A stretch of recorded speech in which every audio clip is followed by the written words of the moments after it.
Some Do Not. By Ford Madox Ford. Part 1. How do you find this book? Any thoughts about the book or the author? Any suggestion for improvement? Please take a moment to share your thoughts in a comment. If you like it, share it with your friends who might enjoy it as well. Subscribe to keep in touch. Visit CompleteAudiobooks.com for more quality content. Chapter 1. The two young men, they were of the English public official class, sat in the perfectly appointed railway carriage. The leather straps to the windows were of virgin newness. The mirrors beneath the new luggage racks immaculate as if they had reflected very little. The bulging upholstery in its luxuriant, regulated curves was scarlet and yellow in an intricate, minute dragon pattern, the design of a geometrician in Cologne.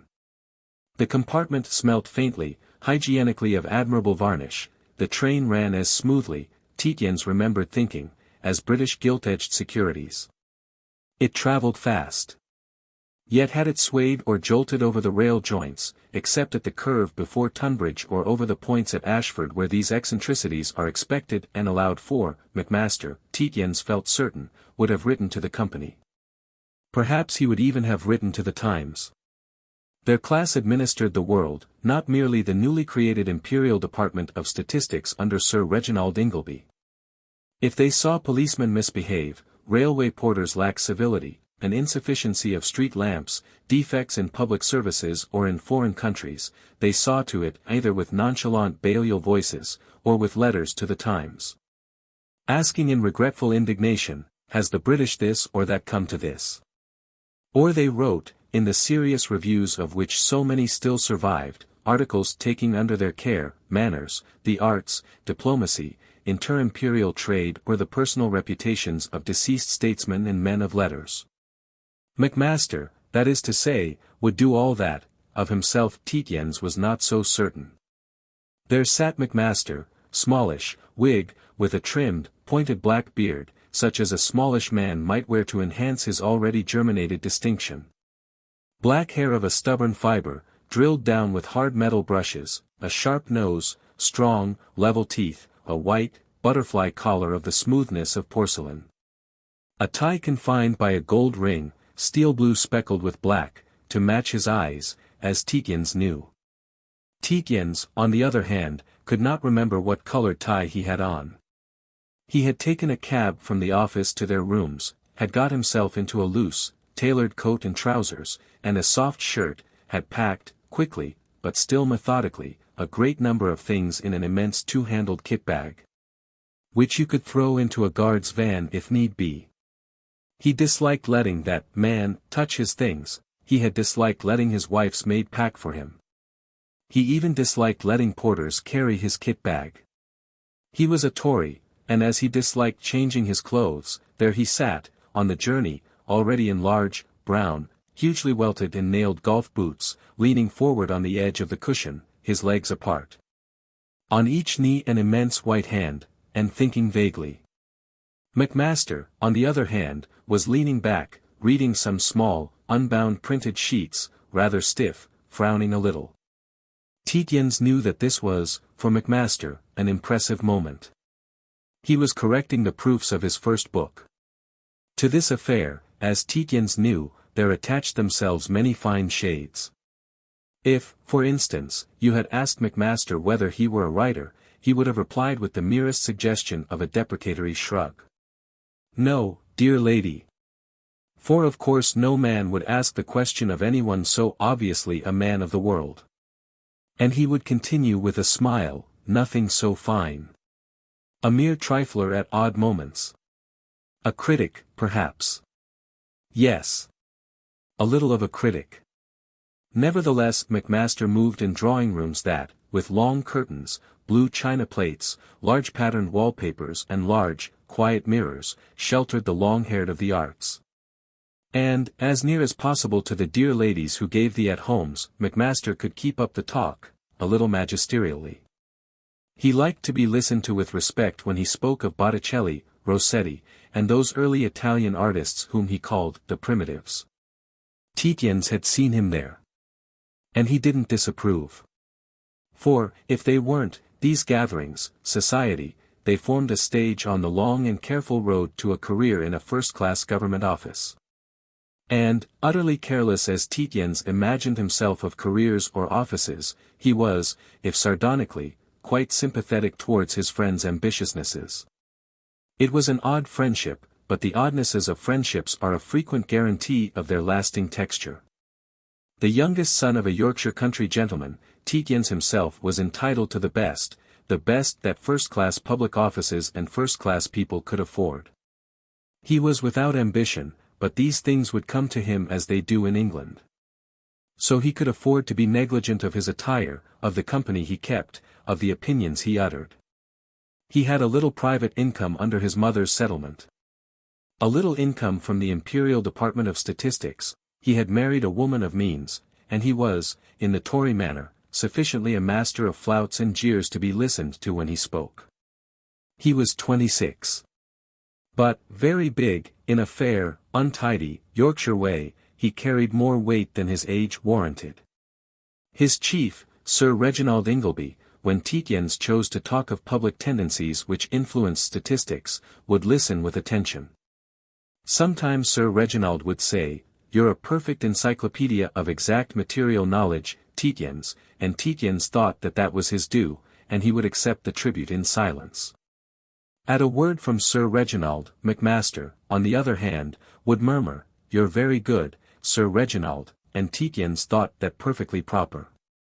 Macmaster was a little the senior in the service as he was probably a little the senior in age. For, as to his roommate's years, or as to his exact origins, there was a certain blank in Tietjens' knowledge. Macmaster was obviously Scotch by birth, and you accepted him as what was called a son of the manse. No doubt he was really the son of a grocer in Cooper or a railway porter in Edinburgh.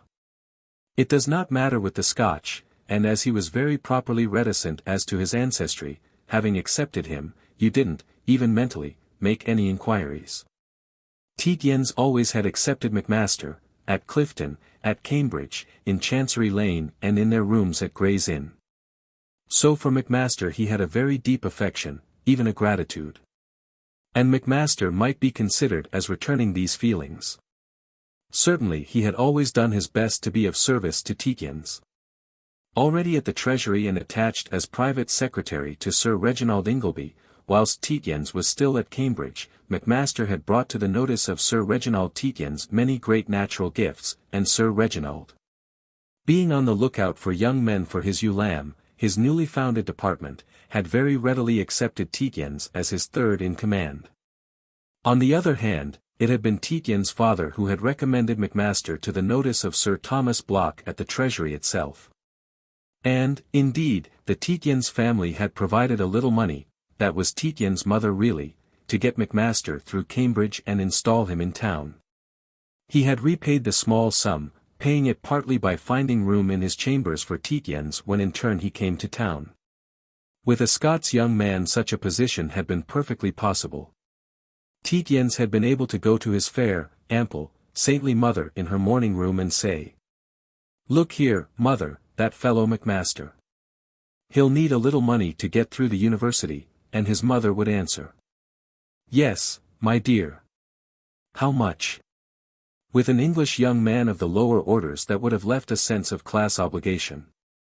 With Macmaster it just didn't. During Tietjens' late trouble, for 4 months before Tietjens' wife had left him to go abroad with another man, Macmaster had filled a place that no other man could have filled. For the basis of Christopher Tietjens' emotional existence was a complete taciturnity, at any rate as to his emotions. As Tietjens saw the world, you didn't talk. Perhaps you didn't even think about how you felt. And, indeed, his wife's flight had left him almost completely without emotions that he could realize, and he had not spoken more than 20 words at most about the event. Those had been mostly to his father, who, very tall, very largely built, silver-haired and erect, had drifted, as it were, into Macmaster's drawing-room in Gray's Inn, and after 5 minutes of silence had said, "You will divorce?" Christopher had answered, "No. No one but a blackguard would ever submit a woman to the ordeal of divorce." Mr. Tietjens had digested that, and after an interval had asked. "You will permit her to divorce you?" He had answered. "If she wishes it. There's the child to be considered." Mr. Tietjens said. "You will get her settlement transferred to the child?" Christopher answered. "If it can be done without friction." Mr. Tietjens had commented only. "Ah." Some minutes later he had said. "Your mother's very well." Then, that motorplow didn't answer, and then, "I shall be dining at the club." Christopher said. "May I bring Macmaster in, sir? You said you would put him up." Mr. Tietjens answered. "Yes, do.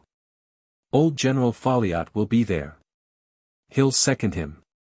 He'd better make his acquaintance." He had gone away. Tietjens considered that his relationship with his father was an almost perfect one. They were like two men in the club, the only club, thinking so alike that there was no need to talk. His father had spent a great deal of time abroad before succeeding to the estate. When, over the moors, he went into the industrial town that he owned, he drove always in a coach and four. Tobacco smoke had never been known inside Grobby Hall. Mr. Tietjens had 12 pipes filled every morning by his head gardener and placed in rose bushes down the drive. These he smoked during the day. He farmed a good deal of his own land. Had sat for Holderness from 1876 to 1881, but had not presented himself for election after the redistribution of seats. He was patron of 11 livings, rode to hounds every now and then, and shot fairly regularly. He had 3 other sons and 2 daughters, and was now 61. To his sister Effie, on the day after his wife's elopement, Christopher had said over the telephone. "Will you take Tommy for an indefinite period? Marchant will come with him. She offers to take charge of your 2 youngest as well, so you'll save a maid, and I'll pay their board and a bit over." The voice of his sister, from Yorkshire, had answered. "Certainly, Christopher." She was the wife of a vicar, near Grobby, and she had several children. To Macmaster Tietjens had said. "Sylvia has left me with that fellow Perrown."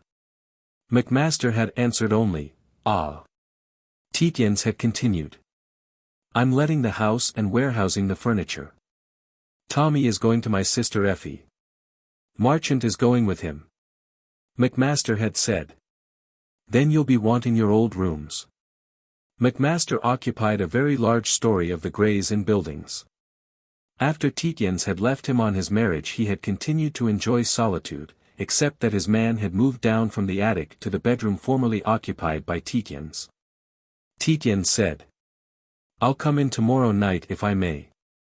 That will give Ferens time to get back into his attic."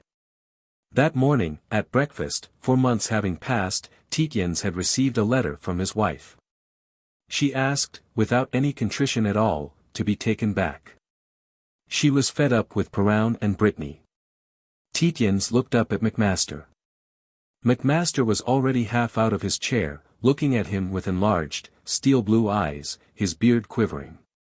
By the time Tietjens spoke Macmaster had his hand on the neck of the cut-glass brandy decanter in the brown wood tantalus. Tietjens said. "Sylvia asks me to take her back." Macmaster said. "Have a little of this." Tietjens was about to say, "No," automatically. He changed that to "Yes.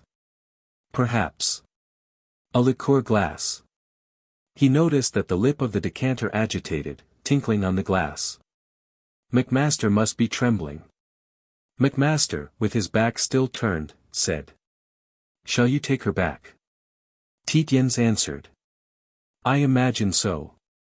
The brandy warmed his chest in its descent. Macmaster said.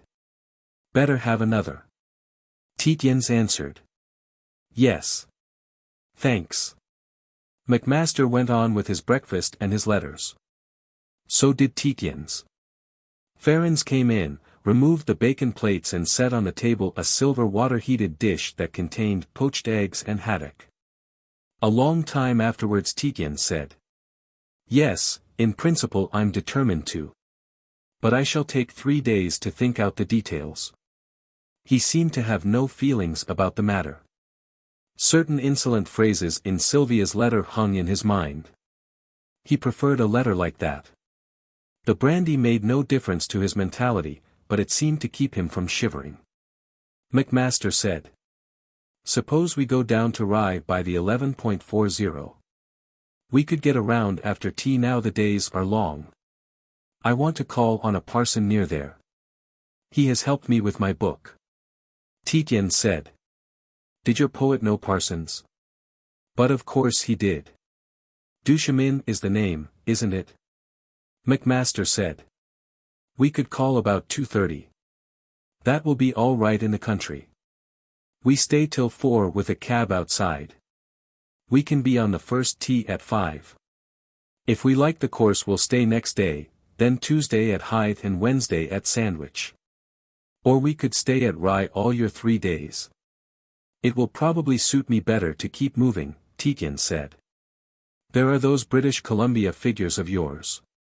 If we took a cab now I could finish them for you in an hour and 12 minutes. Then British North America can go to the printers. It's only 8.30 now. Macmaster said, with some concern. Oh, but you couldn't. I can make our going all right with Sir Reginald. Tietjens said. Oh, yes I can. Ingleby will be pleased if you tell him they're finished. I'll have them ready for you to give him when he comes at 10. Macmaster said. What an extraordinary fellow you are, Chrissy. Almost a genius. Oh, Tietjens answered. I was looking at your papers yesterday after you'd left and I've got most of the totals in my head. I was thinking about them before I went to sleep. I think you make a mistake in overestimating the pull of Klondike this year on the population. The passes are open, but relatively no one is going through. I'll add a note to that effect. In the cab he said. I'm sorry to bother you with my beastly affairs. But how will it affect you and the office? The office, Macmaster said, not at all. It is supposed that Sylvia is nursing Mrs. Satterthwaite abroad. As for me, I wish. He closed his small, strong teeth, I wish you would drag the woman through the mud. By God I do. Why should she mangle you for the rest of your life? She's done enough. Tietjens gazed out over the flap of the cab. That explained a question. Some days before, a young man, a friend of his wife's rather than of his own, had approached him in the club and had said that he hoped Mrs. Satterthwaite, his wife's mother, was better. He said now. I see. Mrs. Satterthwaite has probably gone abroad to cover up Sylvia's retreat. She's a sensible woman, if a bitch. The hansom ran through nearly empty streets, it being very early for the public official quarters. The hoofs of the horse clattered precipitately. Tietjens preferred a hansom, horses being made for gentlefolk. He had known nothing of how his fellows had viewed his affairs. It was breaking up a great, numb inertia to inquire. During the last few months he had employed himself in tabulating from memory the errors in the Encyclopaedia Britannica, of which a new edition had lately appeared. He had even written an article for a dull monthly on the subject. It had been so caustic as to miss its mark, rather. He despised people who used works of reference, but the point of view had been so unfamiliar that his article had galled no one's withers, except possibly Macmaster's. Actually it had pleased Sir Reginald Ingleby, who had been glad to think that he had under him a young man with a memory so tenacious and so encyclopedic a knowledge. That had been a congenial occupation, like a long drowse. Now he had to make inquiries. He said. And my breaking up the establishment at 29? How's that viewed? I'm not going to have a house again. It's considered, Macmaster answered, that Lowndes Street did not agree with Mrs. Satterthwaite.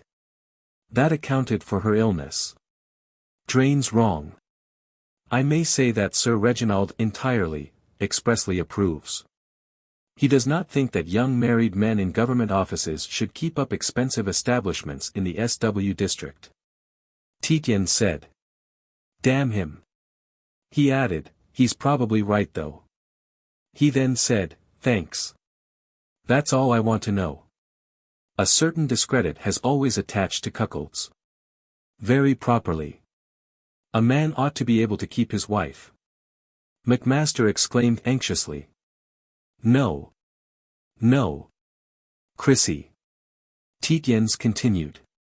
And a first-class public office is very like a public school.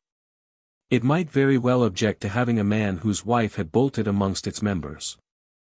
I remember Clifton hated it when the governors decided to admit the first Jew and the first nigger. Macmaster said. I wish you wouldn't go on. There was a fellow, Tietjens continued, whose land was next to ours. Conder his name was. His wife was habitually unfaithful to him. She used to retire with some fellow for 3 months out of every year. Conder never moved a finger. But we felt groggy and the neighborhood were unsafe. It was awkward introducing him, not to mention her, in your drawing room. All sorts of awkwardnesses. Everyone knew the younger children weren't Condors. A fellow married the youngest daughter and took over the hounds. And not a soul called on her. It wasn't rational or just. But that's why society distrusts the cuckold, really. It never knows when it mayn't be driven into something irrational and unjust. But you aren't, Macmaster said with real anguish, going to let Sylvia behave like that. I don't know, Tietjens said. How am I to stop it? Mind you, I think Conder was quite right. Such calamities are the will of God. A gentleman accepts them. If the woman won't divorce, he must accept them, and it gets talked about. You seem to have made it all right this time. You and, I suppose, Mrs. Satterthwaite between you. But you won't be always there. Or I might come across another woman. Macmaster said. Ah, and after a moment. What then? Tietjens said. God knows. There's that poor little beggar to be considered. Marchant says he's beginning to talk broad Yorkshire already. Macmaster said. If it wasn't for that. That would be a solution. Tietjens said, ah. When he paid the cabman, in front of a grey cement portal with a gabled arch, reaching up, he said. You've been giving the mare less licorice in her mash. I told you she'd go better. The cabman, with a scarlet, varnished face, a shiny hat, a drab boxcloth coat and a gardenia in his buttonhole, said. Ah. Trust you to remember, sir.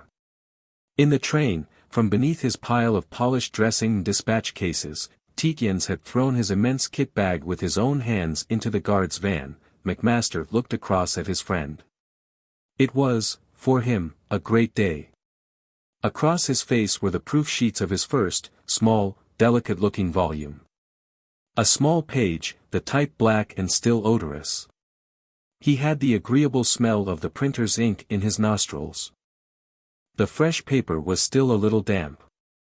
In his white, rather spatulate, always slightly cold fingers, was the pressure of the small, flat, gold pencil he had purchased especially for these corrections. He had found none to make. He had expected a wallowing of pleasure, almost the only sensuous pleasure he had allowed himself for many months. Keeping up the appearances of an English gentleman on an exiguous income was no mean task. But to wallow in your own phrases, to be rejoiced by the savour of your own shrewd pawkinesses, to feel your rhythm balanced and yet sober, that is a pleasure beyond most, and an inexpensive one at that. He had had it from mere articles, on the philosophies and domestic lives of such great figures as Carlyle and Mill, or on the expansion of intercolonial trade. This was a book. He relied upon it to consolidate his position. In the office they were mostly born, and not vastly sympathetic. There was a sprinkling, too, it was beginning to be a large one, of young men who had obtained their entry by merit or by sheer industry. These watched promotions jealously, discerning nepotic increases of increment and clamoring amongst themselves at favoritisms. To these he had been able to turn a cold shoulder. His intimacy with Tietjens permitted him to be rather on the born side of the institution, his agreeableness, he knew he was agreeable and useful, to Sir Reginald Ingleby, protecting him in the main from unpleasantness. His articles had given him a certain right to an austerity of demeanor, his book he trusted to let him adopt an almost judicial attitude. He would then be the Mr. Macmaster, the critic, the authority. And the first-class departments are not adverse from having distinguished men as ornaments to their company, at any rate the promotion of the distinguished is not objected to. So Macmaster saw, almost physically, Sir Reginald Ingleby perceiving the empressement with which his valued subordinate was treated in the drawing-rooms of Mrs. Leamington, Mrs. Cressy, the Honourable Mrs. de Limex. Sir Reginald would perceive that, for he was not a reader himself of much else than government publications, and he would feel fairly safe in making easy the path of his critically gifted and austere young helper. The son of a very poor shipping clerk in an obscure Scotch harbour town, Macmaster had very early decided on the career that he would make. As between the heroes of Mr. Smiles, an author enormously popular in Macmaster's boyhood, and the more distinctly intellectual achievements open to the very poor Scot, Macmaster had had no difficulty in choosing. A pit lad may rise to be a mine owner.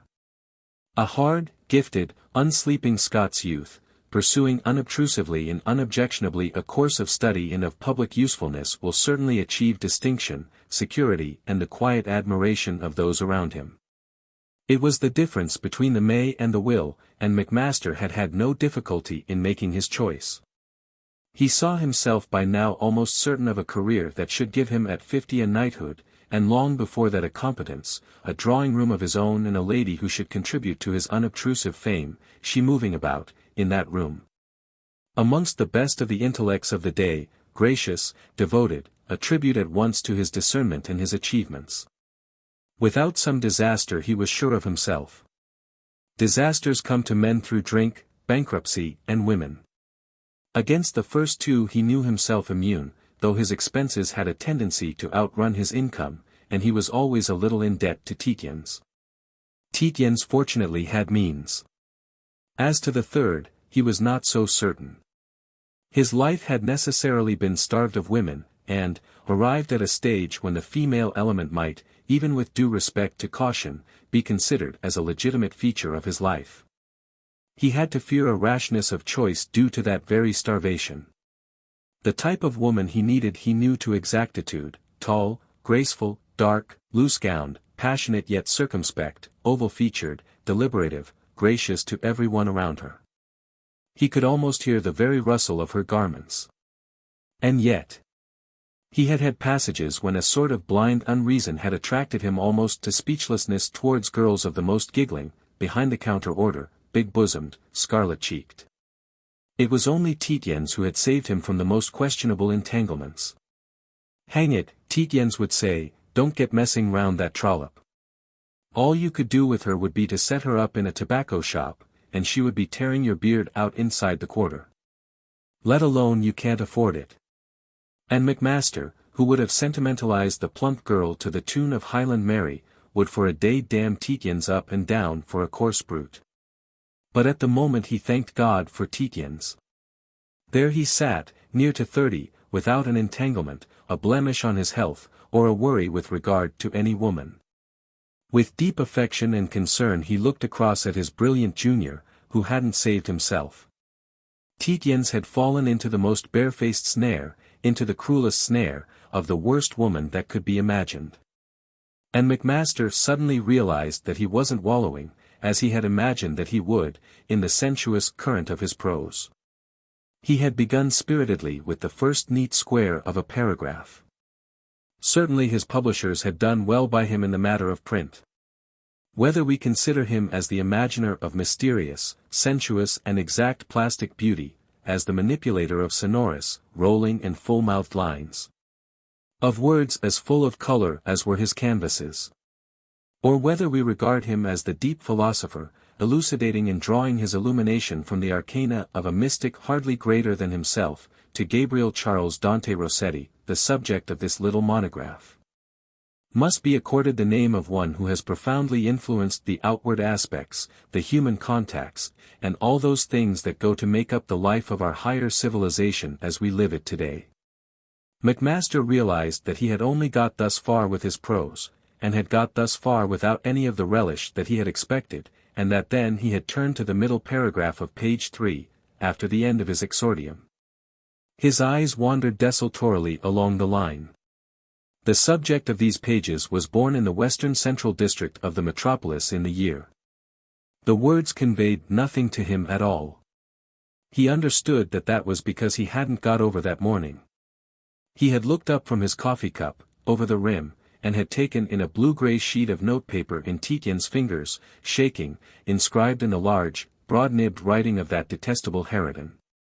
And Tietjens had been staring with the intentness of a maddened horse, at his, Macmaster's, face. And grey. Shapeless.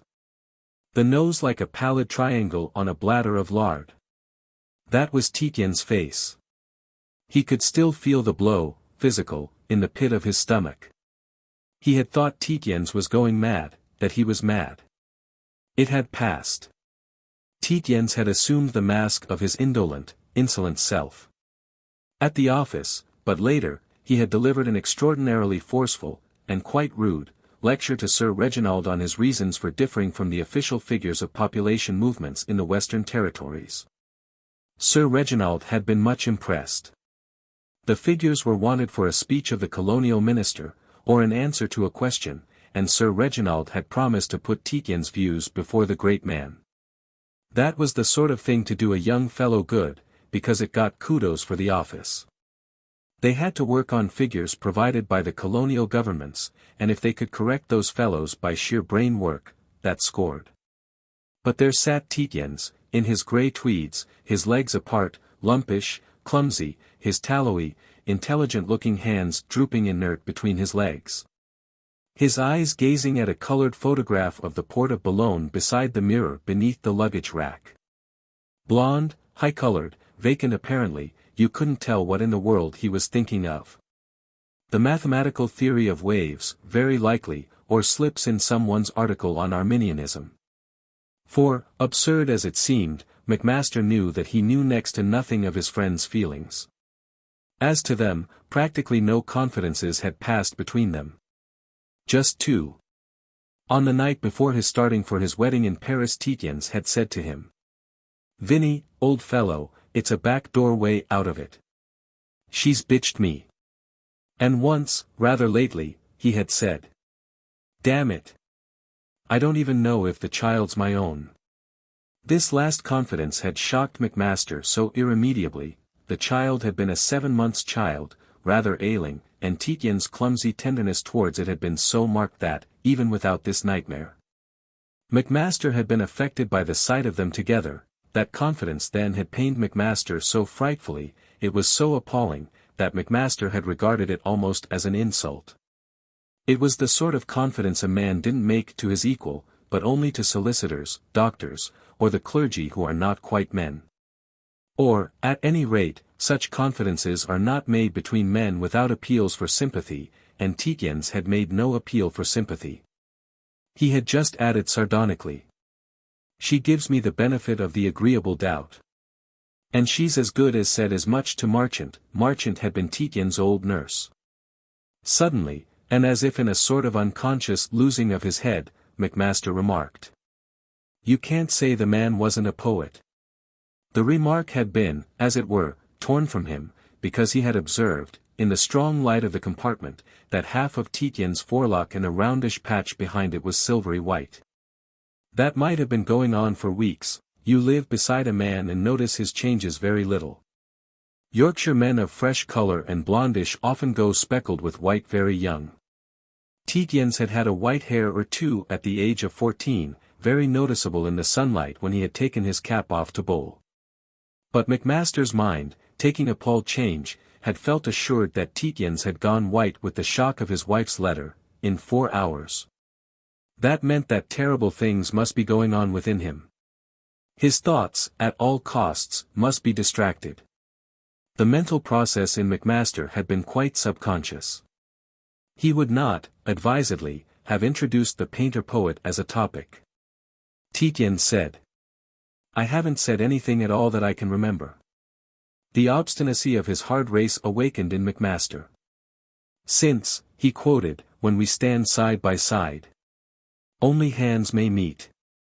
Better half this weary world lay between us, sweet. Better far though hearts may break.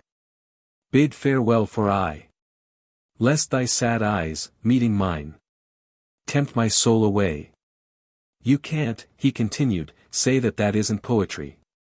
Great poetry. I can't say, Tietjens answered contemptuously. I don't read poetry except Byron. But it's a filthy picture. Macmaster said uncertainly. I don't know that I know the picture. Is it in Chicago? It isn't painted. Tietjens said. But it's there. He continued with sudden fury. Damn it. What's the sense of all these attempts to justify fornication? England's mad about it. Well, you've got your John Stuart Mills and your George Eliots for the high-class thing. Leave the furniture out. Or leave me out at least. I tell you it revolts me to think of that obese, oily man who never took a bath, in a grease-spotted dressing gown and the underclothes he slept in, standing beside a 5-shilling model with crimped hair, or some Mrs. W. 3 stars, gazing into a mirror that reflects their fetid selves in gilt sunfish and dropped chandeliers and plates sickening with cold bacon fat and gurgling about passion. Macmaster had gone chalk white, his short beard bristling. You daren't talk like that, he stuttered. I dare. Tietjens answered, but I oughtn't to you. I admit that. But you oughtn't, almost as much, to talk about that stuff to me either. It's an insult to my intelligence. Certainly, Macmaster said stiffly, the moment was not opportune. I don't understand what you mean, Tietjens answered. The moment can never be opportune. Let's agree that making a career is a dirty business, for me as for you. But decent augurs grin behind their masks. They never preach to each other. You're getting esoteric, Macmaster said faintly. I'll underline, Tietjens went on. I quite understand that the favor of Mrs. Cressy and Mrs. de Limix is essential to you. They have the ear of that old Don Ingleby. Macmaster said. Damn. I quite agree, Tietjens continued, I quite approve. It's the game as it has always been played. It's the tradition, so it's right. It's been sanctioned since the days of the Precious ridicules. You've a way of putting things, Macmaster said. I haven't, Tietjens answered. It's just because I haven't that what I do say sticks out in the minds of fellows like you who are always fiddling about after literary expression. But what I do say is this, I stand for monogamy. Macmaster uttered a "you" of amazement. Tietjens answered with a negligent "I." He continued. I stand for monogamy and chastity. And for no talking about it. Of course, if a man who's a man wants to have a woman he has her. And again, no talking about it. He'd no doubt be in the end better, and better off, if he didn't. Just as it would probably be better for him if he didn't have the second glass of whiskey and soda. You call that monogamy and chastity? Macmaster interjected. I do, Tietjens answered. And it probably is, at any rate it's clean. What is loathsome is all your fumbling in placket holes and polysyllabic justification by love. You stand for lachrymose polygamy. That's all right if you can get your club to change its rules. You're out of my depth, Macmaster said. And being very disagreeable. You appear to be justifying promiscuity. I don't like it. I'm probably being disagreeable, Tietjens said. Jeremiahs usually are. But there ought to be a 20 years close time for discussions of sham sexual morality. Your Paolo and Francesca, and Dante's, went, very properly, to hell, and no bones about it. You don't get Dante justifying them. But your fellow whines about creeping into heaven. He doesn't, Macmaster exclaimed. Tietjens continued with equanimity. Now your novelist who writes a book to justify his every 10th or 5th seduction of a commonplace young woman in the name of the rights of shop boys. I'll admit, Macmaster coincided, that Briggs is going too far. I told him only last Thursday at Mrs. Limix's. I'm not talking of anyone in particular, Tietjens said. I don't read novels. I'm supposing a case. And it's a cleaner case than that of your pre-Raphaelite horrors. No. I don't read novels, but I follow tendencies. And if a fellow chooses to justify his seductions of uninteresting and viewy young females along the lines of freedom and the rights of man, it's relatively respectable. It would be better just to boast about his conquests in a straightforward and exultant way. But you carry joking too far sometimes, Macmaster said. I've warned you about it. I'm as solemn as an owl. Tietjens rejoined. The lower classes are becoming vocal. Why shouldn't they? They're the only people in this country who are sound in wind and limb. They'll save the country if the country's to be saved. And you call yourself a Tory? Macmaster said. The lower classes, Tietjens continued equably, such of them as get through the secondary schools, want irregular and very transitory unions. During holidays they go together on personally conducted tours to Switzerland and such places. Wet afternoons they pass in their tiled bathrooms, slapping each other hilariously on the backs and splashing white enamel paint about. You say you don't read novels, Macmaster said, but I recognize the quotation. I don't read novels, Tietjens answered. I know what's in them. There has been nothing worth reading written in England since the 18th century except by a woman. But it's natural for your enamel splashers to want to see themselves in a bright and variegated literature. Why shouldn't they? It's a healthy, human desire, and now that printing and paper are cheap they get it satisfied. It's healthy, I tell you. Infinitely healthier than. He paused. Then what? Macmaster asked. I'm thinking, Tietjens said, thinking how not to be too rude. You want to be rude, Macmaster said bitterly, to people who lead the contemplative, the circumspect life. It's precisely that, Tietjens said. He quoted. She walks the lady of my delight. A shepherdess of sheep. She is so circumspect and right. She has her thoughts to keep. Macmaster said. Confound you, Chrissy. You know everything. Well, yes, Tietjens said musingly. I think I should want to be rude to her. I don't say I should be. Certainly I shouldn't if she were good-looking. Or if she were your soul's affinity. You can rely on that. Macmaster had a sudden vision of Tietjens' large and clumsy form walking beside the lady of his, Macmaster's, delight. When ultimately she was found, walking along the top of a cliff amongst tall grass and poppies and making himself extremely agreeable with talk of Tasso and Cimabue. All the same, Macmaster imagined, the lady wouldn't like Tietjens. Women didn't as a rule. His looks and his silences alarmed them. Or they hated him. Or they liked him very much indeed. And Macmaster said conciliatorily. Yes, I think I could rely on that. He added, all the same I don't wonder that. He had been about to say. I don't wonder that Sylvia calls you immoral. For Tietjens' wife alleged that Tietjens was detestable.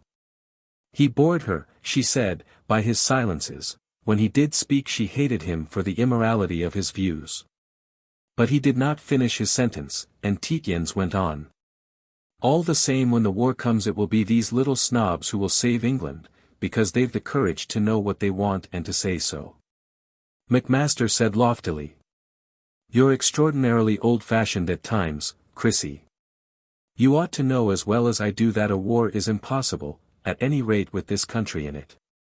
Simply because. He hesitated and then emboldened himself. We, the circumspect, yes, the circumspect classes, will pilot the nation through the tight places. War, my good fellow, Tietjens said, the train was slowing down preparatorily to running into Ashford, is inevitable, and with this country plumb center in the middle of it. Simply because you fellows are such damn hypocrites. There's not a country in the world that trusts us. We're always, as it were, committing adultery, like your fellow, with the name of heaven on our lips. He was jibing again at the subject of Macmaster's monograph. He never. Macmaster said in almost a stutter. He never whined about heaven. He did, Tietjens said, the beastly poem you quoted ends. Better far though hearts may break. Since we dare not love. Part till we once more may meet. In a heaven above. And Macmaster, who had been dreading that shot, for he never knew how much or how little of any given poem his friend would have by heart, Macmaster collapsed, as it were, into fussily getting down his dressing cases and clubs from the rack. A task he usually left to a porter. Tietjens, who, however much a train might be running into a station he was bound for, sat like a rock until it was dead still, said. Yes, a war is inevitable. Firstly, there's you fellows who can't be trusted. And then there's the multitude who mean to have bathrooms and white enamel.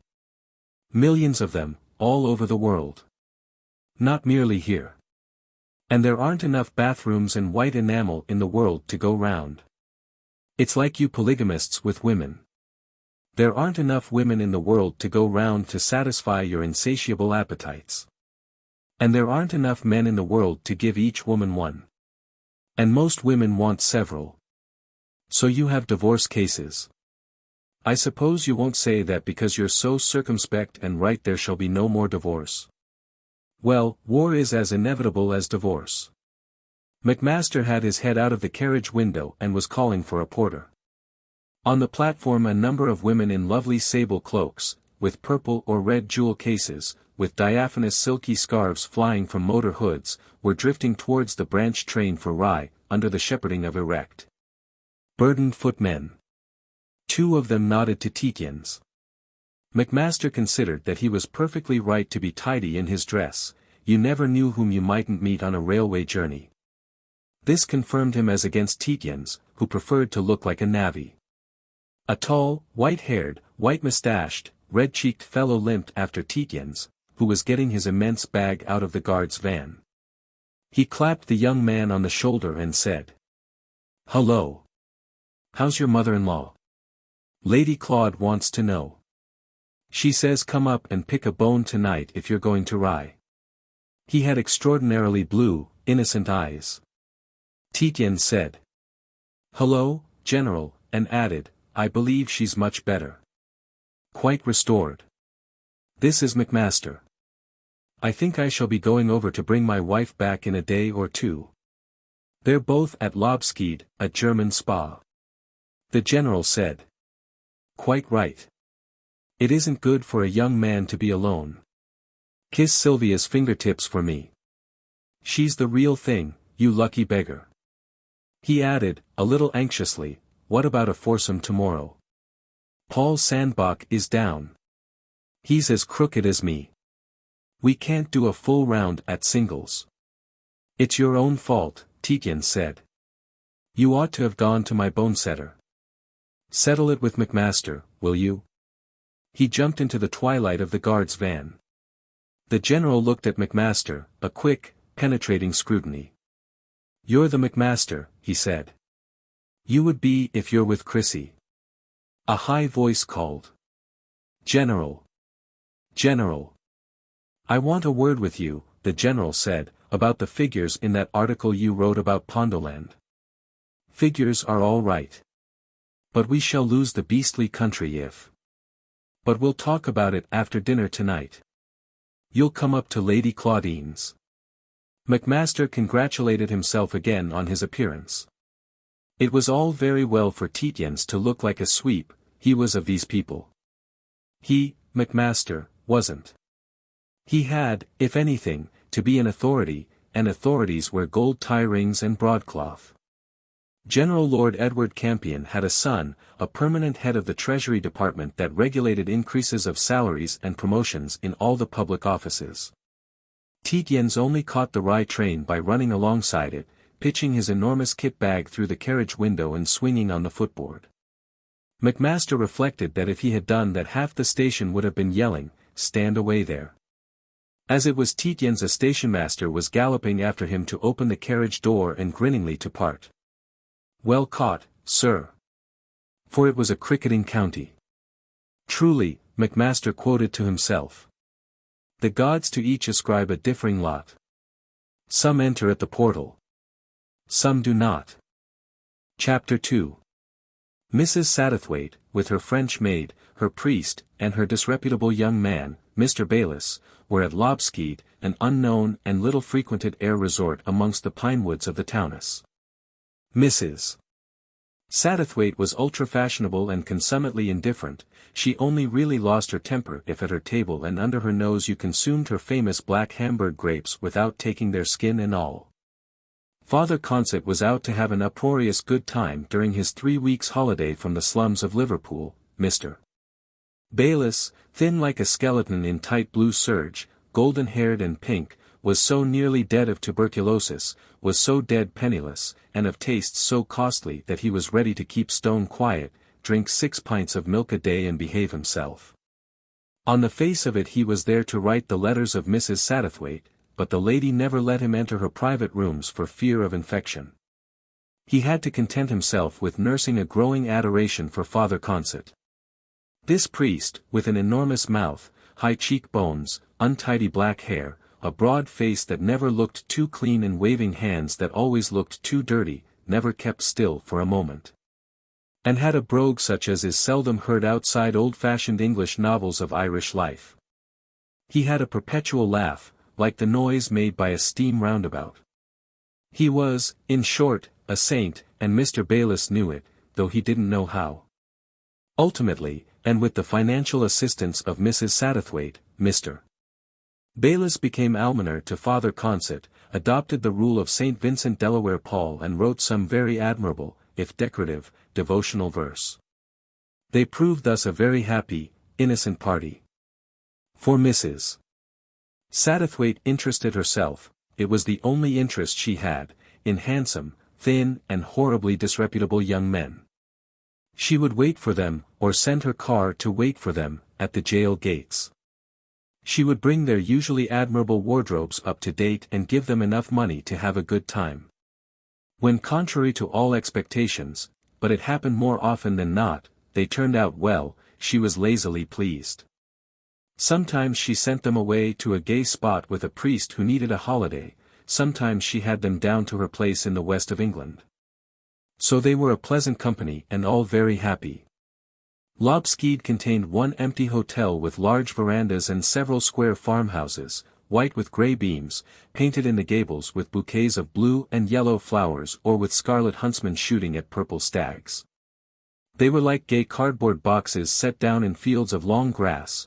Then the pine woods commenced and ran, solemn, brown and geometric for miles up and down hill. The peasant girls wore black velvet waistcoats, white bodices, innumerable petticoats and absurd party-colored headdresses of the shape and size of halfpenny buns. They walked about in rows of 4 to 6 abreast, with a slow step, protruding white-stockinged feet in dancing pumps, their headdresses nodding solemnly. Young men in blue blouses, knee breeches and, on Sundays, in 3-cornered hats, followed behind singing part songs. The French maid, whom Mrs. Satterthwaite had borrowed from the Duchesse de Carbon-Château-Alheralt in exchange for her own maid, was at first inclined to find the place maussade. But getting up a tremendous love affair with a fine, tall, blond young fellow, who included a gun, a gold-mounted hunting knife as long as his arm, a light, grey-green uniform, with gilt badges and buttons, she was reconciled to her lot. When the young Forster tried to shoot her, pour cause, as she said, she was ravished and Mrs. Satterthwaite lazily amused. They were sitting playing bridge in the large, shadowy dining hall of the hotel, Mrs. Satterthwaite, Father Consett, Mr. Bayliss. A young blonde sub-lieutenant of great obsequiousness who was there as a last chance for his right lung and his career, and the bearded cur-doctor cut in. Father Consett, breathing heavily and looking frequently at his watch, played very fast, exclaiming, "Hurry up now, it's nearly 12. Hurry up wid ye." Mr. Bayliss being dummy, the father exclaimed, "3, no trumps, I've to make. Get me a whiskey and soda quick, and don't drown it as ye did the last." He played his hand with extreme rapidity, threw down his last 3 cards, exclaimed, "ACH. Bother announce and ball."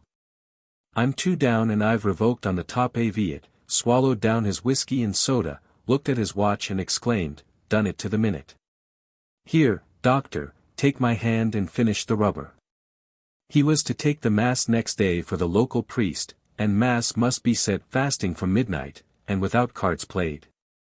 Bridge was his only passion, a fortnight every year was what, in his worn-out life, he got of it. On his holiday he rose at 10. At 11 it was, A4 for the father.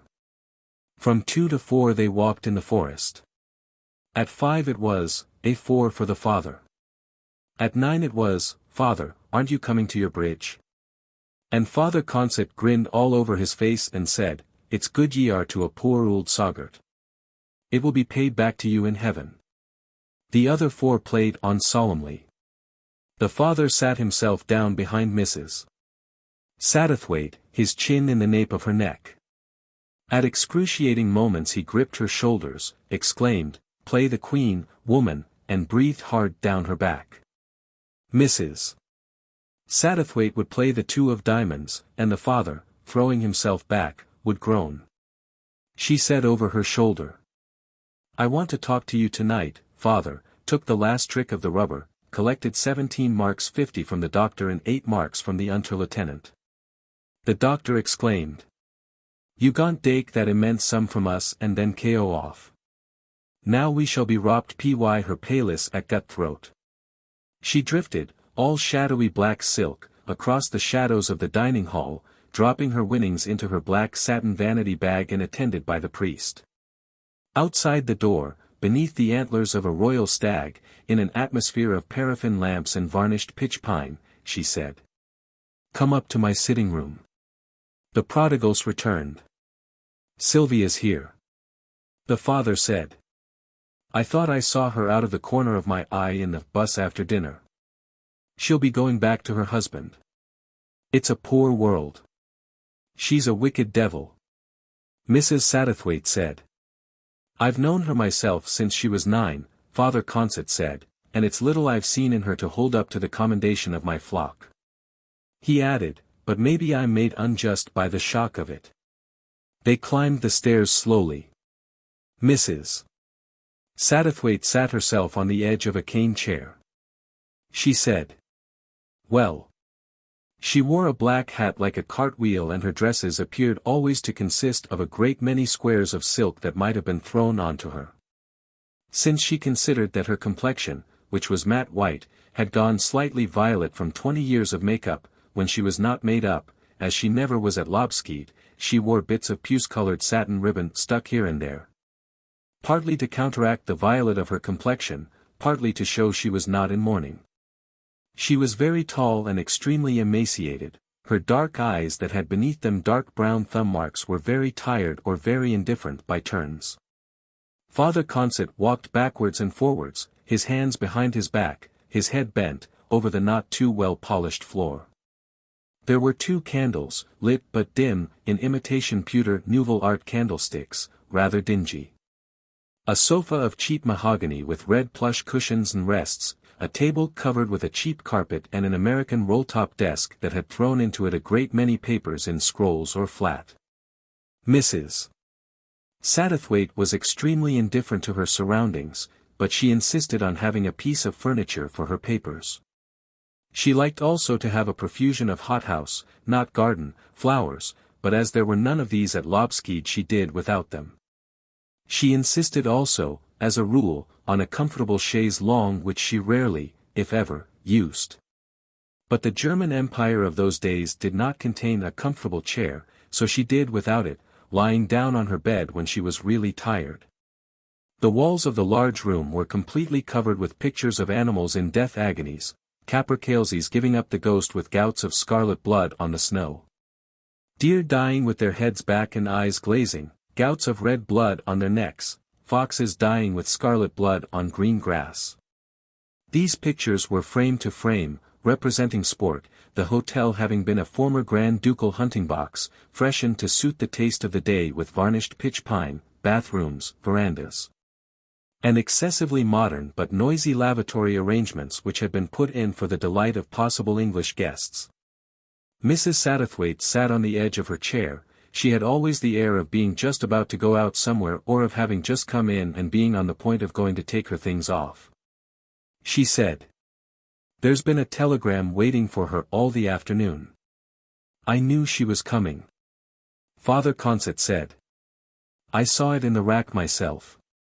I misdoubted it." He added, "Oh dear, oh dear. After all we've talked about it, now it's come." Mrs. Satterthwaite said, "I've been a wicked woman myself as these things are measured, but—" Father Consett said, "Ye have. It's no doubt from you she gets it, for your husband was a good man. But one wicked woman is enough for my contemplation at a time. I'm no Saint Anthony. The young man says he will take her back. On conditions," Mrs. Satterthwaite said. "He is coming here to have an interview." The priest said, "Heaven knows, Mrs. Satterthwaite, there are times when to a poor priest the rule of the church as regards marriage seems bitter hard and he almost doubts her inscrutable wisdom. He doesn't mind you. But at times I wish that that young man would take what advantage, it's all there is, that he can of being a Protestant and divorce Sylvia. For I tell you, there are bitter things to see amongst my flock over there." He made a vague gesture towards the infinite. "And bitter things I've seen, for the heart of a man is a wicked place. But never a bitterer than this young man's lot. As you say," Mrs. Satterthwaite said, "my husband was a good man. I hated him, but that was as much my fault as his. More. And the only reason I don't wish Christopher to divorce Sylvia is that it would bring disgrace on my husband's name. At the same time, Father," the priest said, "I've heard near enough. There's this to be said for Sylvia," Mrs. Satterthwaite went on. "There are times when a woman hates a man, as Sylvia hates her husband. I tell you I've walked behind a man's back and nearly screamed because of the desire to put my nails into the veins of his neck. It was a fascination. And it's worse with Sylvia. It's a natural antipathy. Woman." Father Consett fulminated, "I've no patience with ye. If the woman, as the church directs, would have children by her husband and live decent, she would have no such feelings. It's unnatural living and unnatural practices that cause these complexes. Don't think I'm an ignoramus, priest, if I am," Mrs. Satterthwaite said. "But Sylvia's had a child." Father Consett swung round like a man that has been shot at. "Whose?" he asked, and he pointed a dirty finger at his interlocutress. "It was that blackguard Drake's, wasn't it? I've long suspected that." "It was probably Drake's," Mrs. Satterthwaite said. Then, the priest said, "In the face of the pains of the hereafter, how could you let that decent lad in the hotness of his sin?" "Indeed," Mrs. Satterthwaite said, "I shiver sometimes when I think of it. Don't believe that I had anything to do with trepanning him. But I couldn't hinder it. Sylvia's my daughter, and dog doesn't eat dog." "There are times when it should," Father Consett said contemptuously. "You don't seriously, Mrs. Satterthwaite said, say that I, a mother, if an indifferent one, with my daughter appearing in trouble, as the kitchen maids say, by a married man, that I should step in and stop a marriage that was a godsend. Don't," the priest said, "introduce the sacred name into an affair of Piccadilly bad girls." He stopped. "Heaven help me," he said again, "don't ask me to answer the question of what you should or shouldn't have done. You know I loved your husband like a brother, and you know I've loved you and Sylvia ever since she was a tiny. And I thank God that I am not your spiritual adviser, but only your friend in God. For if I had to answer your question I could answer it only in one way." He broke off to ask, "Where is that woman?" Mrs. Satterthwaite called. "Sylvia! Sylvia! Come here." A door in the shadows opened and light shone from another room behind a tall figure leaning one hand on the handle of the door. A very deep voice said, "I can't understand, Mother, why you live in rooms like a sergeant's mess." And Sylvia Tietjens wavered into the room. She added, "I suppose it doesn't matter. I'm bored." Father Consett groaned. Heaven help us, she's like a picture of Our Lady by Fra Angelico. Immensely tall, slight and slow in her movements, Sylvia Tietjens wore her reddish, very fair hair in great bandeaus right down over her ears. Her very oval, regular face had an expression of virginal lack of interest such as used to be worn by fashionable Paris courtesans a decade before that time. Sylvia Tietjens considered that, being privileged to go everywhere where one went and to have all men at her feet, she had no need to change her expression or to infuse into it the greater animation that marked the more common beauties of the early 20th century. She moved slowly from the door and sat languidly on the sofa against the wall. "There you are, Father," she said. "I'll not ask you to shake hands with me. You probably wouldn't." "As I am a priest," Father Consett answered, "I could not refuse. But I'd rather not." "This," Sylvia repeated, "appears to be a boring place." "You won't say so tomorrow," the priest said. "There's two young fellows. And a sort of policeman to trepan away from your mother's maid." "That," Sylvia answered, "is meant to be bitter. But it doesn't hurt. I am done with men." She added suddenly, "Mother, didn't you one day, while you were still young, say that you had done with men?" "Firmly." "And mean it?"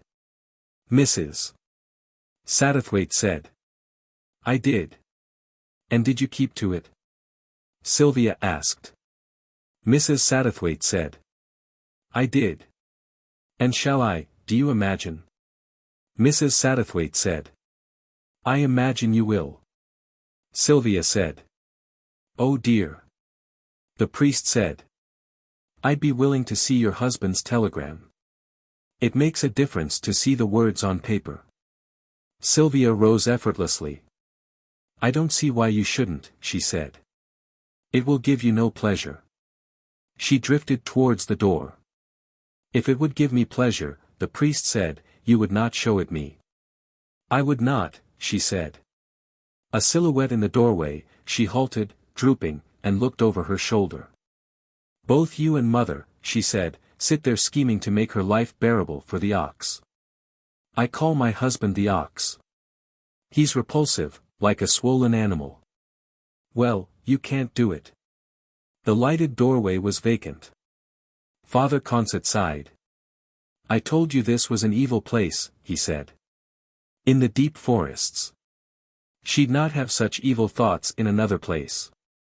Mrs. Satterthwaite said. "I'd rather you didn't say that, Father. Sylvia would have evil thoughts in any place."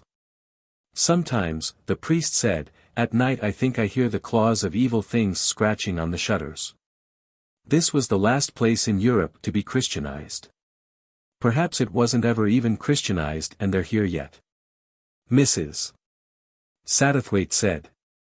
"It's all very well to talk like that in the daytime. It makes the place seem romantic. But it must be near one at night. And things are bad enough as it is." "They are," Father Consett said. "The devil's at work." Sylvia drifted back into the room with a telegram of several sheets. Father Consett held it close to one of the candles to read, for he was short-sighted. "All men are repulsive," Sylvia said, "don't you think so, Mother?" Mrs. Satterthwaite said. "I do not. Only a heartless woman would say so." "Mrs. Vanderdecken," Sylvia went on, "says all men are repulsive and it's woman's disgusting task to live beside them. You've been seeing that foul creature?" Mrs. Satterthwaite said. "She's a Russian agent. And worse. She was at Gosenju's all the time we were," Sylvia said. "You needn't groan. She won't split on us. She's the soul of honor." "It wasn't because of that I groaned, if I did," Mrs. Satterthwaite answered. The priest, from over his telegram, exclaimed. "Mrs. Vanderdecken. God forbid." Sylvia's face, as she sat on the sofa, expressed languid and incredulous amusement. "What do you know of her?" she asked the father. "I know what you know," he answered, "and that's enough."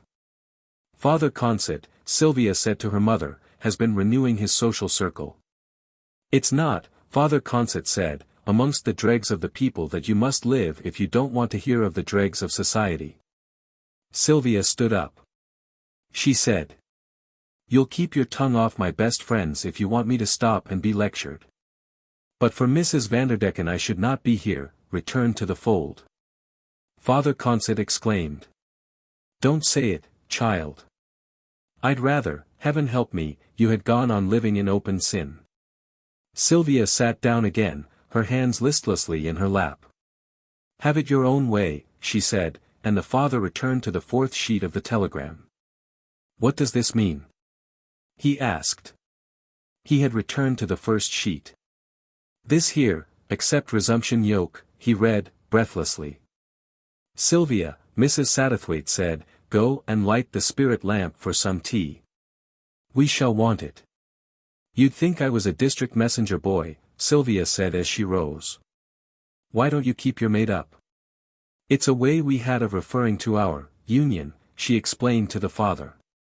There was sympathy enough between you and him then, he said, to have bywords for things. It was that I wanted to know. I understood the words. They were pretty bitter bywords, as you call them, Sylvia said. More like curses than kisses. It was you that used them then, Mrs. Satterthwaite said. Christopher never said a bitter thing to you. An expression like a grin came slowly over Sylvia's face as she turned back to the priest. That's mother's tragedy, she said. My husband's one of her best boys. She adores him. And he can't bear her. She drifted behind the wall of the next room and they heard her tinkling the tea things as the father read on again beside the candle. His immense shadow began at the center and ran along the pitch-pine ceiling, down the wall and across the floor to join his splay feet in their clumsy boots. It's bad, he muttered. He made a sound like blumble. Worse than I feared. Unblumble. Accept resumption yoke but on rigid conditions. What's this, soecially? It ought to be a p. Especially regards child reduce establishment ridiculous our position remake settlements in child's sole interests flat not house entertaining minimum and prepared resign office settle Yorkshire but imagine this not suit you child remain sister fe open visits both wire if this rough outline provisionally acceptable in that case will express draft general position Monday for you and mother reflect upon follow self Tuesday. Arrive Thursday Lobskeed go Wiesbaden fortnight on social task. Discussion Thursday limited solely emphasized to affairs. That means, Mrs. Satterthwaite said, that he doesn't mean to reproach her. Emphasized applies to the word solely. Why'd you take it? Father Consett asked, did he spend an immense lot of money on this telegram? Did he imagine you were in such trepidation? He broke off. Walking slowly, her long arms extended to carry the tea tray, over which her wonderfully moving face had a rapt expression of indescribable mystery, Sylvia was coming through the door. Oh, child, the father exclaimed, whether it's Saint Martha or that Mary that made the bitter choice, not one of them ever looked more virtuous than you. Why aren't ye born to be a good man's helpmeet? A little tinkle sounded from the tea tray and 3 pieces of sugar fell onto the floor. Mrs. Tietjens hissed with vexation. I knew that damn thing would slide off the teacups, she said. She dropped the tray from an inch or so of height onto the carpeted table. I'd made it a matter of luck between myself and myself, she said. Then she faced the priest. I'll tell you, she said, why he sent the telegram. It's because of that dull display of the English gentleman that I detested. He gives himself the solemn airs of the foreign minister, but he's only a youngest son at the best. That is why I loathe him. Mrs. Satterthwaite said. That isn't the reason why he sent the telegram. Her daughter had a gesture of amused, lazy tolerance. Of course it isn't, she said. He sent it out of consideration, the lordly, full-dress consideration that drives me distracted. As he would say, he'd imagine I'd find it convenient to have ample time for reflection. It's like being addressed as if one were a monument and by a herald according to protocol. And partly because he's the soul of truth like a stiff Dutch doll. He wouldn't write a letter because he couldn't without beginning it, Dear Sylvia, and ending it, Yours sincerely or truly or affectionately. He's that sort of precise imbecile. I tell you he's so formal he can't do without all the conventions there are and so truthful he can't use half of them. Then, Father Consett said, If ye know him so well, Sylvia Satterthwaite, how is it ye can't get on with him better? They say, tout savoir c'est tout pardonner. It isn't, Sylvia said. To know everything about a person is to be bored. Bored, bored. And how are ye going to answer this telegram of his? The father asked. Or have ye answered it already? I shall wait until Monday night to keep him as bothered as I can to know whether he's to start on Tuesday. He fusses like a hen over his packings and the exact hours of his movements. On Monday I shall telegraph, righto, and nothing else. And why, the father asked, will ye telegraph him a vulgar word that you never use, for your language is the one thing about you that isn't vulgar? Sylvia said. Thanks. She curled her legs up under her on the sofa and laid her head back against the wall so that her Gothic arch of a chin bone pointed at the ceiling. She admired her own neck, which was very long and white. I know. Father Consett said. You're a beautiful woman. Some men would say it was a lucky fellow that lived with you. I don't ignore the fact in my cogitation. He'd imagine all sorts of delights to lurk in the shadow of your beautiful hair. And they wouldn't. Sylvia brought her gaze down from the ceiling and fixed her brown eyes for a moment on the priest, speculatively. It's a great handicap we suffer from, he said. I don't know why I selected that word, Sylvia said, it's one word, so it costs only 50 pfennigs. I couldn't hope really to give a jerk to his pompous self-sufficiency. It's great handicaps we priests suffer from, the father repeated. However much a priest may be a man of the world, and he has to be to fight the world.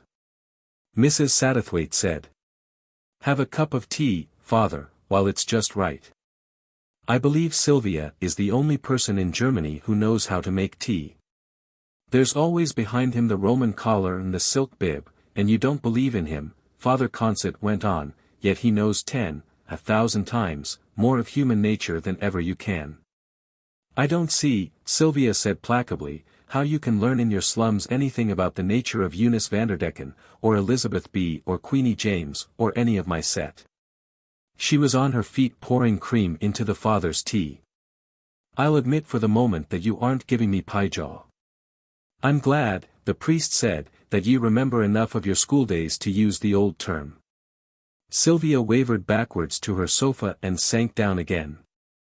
There you are, she said, you can't really get away from preachments. Me for the pure young girl is always at the back of it. It isn't, the father said. I'm not one to cry for the moon. You don't want me to be a pure young girl, Sylvia asked with lazy incredulity. I do not, the father said, but I'd wish that at times you'd remember you once were. I don't believe I ever was, Sylvia said. If the nuns had known, I'd have been expelled from the Holy Child. You would not, the father said. Do stop your boasting. The nuns have too much sense. Anyhow, it isn't a pure young girl I'd have you or behaving like a Protestant deaconess for the craven fear of hell. I'd have ye be a physically healthy, decently honest with yourself young devil of a married woman. It's them that are the plague and the salvation of the world. You admire mother? Mrs. Tietjens asked suddenly. She added in parenthesis, you see you can't get away from salvation. I mean keeping bread and butter in their husbands' stomachs, the priest said. Of course I admire your mother. Mrs. Satterthwaite moved a hand slightly. You're at any rate in league with her against me, Sylvia said. She asked with more interest, then would you have me model myself on her and do good works to escape hell fire? She wears a hair shirt in Lent. Mrs. Satterthwaite started from her doze on the edge of her chair. She had been trusting the father's wit to give her daughter's insolence a run for its money, and she imagined that if the priest hit hard enough he might, at least, make Sylvia think a little about some of her ways. Hang it, no, Sylvia, she exclaimed more suddenly. I may not be much, but I'm a sportsman. I'm afraid of hellfire, horribly, I'll admit. But I don't bargain with the Almighty. I hope he'll let me through. But I'd go on trying to pick men out of the dirt. I suppose that's what you and Father Consett mean, if I were as certain of going to hell as I am of going to bed tonight. So that's that. And lo! Benedham's name led all the rest. Sylvia jeered softly. All the same, I bet you wouldn't bother to reclaim men if you could not find the young, good-looking, interestingly vicious sort. I wouldn't, Mrs. Satterthwaite said. If they didn't interest me, why should I? Sylvia looked at Father Consett. If you're going to trounce me any more, she said, get a move on. It's late, I've been traveling for 36 hours. I will, Father Consett said. It's a good maxim that if you swat flies enough some of them stick to the wall. I'm only trying to make a little mark on your common sense. Don't you see what you're going to? What? Sylvia said indifferently. Hell. No, the father said, I'm talking of this life. Your confessor must talk to you about the next. But I'll not tell you what you're going to. I've changed my mind. I'll tell your mother after you're gone. Tell me, Sylvia said. I'll not, Father Consett answered. Go to the fortune-tellers at the Earl's Court exhibition, they'll tell ye all about the fair woman you're to beware of. There's some of them said to be rather good, Sylvia said. D. Wilson's told me about one. She said she was going to have a baby. You don't mean that, Father? For I swear I never will. I dare say not, the priest said. But let's talk about men. There's nothing you can tell me I don't know, Sylvia said. I dare say not, the priest answered. But let's rehearse what you do know. Now suppose you could elope with a new man every week and no questions asked. Or how often would you want to? Sylvia said. Just a moment, Father, and she addressed Mrs. Satterthwaite, I suppose I shall have to put myself to bed. You will, Mrs. Satterthwaite said. I'll not have any maid kept up after 10 in a holiday resort. What's she to do in a place like this? Except listen for the bogies it's full of? Always consider it. Mrs. Tietjens jibed. And perhaps it's just as well. I'd probably beat that Marie of yours arms to pieces with a hairbrush if she came near me. She added, you were talking about men, Father. And then began with sudden animation to her mother. I've changed my mind about that telegram. The first thing tomorrow I shall wire, agreed entirely but arrange bring Hello Central with you. She addressed the priest again. I call my maid Hello Central because she's got a tinny voice like a telephone. I say, Hello Central, when she answers, yes, Madame, you'd swear it was the exchange speaking. But you were telling me about men. I was reminding you, the father said. But I needn't go on. You've caught the drift of my remarks. That is why you are pretending not to listen. I assure you, no, Mrs. Tietjens said. It is simply that if a thing comes into my head I have to say it. You were saying that if one went away with a different man for every weekend. You've shortened the period already, the priest said. I gave a full week to every man. But, of course, one would have to have a home, Sylvia said, an address. One would have to fill one's midweek engagements. Really it comes to it that one has to have a husband and a place to store one's maid in. Hello Central's been on board wages all the time. But I don't believe she likes it. Let's agree that if I had a different man every week I'd be bored with the arrangement. That's what you're getting at, isn't it? You'd find, the priest said, that it whittled down until the only divvy moment was when you stood waiting in the booking office for the young man to take the tickets. And then gradually that wouldn't be divvy anymore. And you'd yawn and long to go back to your husband. Look here, Mrs. Tietjens said, you're abusing the secrets of the confessional. That's exactly what Tati Charles said. She tried it for 3 months while Freddie Charles was in Madeira. It's exactly what she said down to the yawn and the booking office. And the divvy. It's only Tot Charles who uses it every 2 words. Most of us prefer ripping. It is more sensible. Of course I haven't been abusing the secrets of the confessional, Father Consett said mildly. Of course you haven't, Sylvia said with affection.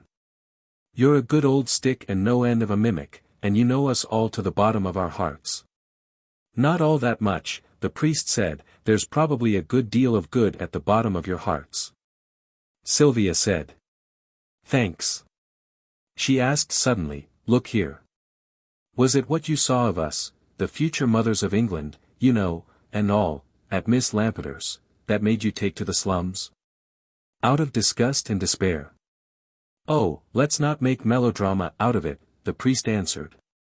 Let's say I wanted a change. I couldn't see that I was doing any good.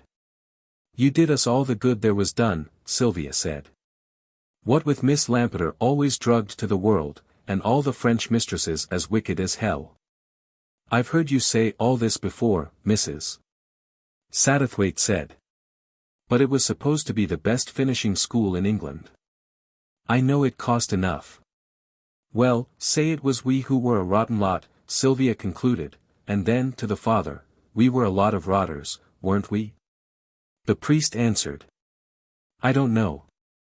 I don't suppose you were, or are, any worse than your mother or grandmother, or the patricianesses of Rome or the worshippers of Ashtaroth. It seems we have to have a governing class and governing classes are subject to special temptations. Who's Ashtaroth? Sylvia asked. Astarte. And then, now, father, after your experiences would you say the factory girls of Liverpool, or any other slum, are any better women than us that you used to look after? Astarte Syriaca, the father said, was a very powerful devil. There's some that hold she's not dead yet. I don't know that I do myself. Well, I've done with her, Sylvia said. The father nodded. You've had dealings with Mrs. Profumo, he asked. And that loathsome fellow. What's his name? Does it shock you? Sylvia asked. I'll admit it was a bit thick. But I've done with it. I prefer to pin my faith to Mrs. Vanderdecken. And, of course, Freud. The priest nodded his head and said. Of course. Of course. But Mrs. Satterthwaite exclaimed, with sudden energy. Sylvia Tietjens, I don't care what you do or what you read, but if you ever speak another word to that woman, you never do to me. Sylvia stretched herself on her sofa. She opened her brown eyes wide and let the lids slowly drop again. I've said once, she said, that I don't like to hear my friends miscalled. Eunice Vanderdecken is a bitterly misjudged woman. She's a real good pal. She's a Russian spy, Mrs. Satterthwaite said. Russian grandmother, Sylvia answered. And if she is, who cares? She's welcome for me. Listen now, you two. I said to myself when I came in, I dare say I've given them both a rotten time. I know you're both more nuts on me than I deserve. And I said I'd sit and listen to all the pie jaw you wanted to give me if I sat till dawn. And I will. As a return. But I'd rather you let my friends alone. Both the elder people were silent. There came from the shuttered windows of the dark room a low, scratching rustle. You hear, the priest said to Mrs. Satterthwaite. It's the branches, Mrs. Satterthwaite answered. The father answered, there's no tree within 10 yards. Try bats as an explanation. I've said I wish you wouldn't, once, Mrs. Satterthwaite shivered. Sylvia said. I don't know what you two are talking about. It sounds like superstition. Mother's rotten with it. I don't say that it's devils trying to get in, the father said. But it's just as well to remember that devils are always trying to get in. And there are especial spots. These deep forests are noted among others. He suddenly turned his back and pointed at the shadowy wall. Who, he asked, but a savage possessed by a devil could have conceived of that as a decoration? He was pointing at a life-sized, coarsely daubed picture of a wild boar dying, its throat cut, and gouts of scarlet blood. Other agonies of animals went away into all the shadows. Sport, he hissed. It's devilry. That's perhaps true, Sylvia said. Mrs. Satterthwaite was crossing herself with great rapidity. The silence remained. Sylvia said. Then if you're both done talking I'll say what I have to say. To begin with. She stopped and sat rather erect, listening to the rustling from the shutters. To begin with, she began again with impetus, you spared me the catalogue of the defects of age, I know them. One grows skinny, my sort, the complexion fades, the teeth stick out. And then there is the boredom. I know it, one is bored, bored, bored. You can't tell me anything I don't know about that. I'm 30. I know what to expect. You'd like to have told me, father, only you were afraid of taking away from your famous man of the world effect, you'd like to have told me that one can insure against the boredom and the long, skinny teeth by love of husband and child. The home stunt. I believe it. I do quite believe it. Only I hate my husband, and I hate my child. She paused, waiting for exclamations of dismay or disapprobation from the priest. These did not come. Think, she said, of all the ruin that child has meant for me, the pain in bearing him and the fear of death. Of course, the priest said, childbearing is for women a very terrible thing. I can't say, Mrs. Tietjens went on, that this has been a very decent conversation. You get a girl, fresh from open sin, and make her talk about it. Of course you're a priest and mother's mother, we're en famille. But Sister Mary of the Cross at the convent had a maxim, wear velvet gloves in family life. We seem to be going at it with the gloves off. Father Consett still didn't say anything. You're trying, of course, to draw me, Sylvia said. I can see that with half an eye. Very well then, you shall. She drew a breath. You want to know why I hate my husband? I'll tell you, it's because of his simple, sheer immorality. I don't mean his actions, his views.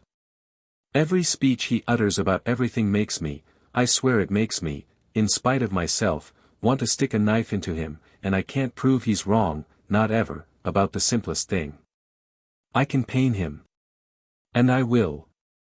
He sits about in chairs that fit his back, clumsy, like a rock, not moving for hours. And I can make him wince. Oh, without showing it. He's what you call, oh, loyal. There's an absurd little chit of a fellow, oh, Macmaster. And his mother, whom he persists in a silly, mystical way in calling a saint, a Protestant saint. And his old nurse, who looks after his child, and the child itself. I tell you I've only got to raise an eyelid. Yes, cock an eyelid up a little when any one of them is mentioned. And it hurts him dreadfully. His eyes roll in a sort of mute anguish. Of course he doesn't say anything. He's an English country gentleman. Father Consett said. This immorality you talk about in your husband. I've never noticed it. I saw a good deal of him when I stayed with you for the week before your child was born. I talked with him a great deal. Except in matters of the two communions, and even in these I don't know that we differed so much, I found him perfectly sound. Sound. Mrs. Satterthwaite said with sudden emphasis, of course he's sound. It isn't even the word. He's the best ever. There was your father, for a good man, and him. That's an end of it. Ah, Sylvia said, you don't know. Look here. Try and be just. Suppose I'm looking at the Times at breakfast and say, not having spoken to him for a week, it's wonderful what the doctors are doing. Have you seen the latest? And at once he'll be on his high horse, he knows everything, and he'll prove that all unhealthy children must be lethal chambered or the world will go to pieces. And it's like being hypnotized, you can't think of what to answer him. Or he'll reduce you to speechless rage by proving that murderers ought not to be executed. And then I'll ask, casually, if children ought to be lethal chambered for being constipated. Because Marchant, that's the nurse, is always whining that the child's bowels aren't regular and the dreadful diseases that leads to. Of course that hurts him. For he's perfectly soppy about that child, though he half knows it isn't his own. But that's what I mean by immorality. He'll profess that murderers ought to be preserved in order to breed from because they're bold fellows, and innocent little children executed because they're sick. And he'll almost make you believe it, though you're on the point of retching at the ideas. You wouldn't now, Father Consett began, and almost coaxingly, think of going into retreat for a month or two. I wouldn't, Sylvia said. How could I?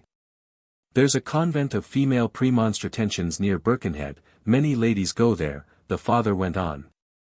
They cook very well, and you can have your own furniture and your own maid if you don't like nuns to wait on you. It can't be done, Sylvia said, you can see for yourself. It would make people smell a rat at once. Christopher wouldn't hear of it. No, I'm afraid it can't be done, father, Mrs. Satterthwaite interrupted finally. I've hidden here for 4 months to cover Sylvia's tracks. I've got waitmans to look after. My new land steward's coming in next week. Still, the father urged, with a sort of tremulous eagerness, if only for a month. If only for a fortnight. So many Catholic ladies do it. Ye might think of it. I see what you're aiming at, Sylvia said with sudden anger, you're revolted at the idea of my going straight from one man's arms to another. I'd be better pleased if there could be an interval, the father said. It's what's called bad form. Sylvia became electrically rigid on her sofa. Bad form, she exclaimed. You accuse me of bad form. The father slightly bowed his head like a man facing a wind. I do, he said. It's disgraceful. It's unnatural. I'd travel a bit at least.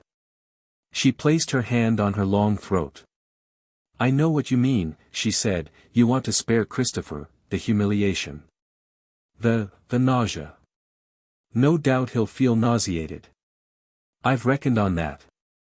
It will give me a little of my own back. The father said. That's enough, woman. I'll hear no more. Sylvia said. You will then.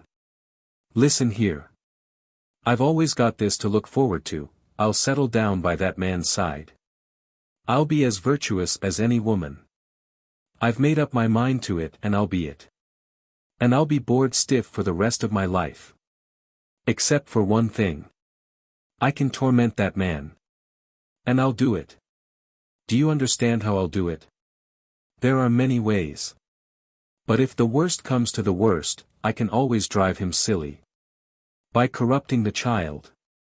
She was panting a little, and round her brown eyes the whites showed. I'll get even with him. I can. I know how, you see.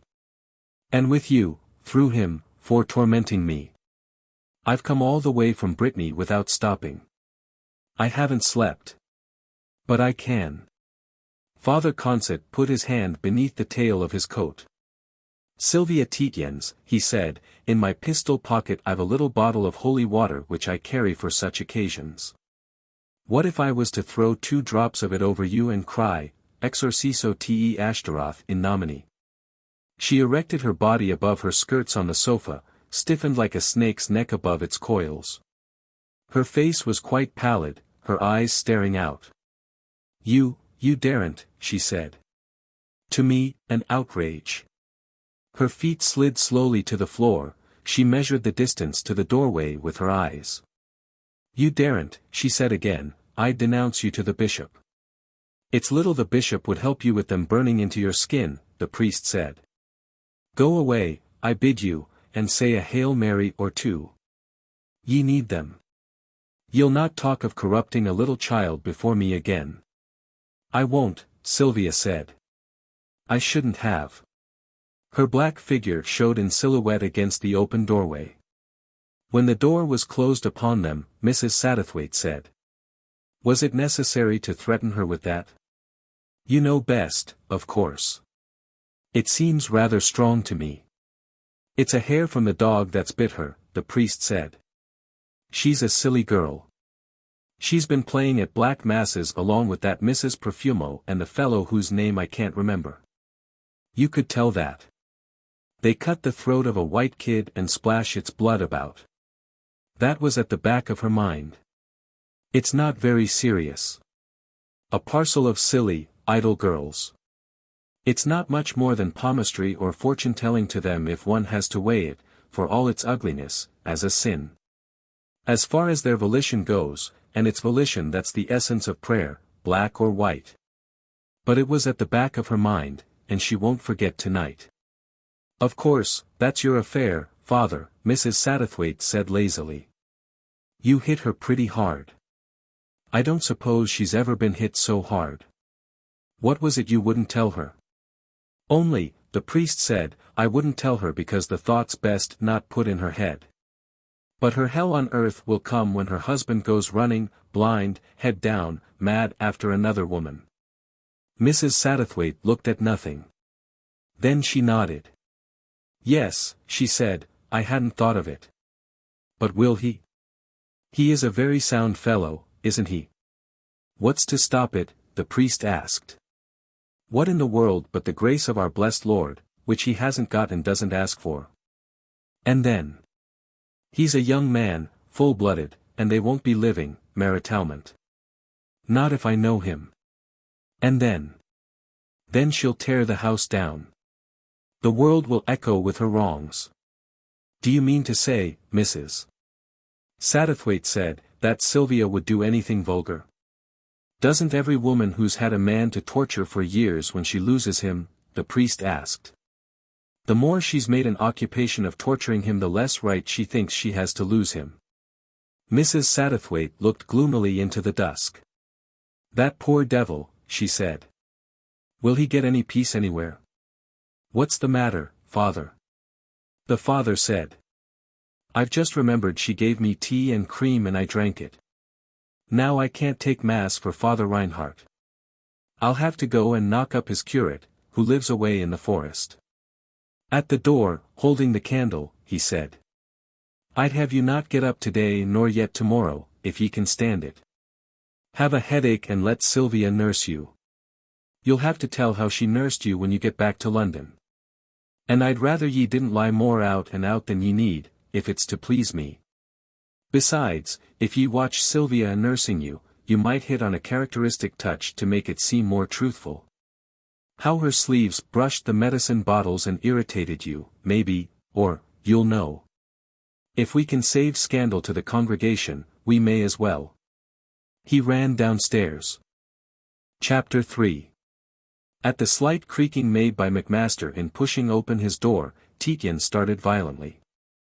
He was sitting in a smoking jacket, playing Patience engrossly in a sort of garret bedroom. It had a sloping roof outlined by black oak beams, which cut into squares the cream-colored patent distemper of the walls. The room contained also a four-post bedstead, a corner cupboard in black oak, and many rush mats on a polished oak floor of very irregular planking. Tietjens, who hated these disinterred and waxed relics of the past, sat in the center of the room at a flimsy card table beneath a white-shaded electric light of a brilliance that, in those surroundings, appeared unreasonable. This was one of those restored old groups of cottages that it was at that date the fashion to convert into hostelries. To it Macmaster, who was in search of the inspiration of the past, had preferred to come. Tietjens, not desiring to interfere with his friend's culture, had accepted the quarters, though he would have preferred to go to a comfortable modern hotel as being less affected and cheaper. Accustomed to what he called the grown oldnesses of a morose, rambling Yorkshire manor house, he disliked being among collected and rather pitiful bits which, he said, made him feel ridiculous. As if he were trying to behave seriously at a fancy dress ball. Macmaster, on the other hand, with gratification and a serious air, would run his finger-tips along the bevellings of a darkened piece of furniture, and would declare it genuine Chippendale or Jacobean oak, as the case might be. And he seemed to gain an added seriousness and weight of manner with each piece of ancient furniture that down the years he thus touched. But Tietjens would declare that you could tell the beastly thing was a fake by just cocking an eye at it and, if the matter happened to fall under the test of professional dealers in old furniture, Tietjens was the more often in the right of it. And Macmaster, sighing slightly, would prepare to proceed still further along the difficult road to connoisseurship. Eventually, by conscientious study, he got so far as at times to be called in by Somerset House to value great properties for probate, an occupation at once distinguished and highly profitable. Tietjens swore with the extreme vehemence of a man who has been made, but who much dislikes being seen, to start. Macmaster, in evening dress he looked extremely miniature, said. "I'm sorry, old man, I know how much you dislike being interrupted. But the general is in a terrible temper." Tietjens rose stiffly, lurched over to an 18th-century rosewood folding washstand, took from its top a glass of flat whiskey and soda, and gulped down a large quantity. He looked about uncertainly, perceived a notebook on a Chippendale bureau, made a short calculation in pencil and looked at his friend momentarily. Macmaster said again. "I'm sorry, old man. I must have interrupted one of your immense calculations." Tietjens said. "You haven't. I was only thinking. I'm just as glad you've come." "What did you say?" Macmaster repeated. "I said, General is in a terrible temper. It's just as well you didn't come up to dinner." Tietjens said. "He isn't. He isn't in a temper. He's as pleased as Punch at not having to have these women up before him." Macmaster said. "He says he's got the police scouring the whole county for them, and that you'd better leave by the first train tomorrow." Tietjens said. "I won't. I can't. I've got to wait here for a wire from Sylvia." Macmaster groaned. "Oh dear. Oh dear." Then he said hopefully, "But we could have it forwarded to Hythe." Tietjens said with some vehemence. "I tell you I won't leave here. I tell you I've settled it with the police and that swine of a cabinet minister. I've mended the leg of the canary of the wife of the police constable. Sit down and be reasonable. The police don't touch people like us." Macmaster said. "I don't believe you realize the public feeling there is." "Of course I do, amongst people like Sandbach," Tietjens said. "Sit down, I tell you. Have some whiskey." He filled himself out another long tumbler and, holding it, dropped into a too low-seated, reddish wicker armchair that had cretonne fixings. Beneath his weight the chair sagged a good deal and his dress shirt front bulged up to his chin. Macmaster said. "What's the matter with you?" Tietjens' eyes were bloodshot. "I tell you," Tietjens said, "I'm waiting for a wire from Sylvia." Macmaster said. "Oh. And then, it can't come tonight, it's getting on for one." "It can," Tietjens said, "I've fixed it up with the postmaster, all the way up to town. It probably won't come because Sylvia won't send it until the last moment, to bother me. None the less I'm waiting for a wire from Sylvia, and this is what I look like." Macmaster said. "That woman's the cruelest beast." "You might," Tietjens interrupted, "remember that you're talking about my wife." "I don't see," Macmaster said, "how one can talk about Sylvia without." "The line is a perfectly simple one to draw," Tietjens said. "You can relate a lady's actions if you know them and are asked to. You mustn't comment. In this case you don't know the lady's actions even, so you may as well hold your tongue." He sat looking straight in front of him. Macmaster sighed from deep in his chest. He asked himself if this was what 16 hours waiting had done for his friend, what were all the remaining hours going to do? Tietjens said. "I shall be fit to talk about Sylvia after 2 more whiskies. Let's settle your other perturbations first. The fair girl is called Wannop, Valentine Wannop." "That's the professor's name," Macmaster said. "She's the late Professor Wannop's daughter," Tietjens said. "She's also the daughter of the novelist." Macmaster interjected. "But she supported herself for a year after the professor's death as a domestic servant," Tietjens said. "Now she's housemaid for her mother, the novelist, in an inexpensive cottage. I should imagine the two experiences would make her desire to better the lot of her sex. Macmaster again interjected but I got that information from the policeman whilst I was putting his wife's canary's leg in splints. Macmaster said. The policeman you knocked down? His eyes expressed unreasoning surprise. He added, he knew Miss Wannop then. You would not expect much intelligence from the police of Sussex, Tietjens said. But you would be wrong. P.C. Finn is clever enough to recognize the young lady who for several years past has managed the constabulary's wives and children's annual tea and sports. He says Miss Wannop holds the quarter-mile, half-mile, high jump, long jump and putting the weight records for East Sussex. That explains how she went over that dike in such tidy style. And precious glad the good, simple man was when I told him he was to leave the girl alone. He didn't know, he said, how he'd ever had the face to serve the warrant on Miss Wannop. The other girl, the one that squeaked, is a stranger, a Londoner probably. Macmaster said. You told the policeman. I gave him, Tietjens said, the Right Honourable Stephen Fenwick Waterhouse's compliments, and he'd be much obliged if the P.C.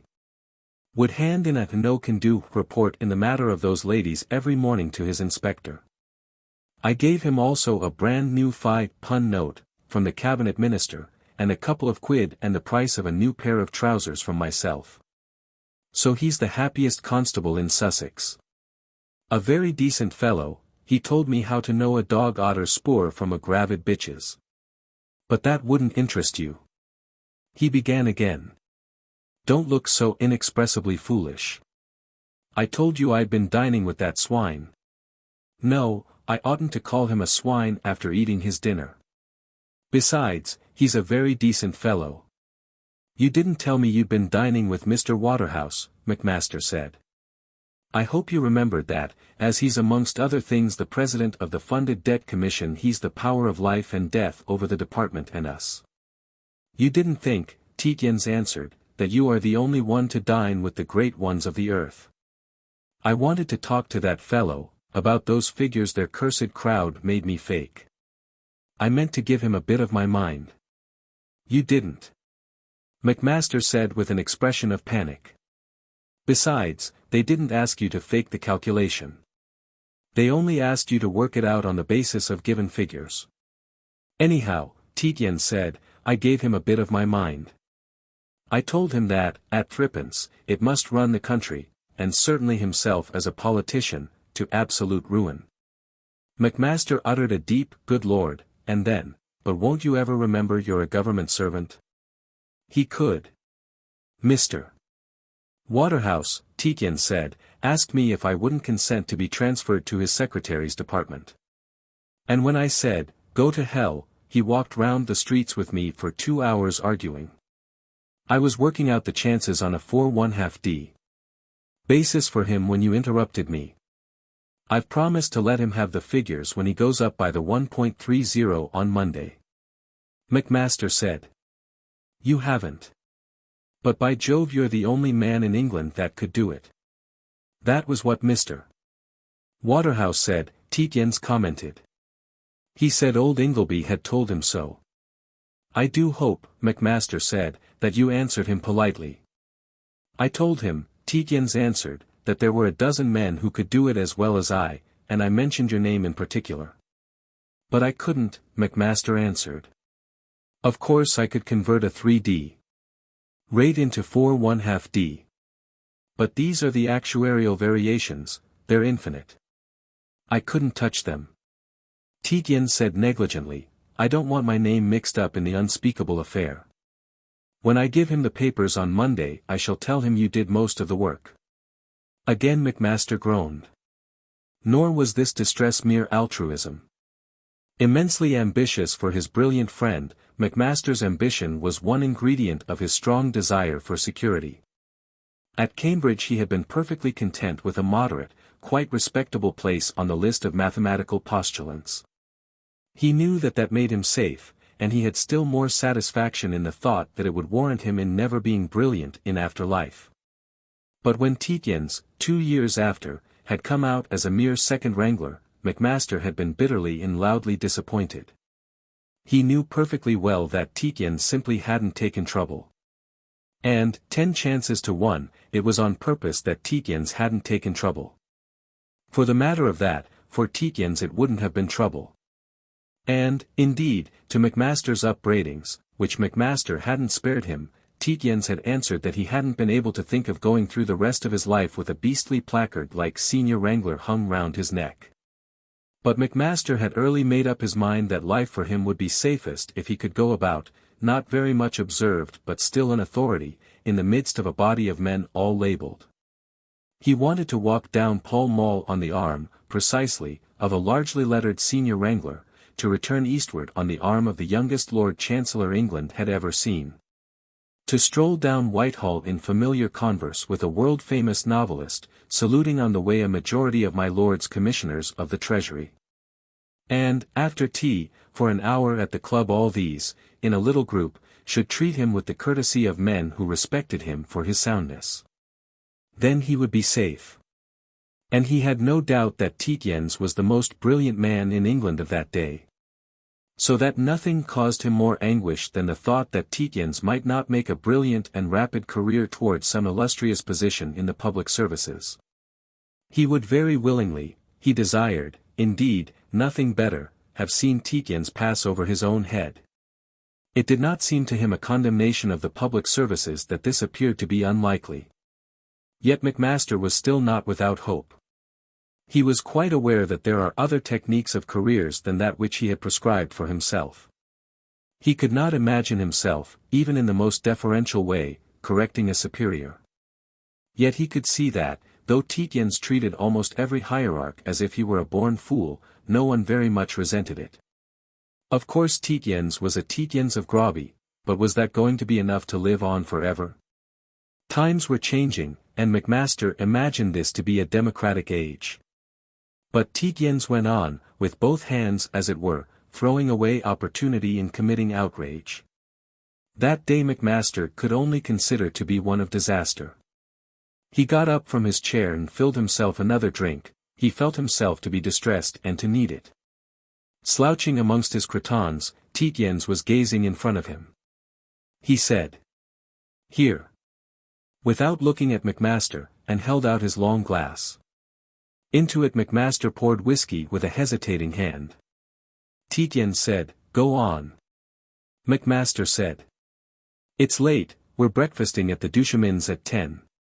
Tietjens answered, "Don't worry, sonny. We'll be there for your pretty lady." He added, "Wait another quarter of an hour. I want to talk to you." Macmaster sat down again and deliberately began to review the day. It had begun with disaster, and in disaster it had continued. And, with something like a bitter irony, Macmaster remembered and brought up now for digestion the parting words of General Campion to himself. The general had limped with him to the hall door up at Mount Spy and, standing patting him on the shoulder, tall, slightly bent and very friendly, had said, "Look here. Christopher Tietjens is a splendid fellow. But he needs a good woman to look after him. Get him back to Sylvia as quick as you can. Had a little tiff, haven't they? Nothing serious? Chrissy hasn't been running after the skirts? No. I dare say a little. No. Well then." Macmaster had stood like a gatepost, so appalled. He had stuttered. "No. No. We've known them both so long," the general went on. "Lady Claudine in particular. And, believe me, Sylvia is a splendid girl. Straight as a die. The soul of loyalty to her friends. And fearless. She'd face the devil in his rage. You should have seen her out with the Belvoir. Of course you know her. Well then." Macmaster had just managed to say that he knew Sylvia, of course. "Well then," the general had continued. "You'll agree with me that if there is anything wrong between them he's to blame. And it will be resented. Very bitterly. He wouldn't set foot in this house again. But he says he's going out to her and Mrs. Satterthwaite. I believe, Macmaster had begun. I believe he is. Well then, the general had said, it's all right. But Christopher Tietjens needs a good woman's backing. He's a splendid fellow. There are few young fellows for whom I have more. I could almost say respect. But he needs that. To ballast him. In the car, running down the hill from Mountby, Macmaster had exhausted himself in the effort to restrain his execrations of the general. He wanted to shout that he was a pig-headed old fool, a meddlesome ass. But he was in the car with the two secretaries of the cabinet minister, the Right Honourable Edward Fenwick Waterhouse, who, being himself an advanced Liberal down for a week-end of golf, preferred not to dine at the house of the Conservative member. At that date there was, in politics, a phase of bitter social feud between the parties, a condition that had not till lately been characteristic of English political life. The prohibition had not extended itself to the two younger men. Macmaster was not unpleasurably aware that these two fellows treated him with a certain deference. They had seen Macmaster being talked to familiarly by General Lord Edward Campion. Indeed, they in the car had been kept waiting whilst the general patted their fellow guest on the shoulder, held his upper arm and spoke in a low voice into his ear. But that was the only pleasure that Macmaster got out of it. Yes, the day had begun disastrously with Sylvia's letter, it ended, if it was ended, almost more disastrously with the general's eulogy of that woman. During the day he had nerved himself to having an immensely disagreeable scene with Tietjens. Tietjens must divorce the woman, it was necessary for the peace of mind of himself, of his friends, of his family, for the sake of his career, in the very name of decency. In the meantime Tietjens had rather forced his hand. It had been a most disagreeable affair. They had arrived at Rye in time for lunch, at which Tietjens had consumed the best part of a bottle of Burgundy. During lunch Tietjens had given Macmaster Sylvia's letter to read, saying that, as he should later consult his friend had better be made acquainted with the document. The letter had appeared extraordinary in its effrontery, for it said nothing. Beyond the bare statement, I am now ready to return to you, it occupied itself simply with the fact that Mrs.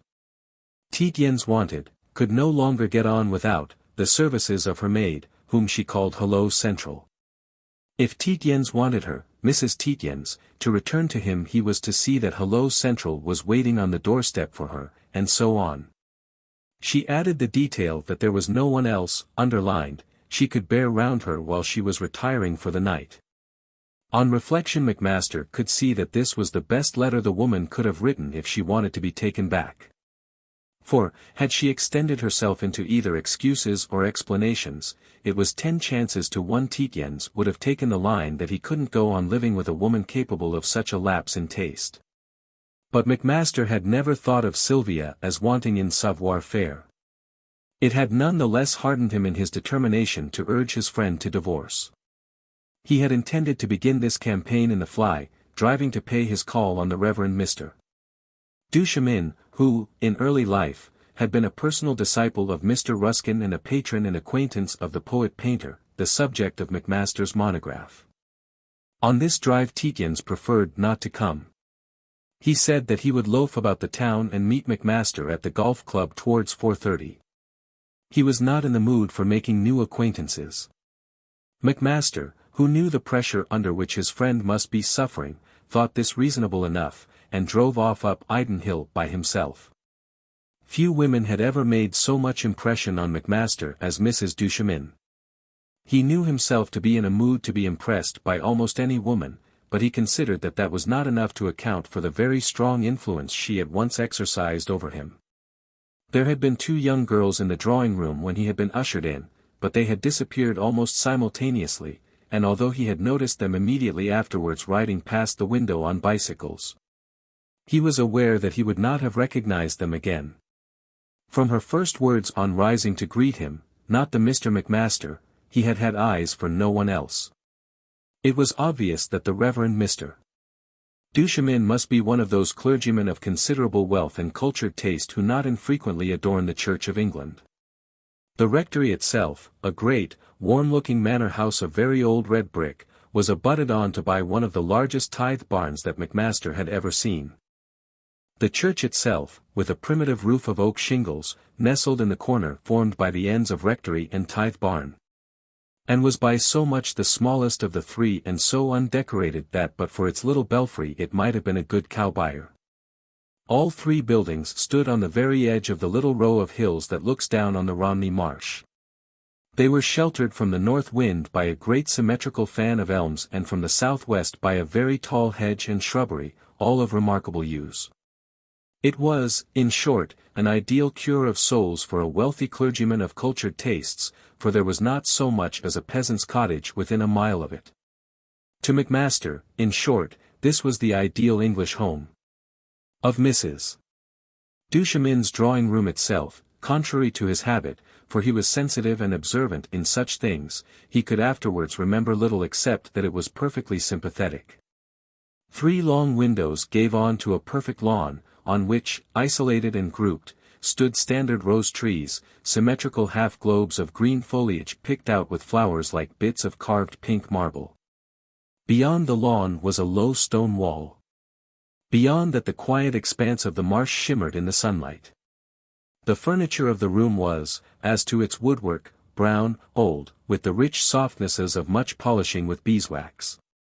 What pictures there were Macmaster recognized at once as being by Simeon Solomon, one of the weaker and more frail aesthetes, aureoled, palish heads of ladies carrying lilies that were not very like lilies. They were in the tradition, but not the best of the tradition. Macmaster understood, and later Mrs. Duchemin confirmed him in the idea, that Mr. Duchemin kept his more precious specimens of work in a sanctum, leaving to the relatively public room, good-humoredly, and with slight contempt, these weaker specimens. That seemed to stamp Mr. Duchemin at once as being of the elect. Mr. Duchemin in person was, however, not present, and there seemed to be a good deal of difficulty in arranging a meeting between the two men. Mr. Duchemin, his wife said, was much occupied at the week-ends. She added, with a faint and rather absent smile, the word, naturally. Macmaster at once saw that it was natural for a clergyman to be much occupied during the week-ends. With a little hesitation Mrs. Duchemin suggested that Mr. Macmaster and his friend might come to lunch on the next day, Saturday. But Macmaster had made an engagement to play the foursome with General Campion, half the round from 12 till 1:30, half the round from 3 to 4:30. And, as their then present arrangement stood, Macmaster and Tietjens were to take the 6.30 train to Hythe, that ruled out either tea or dinner next day. With sufficient, but not too extravagant, regret, Mrs. Duchemin raised her voice to say, "Oh dear! Oh dear! But you must see my husband and the pictures after you have come so far."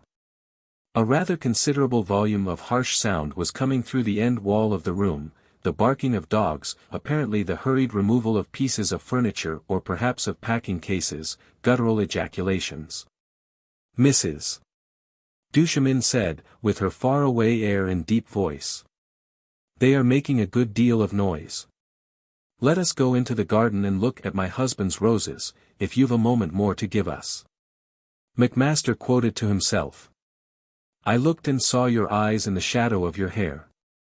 There was no doubt that Mrs. Duchemin's eyes, which were of a dark, pebble blue, were actually in the shadow of her blue-black, very regularly waved hair. The hair came down on the square, low forehead. It was a phenomenon that Macmaster had never before really seen, and, he congratulated himself, this was one more confirmation, if confirmation were needed, of the powers of observation of the subject of his monograph. Mrs. Duchemin bore the sunlight. Her dark complexion was clear, there was, over the cheekbones, a delicate suffusion of light carmine. Her jawbone was singularly clear-cut, to the pointed chin, like an alabaster, medieval saint's. She said, "Of course you're Scotch. I'm from Auld Reekie myself." Macmaster would have known it. He said he was from the port of Leith. He could not imagine hiding anything from Mrs. Duchemin. Mrs. Duchemin said with renewed insistence, Oh, but of course you must see my husband and the pictures. Let me see. We must think. Would breakfast now? Macmaster said that he and his friend were government servants and up to rising early.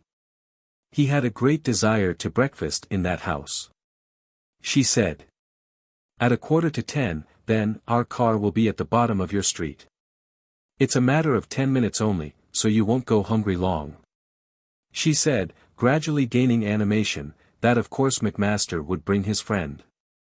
He could tell Tietjens that he should meet a very charming girl. She stopped and added suddenly, probably, at any rate. She said the name which Macmaster caught as Wanstead. And possibly another girl. And Mr. Horst, or something like it, her husband's junior curate. She said reflectively. Yes, we might try quite a party, and added, quite noisy and gay. I hope your friend's talkative. Macmaster said something about trouble. Oh, it can't be too much trouble, she said. Besides, it might do my husband good. She went on, Mr. Duchemin is apt to brood. It's perhaps too lonely here. And added the rather astonishing words, after all. And, driving back in the fly, Macmaster said to himself that you couldn't call Mrs. Duchemin ordinary, at least. Yet meeting her was like going into a room that you had long left and never ceased to love. It felt good. It was perhaps partly her Edinburghness. Macmaster allowed himself to coin that word.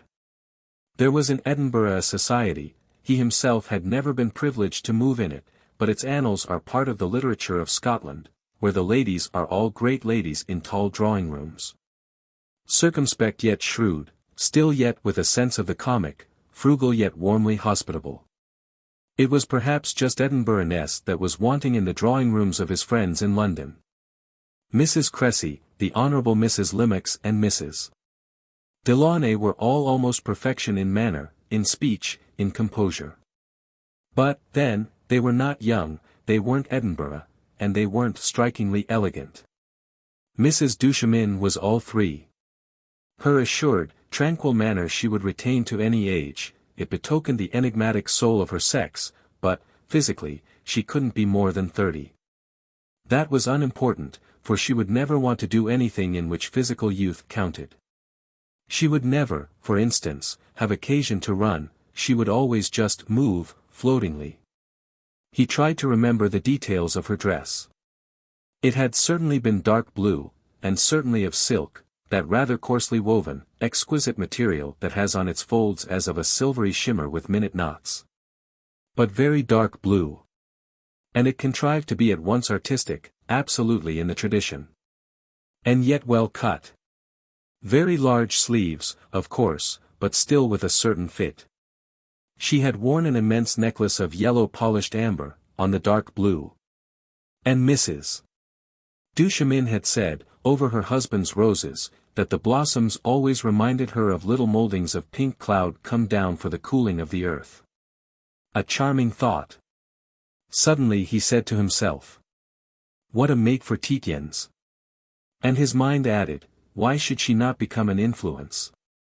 A vista opened before him, in time. He imagined Tietjens, in some way proprietarily responsible for Mrs. Duchemin, quite pour le bon, tranquilly passionate and accepted, motif.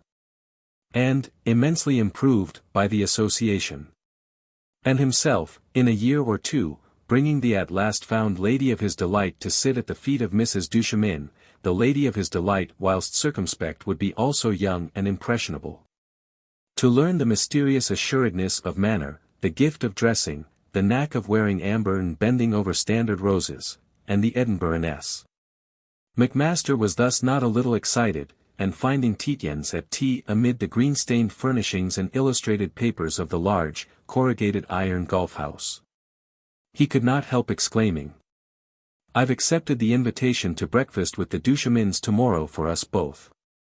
I hope you won't mind, although Tietjens was sitting at a little table with General Campion and his brother-in-law, the Honourable Paul Sandbach, Conservative member for the division and husband of Lady Claudine. The General said pleasantly to Tietjens. Breakfast. With Duchemin. You go, my boy. You'll get the best breakfast you ever had in your life. He added to his brother-in-law, not the eternal mock kedgeree Claudine gives us every morning. Sandbach grunted. It's not for want of trying to steal their cook. Claudine has a shy at it every time we come down here. The general said pleasantly to Macmaster, he spoke always pleasantly, with a half-smile and a slight sibilance. My brother-in-law isn't serious, you understand. My sister wouldn't think of stealing a cook. Let alone from Duchemin. She'd be frightened too. Sandbach grunted. Who wouldn't? Both these gentlemen were very lame, Mr. Sandbach from birth and the general as the result of a slight but neglected motor accident. He had practically only one vanity, the belief that he was qualified to act as his own chauffeur, and since he was both inexpert and very careless, he met with frequent accidents. Mr. Sandbach had a dark, round, bulldog face and a violent manner. He had twice been suspended from his parliamentary duties for applying to the then Chancellor of the Exchequer the epithet, lying attorney, and he was at that moment still suspended. Macmaster then became unpleasantly perturbed. With his sensitiveness he was perfectly aware of an unpleasant chill in the air. There was also a stiffness about Tietjens' eyes. He was looking straight before him, there was a silence too. Behind Tietjens' back were two men with bright green coats, red knitted waistcoats and florid faces. One was bald and blonde, the other had black hair, remarkably oiled and shiny, both were 45ish. They were regarding the occupants of the Tietjens table with both their mouths slightly open. They were undisguisedly listening. In front of each were 3 empty sloe gin glasses and 1 half-filled tumbler of brandy and soda. Macmaster understood why the general had explained that his sister had not tried to steal Mrs. Duchemin's cook. Tietjens said, "Drink up your tea quickly and let's get started." He was drawing from his pocket a number of telegraph forms which he began arranging. The general said, "Don't burn your mouth. We can't start off before all these other gentlemen. We're too slow." "No. We're beastly well stuck," Sandbach said. Tietjens handed the telegraph forms over to Macmaster. "You'd better take a look at these," he said. "I mayn't see you again today after the match.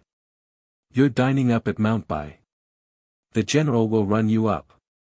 Lady Claude will excuse me. I've got work to do." This was already matter for dismay for Macmaster. He was aware that Tietjens would have disliked dining up at Mountby with the Sandbachs, who would have a crowd, extremely smart but more than usually unintelligent.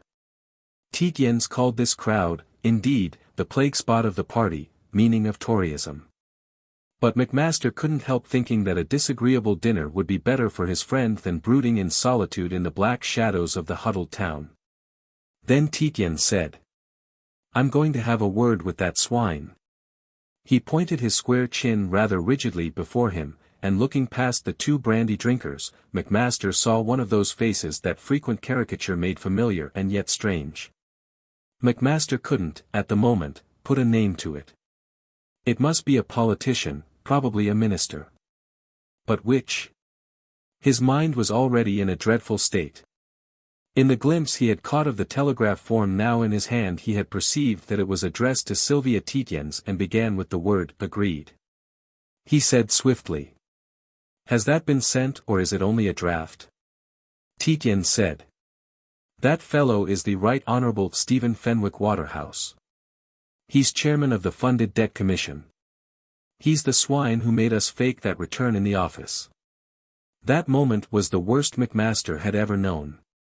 A worse came. Tietjens said, "I'm going to have a word with him. That's why I'm not dining at Mountby. It's a duty to the country." Macmaster's mind simply stopped.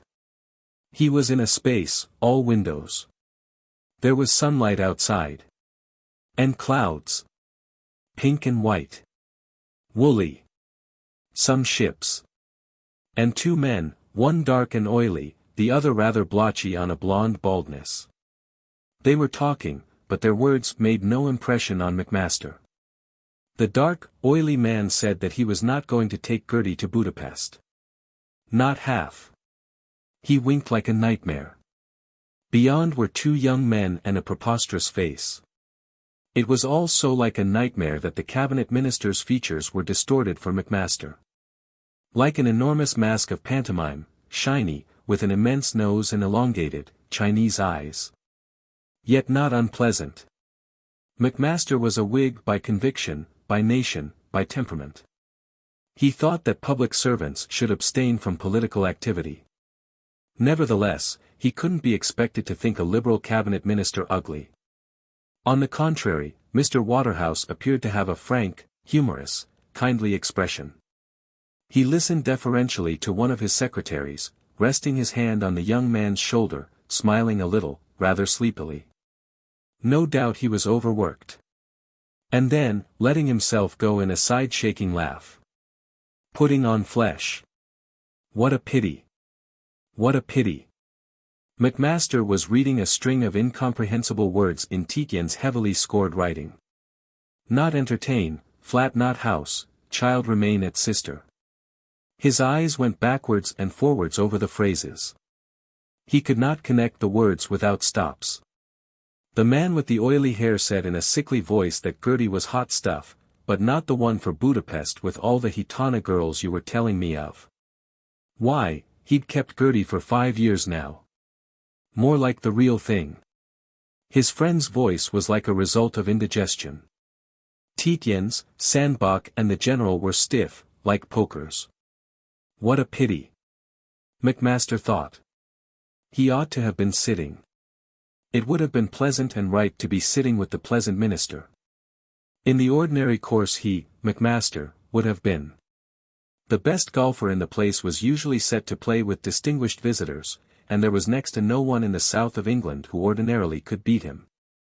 He had begun at 4, playing with a miniature cleek and a £1 ball over the municipal links. Going to the poor school every morning and back to dinner, and back to school and back to bed. Over the cold, rushy, sandy links, beside the grey sea.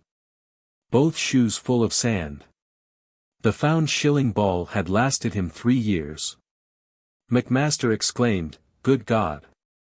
He had just gathered from the telegram that Tietjens meant to go to Germany on Tuesday. As if at Macmaster's ejaculation Tietjens said, "Yes. It is unbearable. If you don't stop those swine, General, I shall."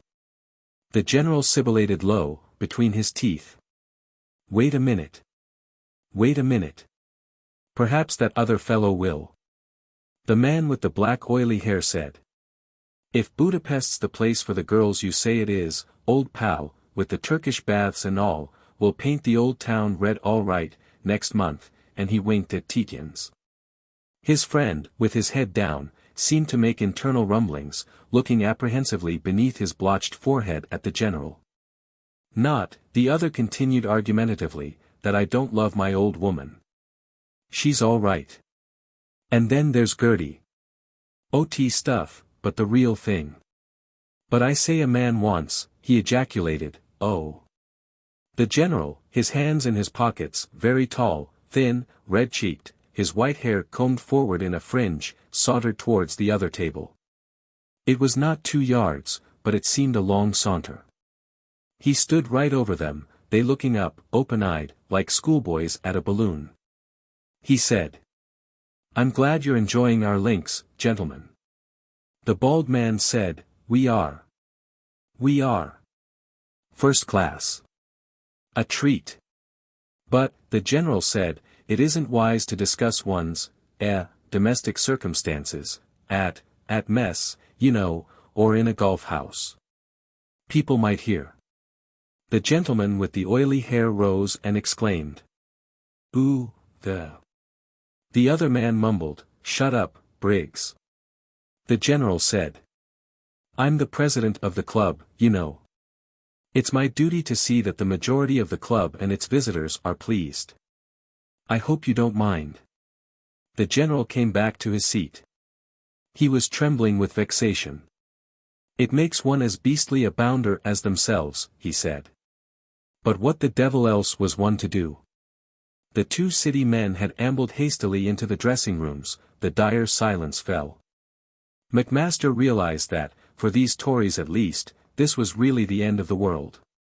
The last of England. He returned, with panic in his heart, to Tietjens' telegram. Tietjens was going to Germany on Tuesday.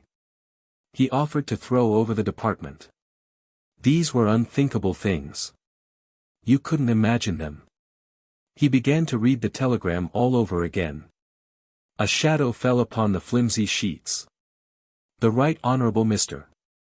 Waterhouse was between the head of the table and the windows.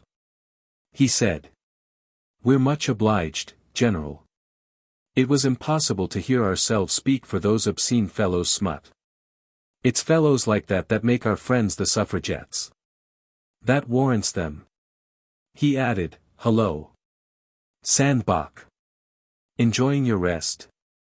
The General said, "I was hoping you'd take on the job of telling these fellows off." Mr. Sandbach, his bulldog jaw sticking out, the short black hair on his scalp appearing to rise, barked. "Hello, water slop. Enjoying your plunder?" Mr. Waterhouse, tall, slouching and untidy-haired, lifted the flaps of his coat. It was so ragged that it appeared as if straws stuck out of the elbows. "All that the suffragettes have left of me," he said, laughingly. "Isn't one of you fellows a genius called Tietjens?" He was looking at Macmaster. The General said, "Tietjens." "Macmaster," the minister went on very friendly. "Oh, it's you. I just wanted to take the opportunity of thanking you." Tietjens said, "Good God. What for?" "You know." The minister said, "We couldn't have got the bill before the House till next session without your figures," he said slyly, "could we, Sandbach," and added to Tietjens, "Ingleby told me." Tietjens was chalk-white and stiffened. He stuttered. "I can't take any credit. I consider." Macmaster exclaimed. "Tietjens, you," he didn't know what he was going to say. "Oh, you're too modest," Mr. Waterhouse overwhelmed Tietjens. "We know whom we've to thank." His eyes drifted to Sandbach a little absently. Then his face lit up. "Oh. Look here, Sandbach," he said. "Come here, will you?" He walked a pace or two away, calling to one of his young men, "Oh, Sanderson, give the bobby a drink. A good stiff one." Sandbach jerked himself awkwardly out of his chair and limped to the minister. Tietjens burst out. "Me too modest. Me. The swine. The unspeakable swine." The General said. "What's it all about, Chrissy? You probably are too modest." Tietjens said. "Damn it. It's a serious matter. It's driving me out of the unspeakable office I'm in." Macmaster said. "No. No. You're wrong. It's a wrong view you take." And with a good deal of real passion he began to explain to the General. It was an affair that had already given him a great deal of pain. The government had asked the statistical department for figures illuminating a number of schedules that they desired to use in presenting their new bill to the Commons. Mr. Waterhouse was to present it. Mr. Waterhouse at the moment was slapping Mr. Sandbach on the back, tossing the hair out of his eyes and laughing like a hysterical schoolgirl. He looked suddenly tired. A police constable, his buttons shining, appeared, drinking from a pewter pot outside the glazed door. The two city men ran across the angle from the dressing room to the same door, buttoning their clothes. The minister said loudly, "Make it guineas." It seemed to Macmaster painfully wrong that Tietjens should call anyone so genial and unaffected an unspeakable swine. It was unjust. He went on with his explanation to the General. The government had wanted a set of figures based on a calculation called B7. Tietjens, who had been working on one called H19, for his own instruction, had persuaded himself that H19 was the lowest figure that was actuarially sound. The General said pleasantly, "All this is Greek to me." "Oh no, It needn't be, Macmaster heard himself say. It amounts to this. Chrissy was asked by the government, by Sir Reginald Ingleby, to work out what 3 by 3 comes to. It was that sort of thing in principle.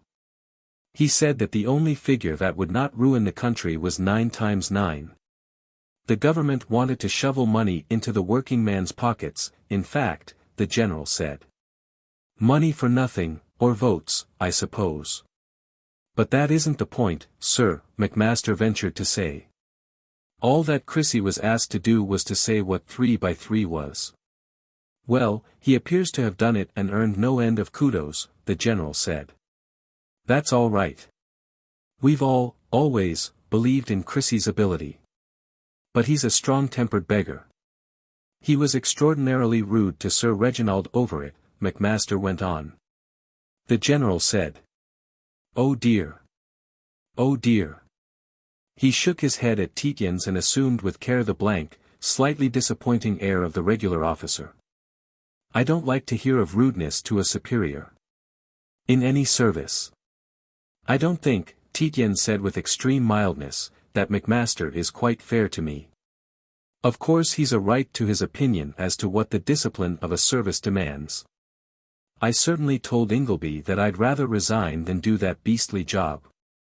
You shouldn't have, the general said. What would become of the services if everyone did as you did?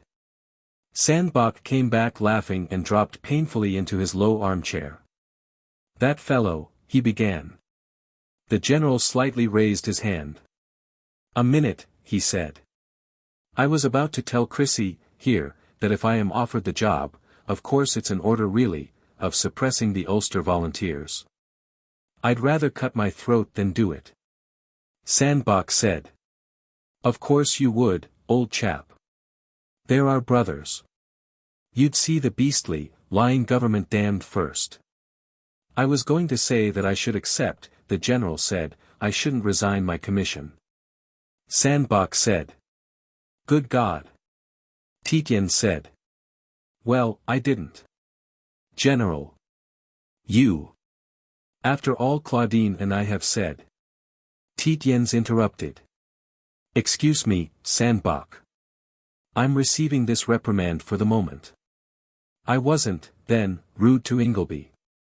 If I'd expressed contempt for what he said or for himself, that would have been rude. I didn't. He wasn't in the least offended. He looked like a cockatoo, but he wasn't offended. And I let him over-persuade me. He was right, really. He pointed out that, if I didn't do the job, those swine would put on one of our little competition walla head clerks and get all the schedules faked, as well as starting off with false premises. That's the view I take, the general said. If I don't take the Ulster job the government will put on a fellow who'll burn all the farmhouses and rape all the women in the 3 counties. They've got him up their sleeve. He only asks for the Connaught Rangers to go through the north with. And you know what that means. All the same, he looked at Tietjens, one should not be rude to one's superiors. I tell you I wasn't rude, Tietjens exclaimed. Damn your nice, paternal old eyes. Get that into your mind. The general shook his head. You brilliant fellows, he said. The country, or the army, or anything, could not be run by you. It takes stupid fools like me and Sandbach, along with sound, moderate heads like our friend here. He indicated Macmaster and, rising, went on, come along. You're playing me, Macmaster. They say you're hot stuff. Chrissy's no good. He can take Sandbach on. He walked off with Macmaster towards the dressing room. Sandbach, wriggling awkwardly out of his chair, shouted. Save the country. Damn it, he stood on his feet. Ian Campion. Look at what the country's come to. What with swine like these 2 in our club houses. And policemen to go round the links with ministers to protect them from the wild women. By God! I'd like to have the flaying of the skin off some of their backs. I would.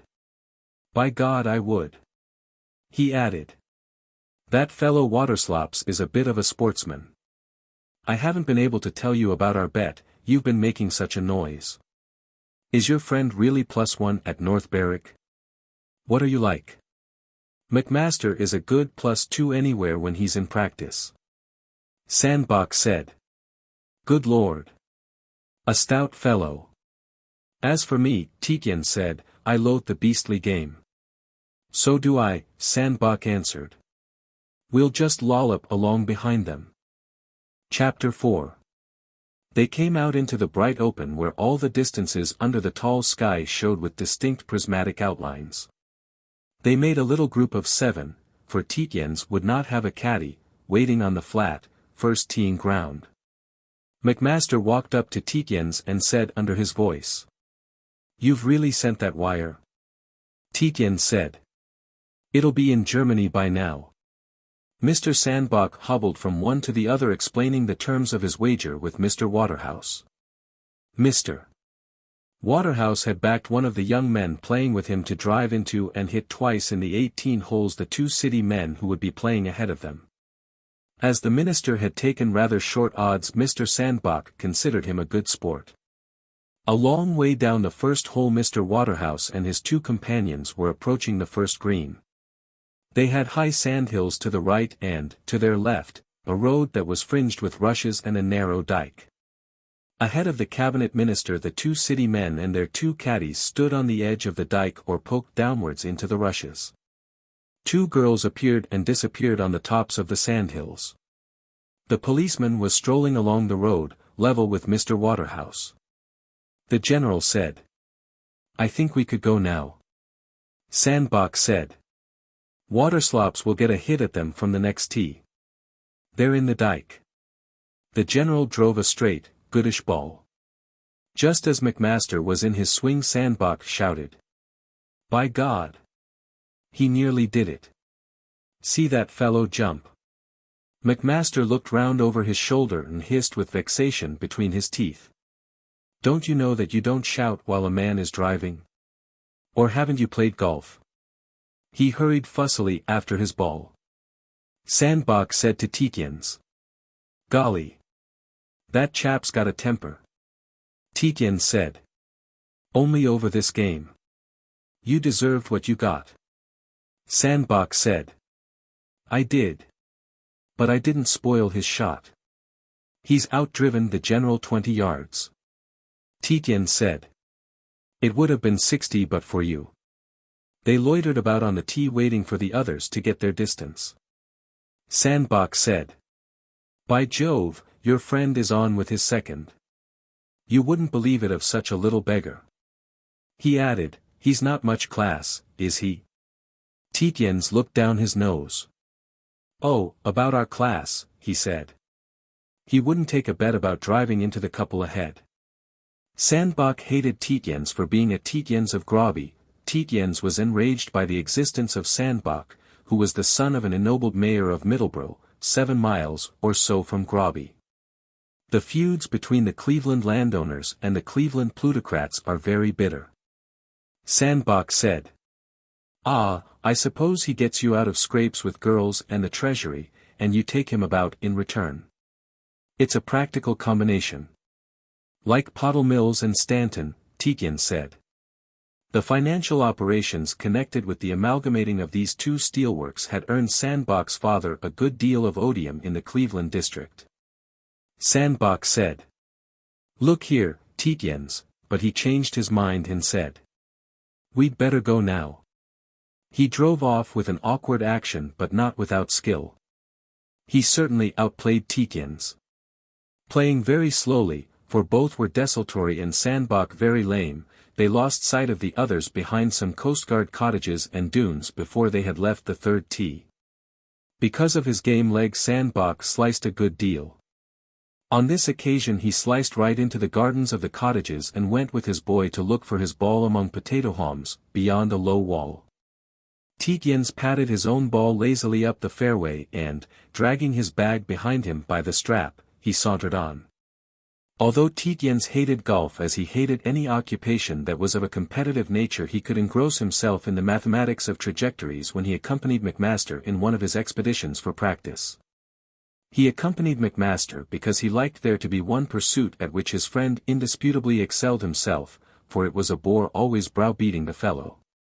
But he stipulated that they should visit 3 different and, if possible, unknown courses every weekend when they golfed.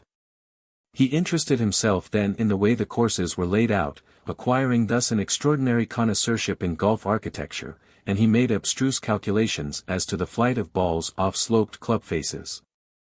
As to the foot-poundals of energy exercised by one muscle or the other, and as to theories of spin. As often as not he palmed Macmaster off as a fair, average player on some other unfortunate fair, average stranger.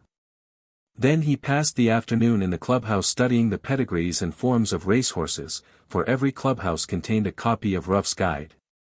In the spring he would hunt for and examine the nests of soft-billed birds, for he was interested in the domestic affairs of the cuckoo, though he hated natural history and field botany. On this occasion he had just examined some notes of other mashie shots, had put the notebook back in his pocket, and had addressed his ball with a niblick that had an unusually roughened face and a head like a hatchet. Meticulously, when he had taken his grip he removed his little and third fingers from the leather of the shaft. He was thanking heaven that Sandbach seemed to be accounted for 10 minutes at least, for Sandbach was miserly over lost balls and, very slowly, he was raising his mashie to half-cock for a sighting shot. He was aware that someone, breathing a little heavily from small lungs, was standing close to him and watching him. He could indeed, beneath his cap-rim, perceive the tips of a pair of boys' white sand shoes. It in no way perturbed him to be watched since he was avid of no personal glory when making his shots. A voice said. "I say," he continued to look at his ball. "Sorry to spoil your shot," the voice said. "But—" Tietjens dropped his club altogether and straightened his back. A fair young woman with a fixed scowl was looking at him intently. She had a short skirt and was panting a little. "I say," she said, "go and see they don't hurt Gertie. I've lost her." She pointed back to the sandhills. There looked to be some beasts among them. She seemed a perfectly negligible girl except for the frown, her eyes blue, her hair no doubt fair under a white canvas hat. She had a striped cotton blouse, but her fawn tweed skirt was well hung. Tietjens said. "You've been demonstrating." She said. "Of course we have, and of course you object on principle. But you won't let a girl be manhandled. Don't wait to tell me I know it." Noises existed. Sandbach, from beyond the low garden wall 50 yards away, was yelping, just like a dog, "Hi! Hi! Hi! Hi!" and gesticulating.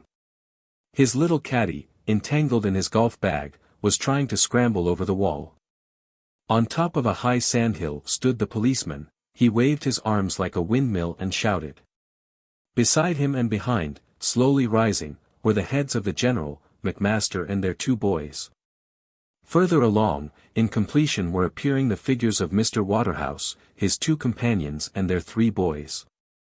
The minister was waving his driver and shouting. They all shouted. A regular rat hunt, the girl said. She was counting. 11 and 2 more caddies. She exhibited satisfaction. "I headed them all off except 2 beasts. They couldn't run. But neither can Gertie," she said urgently. "Come along. You aren't going to leave Gertie to those beasts. They're drunk." Tietjens said. "Cut away then. I'll look after Gertie." He picked up his bag. "No, I'll come with you," the girl said. Tietjens answered, "Oh, you don't want to go to jail. Clear out." She said. "Nonsense. I've put up with worse than that. 9 months as a slavey. Come along." Tietjens started to run, rather like a rhinoceros seeing purple. He had been violently spurred, for he had been pierced by a shrill, faint scream. The girl ran beside him. "Can, run," she panted, "put on a spurt." Screams protesting against physical violence were at that date rare things in England. Tietjens had never heard the like. It upset him frightfully, though he was aware only of an expanse of open country. The policeman, whose buttons made him noteworthy, was descending his conical sandhill, diagonally, with caution. There is something grotesque about a town policeman, silvered helmet and all, in the open country. It was so clear and still in the air. Tietjens felt as if he were in a light museum looking at specimens. A little young woman, engrossed, like a hunted rat, came round the corner of a green mound. "This is an assaulted female," the mind of Tietjens said to him. She had a black skirt covered with sand, for she had just rolled down the sandhill. She had a striped grey and black silk blouse, one shoulder torn completely off, so that a white camisole showed. Over the shoulder of the sandhill came the two city men, flushed with triumph and panting, their red knitted waistcoats moved like bellows. The black-haired one, his eyes lurid and obscene, brandished aloft a fragment of black and grey stuff. He shouted hilariously. "Strip the bitch naked. Ugh. Strip the bitch stark naked," and jumped down the little hill. He cannonied into Tietjens, who roared at the top of his voice. "You infernal swine. I'll knock your head off if you move." Behind Tietjens' back the girl said. "Come along, Gertie. It's only to there." A voice panted in answer. "I can't. My heart." Tietjens kept his eye upon the city man. His jaw had fallen down, his eyes stared. It was as if the bottom of his assured world, where all men desire in their hearts to bash women, had fallen out. He panted. "Urgle! Urgle!" Another scream, a little further than the last voices from behind his back, caused in Tietjens a feeling of intense weariness. What did beastly women want to scream for? He swung round, bag and all. The policeman, his face scarlet like a lobster just boiled, was lumbering unenthusiastically towards the two girls who were trotting towards the dike. One of his hands, scarlet also, was extended. He was not a yard from Tietjens. Tietjens was exhausted, beyond thinking or shouting. He slipped his clubs off his shoulder and, as if he were pitching his kit bag into a luggage van, threw the whole lot between the policeman's running legs. The man, who had no impetus to speak of, pitched forward on to his hands and knees. His helmet over his eyes, he seemed to reflect for a moment, then he removed his helmet and with great deliberation rolled round and sat on the turf. His face was completely without emotion, long, sandy mustached and rather shrewd. He mopped his brow with a carmine handkerchief that had white spots. Tietjens walked up to him. "Clumsy of me," he said. "I hope you're not hurt."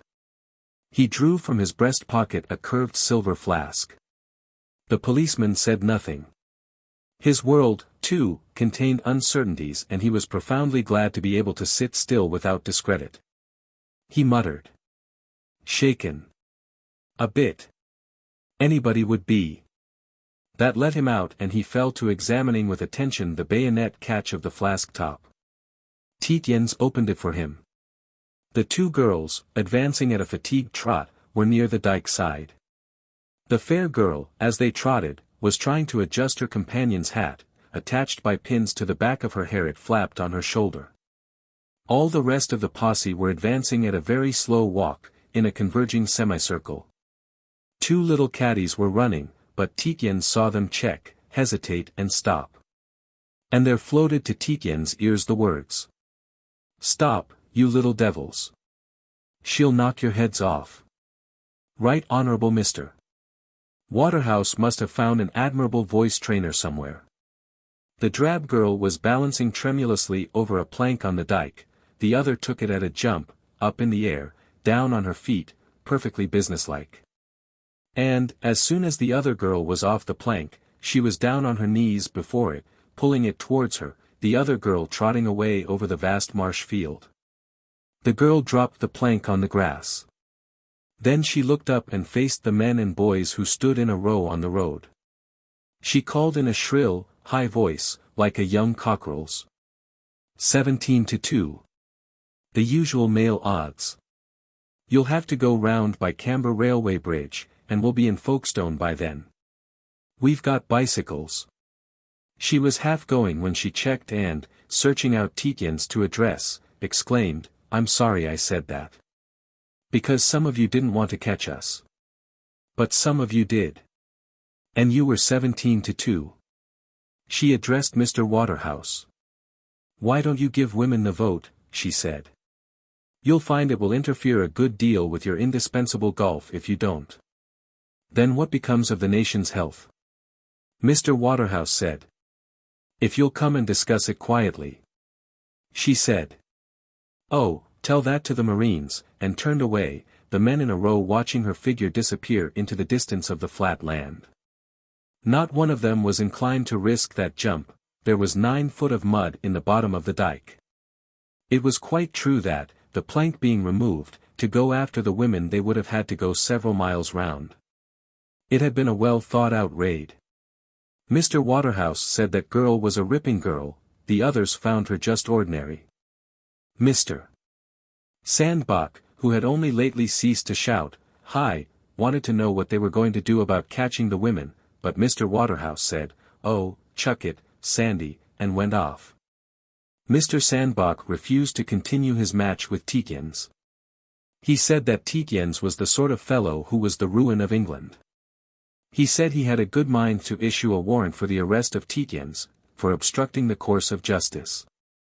Tietjens pointed out that Sandbach wasn't a borough magistrate and so couldn't. And Sandbach went off, and carry one, and began a furious row with the 2 city men who had retreated to a distance. He said they were the sort of men who were the ruin of England. They bleated like rams. Tietjens wandered slowly up the course, found his ball, made his shot with care and found that the ball deviated several feet less to the right of a straight line than he had expected. He tried the shot again, obtained the same result and tabulated his observations in his notebook. He sauntered slowly back towards the clubhouse. He was content. He felt himself to be content for the first time in 4 months. His pulse beat calmly, the heat of the sun all over him appeared to be a beneficent flood. On the flanks of the older and larger sandhills he observed the minute herbage, mixed with little purple aromatic plants. To these the constant nibbling of sheep had imparted a protective teeniness. He wandered, content, round the sandhills to the small, silted harbour mouth. After reflecting for some time on the wave curves and the sloping mud of the water sides he had a long conversation, mostly in signs, with a Finn who hung over the side of a tarred, stump-masted, battered vessel that had a gaping, splintered hole where the anchor should have hung. She came from Archangel, was of several hundred tons burthen, was knocked together anyhow, of soft wood, for about 90 pounds, and launched, sink or swim, in the timber trade. Beside her, taut, glistening with brasswork, was a new fishing boat, just built there for the Lowestoft fleet. Ascertaining her price from a man who was finishing her painting, Tietjens reckoned that you could have built 3 of the Archangel timber ships for the cost of that boat. And that the Archangel vessel would earn about twice as much per hour per ton. It was in that way his mind worked when he was fit, it picked up little pieces of definite, workmanlike information. When it had enough it classified them, not for any purpose, but because to know things was agreeable and gave a feeling of strength, of having in reserve something that the other fellow would not suspect. He passed a long, quiet, abstracted afternoon. In the dressing-room he found the general, among lockers, old coats, and stoneware washing basins set in scrubbed wood. The general leaned back against a row of these things. "You are the ruddy limit," he exclaimed. Tietjens said. "Where's Macmaster?" The general said he had sent Macmaster off with Sandbach in the 2-seater. Macmaster had to dress before going up to Mountby. He added, "The ruddy limit, again. Because I knocked the bobby over?" Tietjens asked. He liked it. The general said. "Knocked the bobby over? I didn't see that." "He didn't want to catch the girls," Tietjens said, "you could see him, oh, yearning not to." "I don't want to know anything about that," the general said. "I shall hear enough about it from Paul Sandbach. Give the bobby a quid and let's hear no more of it. I'm a magistrate." "Then what have I done?" Tietjens said. I helped those girls to get off. You didn't want to catch them, Waterhouse didn't, the policeman didn't. No one did except the swine. Then what's the matter? Damn it all, the general said, don't you remember that you're a young married man? With respect for the general's superior age and achievements, Tietjens stopped himself laughing. If you're really serious, sir, he said, I always remember it very carefully. I don't suppose you're suggesting that I've ever shown want of respect for Sylvia. The general shook his head. I don't know, he said. And damn it all, I'm worried. Hang it all, I'm your father's oldest friend. The general looked indeed worn and saddened in the light of the sandrift, ground glass windows. He said, was that skirt a friend of yours? Had you arranged it with her? Tietjens said. Wouldn't it be better, sir, if you said what you had on your mind? The old general blushed a little. I don't like to, he said straightforwardly. You brilliant fellow. I only want, my dear boy, to hint that. Tietjens said, a little more stiffly. I'd prefer you to get it out, sir. I acknowledge your right as my father's oldest friend. Then, the general burst out, who was the skirt you were lolloping up Pall Mall with? On the last day they trooped the color. I didn't see her myself. Was it this same one? Paul said she looked like a cook maid. Tietjens made himself a little more rigid. She was, as a matter of fact, a bookmaker's secretary, Tietjens said. I imagine I have the right to walk where I like, with whom I like. And no one has the right to question it. I don't mean you, sir. But no one else. The general said puzzledly. It's you brilliant fellows. They all say you're brilliant. Tietjens said. You might let your rooted distrust of intelligence. It's natural of course, but you might let it allow you to be just to me. I assure you there was nothing discreditable. The general interrupted. If you were a stupid young subaltern and told me you were showing your mother's new cook the way to the Piccadilly tube, I'd believe you. But, then, no young subaltern would do such a damn, blasted, tomfool thing.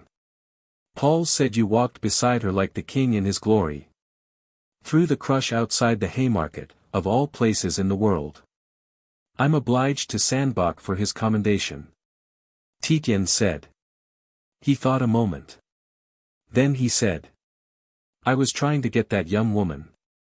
I was taking her out to lunch from her office at the bottom of the Haymarket.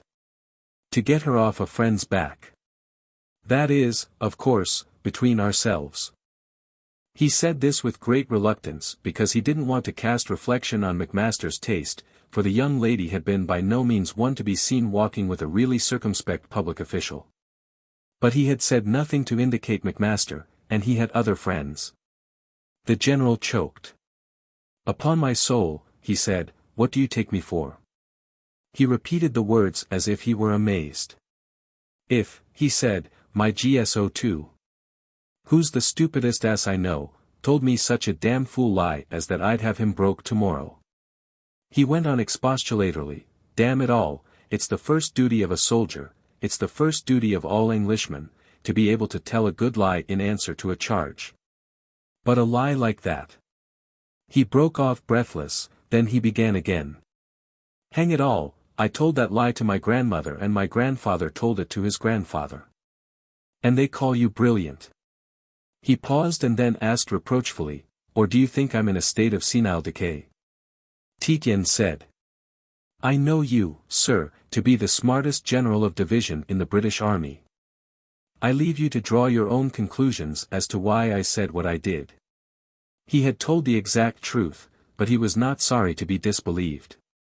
The general said. Then I'll take it that you tell me a lie, meaning me to know that it's a lie. That's quite proper. I take it you mean to keep the woman officially out of it.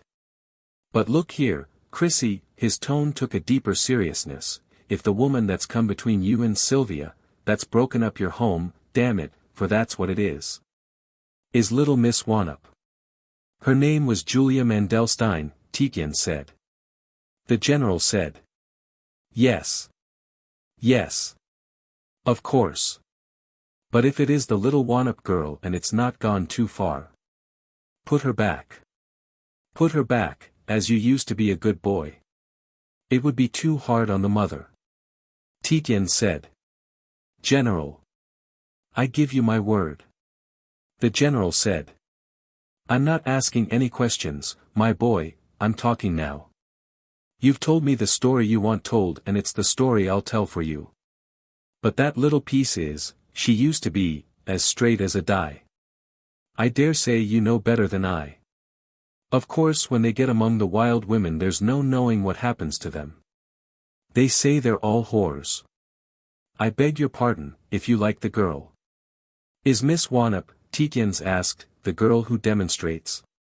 Sandbach said, the general went on, that he couldn't see from where he was whether that girl was the same as the one in the Haymarket.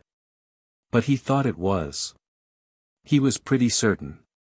As he's married your sister, Tietjens said, one can't impugn his taste in women. I say again, I'm not asking, the general said. But I do say again too, put her back. Her father was a great friend of your father's, or your father was a great admirer of his. They say he was the most brilliant brain of the party. Of course I know who Professor Wanop was, Tietjens said. There's nothing you could tell me about him. I dare say not, the general said drily. Then you know that he didn't leave a farthing when he died and the rotten Liberal government wouldn't put his wife and children on the civil list because he'd sometimes written for a Tory paper. And you know that the mother has had a deuced hard row to hoe and has only just turned the corner. If she can be said to have turned it. I know Claudine takes them all the peaches she can cadge out of Paul's gardener. Tietjens was about to say that Mrs. Wanop, the mother, had written the only novel worth reading since the 18th century. But the general went on. Listen to me, my boy. If you can't get on without women. I should have thought Sylvia was good enough. But I know what we men are. I don't set up to be a saint. I heard a woman in the promenade of the Empire say once that it was the likes of them that saved the lives and figures of all the virtuous women of the country. And I dare say it's true. But choose a girl that you can set up in a tobacco shop and do your courting in the back parlor. Not in the Haymarket. Heaven knows if you can afford it. That's your affair.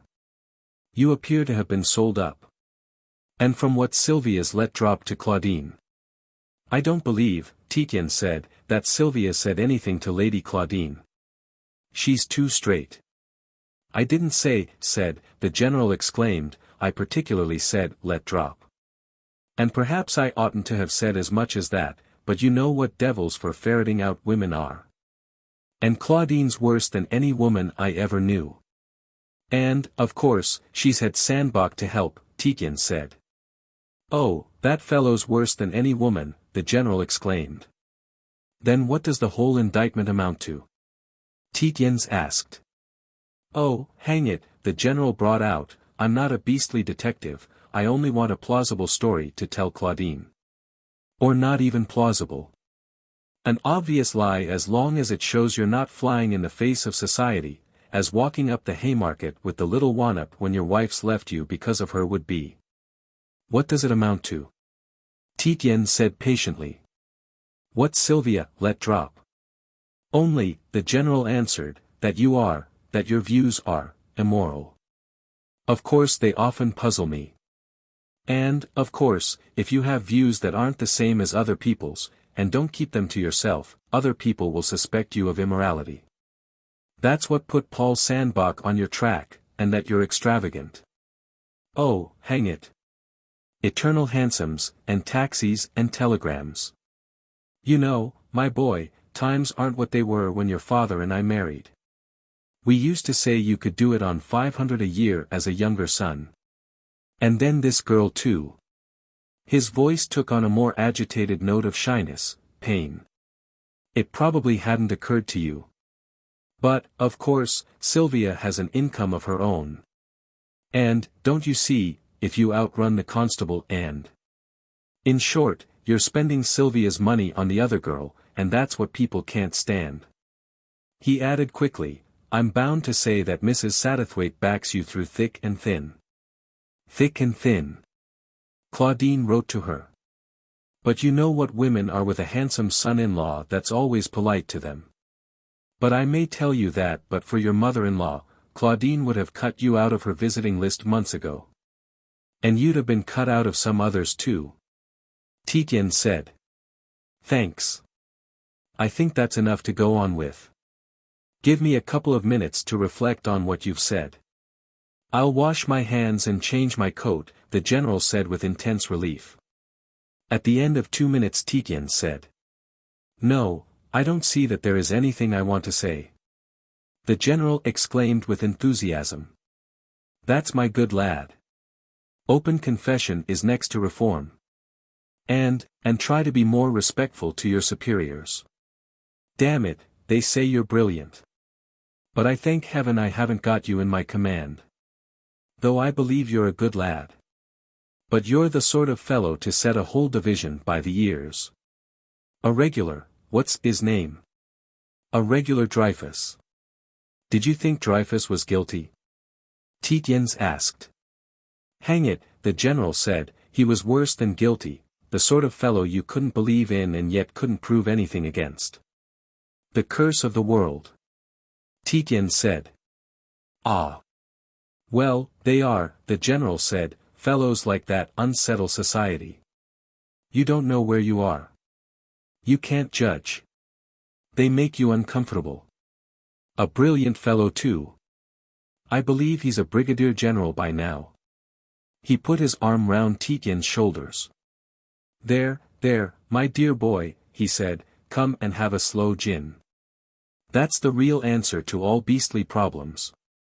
It was some time before Tietjens could get to think of his own problems. The fly that took them back went with the slow pomp of the procession over the winding marsh road in front of the absurdly picturesque red pyramid of the very old town. Tietjens had to listen to the general suggesting that it would be better if he didn't come to the golf club till Monday. He would get Macmaster some good games.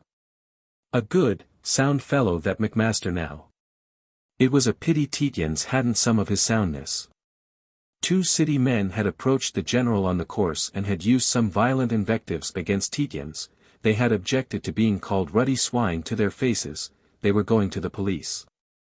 The general said that he had told them himself, slowly and guiltily, that they were ruddy swine and that they would never get another ticket at that club after Monday.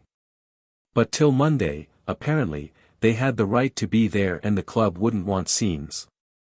Sandbach, too, was infuriated about Tietjens. Tietjens said that the fault lay with the times that permitted the introduction into gentlemen's company of such social swipes as Sandbach. One acted perfectly correctly and then a dirty little beggar like that put dirty little constructions on it and ran about and bleated. He added that he knew Sandbach was the general's brother-in-law, but he couldn't help it. That was the truth. The general said, I know, my boy, I know, but one had to take society as one found it. Claudine had to be provided for and Sandbach made a very good husband, careful, sober, and on the right side in politics. A bit of a rip. But they couldn't ask for everything. And Claudine was using all the influence she had with the other side, which was not a little, women were so wonderful, to get him a diplomatic job in Turkey, so as to get him out of the way of Mrs. Crundall. Mrs. Crundall was the leading anti-suffragette of the little town. That was what made Sandbach so bitter against Tietjens. He told Tietjens so that Tietjens might understand. Tietjens had hitherto flattered himself that he could examine a subject swiftly and put it away in his mind. To the general he hardly listened. The allegations against himself were beastly. But he could usually ignore allegations against himself and he imagined that if he said no more about them he would himself hear no more. And, if there were, in clubs and places where men talk, unpleasant rumors as to himself he preferred it to be thought that he was the rip, not his wife the strumpet. That was normal, male vanity, the preference of the English gentleman.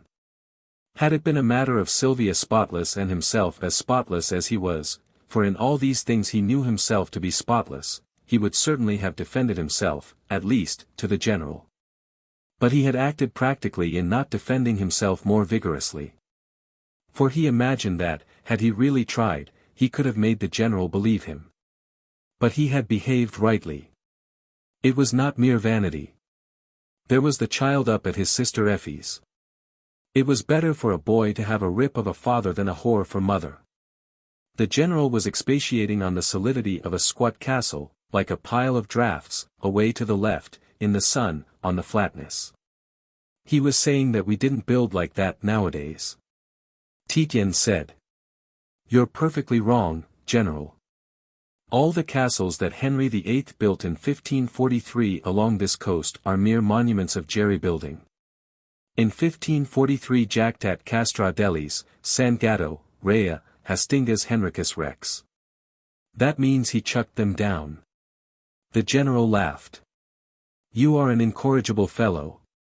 If ever there's any known, certain fact. But go and look at the beastly things, Tietjens said.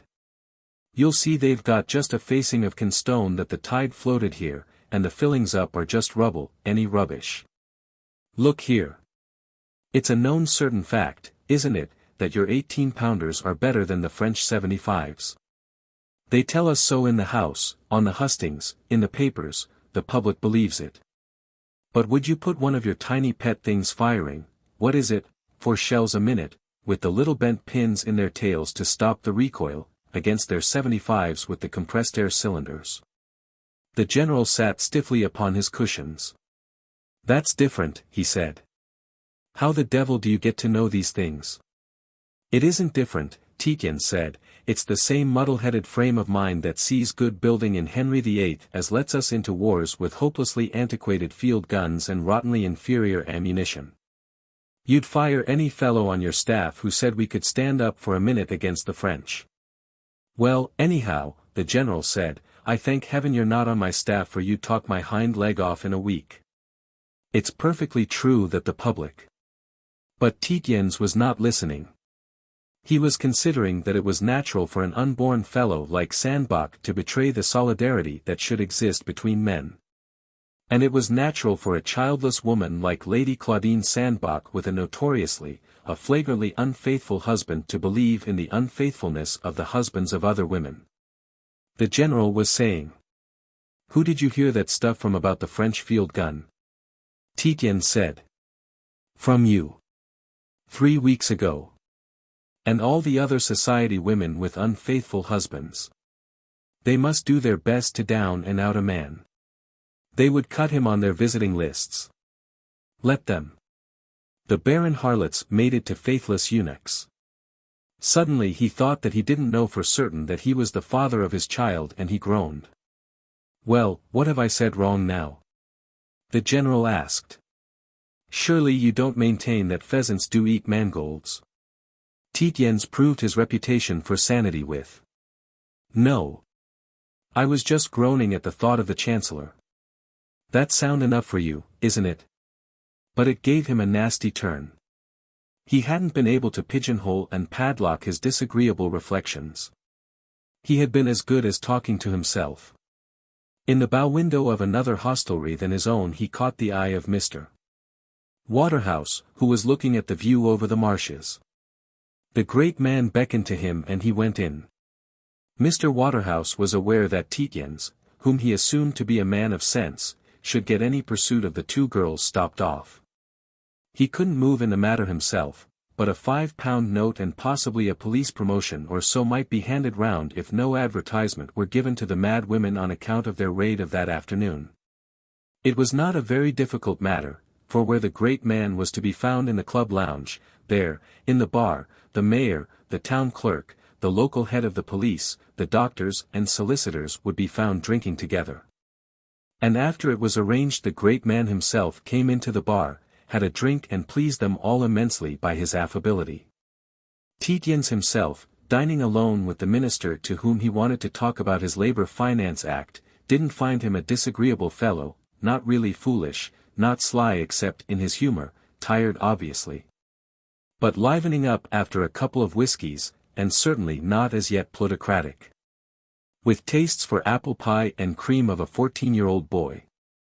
And, even as regards his famous act, which was then shaking the country to its political foundations, once you accepted its fundamental unsuitedness to the temperament and needs of the English working class, you could see that Mr. Waterhouse didn't want to be dishonest. He accepted with gratitude several of Tietjens' emendations in the actuarial schedules. And over their port they agreed on two fundamental legislative ideals: every working man to have a minimum of 400 a year and every beastly manufacturer who wanted to pay less to be hung. That, it appeared, was the high Toryism of Tietjens as it was the extreme radicalism of the extreme left of the left. And Tietjens, who hated no man, in face of this simple-minded and agreeable schoolboy type of fellow, fell to wondering why it was that humanity that was next to always agreeable in its units was, as a mass, a phenomenon so hideous.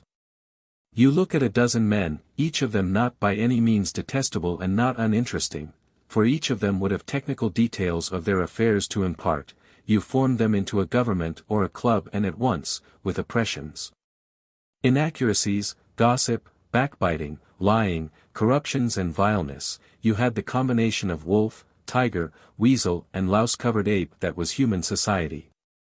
And he remembered the words of some Russian, cats and monkeys. Monkeys and cats. All humanity is there. Tietjens and Mrs. Waterhouse spent the rest of the evening together. Whilst Tietjens was interviewing the policeman, the minister sat on the front steps of the cottage and smoked cheap cigarettes, and when Tietjens went to bed Mr. Waterhouse insisted on sending by him kindly messages to Miss Wannop, asking her to come and discuss female suffrage any afternoon she liked in his private room at the House of Commons.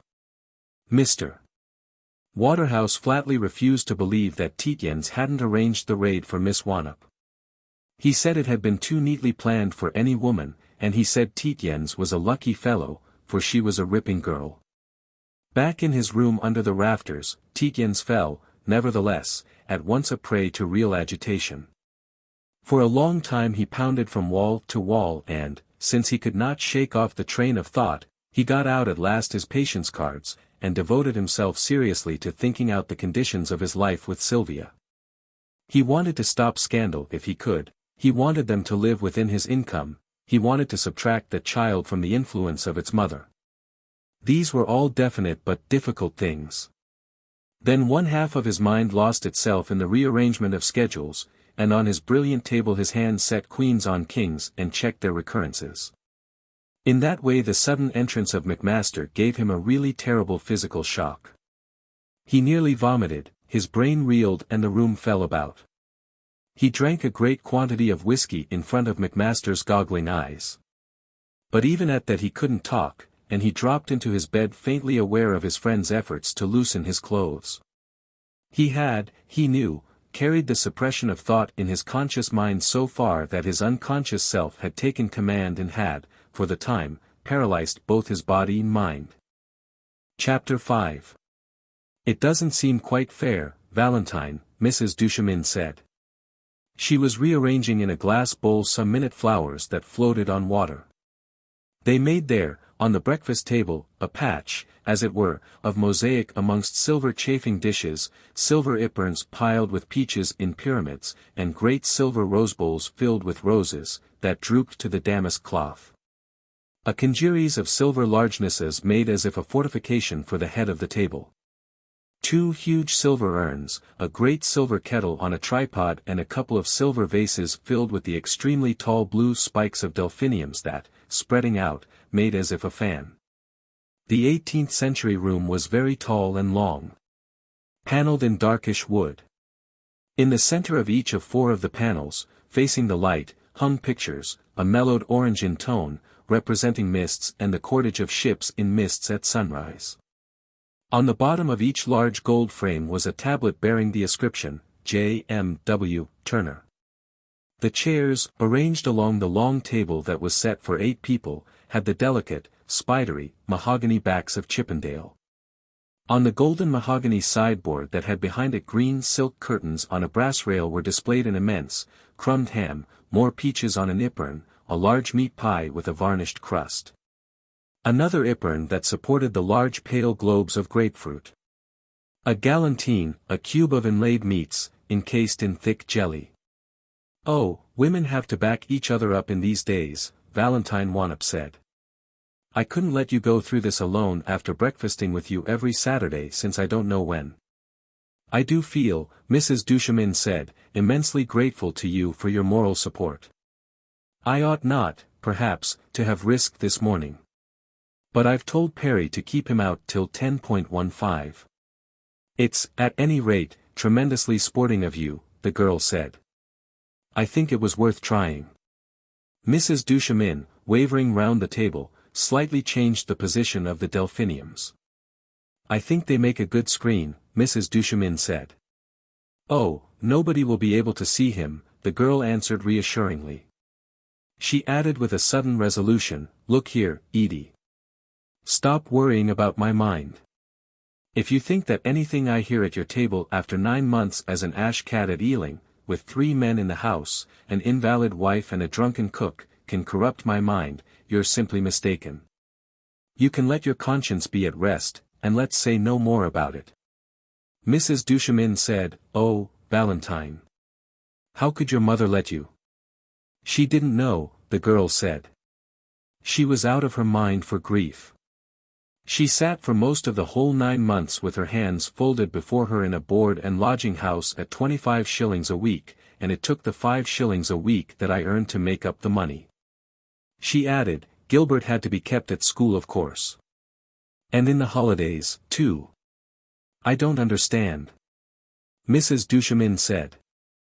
I simply don't understand. Of course you wouldn't, the girl answered. You're like the kindly people who subscribed at the sale to buy my father's library back and present it to my mother.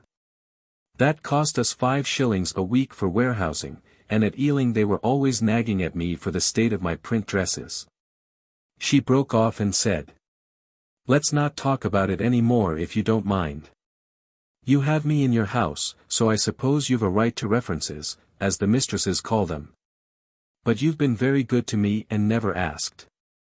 Still, it's come up. Do you know I told a man on the links yesterday that I'd been a slavey for 9 months. I was trying to explain why I was a suffragette, and, as I was asking him a favor, I suppose I felt I needed to give him references too.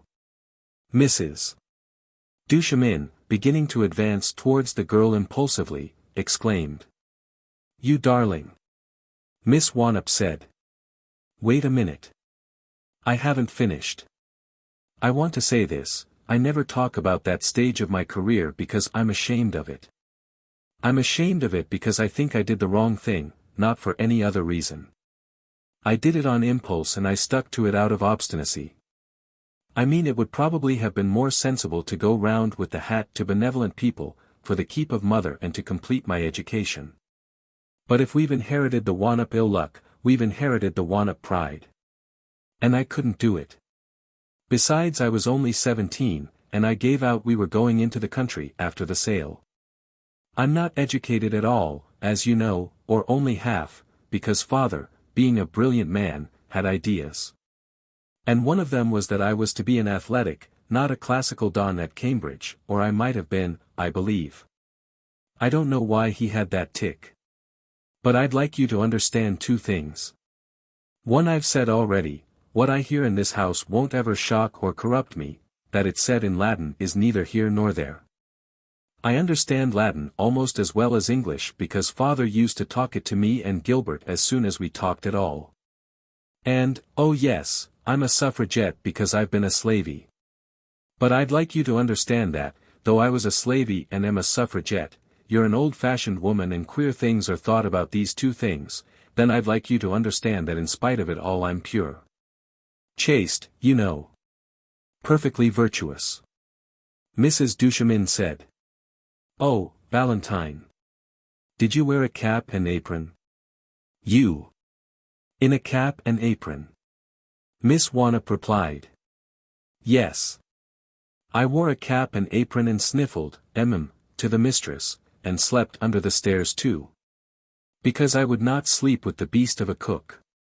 Mrs. Duchemin now ran forward and catching Miss Wanop by both hands kissed her first on the left and then on the right cheek. Oh, Valentine, she said, you're a heroine. And you only 22. Isn't that the motor coming? But it wasn't the motor coming, and Miss Wannop said. Oh, no. I'm not a heroine. When I tried to speak to that minister yesterday, I just couldn't. It was Gertie who went for him. As for me, I just hopped from one leg to the other and stuttered, V. Votes for W. Omen. If I'd been decently brave, I shouldn't have been too shy to speak to a strange man. For that was what it really came to. But that surely, Mrs. Duchemin said, she continued to hold both the girls' hands, makes you all the braver. It's the person who does the thing he's afraid of who's the real hero, isn't it? Oh, we used to argue that old thing over with father when we were 10. You can't tell. You've got to define the term brave. I was just abject. I could harangue the whole crowd when I got them together. But speak to one man in cold blood I couldn't. Of course I did speak to a fat golfing idiot with bulging eyes, to get him to save Gertie. But that was different. Mrs. Duchemin moved both the girls' hands up and down in her own. As you know, Valentine, she said, I'm an old-fashioned woman. I believe that woman's true place is at her husband's side. At the same time, Miss Wannop moved away. Now, don't, Edie, don't, she said. If you believe that, you're an anti. Don't run with the hare and hunt with the hounds. It's your defect really. I tell you I'm not a heroine. I dread prison, I hate Rose. I'm thankful to goodness that it's my duty to stop and housemaid typewrite for mother, so that I can't really do things. Look at that miserable, adenoidy little Gertie, hiding upstairs in our garret. She was crying all last night, but that's just nerves. Yet she's been in prison 5 times, stomach pumped and all. Not a moment of funk about her. But as for me, a girl as hard as a rock that prison wouldn't touch. Why, I'm all of a jump now. That's why I'm talking nonsense like a pert schoolgirl. I just dread that every sound may be the police coming for me. Mrs. Duchemin stroked the girl's fair hair and tucked a loose strand behind her ear. I wish you'd let me show you how to do your hair, she said. The right man might come along at any moment. Oh, the right man. Miss Wannop said. Thanks for tactfully changing the subject. The right man for me, when he comes along, will be a married man. That's the Wannop luck. Mrs. Duchemin said, with deep concern. Don't talk like that. Why should you regard yourself as being less lucky than other people? Surely your mother's done well. She has a position, she makes money.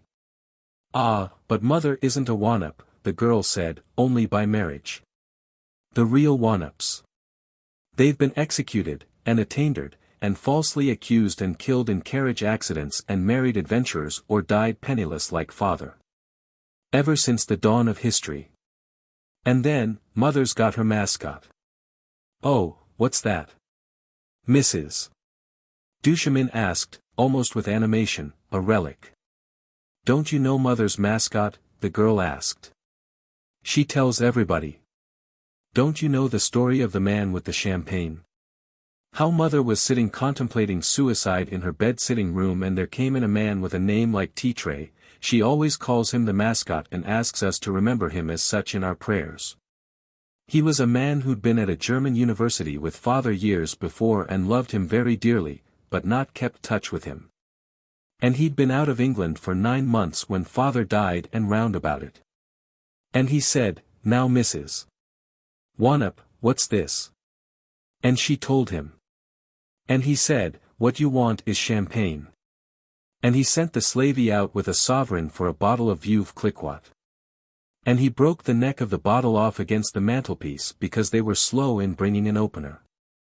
And he stood over her while she drank half the bottle out of her toothglass. And he took her out to lunch, oh, it's cold. And lectured her. And got her a job to write leaders on a paper he had shares in. Mrs. Duchemin said. You're shivering. I know I am, the girl said. She went on very fast. And of course, Mother always wrote Father's articles for him. He found the ideas, but couldn't write, and she's a splendid style. And, since then, he, the mascot, T-Tray, has always turned up when she's been in tight places. Then the paper blew her up and threatened to dismiss her for inaccuracies. She's frightfully inaccurate. And he wrote her out a table of things every leader writer must know, such as that A. Eber is the Archbishop of York, and that the government is liberal. And one day he turned up and said, "Why don't you write a novel on that story you told me?" And he lent her the money to buy the cottage we're in now to be quiet and write in. Oh, I can't go on. Miss Wannop burst into tears. It's thinking of those beastly days, she said. And that beastly yesterday. She ran the knuckles of both her hands fiercely into her eyes, and determinately eluded Mrs. Duchemin's handkerchief and embraces. She said almost contemptuously. A nice, considerate person I am. And you with this ordeal hanging over you.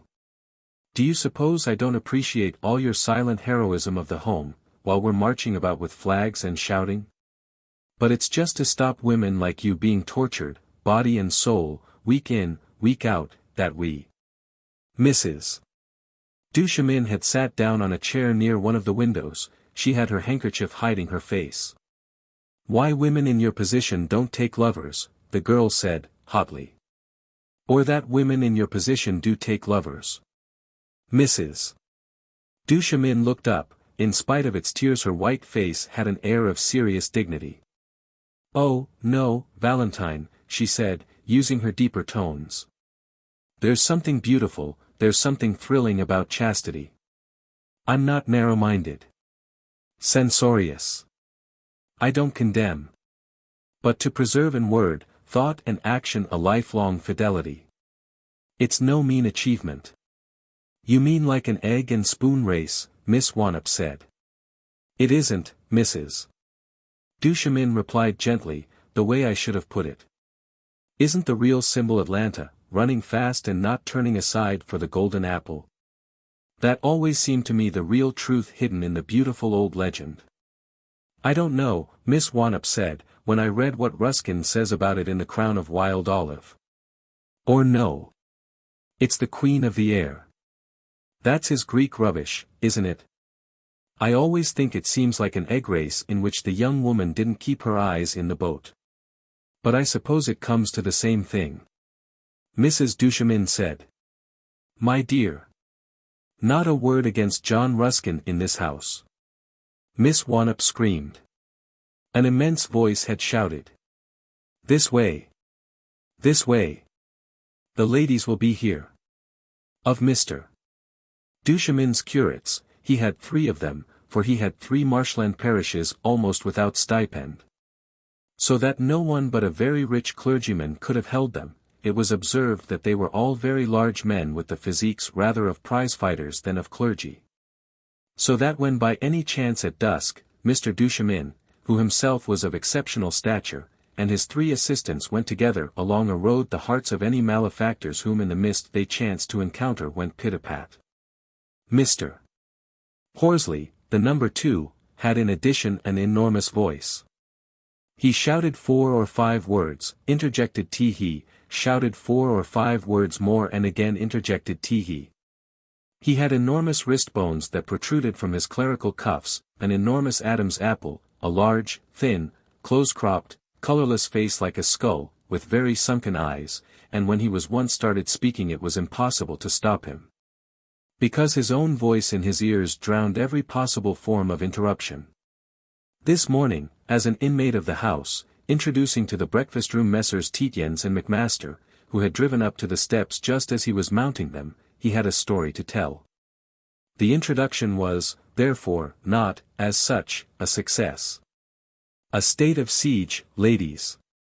Tee-hee, he alternately roared and giggled. We're living in a regular state of siege.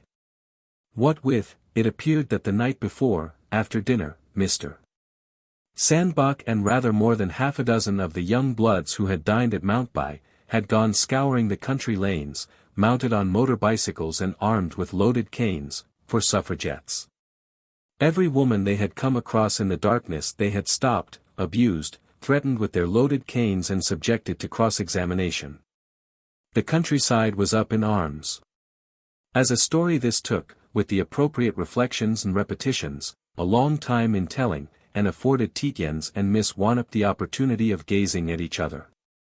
Miss Wannop was frankly afraid that this large, clumsy, unusual-looking man, now that he had found her again, might hand her over to the police whom she imagined to be searching for herself and her friend Gertie, Miss Wilson, at that moment in bed. Under the care, as she also imagined, of Mrs. Wannop. On the links he had seemed to her natural and in place. Here, with his loosely hung clothes and immense hands, the white patch on the side of his rather cropped head and his masked rather shapeless features, he affected her queerly as being both in and out of place. He seemed to go with the ham, the meat pie, the galantine and even at a pinch with the roses, but the Turner pictures, the aesthetic curtain and Mrs. Duchemin's flowing robes, amber and rose in the hair did not go with him at all. Even the Chippendale chairs hardly did. And she felt herself thinking oddly, beneath her perturbations, of a criminal and the voice of the Rev. Horsley that his Harris tweeds went all right with her skirt, and she was glad that she had on a clean, cream-colored silk blouse, not a striped pink cotton.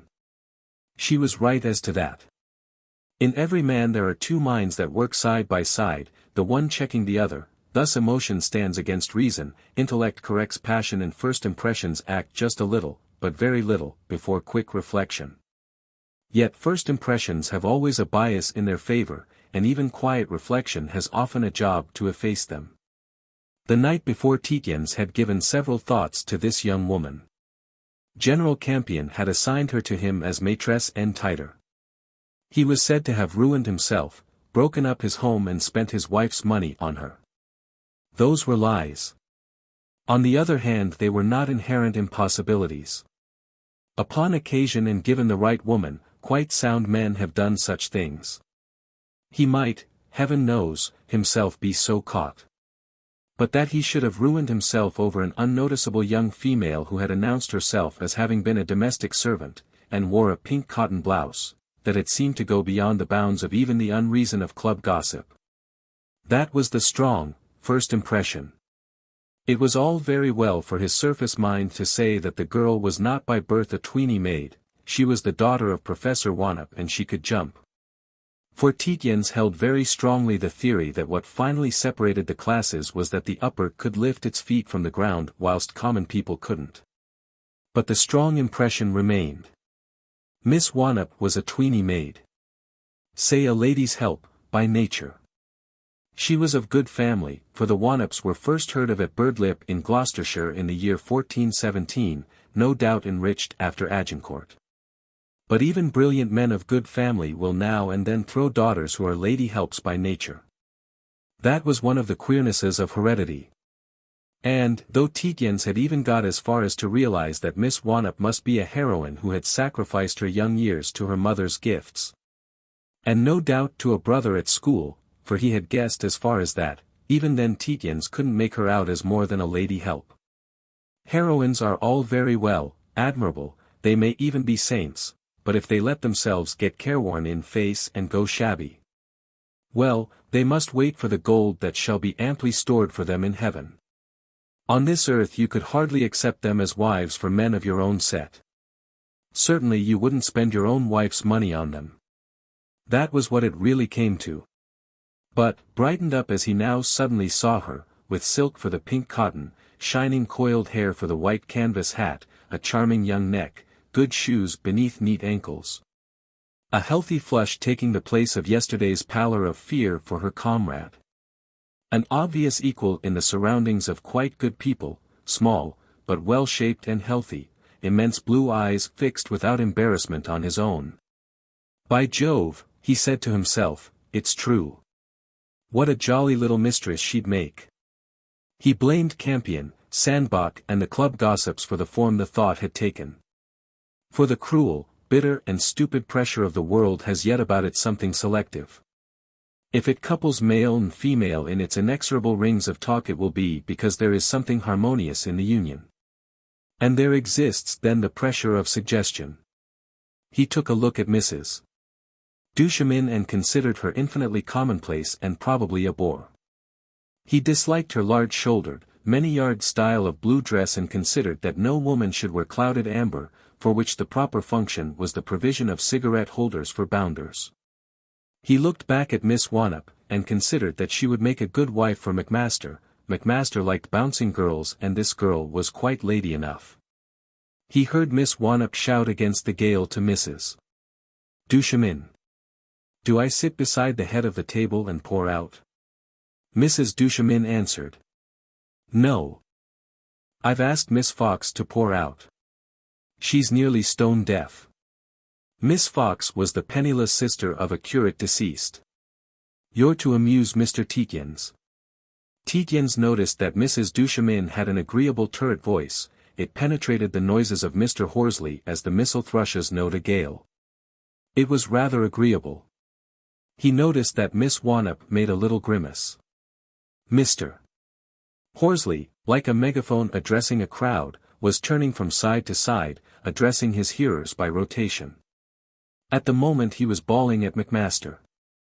It would be Tietjens' turn again in a moment to hear a description of the heart attacks of old Mrs. Hagelin at Nobis. But Tietjens' turn did not come. A high-complexioned, round-cheeked, 45-ish lady, with agreeable eyes, dressed rather well in the black of the not very lately widowed, entered the room with precipitation. She patted Mr. Horsley on his declamatory right arm and, since he went on talking, she caught him by the hand and shook it. She exclaimed in high, commanding tones. "Which is Mr. Macmaster, the critic?" and then, in the dead lull to Tietjens, "Are you Mr. Macmaster, the critic?"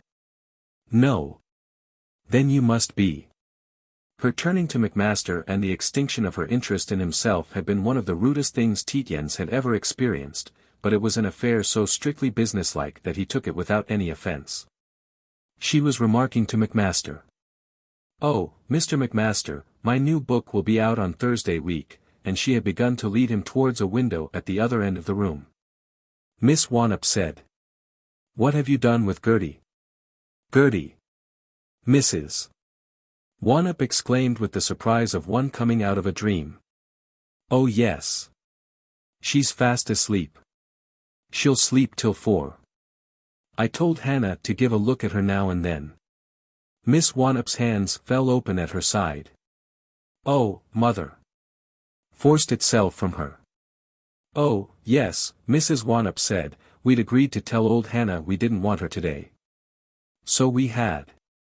She said to Macmaster, "Old Hannah is our charwoman," wavered a little and then went on brightly, "Of course it will be of use to you to hear about my new book. To you journalists a little bit of previous explanation." And she dragged off Macmaster, who seemed to bleat faintly. That had come about because just as she had got into the dog-cart to be driven to the rectory, for she herself could not drive a horse, Miss Wannop had told her mother that there would be 2 men at breakfast, one whose name she didn't know. The other, a Mr. Macmaster, a celebrated critic. Mrs. Wannop had called up to her. A critic? Of what? Her whole sleepy being electrified. "I don't know," her daughter had answered. "Books, I dare say." A second or so after, when the horse, a large black animal that wouldn't stand, had made 20 yards or so at several bounds, the handy man who drove had said, "Your mother's owlin' after yer." But Miss Wannop had answered that it didn't matter. She was confident that she had arranged for everything. She was to be back to get lunch, her mother was to give an occasional look at Gertie Wilson in the garret, Hannah, the daily help, was to be told she could go for the day. It was of the highest importance that Hannah should not know that a completely strange young woman was asleep in the garret at 11 in the morning. If she did, the news would be all over the neighborhood at once, and the police instantly down on them. But Mrs. Wannop was a woman of business. If she heard of a reviewer within driving distance she called on him with eggs as a present. The moment the daily help had arrived, she had set out and walked to the rectory. No consideration of danger from the police would have stopped her. Besides, she had forgotten all about the police. Her arrival worried Mrs. Duchemin a good deal, because she wished all her guests to be seated and the breakfast well begun before the entrance of her husband. And this was not easy. Mrs. Wannop, who was uninvited, refused to be separated from Mr. Macmaster. Mr. Macmaster had told her that he never wrote reviews in the daily papers, only articles for the heavy quarterlies, and it had occurred to Mrs. Wannop that an article on her new book in one of the quarterlies was just what was needed. She was, therefore, engaged in telling Mr. Macmaster how to write about herself, and twice after Mrs. Duchemin had succeeded in shepherding Mr. Macmaster nearly to his seat, Mrs. Wannop had conducted him back to the embrasure of the window. It was only by sitting herself firmly in her chair next to Macmaster that Mrs. Duchemin was able to retain for herself this all-essential, strategic position. And it was only by calling out, "Mr. Horsley, do take Mrs. Wannop to the seat beside you and feed her," that Mrs. Duchemin got Mrs. Wannop out of Mr. Duchemin's own seat at the head of the table, for Mrs. Wannop, having perceived this seat to be vacant and next to Mr. Macmaster, had pulled out the Chippendale armchair and had prepared to sit down in it. This could only have spelt disaster, for it would have meant turning Mrs. Duchemin's husband loose amongst the other guests. Mr. Horsley, however, accomplished his duty of leading away this lady with such firmness that Mrs. Wannop conceived of him as a very disagreeable and awkward person. Mr. Horsley's seat was next to Miss Fox, a grey spinster, who sat, as it were, within the fortification of silver urns and deftly occupied herself with the ivory taps of these machines. This seat, too, Mrs. Wannop tried to occupy, imagining that, by moving the silver vases that upheld the tall delphiniums, she would be able to get a diagonal view of Macmaster and so to shout to him. She found, however, that she couldn't, and so resigned herself to taking the chair that had been reserved for Miss Gertie Wilson, who was to have been the 8th guest. Once there she sat in distracted gloom, occasionally saying to her daughter, "I think it's very bad management. I think this party's very badly arranged." Mr. Horsley she hardly thanked for the soul that he placed before her. Tietjens she did not even look at. Sitting beside Macmaster, her eyes fixed on a small door in the corner of a panelled wall, Mrs. Duchemin became a prey to a sudden and overwhelming fit of apprehension. It forced her to say to her guest, though she had resolved to chance it and say nothing, "It wasn't perhaps fair to ask you to come all this way. You may get nothing out of my husband. He's apt, especially on Saturdays." She trailed off into indecision. It was possible that nothing might occur. On 2 Saturdays out of 7 nothing did occur. Then an admission would be wasted. This sympathetic being would go out of her life with a knowledge that he needn't have had, to be a slur on her memory and his mind. But then, overwhelmingly, there came over her the feeling that, if he knew of her sufferings, he might feel impelled to remain and comfort her. She cast about for words with which to finish her sentence. But Macmaster said, "Oh, dear lady." And it seemed to her to be charming to be addressed thus. One understands. One is surely trained and adapted to understand, that these great scholars, these abstracted cognoscenti. Mrs. Duchemin breathed a great ah of relief. Macmaster had used the exactly right words. And, Macmaster was going on, merely to spend a short hour, a swallow flight. As when the swallow gliding from lofty portal to lofty portal. You know the lines. In these, your perfect surroundings. Blissful waves seemed to pass from him to her. It was in this way that men should speak, in that way, steel blue tie, true-looking gold ring, steel blue eyes beneath black brows, that men should look. She was half conscious of warmth, this suggested the bliss of falling asleep, truly, in perfect surroundings.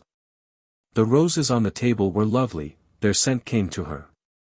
A voice came to her. You do the thing in style, I must say. The large, clumsy but otherwise unnoticeable being that this fascinating man had brought in his train was setting up pretensions to her notice. He had just placed before her a small blue china plate that contained a little black caviar in a round of lemon, a small Sèvres, pinkish, delicate plate that held the pinkest peach in the room. She had said to him, "Oh, a little caviar. A peach," a long time before, with the vague under-feeling that the names of such comestibles must convey to her person a charm in the eyes of Caliban. She buckled about her armor of charm. Tietjens was gazing with large, fishish eyes at the caviar before her. "How do you get that, for instance?" he asked. "Oh," she answered, "if it wasn't my husband's doing it would look like ostentation. I'd find it ostentatious for myself." She found a smile, radiant, yet muted. "He's trained Simpkins of New Bond Street. For a telephone message overnight special messengers go to Billingsgate at dawn for salmon, and red mullet, this, in ice, and great blocks of ice, too. It's such pretty stuff, and then by 7 the car goes to Ashford Junction. All the same, it's difficult to give a breakfast before 10. She didn't want to waste her careful sentences on this grey fellow. She couldn't, however, turn back, as she yearned to do, to the kindredly running phrases, as if out of books she had read, of the smaller man.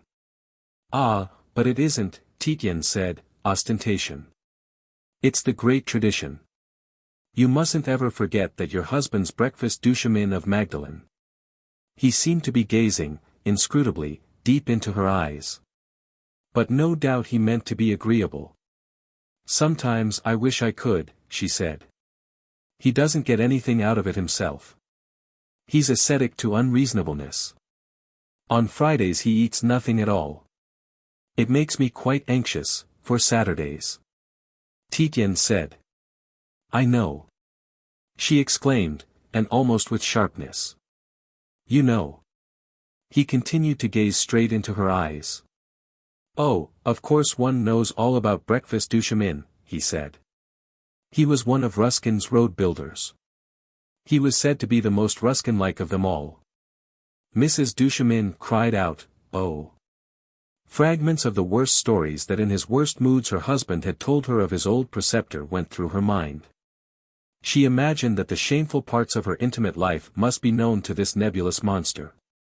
For Tietjens, turned sideways and facing her, had seemed to grow monstrous, and as if with undefined outlines. He was the male, threatening, clumsily odious and external. She felt herself say to herself, "I will do you an injury, if ever," for already she had felt herself swaying the preferences, the thoughts and the future of the man on her other side. He was the male, tender, infitting. The complement of the harmony, the meat for consumption, like the sweet pulp of figs. It was inevitable, it was essential to the nature of her relationship with her husband that Mrs. Duchemin should have these feelings. She heard, almost without emotion, so great was her disturbance, from behind her back the dreaded, high, rasping tones. "Post coitum tristia. Ha! Ha! That's what it is." The voice repeated the words and added sardonically, "You know what that means." But the problem of her husband had become secondary. The real problem was, what was this monstrous and hateful man going to say of her to his friend, when, for long hours, they were away?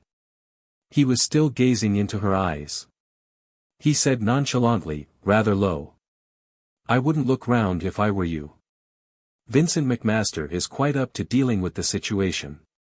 His voice had the familiarity of an elder brother's.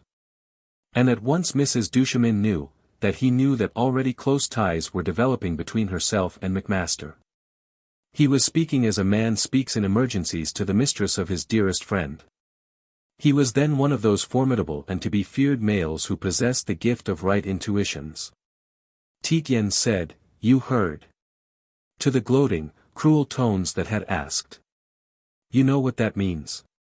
Macmaster had answered clearly, but with the snappy intonation of a reproving don. "Of course I know what it means. It's no discovery." That was exactly the right note. Tietjens, and Mrs. Duchemin too, could hear Mr. Duchemin, invisible behind his rampart of blue spikes and silver, give the answering snuffle of a reproved schoolboy. A hard-faced, small man, in grey tweed that buttoned, collar-like, tight round his throat, standing behind the invisible chair, gazed straight forward into infinity. Tietjens said to himself. By God! Perry! The Bermondsey light middleweight. He's there to carry Duchemin off if he becomes violent. During the quick look that Tietjens took round the table, Mrs. Duchemin gave, sinking lower in her chair, a short gasp of utter relief. Whatever Macmaster was going to think of her, he thought now. He knew the worst. It was settled, for good or ill. In a minute she would look round at him. Tietjens said. It's all right, Macmaster will be splendid. We had a friend up at Cambridge with your husband's tendencies, and Macmaster could get him through any social occasion. Besides, we're all gentlefolk here. He had seen the Reverend Horsley and Mrs. Wannop both interested in their plates. Of Miss Wannop he was not so certain. He had caught, bent obviously on himself, from large, blue eyes, a glance that was evidently appealing. He said to himself, she must be in the secret. She's appealing to me not to show emotion and upset the apple cart. It is a shame that she should be here, a girl, and into his answering glance he threw the message, it's all right as far as this end of the table is concerned. But Mrs. Duchemin had felt come into herself a little stiffening of morale. Macmaster by now knew the worst. Duchemin was quoting snuffingly to him the hot licentiousness of the Trimalchion of Petronius, snuffing into Macmaster's ear. She caught the phrase, festinans, pure call-eyed. Duchemin, holding her wrist with the painful force of the maniac, had translated it to her over and over again. No doubt that, too, this hateful man beside her would have guessed. She said, of course we should be all gentlefolk here. One naturally arranges that. Tietjens began to say. Ah! But it isn't so easy to arrange nowadays. All sorts of bounders get into all sorts of holies of holies. Mrs. Duchemin turned her back on him right in the middle of his sentence. She devoured Macmaster's face with her eyes, in an infinite sense of calm.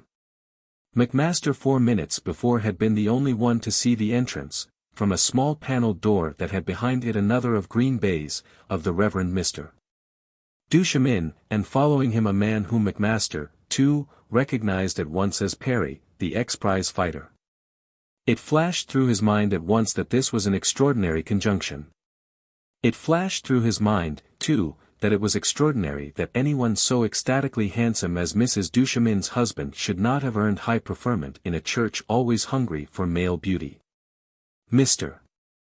Duchemin was extremely tall, with a slight stoop of the proper clerical type. His face was of alabaster, his grey hair, parted in the middle, fell brilliantly on his high brows, his glance was quick, penetrating, austere. His nose very hooked and chiseled. He was the exact man to adorn a lofty and gorgeous fane, as Mrs. Duchemin was the exact woman to consecrate an episcopal drawing-room. With his great wealth, scholarship and tradition. Why then, went through Macmaster's mind in a swift pinprick of suspicion, isn't he at least a dean? Mr. Duchemin had walked swiftly to his chair which Perry, as swiftly walking behind him, drew out. His master slipped into it with a graceful, sideways motion. He shook his head at grey Miss Fox who had moved a hand towards an ivory urn tap. There was a glass of water beside his plate, and round it his long, very white fingers closed. He stole a quick glance at Macmaster and then looked at him steadily with laughingly glittering eyes. He said, "Good morning, Doctor," and then, drowning Macmaster's quiet protest, "Yes. Yes." The stethoscope meticulously packed into the top hat and the shining hat left in the hall. The prize fighter, in tight boxcloth leggings, tight whipcord breeches, and a short tight jacket that buttoned up at the collar to his chin, the exact stud-groom of a man of property, gave a quick glance of recognition to Macmaster and then to Mr. Duchemin's back another quick look, raising his eyebrows. Macmaster, who knew him very well because he had given Tietjens boxing lessons at Cambridge, could almost hear him say, "A queer change this, sir. Keep your eyes on him a second." And, with the quick, light tiptoe of the pugilist he slipped away to the sideboard. Macmaster stole a quick glance on his own account at Mrs. Duchemin. She had her back to him, being deep in conversation with Tietjens. His heart jumped a little when, looking back again, he saw Mr. Duchemin, half raised to his feet, peering round the fortifications of silver. But he sank down again in his chair, and surveying Macmaster with an expression of cunning singular on his ascetic features, exclaimed. "And your friend?" "Another medical man. All with stethoscope complete. It takes, of course, 2 medical men to certify." He stopped and with an expression of sudden, distorted rage, pushed aside the arm of Perry, who was sliding a plate of sole fillets on to the table beneath his nose. "Take away," he was beginning to exclaim thunderously, "these conducements to the filthy lusts of," but with another cunning and apprehensive look at Macmaster, he said, "Yes. Yes. Perry. That's right. Yes. Soul. A touch of kidney to follow. Another. Yes. Grapefruit. With sherry." He had adopted an old Oxford voice, spread his napkin over his knees and hastily placed in his mouth a morsel of fish. Macmaster with a patient and distinct intonation said that he must be permitted to introduce himself. He was Macmaster, Mr. Duchemin's correspondent on the subject of his little monograph. Mr. Duchemin looked at him, hard, with an awakened attention that gradually lost suspicion and became gloatingly joyful. "Ah, yes, Macmaster," he said. "Macmaster. A budding critic. A little of a hedonist perhaps. And yes. You wired that you were coming. 2 friends. Not medical men. Friends." He moved his face closer to Macmaster and said. "How tired you look. Worn. Worn." Macmaster was about to say that he was rather hard-worked when, in a harsh, high cackle close to his face, there came the Latin words.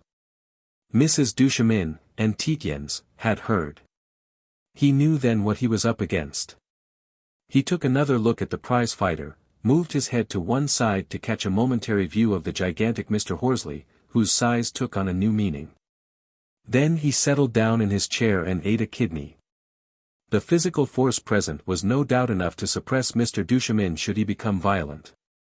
And trained.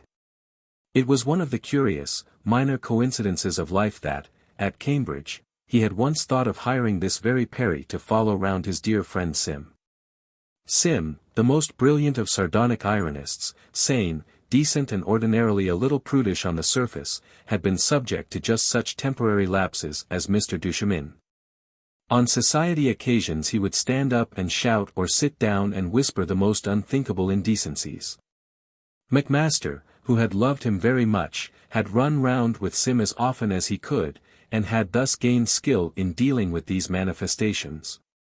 He felt suddenly a certain pleasure. He thought he might gain prestige in the eyes of Mrs. Duchemin if he dealt quietly and efficiently with this situation. It might even lead to an intimacy. He asked nothing better. He knew that Mrs. Duchemin had turned towards him, he could feel her listening and observing him. It was as if her glance was warm on his cheek. But he did not look round, he had to keep his eyes on the gloating face of her husband. Mr. Duchemin was quoting Petronius, leaning towards his guest. Macmaster consumed kidneys stiffly. He said. That isn't the amended version of the iambics. Wilamowitz Mollendorf that we used. To interrupt him, Mr. Duchemin put his thin hand courteously on Macmaster's arm. It had a great cornelian seal set in red gold on the third finger. He went on, reciting in ecstasy, his head a little on one side as if he were listening to invisible choristers. Macmaster really disliked the Oxford intonation of Latin. He looked for a short moment at Mrs. Duchemin, her eyes were upon him. Large, shadowy, full of gratitude. He saw, too, that they were welling over with wetness. He looked quickly back at Duchemin. And suddenly it came to him, she was suffering. She was probably suffering intensely. It had not occurred to him that she would suffer, partly because he was without nerves himself, partly because he had conceived of Mrs. Duchemin as firstly feeling admiration for himself. Now it seemed to him abominable that she should suffer. Mrs. Duchemin was in an agony. Macmaster had looked at her intently and looked away. She read into his glance contempt for her situation, and anger that he should have been placed in such a position. In her pain she stretched out her hand and touched his arm. Macmaster was aware of her touch, his mind seemed filled with sweetness. But he kept his head obstinately averted. For her sake he did not dare to look away from the maniacal face. A crisis was coming. Mr. Duchemin had arrived at the English translation. He placed his hands on the tablecloth in preparation for rising. He was going to stand on his feet and shout obscenities wildly to the other guests. It was the exact moment. Macmaster made his voice dry and penetrating to say, "Youth of tepid loves is a lamentable rendering of pure collide. It's lamentably antiquated." Duchemin chewed and said, What? What's that? It's just like Oxford to use an 18th century crib. I suppose that's Whiston and Ditton. Something like that, he observed Duchemin, brought out of his impulse, to be wavering, as if he were coming awake in a strange place. He added. Anyhow it's wretched schoolboy smut. Fifth form. Or not even that. Have some galantine. I'm going to. Your soul's cold. Mr. Duchemin looked down at his plate. Yes. Yes, he muttered. Yes. With sugar and vinegar sauce. The prize-fighter slipped away to the sideboard, an admirable quiet fellow, as unobtrusive as a burying beetle. Macmaster said. You were about to tell me something for my little monograph. What became of Maggie? Maggie Simpson. The Scots girl who was model for Alla Finestra del Cielo. Mr. Duchemin looked at Macmaster with sane, muddled, rather exhausted eyes. Alla Finestra, he exclaimed, oh yes. I've got the watercolor. I saw her sitting for it and bought it on the spot. He looked again at his plate, started at sight of the galantine and began to eat ravenously. A beautiful girl, he said. Very long-necked. She wasn't of course, respectable. She's living yet, I think. Very old. I saw her 2 years ago. She had a lot of pictures. Relics of course. In the Whitechapel Road she lived. She was naturally of that class. He went muttering on, his head over his plate. Macmaster considered that the fit was over. He was irresistibly impelled to turn to Mrs. Duchemin. Her face was rigid, stiff. He said swiftly. If he'll eat a little, get his stomach filled. It calls the blood down from the head. She said. Oh, forgive. It's dreadful for you. Myself I will never forgive. He said. No. No. Why it's what I'm for. A deep emotion brought her whole white face to life. Oh, you good man. She said in her profound tones, and they remained gazing at each other. Suddenly, from behind Macmaster's back, Mr. Duchemin shouted. I say he made a settlement on her, duma casta e sola, of course. Whilst she remained chaste and alone. Mr. Duchemin, suddenly feeling the absence of the powerful will that had seemed to overweigh his own like a great force in the darkness, was on his feet, panting and delighted. Chaste. He shouted. Chaste, you observe.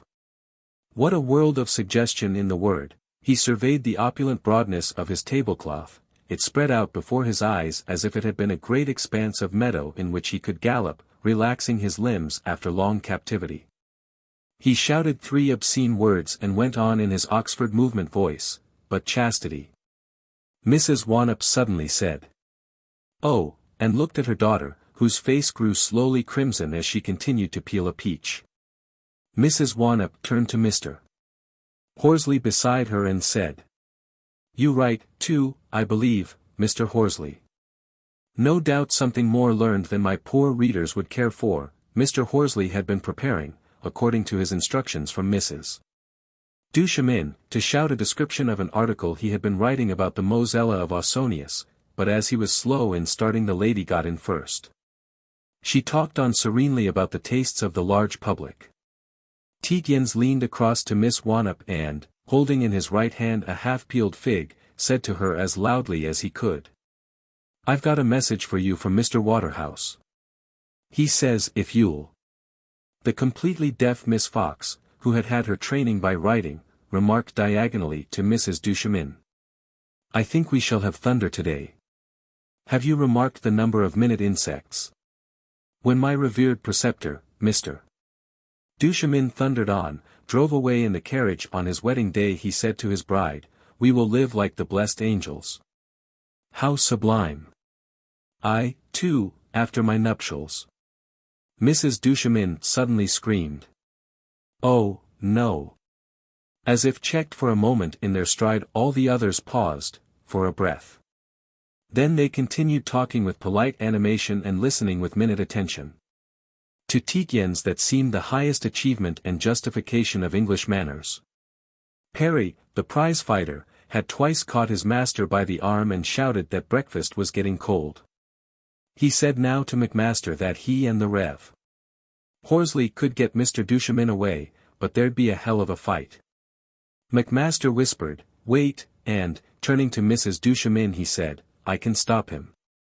"Shall I?" she said. "Yes. Yes. Anything." He observed tears isolated upon her cheeks, a thing he had never seen. With caution and with hot rage he whispered into the prize-fighter's hairy ear that was held down to him. "Punch him in the kidney. With your thumb. As hard as you can without breaking your thumb." Mr. Duchemin had just declaimed. "I, too, after my nuptials," he began to wave his arms, pausing and looking from unlistening face to unlistening face. Mrs. Duchemin had just screamed. Mr. Duchemin thought that the arrow of God struck him. He imagined himself an unworthy messenger.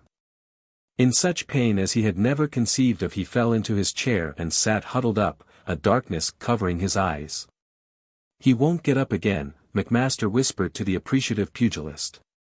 "He'll want to. But he'll be afraid to," he said to Mrs. Duchemin. "Dearest lady. It's all over. I assure you of that. It's a scientific nerve counterirritant." Mrs. Duchemin said. "Forgive," with one deep sob, "you can never respect." She felt her eyes explore his face as the wretch in a cell explores the face of his executioner for a sign of pardon. Her heart stayed still, her breath suspended itself. Then complete heaven began. Upon her left palm she felt cool fingers beneath the cloth. This man knew always the exact right action. Upon the fingers, cool, like spikenard and ambrosia, her fingers closed themselves. In complete bliss, in a quiet room, his voice went on talking. At first with great neatness of phrase, but with what refinement. He explained that certain excesses being merely nervous cravings, can be combated if not, indeed, cured altogether, by the fear of, by the determination not to ensue, sharp physical pain, which of course is a nervous matter, too. Perry, at a given moment, had said into his master's ear. "It's time you prepared your sermon for tomorrow, sir," and Mr. Duchemin had gone as quietly as he had arrived, gliding over the thick carpet to the small door. Then Macmaster said to her. "You come from Edinburgh? You'll know the Fifeshire coast then." "Do I not?" she said. His hand remained in hers. He began to talk of the winds on the links and the sandalings along the flats, with such a Scots voice and in phrases so vivid that she saw her childhood again, and had in her eyes a wetness of a happier order. She released his cool hand after a long gentle pressure. But when it was gone it was as if much of her life went. She said, "You'll be knowing Kingussie House, just outside your town. It was there I spent my holidays as a child." He answered. Maybe I played round at a barefoot lad and you in your grandeur within. She said. Oh, no. Hardly. There would be the difference of our ages. And indeed there are other things I will tell you. She addressed herself to Tietjens, with all her heroic armor of charm buckled on again. Only think. I find Mr. Macmaster and I almost played together in our youths. He looked at her, she knew, with a commiseration that she hated. Then you're an older friend than I, he asked, though I've known him since I was 14, and I don't believe you could be a better. He's a good fellow. She hated him for his condescension towards a better man and for his warning, she knew it was a warning, to her to spare his friend. Mrs. Wannop gave a distinct, but not an alarming, scream. Mr.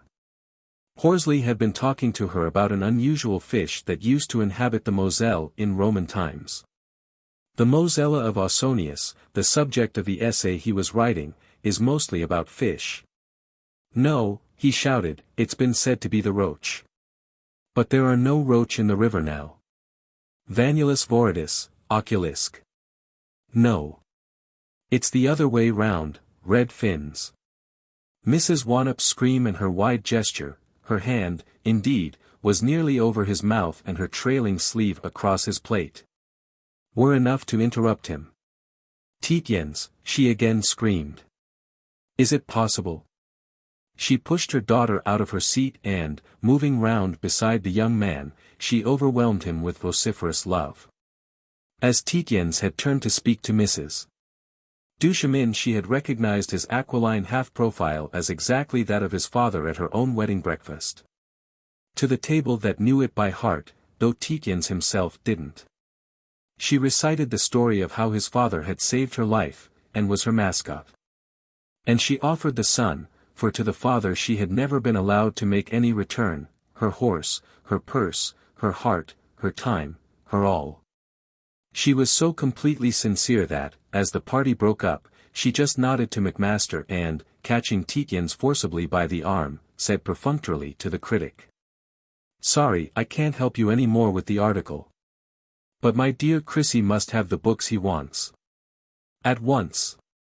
This very minute. She moved off, Tietjens grappled to her, her daughter following as a young swan follows its parents. In her gracious manner Mrs. Duchemin had received the thanks of her guests for her wonderful breakfast and had hoped that now that they had found their ways there, the echoes of the dispersed festival seemed to whisper in the room. Macmaster and Mrs. Duchemin faced each other, their eyes wary, and longing. He said. It's dreadful to have to go now. But I have an engagement. She said. Yes. I know. With your great friends. He answered. Oh, only with Mr. Waterhouse and General Campion. And Mr. Sandbach, of course. She had a moment of fierce pleasure at the thought that Tietjens was not to be of the company, her man would be outsoaring the vulgarian of his youth, of his past that she didn't know. Almost harshly she exclaimed. I don't want you to be mistaken about Kingussie House. It was just a holiday school. Not a grand place. It was very costly, he said, and she seemed to waver on her feet. Yes. Yes, she said, nearly in a whisper. But you're so grand now. I was only the child of very poor bodies. Johnstons of Midlothian. But very poor bodies. He bought me, you might say. You know. Put me to very rich schools. When I was 14, my people were glad. But I think if my mother had known when I married, she writhed her whole body. Oh, dreadful. Dreadful, she exclaimed. I want you to know. His hands were shaking as if he had been in a jolting cart. Their lips met in a passion of pity and tears. He removed his mouth to say, I must see you this evening. I shall be mad with anxiety about you. She whispered, yes. Yes. In the U walk. Her eyes were closed, she pressed her body fiercely into his. You are the first man, she breathed. I will be the only one forever, he said.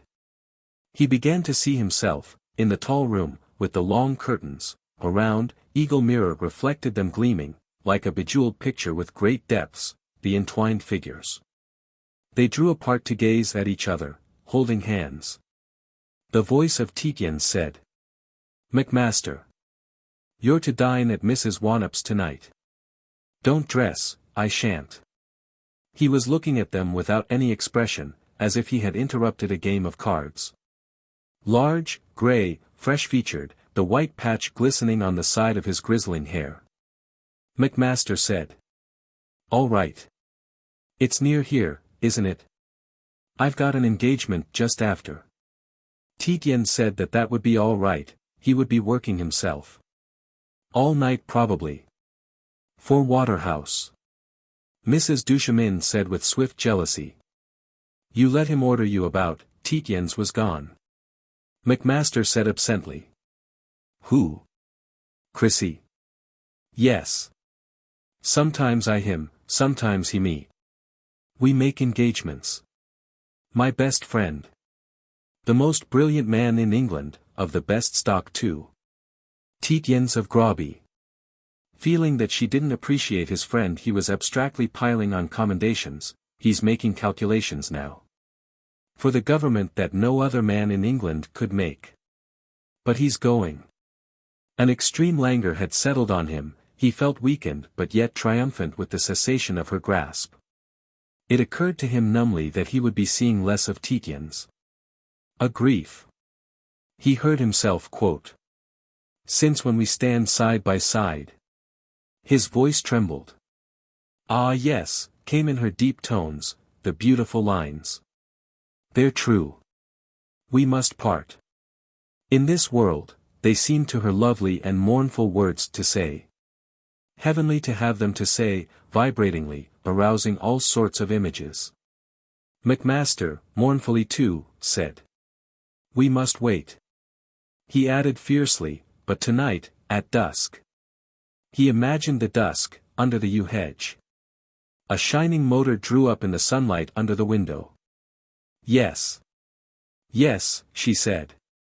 "There's a little white gate from the lane." She imagined their interview of passion and mournfulness amongst dim objects half seen. That she could allow herself of glamour. Afterwards he must come to the house to ask after her health, and they would walk side by side on the lawn, publicly, in the warm light, talking of indifferent but beautiful poetries, a little wearily. But with what currents electrifying and passing between their flesh. And then, long, circumspect years. Macmaster went down the tall steps to the car that gleamed in the summer sun. The roses shone over the supremely leveled turf. His heel met the stones with the hard tread of a conqueror. He could have shouted aloud. Chapter 6. Tietjens lit a pipe beside the stile, having first meticulously cleaned out the bowl and the stem with a surgical needle, in his experience the best of all pipe cleaners, since, made of German silver, it is flexible. Won't corrode and is indestructible. He wiped off methodically, with a great dock leaf, the glutinous brown products of burnt tobacco, the young woman, as he was aware, watching him from behind his back. As soon as he had restored the surgical needle to the notebook in which it lived, and had put the notebook into its bulky pocket, Miss Wannop moved off down the path. It was only suited for Indian file, and had on the left hand a 10-foot untrimmed quicken hedge, the hawthorn blossoms just beginning to blacken at the edges and small green haws to show. On the right the grass was above knee-high and bowed to those that passed. The sun was exactly vertical, the chaffinches said, "Pink." Pink, the young woman had an agreeable back. This, Tietjens thought, is England. A man and a maid walk through Kentish grass fields, the grass ripe for the scythe. The man honourable, clean, upright, the maid virtuous, clean, vigorous, he of good birth, she of birth quite as good. Each filled with a too-good breakfast that each could yet capably digest. Each come just from an admirably appointed establishment, a table surrounded by the best people, their promenade sanctioned, as it were, by the church, 2 clergy, the state, 2 government officials, by mothers, friends, old maids. Each knew the names of birds that piped and grasses that bowed, chaffinch, greenfinch, yellow ammer, knot, my dear, hammer, ammer from the Middle High German for finch, garden warbler, Dartford warbler, pied wagtail, known as dishwasher. These charming local dialect names. Marguerites over the grass, stretching in an infinite white blaze, grasses purple in a haze to the far distant hedgerow, coltsfoot, wild white clover, sainfoin. Italian rye grass, all technical names that the best people must know, the best grass mixture for permanent pasture on the Wealden loam. In the hedge, Our Lady's bedstraw, dead nettle, bachelor's button, but in Sussex they call it ragged robin, my dear so interesting. Cowslip, pagel, you know, from old French pasque, meaning Easter burr, burdock, farmer that thy wife may thrive, but not burr and burdock wive. Violet leaves, the flowers of course over, black bryony, wild clematis, later its old man's beard, purple loosestrife. That our young maids long purples call and literal shepherds give a grosser name. So racy of the soil. Walk, then. Through the field, gallant youth and fair maid, minds cluttered up with all these useless anodynes for thought, quotations, imbecile epithets. Dead silent, unable to talk, from too good breakfast to probably extremely bad lunch. The young woman. So the young man is duly warned, to prepare it, pink india rubber half-cooked cold beef, no doubt, tepid potatoes, water in the bottom of willow pattern dish. No. Not genuine willow pattern, of course. Mr. Tietjens. Overgrown lettuce with wood vinegar to make the mouth scream with pain, pickles, also preserved in wood vinegar, 2 bottles of public house beer that, on opening, squirts to the wall. A glass of invalid port, for the gentleman, and the jaws hardly able to open after the too enormous breakfast at 10.15. Midday now. God's England. Tietjens exclaimed to himself in high good humor. Land of hope and glory. F natural descending to tonic, C major chord of 6-4, suspension over dominant 7th to common chord of C major. All absolutely correct. Double basses, cellos, all violins, all woodwind, all brass. Full grand organ, all stops, special vox humana and key bugle effect. Across the counties came the sound of bugles that his father knew. Pipe exactly right. It must be, pipe of Englishman of good birth, ditto tobacco. Attractive young woman's back. English midday midsummer. Best climate in the world. No day on which man may not go abroad. Tietjens paused and aimed with his hazel stick an immense blow at a tall spike of yellow mullein with its undecided, furry, glaucous leaves and its undecided, buttony, unripe lemon-colored flower.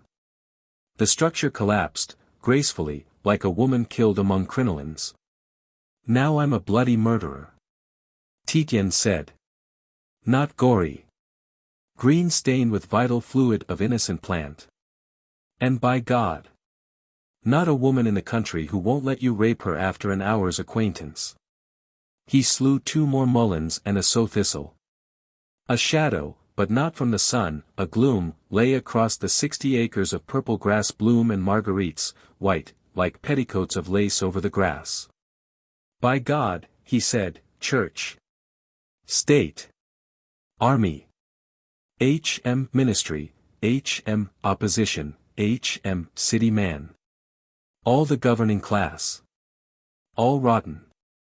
Thank God we've got a navy. But perhaps that's rotten too. Who knows? Britannia needs no bulwarks. Then thank God for the upright young man and the virtuous maiden in the summer fields, he Tory of the Tories as he should be, she suffragette of the militants, militant here on earth, as she should be. As she should be. In the early decades of the 20th century, however else can a woman keep clean and wholesome? Ranting from platforms, splendid for the lungs, bashing in policemen's helmets. No. It's I do that, my part, I think, miss. Carrying heavy banners in 20-mile processions through streets of Sodom. All splendid. I bet she's virtuous. But you don't have to bet. It isn't done on certainties. You can tell it in the eye. Nice eyes. Attractive back. Virginal cockiness. Yes, better occupation for mothers of empire than attending on lewd husbands year in year out till you're as hysterical as a female cat on heat. You could see it in her, that woman, you can see it in most of them. Thank God then for the Tory, upright young married man and the suffragette kid. Backbone of England. He killed another flower. But by God. We're both under a cloud. Both. That kid and I. And General Lord Edward Campion, Lady Claudine Sandbach, and the Honourable Paul, M.P., suspended, to spread the tale. And 40 toothless fogies in the club to spread it, and no end visiting books yawning to have your names cut out of them, my boy. My dear boy, I so regret, your father's oldest friend. By Jove, the pistachio nut of that galantine. Repeating. Breakfast gone wrong, gloomy reflections. Thought I could stand anything, digestion of an ostrich. But no. Gloomy reflections, I'm hysterical, like that large-eyed whore. For same reason. Wrong diet and wrong life, diet meant for partridge shooters over the turnips consumed by the sedentary. England the land of pills. Das Pillenland, the Germans call us. Very properly. And, damn it, outdoor diet, boiled mutton, turnips, sedentary life, and forced up against the filthiness of the world, your nose in it all day long.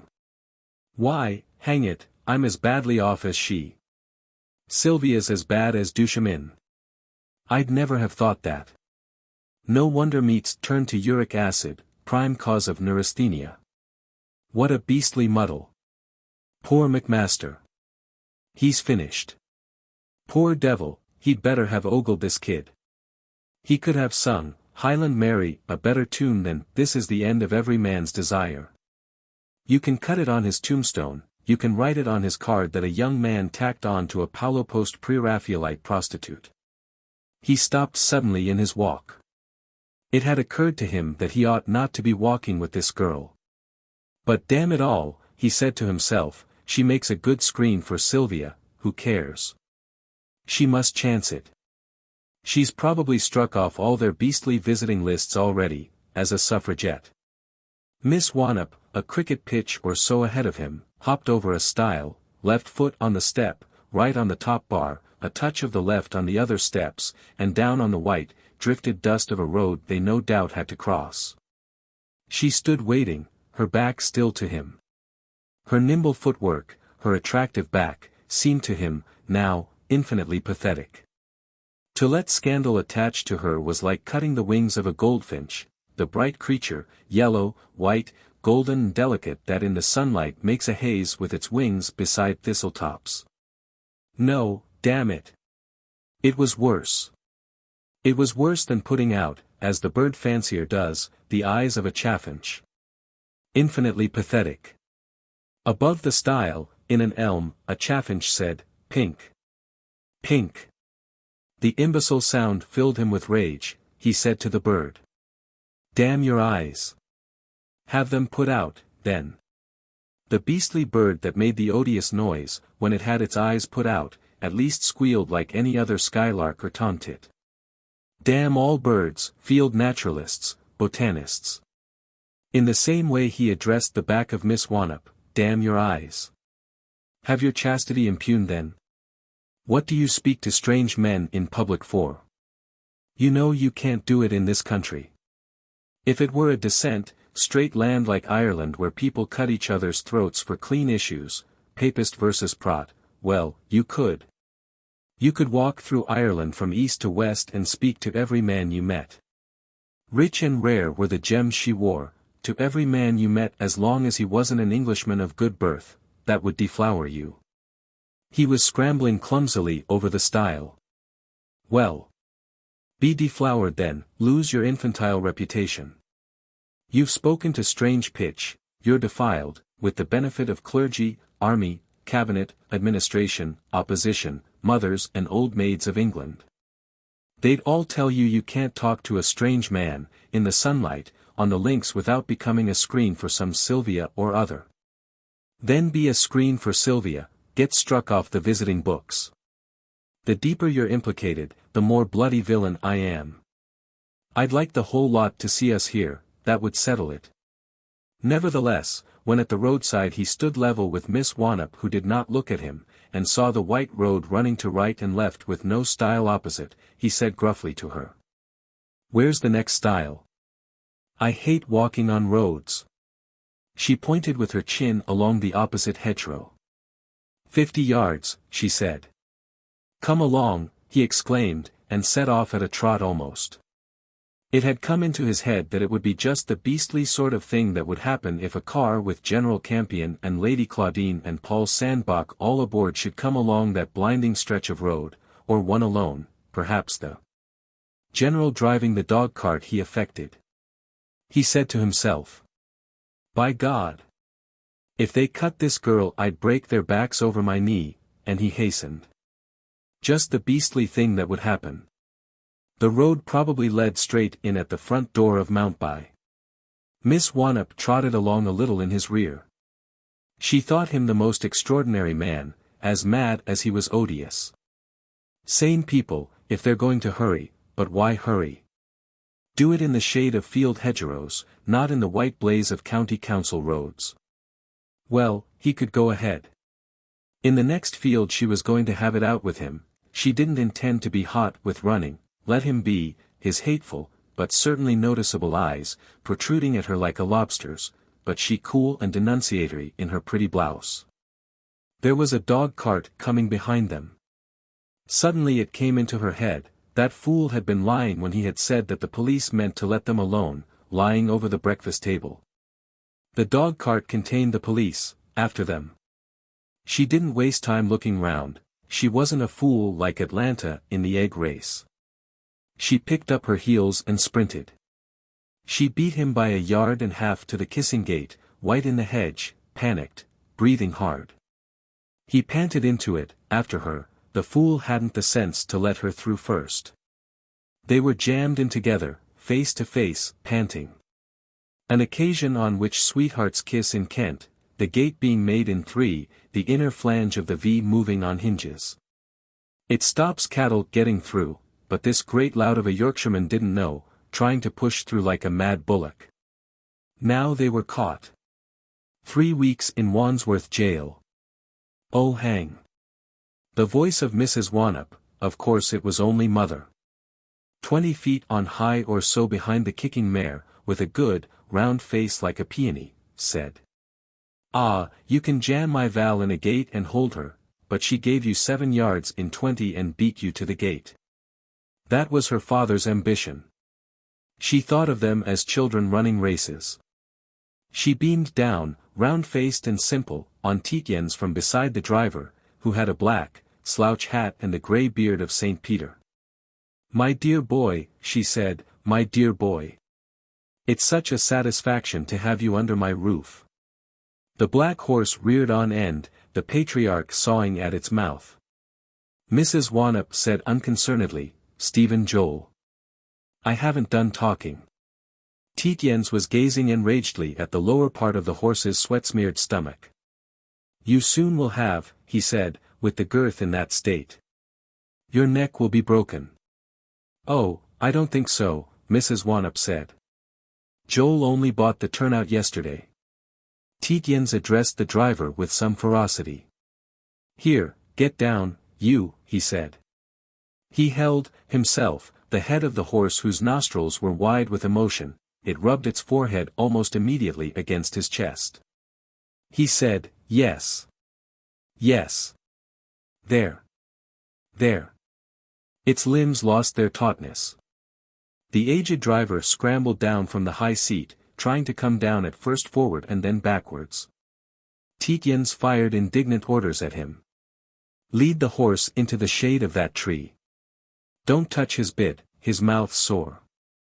Where did you get this job lot?" "Ashford Market, £30, it's worth more."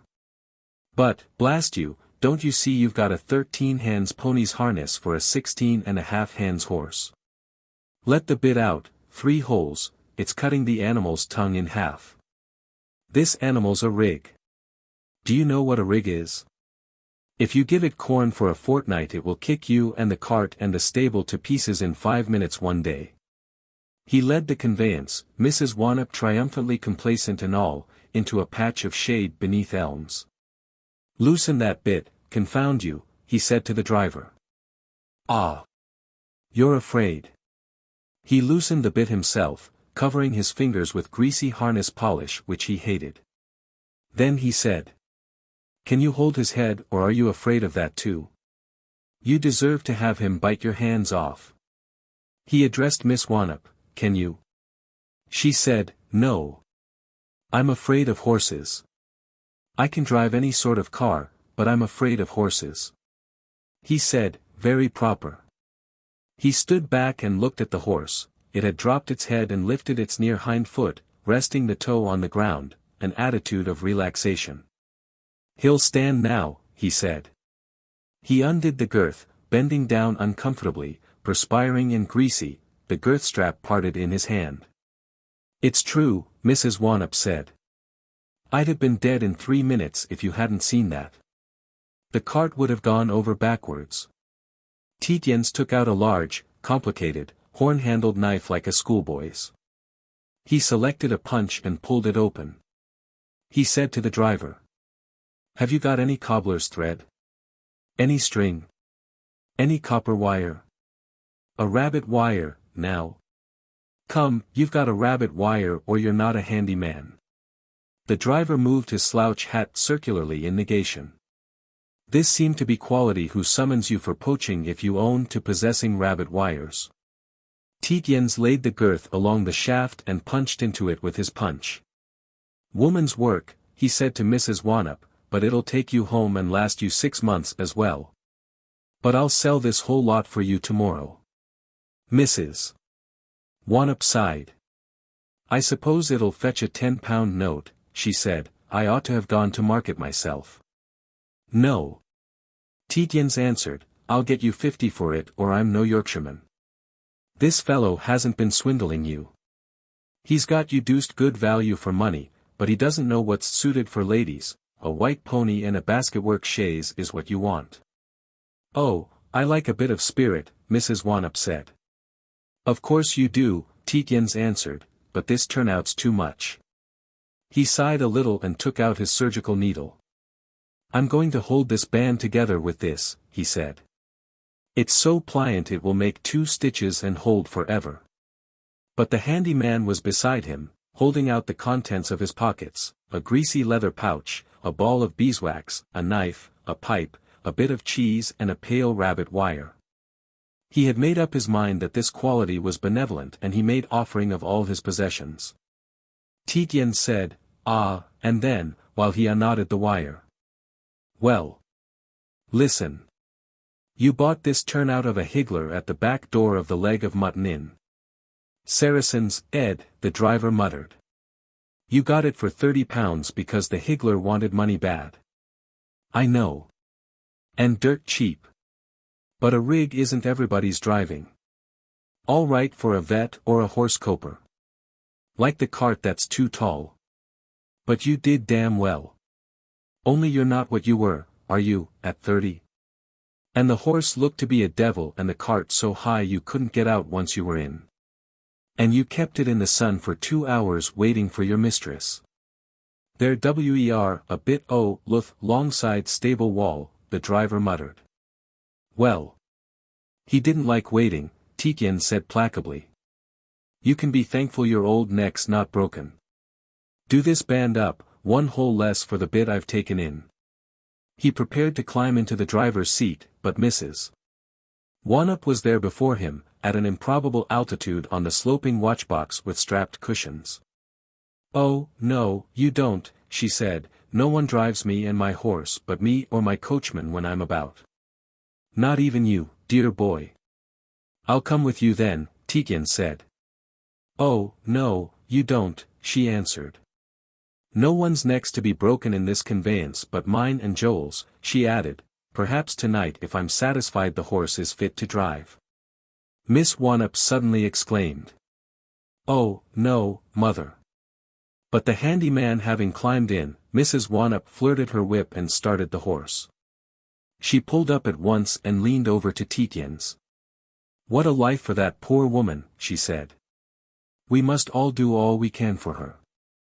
She could have her husband put in a lunatic asylum tomorrow.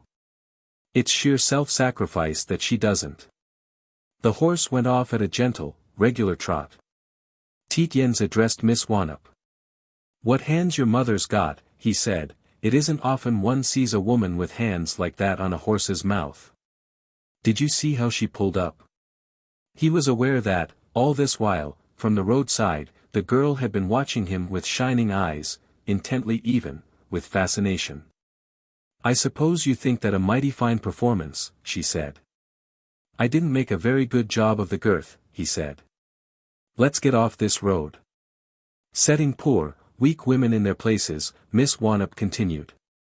Soothing the horse like a man with a charm. "I suppose you soothe women like that too. I pity your wife.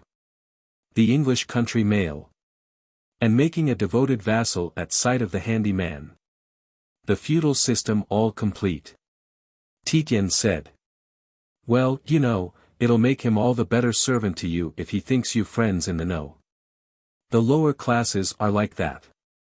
Let's get off this road," she said. "You're in a mighty hurry to get behind the hedge. Are the police after us or aren't they? Perhaps you were lying at breakfast, to calm the hysterial nerves of a weak woman." "I wasn't lying," he said, "but I hate roads when there are field paths." "That's a phobia, like any woman's," she exclaimed. She almost ran through the kissing gate and stood awaiting him. "I suppose," she said, "if you've stopped off the police with your high and mighty male ways you think you've destroyed my romantic young dream. You haven't. I don't want the police after me. I believe I'd die if they put me in Wandsworth. I'm a coward." "Oh, no, you aren't," he said, but he was following his own train of thought, just as she wasn't in the least listening to him. "I dare say you're a heroine all right. Not because you persevere in actions the consequences of which you fear. But I dare say you can touch pitch and not be defiled."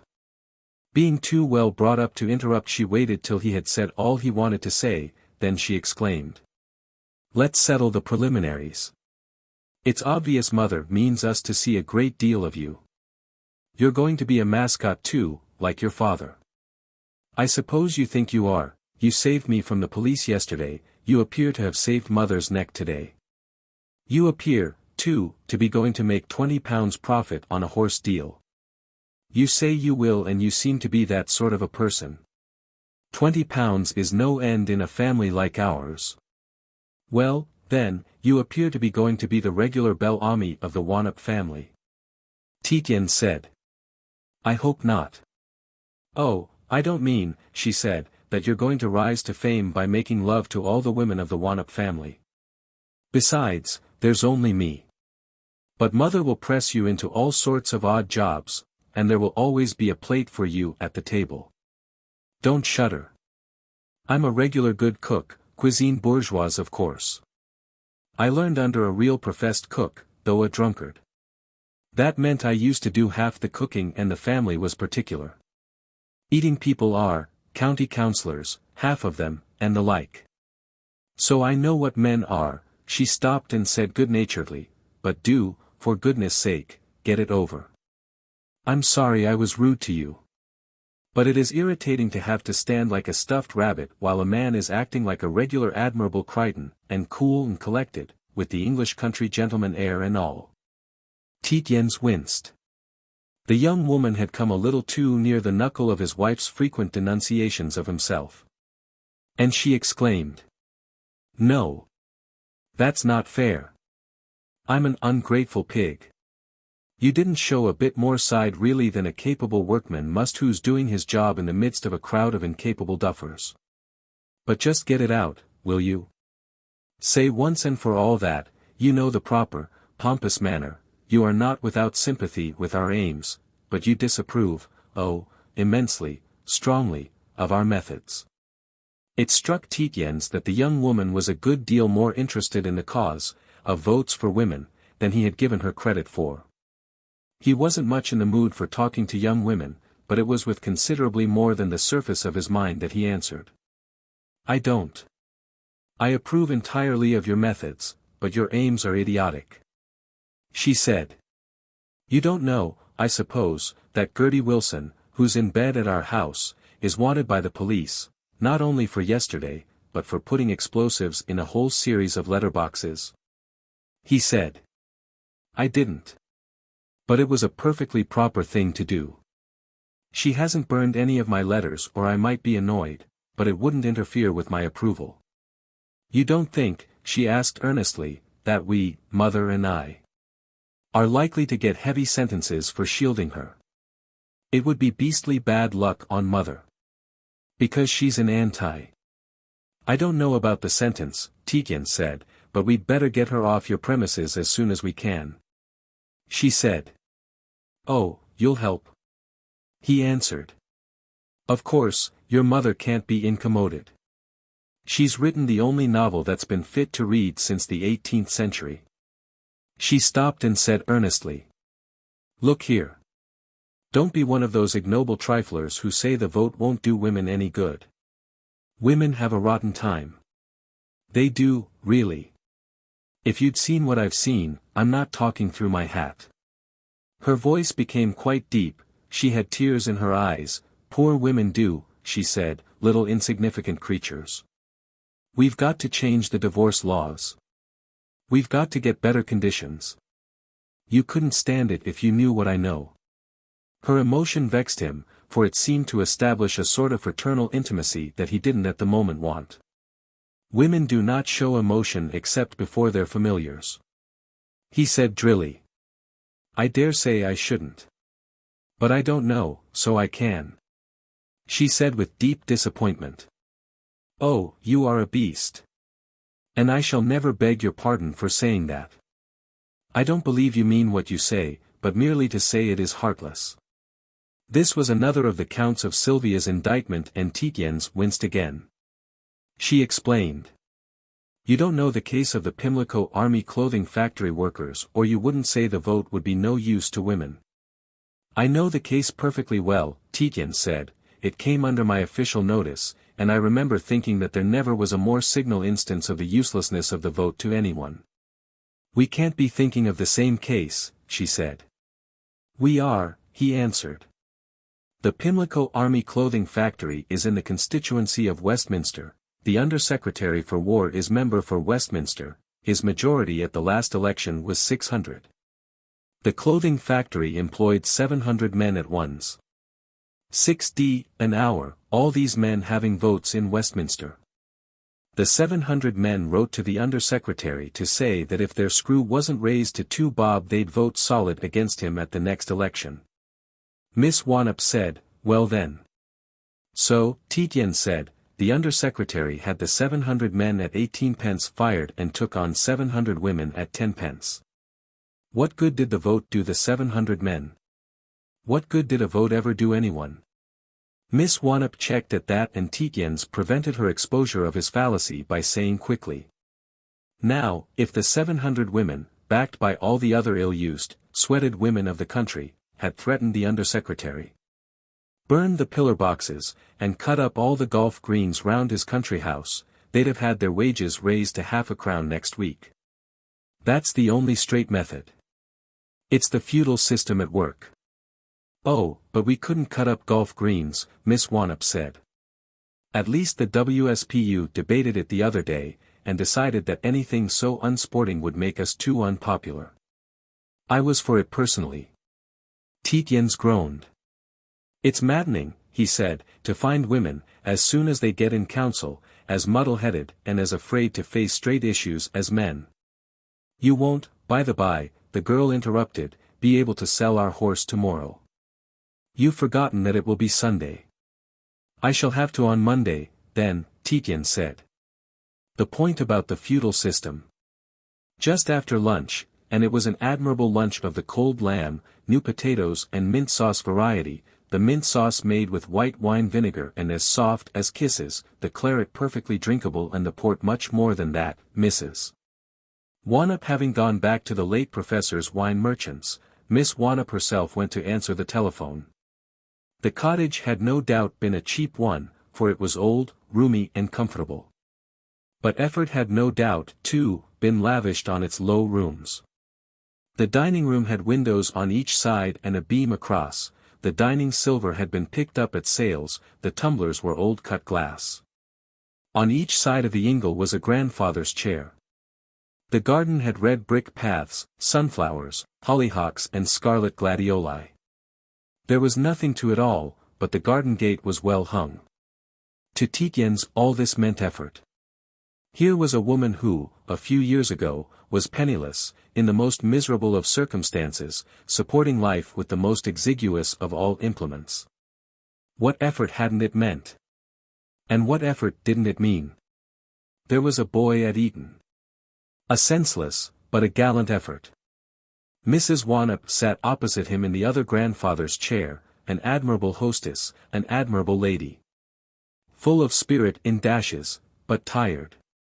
As an old horse is tired that, taking 3 men to harness it in the stable yard, starts out like a stallion, but soon drops to a jog-trot. The face tired, really, scarlet-cheeked with the good air, but seemed downward. She could sit there at ease, the plump hands covered with a black lace shawl, and descending on each side of her lap, as much at ease as any other Victorian great lady. But at lunch she had let drop that she had written for 8 hours every day for the last 4 years, till that day, without missing a day. Today being Saturday, she had no leader to write. And, my darling boy, she had said to him, I'm giving it to you. I'd give it to no other soul but your father's son. Not even to, and she had named the name that she most respected. And that's the truth, she had added. Nevertheless, even over lunch, she had fallen into abstractions, heavily and deeply, and made fantastic misstatements, mostly about public affairs. It all meant a tremendous record. And there he sat, his coffee and port on a little table beside him, the house belonging to him. She said, My dearest boy, you've so much to do. Do you think you ought really to drive the girls to Plimsoll tonight? They're young and inconsiderate, work comes first. Tietjens said. It isn't the distance. You'll find that it is, she answered humorously. It's 20 miles beyond Tenterden. If you don't start till 10 when the moon sets, you won't be back till 5, even if you've no accidents. The horse is all right, though. Tietjens said. Mrs. Wannop, I ought to tell you that your daughter and I are being talked about. Uglily. She turned her head to him, rather stiffly. But she was only coming out of an abstraction. She said, and then, oh. About the golf links episode. It must have looked suspicious. I dare say you made a fuss, too, with the police, to head them off her. She remained pondering for a moment, heavily, like an old pope. Oh, you'll live it down, she said. I ought to tell you, he persisted, that it's more serious than you think.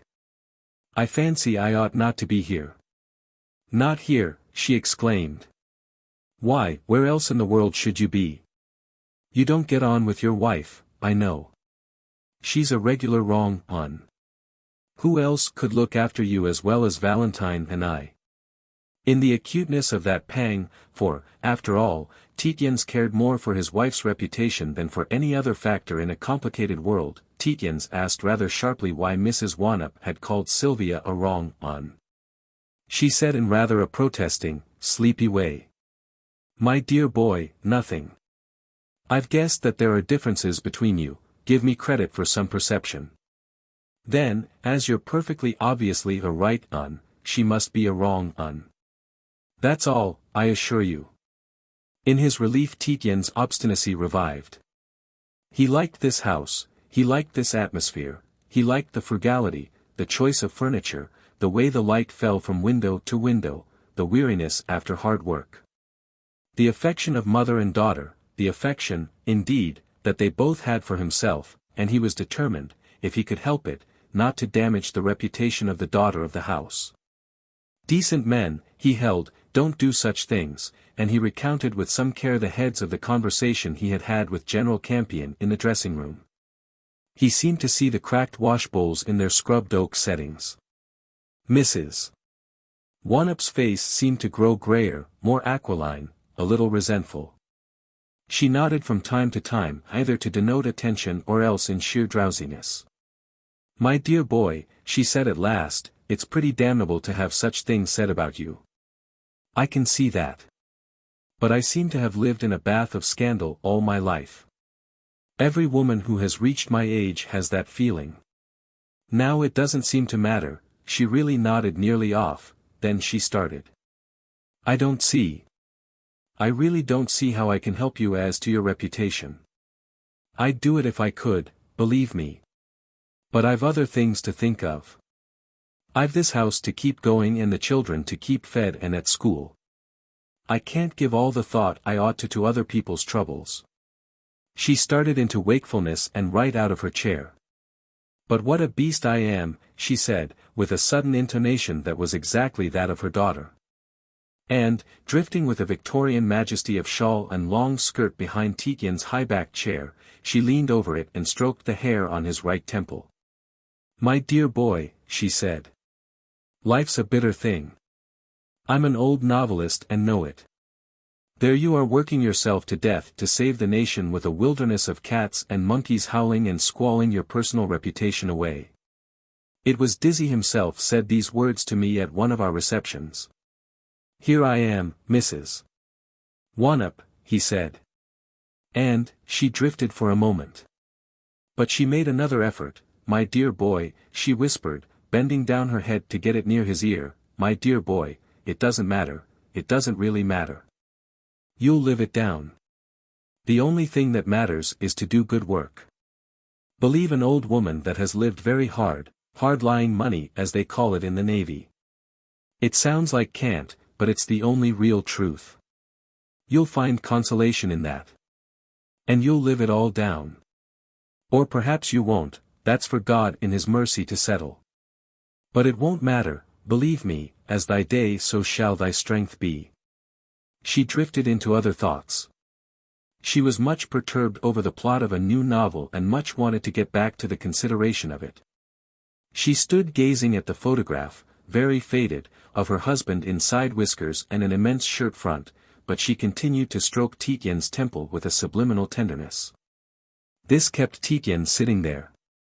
He was quite aware that he had tears in his eyes. This was almost too much tenderness to bear, and, at bottom his was a perfectly direct, simple and sentimental soul.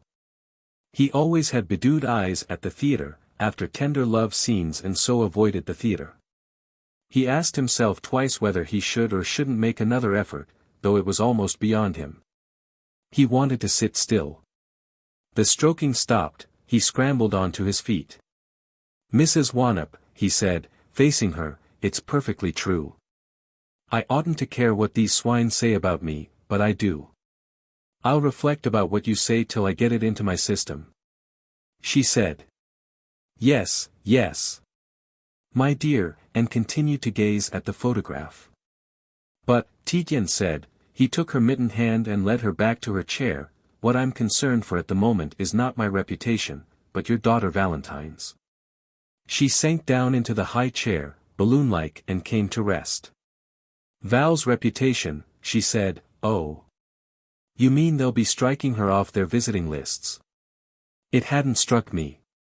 So they will. She remained lost in reflection for a long time. Valentine was in the room, laughing a little. She had been giving the handy man his dinner, and was still amused at his commendations of Tietjens. You've got one admirer, she said to Tietjens. Punch that rotten strap, he goes on saying, like a Gret ol Yaffle punch-in, a hollow log. He's had a pint of beer and said it between each gasp. She continued to narrate the quaintnesses of Joel which appealed to her. Informed Tietjens that Yaffle was Kentish for great green woodpecker, and then said. You haven't got any friends in Germany, have you? She was beginning to clear the table. Tietjens said. Yes, my wife's in Germany. At a place called Lobskeed. She placed a pile of plates on a black Japan tray. I'm so sorry, she said, without an expression of any deep regret. It's the ingenious clever stupidities of the telephone. I've got a telegraph message for you, then. I thought it was the subject for Mother's leader. It always comes through with the initials of the paper which are not unlike Tietjens, and the girl who always sends it is called Hopside. It seemed rather inscrutable, but I took it to have to do with German politics and I thought Mother would understand it. You're not both asleep, are you? Tietjens opened his eyes. The girl was standing over him, having approached from the table. She was holding out a slip of paper on which she had transcribed the message. She appeared all out of drawing and the letters of the message ran together. The message was: Righto. But arrange for certain Hello Central travels with you. Sylvia Hopside Germany. Tietjens leaned back for a long time looking at the words, they seemed meaningless. The girl placed the paper on his knee, and went back to the table. He imagined the girl wrestling with these incomprehensibilities on the telephone. Of course if I'd had any sense, the girl said, I should have known it couldn't have been Mother's leader note, she never gets one on a Saturday. Tietjens heard himself announce clearly, loudly and with between each word a pause. It means I go to my wife on Tuesday and take her maid with me. Lucky you, the girl said, I wish I was you. I've never been in the fatherland of Goethe and Rosa Luxemburg. She went off with her great tray load, the tablecloth over her forearm. He was dimly aware that she had before then removed the crumbs with a crumb brush. It was extraordinary with what swiftness she worked, talking all the time. That was what domestic service had done for her. An ordinary young lady would have taken twice the time, and would certainly have dropped half her words if she had tried to talk. Efficiency. He had only just realized that he was going back to Sylvia, and of course to hell. Certainly it was hell. If a malignant and skillful devil, though the devil of course is stupid and uses toys like fireworks and sulfur, it is probably only God who can, very properly, devise the long ailings of mental oppressions. If God then desired, and one couldn't object but one hoped he would not, to devise for him, Christopher Tietjens, a cavernous eternity of weary hopelessness. But he had done it, no doubt as retribution. What for? Who knows what sins of his own are heavily punishable in the eyes of God, for God is just. Perhaps God, then, after all, visits thus heavily sexual offenses. There came back into his mind, burnt in, the image of their breakfast room, with all the brass, electrical fixings, poachers, toasters, grillers, kettle heaters, that he detested for their imbecile inefficiency. With gross piles of hothouse flowers, that he detested for their exotic waxenesses. With white enameled panels that he disliked and framed, weak prints, quite genuine of course, my dear, guaranteed so by Sotheby, pinkish women in sham Gainsborough hats, selling mackerel or brooms. A wedding present that he despised. And Mrs. Satterthwaite, in negligee, but with an immense hat, reading the Times with an eternal rustle of leaves because she never could settle down to any one page. And Sylvia walking up and down because she could not sit still, with a piece of toast in her fingers or her hands behind her back. Very tall, fair, as graceful, as full of blood and as cruel as the usual degenerate Derby winner. Inbred for generations for one purpose, to madden men of one type. Pacing backwards and forwards, exclaiming, I'm bored. Bored. Sometimes even breaking the breakfast plates. And talking. Forever talking, usually, cleverly, with imbecility, with maddening inaccuracy, with wicked penetration. And clamoring to be contradicted, a gentleman has to answer his wife's questions. And in his forehead the continual pressure, the determination to sit put, the decor of the room seeming to burn into his mind. It was there. Shadowy before him now. And the pressure upon his forehead. Mrs. Wannop was talking to him now, he did not know what she said, he never knew afterwards what he had answered.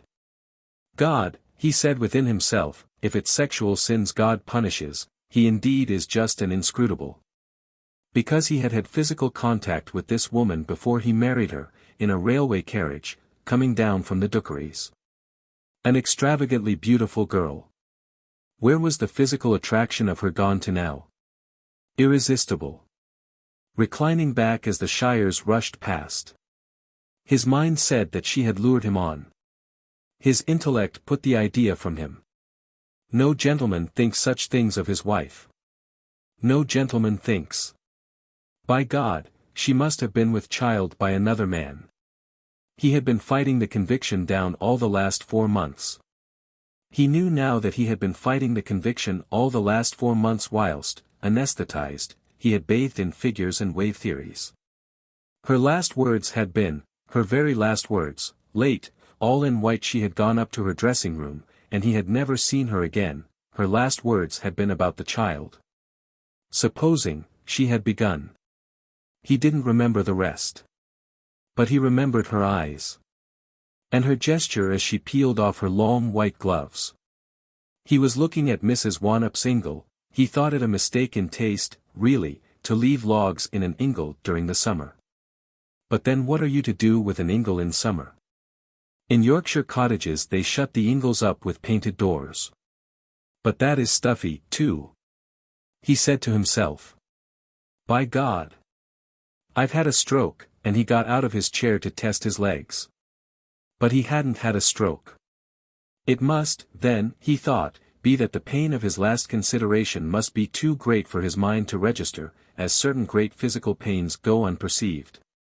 Nerves, like weighing machines, can't register more than a certain amount, then they go out of action. A tramp who had had his leg cut off by a train had told him that he had tried to get up, feeling nothing at all. The pain comes back though. He said to Mrs. Wannop, who was still talking. I beg your pardon. I really missed what you said. Mrs. Wannop said. I was saying that that's the best thing I can do for you. He said. I'm really very sorry, it was that I missed. I'm a little in trouble, you know. She said. I know.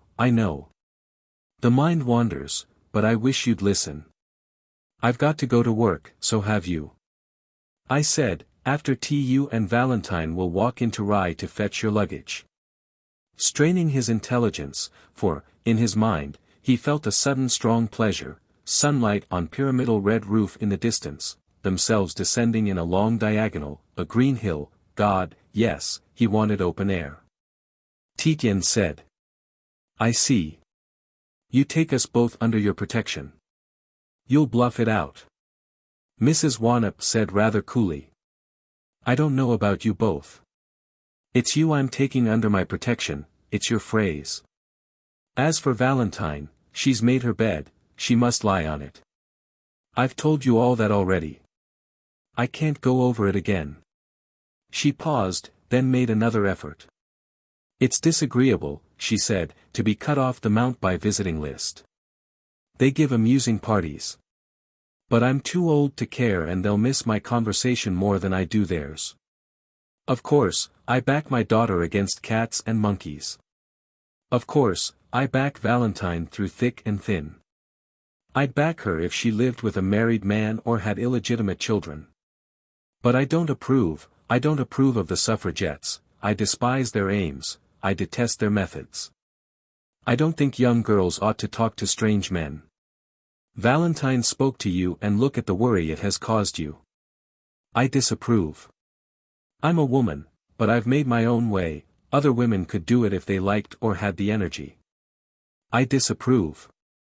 But don't believe that I will ever go back on any suffragette, individual, in gangs, my Valentine or any other. Don't believe that I will ever say a word against them that's to be repeated, you won't repeat them. Or that I will ever write a word against them. No, I'm a woman and I stand by my sex. She got up energetically. I must go and write my novel, she said. I've Monday's installment to send off by train tonight. You'll go into my study, Valentine will give you paper, ink, 12 different kinds of nibs. You'll find Professor Wanup's books all round the room. You'll have to put up with Valentine typing in the alcove. I've got 2 serials running, one typed, the other in manuscript. Tietjens said. But you. She exclaimed, I shall write in my bedroom on my knee. I'm a woman and can. You're a man and have to have a padded chair and sanctuary. You feel fit to work. Then, you've got till 5, Valentine will get tea then. At 5:30 you'll set off to Rye. You'll be back with your luggage and your friend's luggage at 7. She silenced him imperiously with. Don't be foolish. Your friend will certainly prefer this house and Valentine's cooking to the pub and the pub's cooking. And he'll save on it. It's no extra trouble. I suppose your friend won't inform against that wretched little suffragette girl upstairs. She paused and said, You're sure you can do your work in the time and drive Valentine and her to that place? Why it's necessary is that the girl daren't travel by train and we've relations there who've never been connected with the suffragettes. The girl can live hid there for a bit. But sooner than you shouldn't finish your work I'd drive them myself. She silenced Tietjens again, this time sharply. I tell you it's no extra trouble. Valentine and I always make our own beds. We don't like servants among our intimate things. We can get 3 times as much help in the neighborhood as we want. We're liked here. The extra work you give will be met by extra help. We could have servants if we wanted. But Valentine and I like to be alone in the house together at night. We're very fond of each other. She walked to the door and then drifted back to say. You know I can't get out of my head that unfortunate woman and her husband. We must all do what we can for them. Then she started and exclaimed, But, good heavens, I'm keeping you from your work. The study's in there, through that door. She hurried through the other doorway and no doubt along a passage, calling out. Valentine. Valentine. Go to Christopher in the study. At once, her voice died away. Chapter 7. Jumping down from the high step of the dog-cart the girl completely disappeared into the silver. She had on an otterskin toque, dark, that should have been visible. But she was gone more completely than if she had dropped into deep water, into snow, or through tissue paper. More suddenly, at least. In darkness or in deep water a moving paleness would have been visible for a second, snow or a paper hoop would have left an opening. Here there had been nothing. The constation interested him. He had been watching her intently and with concern for fear she should miss the hidden lower step, in which case she would certainly bark her shins. But she had jumped clear of the cart, with unreasonable pluckiness, in spite of his, look out how you get down. He wouldn't have done it himself, he couldn't have faced jumping down into that white solidity.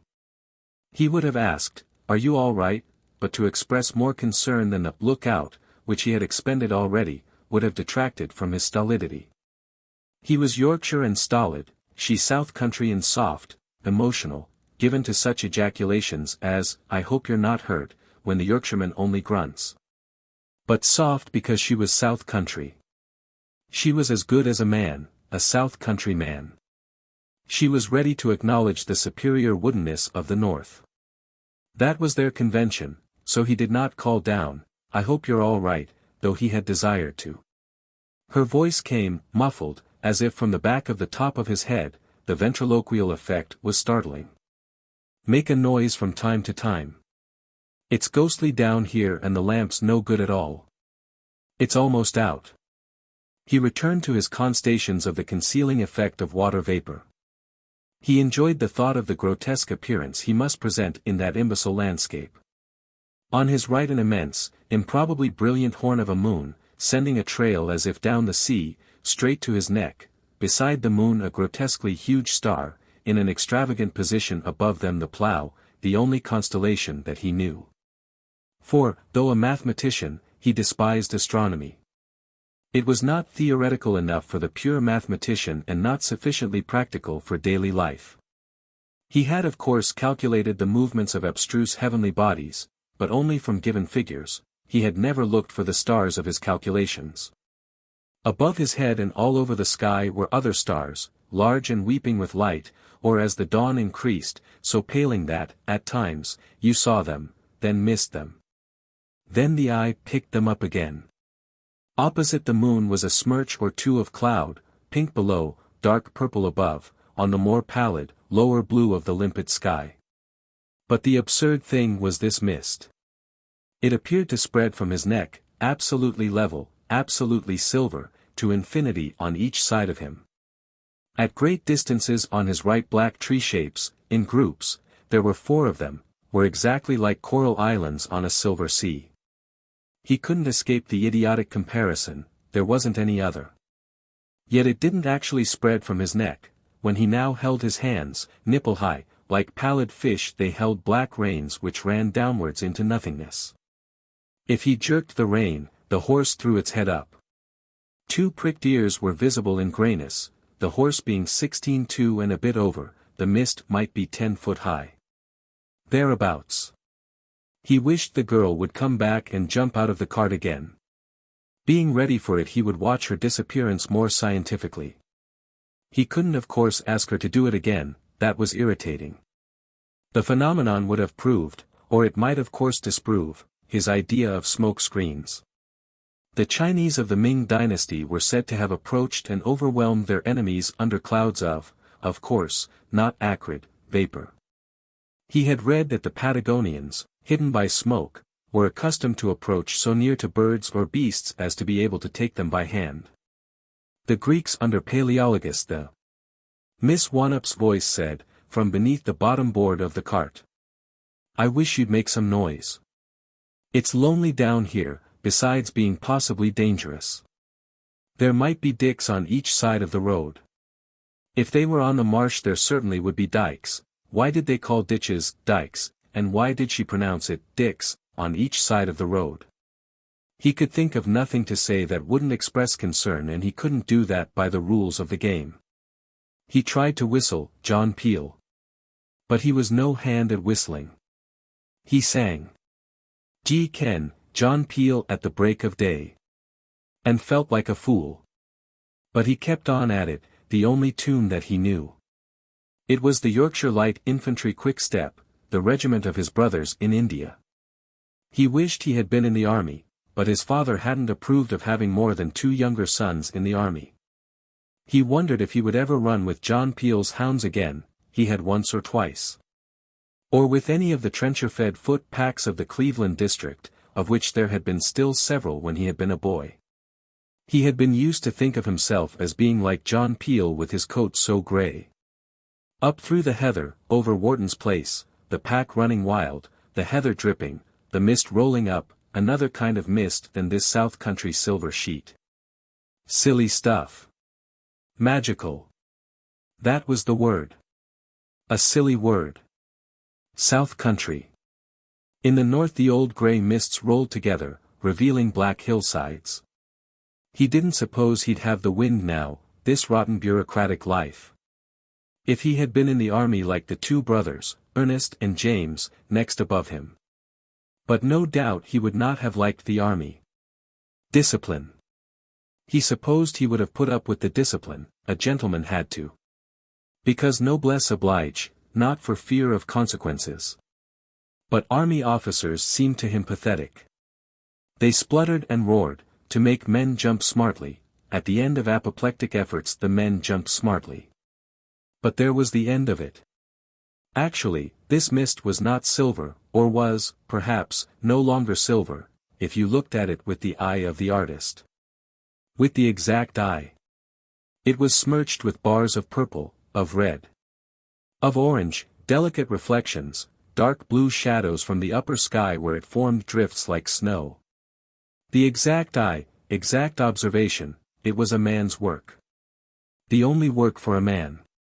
Why, then, were artists soft, effeminate? Not men at all, whilst the army officer, who had the inexact mind of the schoolteacher, was a manly man. Quite a manly man, until he became an old woman. And the bureaucrat then? Growing fat and soft like himself, or dry and stringy like Macmaster or old Ingleby. They did men's work, exact observation, return number 17642 with figures exact. Yet they grew hysterical, they ran about corridors or frantically rang table bells, asking with high voices of querulous eunuchs why Form 90,002 wasn't ready. Nevertheless men liked the bureaucratic life, his own brother, Mark, head of the family, heir to Groby. 15 years older, a quiet stick, wooden, brown, always in a bowler hat, as often as not with his racing glasses hung around him. Attending his first-class office when he liked, too good a man for any administration to lose by putting on the screw. But heir to Groby, what would that stick make of the place? Let it, no doubt, and go on pottering from the Albany to race meetings, where he never bet, to Whitehall, where he was said to be indispensable. Why indispensable?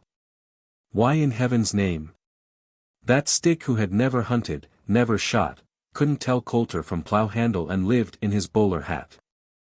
A sound man, the archetype of all sound men.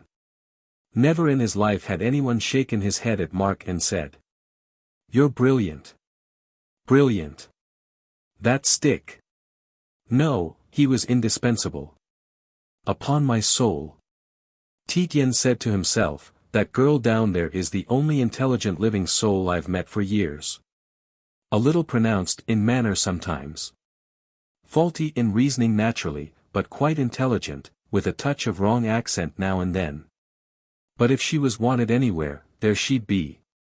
Of good stock, of course, on both sides. But, positively, she and Sylvia were the only two human beings he had met for years whom he could respect, the one for sheer efficiency in killing, the other for having the constructive desire and knowing how to set about it. Kill or cure. The two functions of man. If you wanted something killed you'd go to Sylvia Tietjens in the sure faith that she would kill it, emotion, hope, ideal, kill it quick and sure.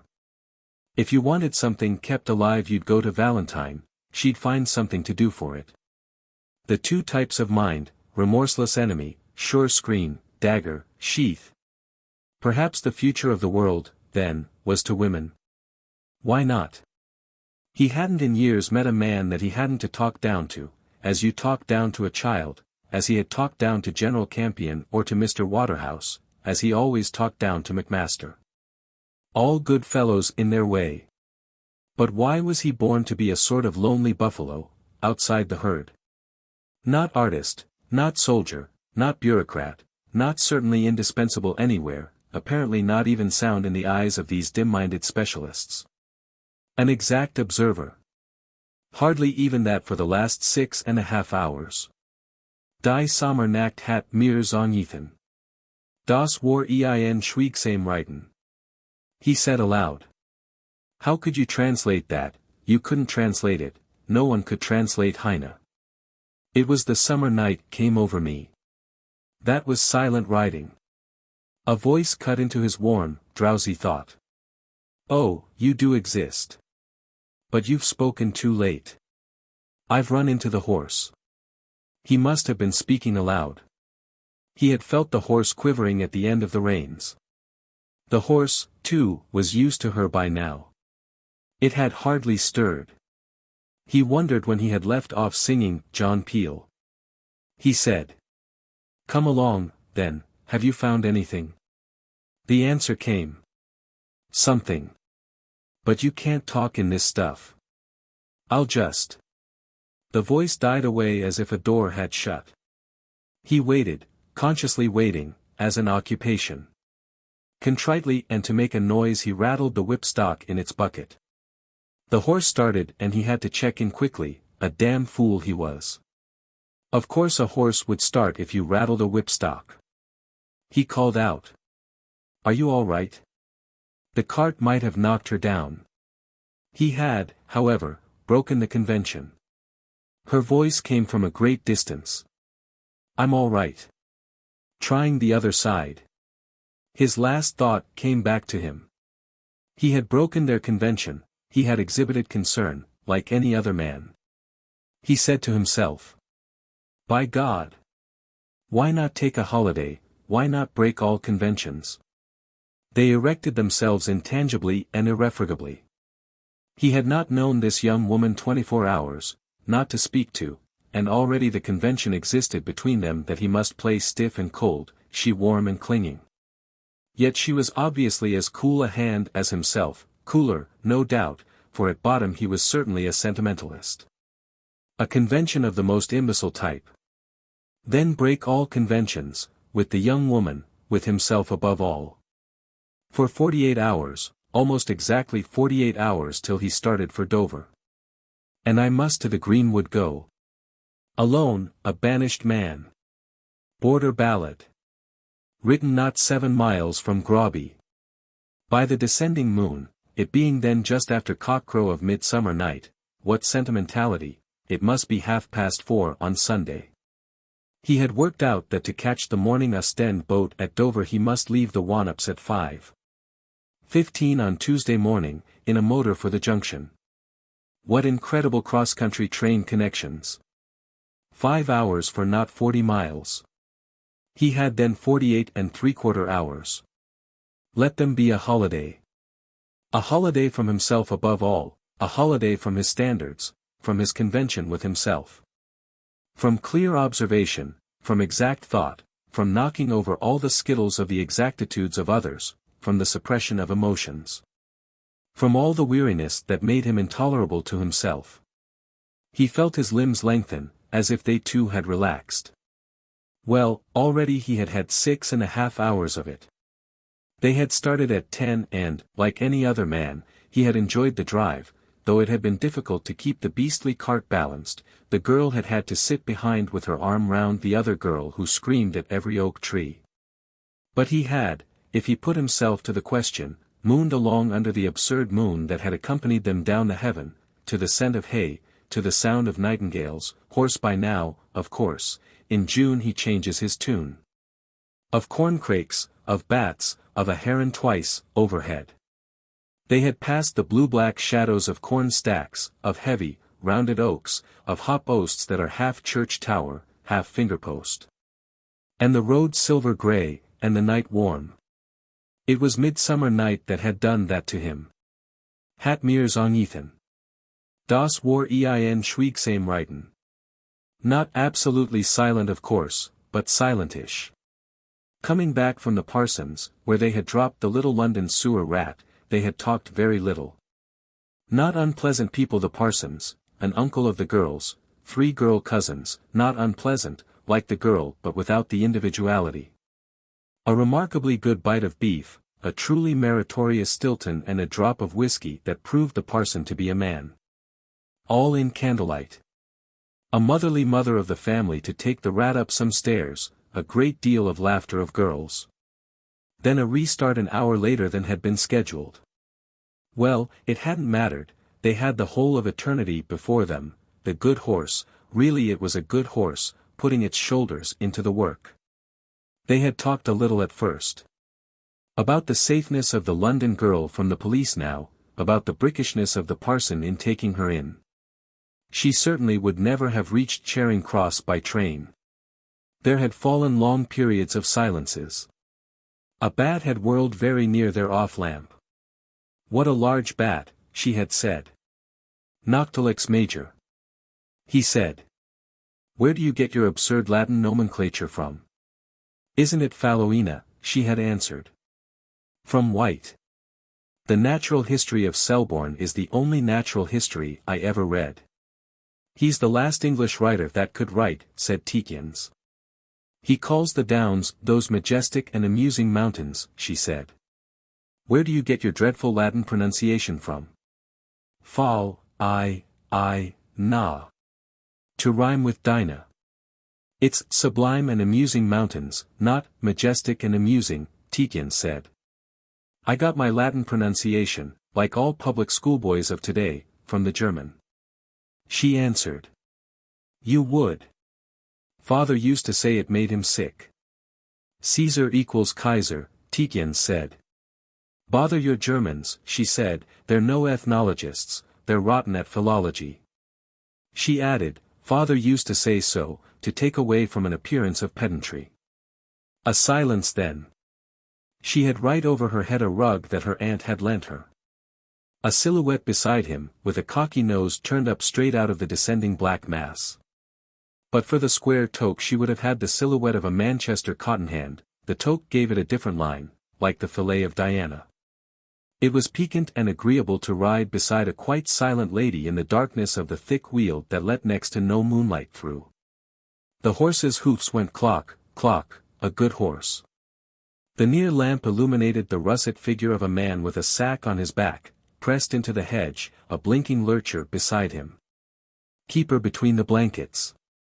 Tietjens said to himself, all these south country keepers sleep all night. And then you give them a 5 quid tip for the weekend shoot. He determined that, as to that too he would put his foot down.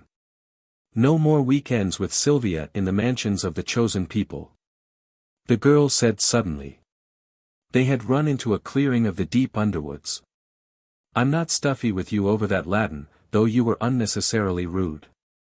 And I'm not sleepy. I'm loving it all. He hesitated for a minute. It was a silly girl thing to say. She didn't usually say silly girl things. He ought to snub her for her own sake. He had said. I'm rather loving it too. She was looking at him, her nose had disappeared from the silhouette. He hadn't been able to help it. The moon had been just above her head, unknown stars all round her, the night was warm. Besides, a really manly man may condescend at times. He rather owes it to himself. She said. That was nice of you. You might have hinted that the rotten drive was taking you away from your so important work. Oh, I can think as I drive, he said. She said. Oh. And then, the reason why I'm unconcerned over your rudeness about my Latin is that I know I'm a much better Latinist than you. You can't quote a few lines of Ovid without sprinkling howlers in. It's vastum, not lawn gum. Terra tribus scopulus vastum procurit. It's alto, not scylla. Juvidus ex alto decilientis. How could Ovid have written ex scylla? The c after the x sets your teeth on edge. Tietjens said. Excogitabo. That's purely canine. She said with contempt. Besides, Tietjens said, lawn gum is much better than vastum. I hate cant adjectives like vast. It's like your modesty to correct Ovid, she exclaimed. Yet you say Ovid and Catullus were the only two Roman poets to be poets. That's because they were sentimental and used adjectives like vastum. What's sad tears mixed with kisses but the sheerest sentimentality? It ought, you know, Tietjens said with soft dangerousness, to be kisses mingled with sad tears. Tristibus et lacrimis oscula mixta debis. I'm hanged if I ever could, she exclaimed explosively. A man like you could die in a ditch and I'd never come near. You're desiccated even for a man who has learned his Latin from the Germans. Oh, well, I'm a mathematician, Tietjens said. Classics is not my line. It isn't, she answered tartly. A long time afterwards from her black figure came the words. You used mingled instead of mixed to translate mixta. I shouldn't think you took English at Cambridge either. Though they're as rotten at that as at everything else, father used to say. Your father was Balliol, of course, Tietjens said with the snuffy contempt of a scholar of Trinity College, Cambridge. But having lived most of her life amongst Balliol people she took this as a compliment and an olive branch. Some time afterwards Tietjens, observing that her silhouette was still between him and the moon, remarked. I don't know if you know that for some minutes we've been running nearly due west. We ought to be going southeast by a bit south. I suppose you do know this road. Every inch of it, she said, I've been on it over and over again on my motor bicycle with mother in the sidecar. The next cross road is called Grandfather's Wantways. We've got 11 miles and a quarter still to do. The road turns back here because of the old Sussex iron pits, it goes in and out amongst them, hundreds of them. You know the exports of the town of Rye in the 18th century were hops, cannon, kettles and chimney backs. The railings round St. Paul's are made of Sussex iron. I knew that, of course, Tietjens said, I come of an iron county myself. Why didn't you let me run the girl over in the sidecar, it would have been quicker. Because, she said, 3 weeks ago I smashed up the sidecar on the milestone at Hogg's Corner, doing 40. It must have been a pretty tidy smash. Tietjens said. Your mother wasn't aboard? No, the girl said, suffragette literature. The sidecar was full. It was a pretty tidy smash. Hadn't you observed I still limp a little? A few minutes later she said. I haven't the least notion where we really are. I clean forgot to notice the road. And I don't care. Here's a signpost though, pull into it. The lamps would not, however, shine on the arms of the post. They were burning dim and showing low. A good deal of fog was in the air. Tietjens gave the reins to the girl and got down. He took out the near light and, going back a yard or two to the signpost, examined its bewildering ghostlinesses. The girl gave a little squeak that went to his backbone, the hoofs clattered unusually, the cart went on. Tietjens went after it, it was astonishing, it had completely disappeared. Then he ran into it, ghostly, reddish and befogged. It must have got much thicker suddenly. The fog swirled all round the near lamp as he replaced it in its socket. Did you do that on purpose? He asked the girl. Or can't you hold a horse? I can't drive a horse, the girl said. I'm afraid of them. I can't drive a motorbike either. I made that up because I knew you'd say you'd rather have taken Gertie over in the sidecar than driven with me. Then do you mind, Tietjens said, telling me if you know this road at all? Not a bit, she answered cheerfully. I never drove it in my life. I looked it up on the map before we started because I'm sick to death of the road we went by. There's a one-horse bus from Rye to Tenterden, and I've walked from Tenterden to my uncle's over and over again. We shall probably be out all night then, Tietjens said. Do you mind? The horse may be tired. She said. Oh, the poor horse. I meant us to be out all night. But the poor horse. What a brute I was not to think of it. We're 13 miles from a place called Breed, 11 1/4 from a place whose name I couldn't read. 6 3/4 from somewhere called something like Udalmere. Tietjens said. This is the road to Udalmere. Oh, that was grandfather's wantways all right, she declared. I know it well. It's called grandfather's because an old gentleman used to sit there called Grandfair Finn. Every Tenterden market day he used to sell flead cakes from a basket to the carts that went by. Tenterden market was abolished in 1845, the effect of the repeal of the Corn Laws, you know. As a Tory you ought to be interested in that. Tietjens said patiently, he could sympathize with her mood, she had now a heavy weight off her chest. And, if long acquaintance with his wife had not made him able to put up with feminine vagaries, nothing ever would. Would you mind, he said then, telling me? If, she interrupted, that was really Grandfair's wantways, Midland English. Vent equals 4 crossroads, High French Carrefour. Or, perhaps, that isn't the right word. But it's the way your mind works. You have, of course, often walked from your uncle's to Grandfair's wantways, Tietjens said, with your cousins, taking brandy to the invalid in the old toll-gate house. That's how you know the story of Grandfair. You said you had never driven it. But you have walked it. That's the way your mind works, isn't it? She said, oh.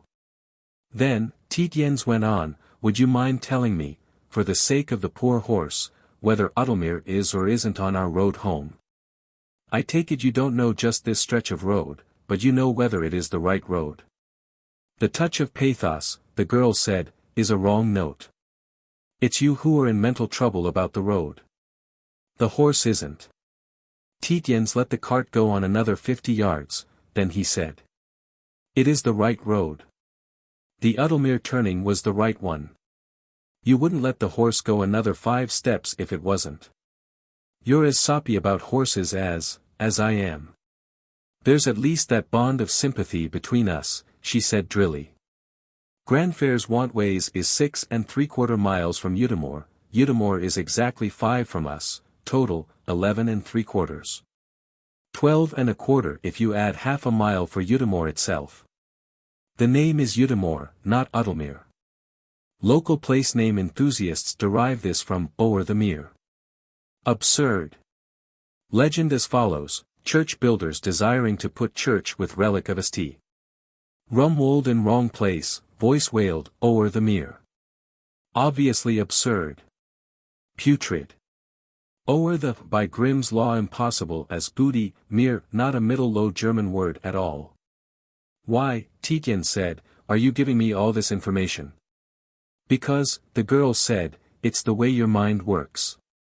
It picks up useless facts as silver after you've polished it picks up sulfur vapor, and tarnishes.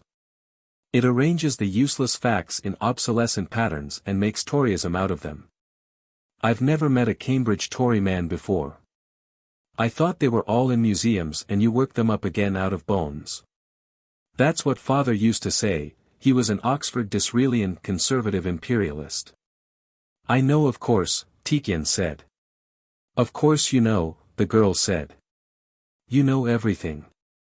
And you've worked everything into absurd principles. You think father was unsound because he tried to apply tendencies to life. You want to be an English country gentleman and spin principles out of the newspapers and the gossip of horse fairs. And let the country go to hell, you'll never stir a finger except to say I told you so. She touched him suddenly on the arm. Don't mind me, she said. It's reaction. I'm so happy. I'm so happy. He said. That's all right. That's all right. But for a minute or two it wasn't really. All feminine claws, he said to himself, are sheathed in velvet, but they can hurt a good deal if they touch you on the sore places of the defects of your qualities, even merely with the velvet. He added, your mother works you very hard. She exclaimed. How you understand. You're amazing, for a man who tries to be a sea anemone. She said, yes. This is the first holiday I've had for 4 solid months, 6 hours a day typing, 4 hours a day work for the movement. 3. Housework and gardening, 3. Mother reading out her day's work for slips of the pen. And on the top of it the raid and the anxiety. Dreadful anxiety, you know. Suppose mother had gone to prison. Oh, I'd have gone mad. Weekdays and Sundays. She stopped. I'm apologizing. Really, she went on. Of course I ought not to have talked to you like that. You a great panjandrum, saving the country with your statistics and all. It did make you a rather awful figure, you know, and the relief to find you're, oh, a man like oneself with feet of clay. I'd dreaded this drive. I'd have dreaded it dreadfully if I hadn't been in such a dread about Gertie and the police. And, if I hadn't let off steam I should have had to jump out and run beside the cart. I could still. You couldn't, Tietjens said. You couldn't see the cart. They had just run into a bank of solid fog that seemed to encounter them with a soft, ubiquitous blow. It was blinding, it was deadening to sounds, it was in a sense mournful. But it was happy, too, in its romantic unusualness. They couldn't see the gleam of the lamps. They could hardly hear the step of the horse had fallen at once to a walk. They agreed that neither of them could be responsible for losing the way, in the circumstances that was impossible. Fortunately the horse would take them somewhere. It had belonged to a local higgler, a man that used the roads buying poultry for resale. They agreed that they had no responsibilities, and after that went on for unmeasured hours in silence. The mist growing, but very, very gradually, more luminous. Once or twice, at a rise in the road, they saw again the stars and the moon, but mistily. On the 4th occasion they had emerged into the silver lake. Like mermen rising to the surface of a tropical sea. Tietjens had said. You'd better get down and take the lamp. See if you can find a milestone. I'd get down myself, but you might not be able to hold the horse. She had plunged in. And he had sat, feeling he didn't know why, like a Guy Fawkes, up in the light, thinking by no means disagreeable thoughts, intent, like Miss Wannop herself, on a complete holiday of 48 hours, till Tuesday morning. He had to look forward to a long and luxurious day of figures, a rest after dinner, half a night more of figures, a Monday devoted to a horse deal in the market town where he happened to know the horse dealer. The horse dealer, indeed, was known to every hunting man in England. A luxurious, long argument in the atmosphere of stable hartshorn and slow wranglings couched in Ostler's epigrams. You couldn't have a better day, the beer in the pub. Probably good, too. Or if not that, the claret. The claret in South Country inns was often quite good, there was no sale for it so it got well kept. On Tuesday it would close in again, beginning with the meeting of his wife's maid at Dover. He was to have, above all, a holiday from himself and to take it like other men, free of his conventions, his strait waistcoatings. The girl said, "I'm coming up now. I've found out something." He watched intently the place where she must appear, it would give him pointers about the impenetrability of mist to the eye. Her otter-skin cap had beads of dew were on her hair beneath, she scrambled up, a little awkwardly, her eyes sparkled with fun, panting a little, her cheeks bright. Her hair was darkened by the wetness of the mist, but she appeared golden in the sudden moonlight. Before she was quite up, Tietjens almost kissed her. Almost. An all but irresistible impulse. He exclaimed. "Steady, the Buffs," in his surprise. She said. "Well, you might as well have given me a hand. I found," she went on, "a stone that had IRDC on it, and there the lamp went out. We're not on the marsh because we're between quick hedges. That's all I've found. But I've worked out what makes me so tart with you." He couldn't believe she could be so absolutely calm, the afterwash of that impulse had been so strong in him that it was as if he had tried to catch her to him and had been foiled by her. She ought to be indignant, amused, even pleased. She ought to show some emotion. She said. "It was your silencing me with that absurd non sequitur about the Pimlico clothing factory. It was an insult to my intelligence. You recognized that it was a fallacy." Tietjens said. He was looking hard at her. He didn't know what had happened to him. She took a long look at him, cool, but with immense eyes. It was as if for a moment destiny, which usually let him creep past somehow, had looked at him. Can't, he argued with destiny, a man want to kiss a schoolgirl in a scuffle? His own voice, a caricature of his own voice, seemed to come to him. "Gentlemen don't," he exclaimed. "Don't gentlemen," and then stopped because he realized that he had spoken aloud. She said. "Oh, gentlemen do use fallacies to glide over tight places in arguments. And they browbeat schoolgirls with them. It's that underneath, has been exasperating me with you. You regarded me at that date, 3/4 of a day ago, as a schoolgirl." Tietjens said. "I don't now." He added, "Heaven knows I don't now." She said, "No, you don't now." He said. "It didn't need your putting up all that blue stocking erudition to convince me." "Blue stocking," she exclaimed contemptuously. "There's nothing of the blue stocking about me.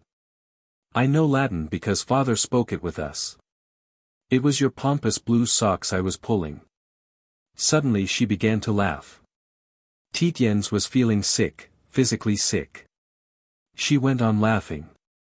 He stuttered. "What is it?" "The sun," she said, pointing. Above the silver horizon was the sun. Not a red sun, shining, burnished. "I don't see," Tietjens said. "What there is to laugh at?" she asked. "It's the day. The longest day's begun, and tomorrow's as long. The summer solstice, you know. After tomorrow the days shorten towards winter. But tomorrow's as long. I'm so glad." "That we've got through the night?" Tietjens asked. She looked at him for a long time. "You're not so dreadfully ugly, really," she said. Tietjens said. "What's that church?" Rising out of the mist on a fantastically green knoll, a quarter of a mile away, was an unnoticeable place of worship, an oak shingle tower roof that shone grey like lead, an impossibly bright weathercock, brighter than the sun. Dark elms all around it, holding wetnesses of mist. Icklesham, she cried softly. Oh, we're nearly home. Just above Mountby. That's the Mountby Drive. Trees existed, black and hoary with the dripping mist. Trees in the hedgerow and the avenue that led to Mountby. It made a right angle just before coming into the road, and the road went away at right angles across the gate. You'll have to pull to the left before you reach the avenue, the girl said. Or as like as not the horse will walk right up to the house. The higgler who had him used to buy Lady Claudine's eggs. Tietjens exclaimed barbarously. Damn Mountby. I wish we'd never come near it, and he whipped the horse into a sudden trot. The hoofs sounded suddenly loud. She placed her hand on his gloved driving hand. Had it been his flesh she wouldn't have done it. She said. My dear, it couldn't have lasted forever. But you're a good man. And very clever. You will get through. Not 10 yards ahead Tietjens saw a tea tray, the underneath of a black lacquered tea tray, gliding towards them, mathematically straight, just rising from the mist. He shouted, mad, the blood in his head. His shout was drowned by the scream of the horse. He had swung it to the left. The cart turned up, the horse emerged from the mist, head and shoulders, pawing. A stone seahorse from the fountain of Versailles. Exactly that. Hanging in air for an eternity, the girl looking at it, leaning slightly forward. The horse didn't come over backwards, he had loosened the reins. It wasn't there any more. The damnedest thing that could happen. He had known it would happen. He said. We're all right now. There was a crash and scraping, like 20 tea trays, a prolonged sound. They must be scraping along the mud guard of the invisible car. He had the pressure of the horse's mouth, the horse was away, going hell for leather. He increased the pressure. The girl said. I know I'm all right with you. They were suddenly in bright sunlight, cart, horse, commonplace hedgerows. They were going uphill, a steep brae. He wasn't certain she hadn't said, dear, or my dear. Was it possible after so short? But it had been a long night. He was, no doubt, saving her life too. He increased his pressure on the horse's mouth gently, up to all his 12 stone, all his strength. The hill told too. Steep, white road between shaven grass banks. Stop, damn you. Poor beast. The girl fell out of the cart. No. Jumped clear. Out to the animal's head. It threw its head up. Nearly off her feet, she was holding the bit. She couldn't. Tender mouth, afraid of horses. He said. Horse cut. Her face like a little white blancmange. Come quick, she said. I must hold a minute, he said, might go off if I let go to get down. Badly cut.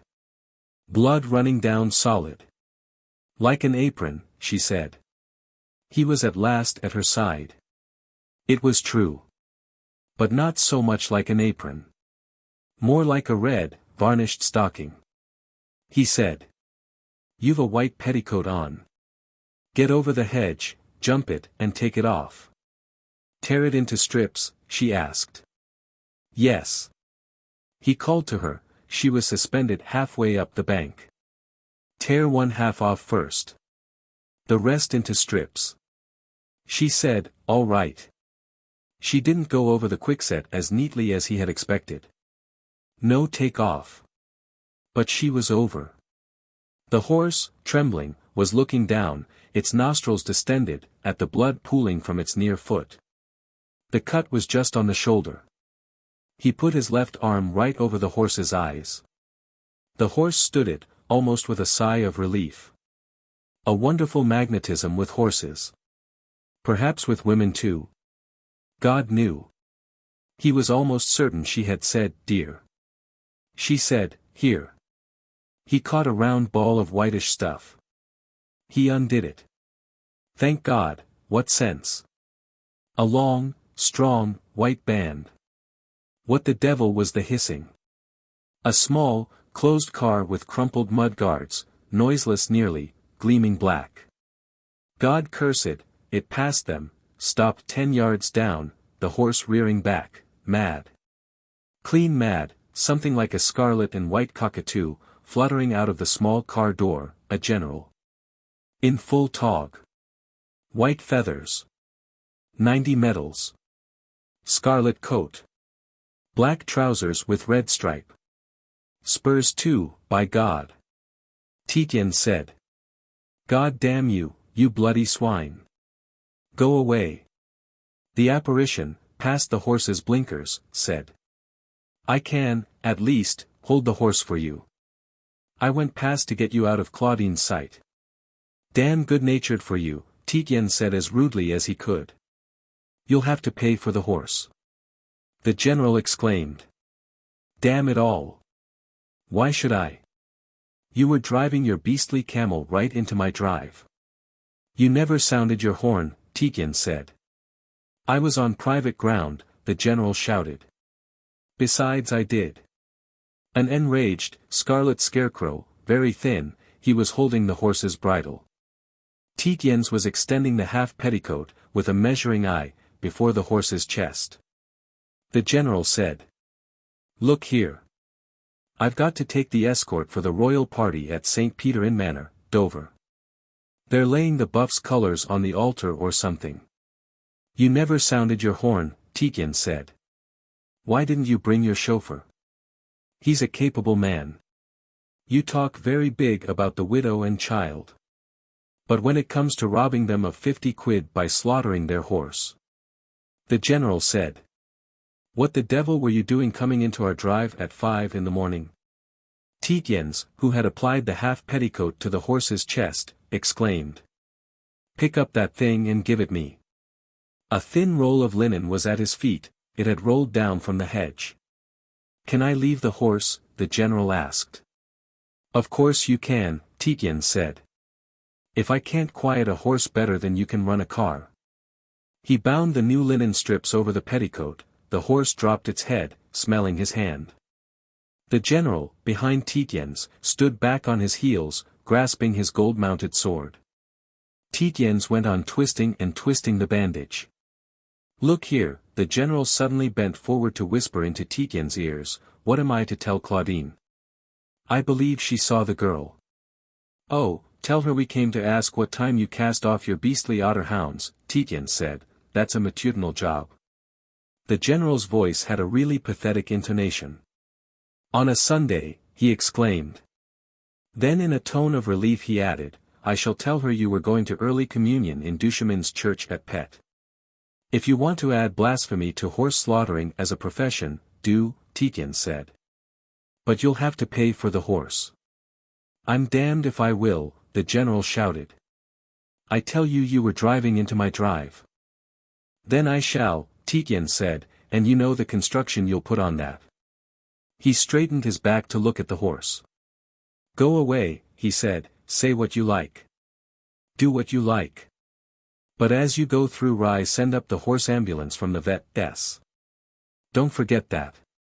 I'm going to save this horse. You know, Chris, the general said, you're the most wonderful hand with a horse. There isn't another man in England. I know it, Tietjens said. Go away. And send up that ambulance.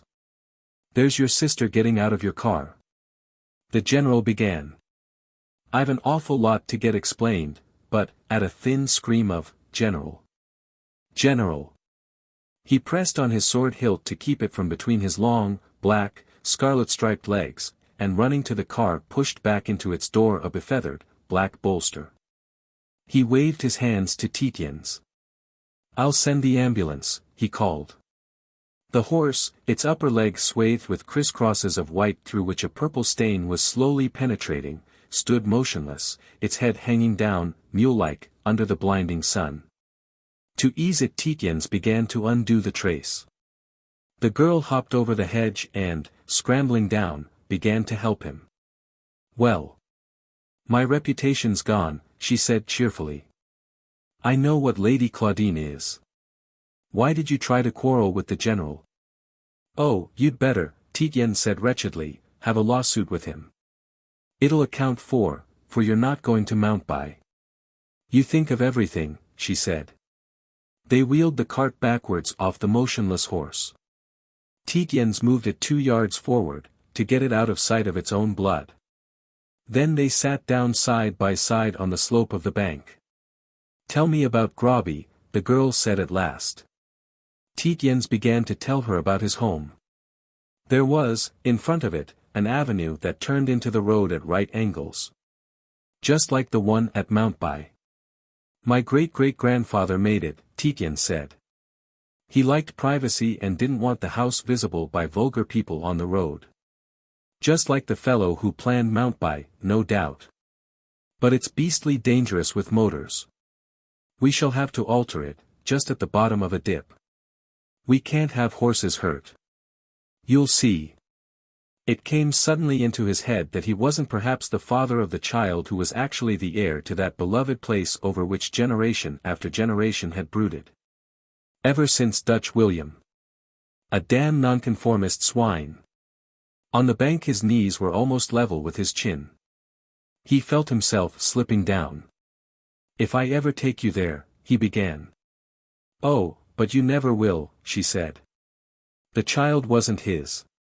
The heir to Groby. All his brothers were childless. There was a deep well in the stable yard. He had meant to teach the child how, if you dropped a pebble in, you waited to count 63. And there came up a whispering roar. But not his child. Perhaps he hadn't even the power to beget children. His married brothers hadn't. Clumsy sobs shook him. It was the dreadful injury to the horse which had finished him. He felt as if the responsibility were his. The poor beast had trusted him and he had smashed it up. Miss Wannop had her arm over his shoulder. "My dear," she said, "you won't ever take me to Groby. It's perhaps, short acquaintance, but I feel you're the splendidest." He thought, it is rather short acquaintance. He felt a great deal of pain over which there presided the tall, ill-skinned, blonde figure of his wife. The girl said, "There's a fly coming," and removed her arm. A fly drew up before them with a blear-eyed driver. He said General Campion had kicked him out of bed, from beside his old woman. He wanted £1 to take them to Mrs. Wannop's, waked out of his beauty sleep and all. The knacker's cart was following. "You'll take Miss Wannop home at once," Tietjens said, "she's got her mother's breakfast to see to. I shan't leave the horse till the knacker's van comes." The fly driver touched his age-green hat with his whip. He said thickly, putting a sovereign into his waistcoat pocket. Always the gentleman, a merciful man is merciful also to his beast. But I wouldn't leave my little wooden UT nor miss my breakfast, for no beast. Some do and some do not. He drove off with the girl in the interior of his antique conveyance. Tietjens remained on the slope of the bank, in the strong sunlight, beside the drooping horse. It had done nearly 40 miles and lost, at last, a lot of blood. Tietjens said, "I suppose I could get the governor to pay 50 quid for it. They want the money," he said. "But it wouldn't be playing the game." A long time afterwards he said, "Damn all principles." And then, "But one has to keep on going. Principles are like a skeleton map of a country, you know whether you're going east or north." The knacker's cart lumbered round the corner. Part 2. Chapter 1. Sylvia Tietjens rose from her end of the lunch table and swayed along it, carrying her plate. She still wore her hair in bandeaus and her skirts as long as she possibly could. She didn't, she said, with her height, intend to be taken for a girl guide. She hadn't, in complexion, in figure or in the languor of her gestures, aged by a minute. You couldn't discover in the skin of her face any deadness, in her eyes the shade more of fatigue than she intended to express, but she had purposely increased her air of scornful insolence. That was because she felt that her hold over men increased to the measure of her coldness. Someone, she knew, had once said of a dangerous woman, that when she entered the room every woman kept her husband on the leash. It was Sylvia's pleasure to think that, before she went out of that room, all the women in it realized with mortification, that they needn't. For if coolly and distinctly she had said on entering, "Nothing doing," as barmaids will to the enterprising, she couldn't more plainly have conveyed to the other women that she had no use for their treasured rubbish. Once, on the edge of a cliff in Yorkshire, where the moors come above the sea, during one of the tiresome shoots that are there the fashion, a man had bidden her observe the demeanor of the herring gulls below. They were dashing from rock to rock on the cliff face, screaming, with none of the dignity of gulls.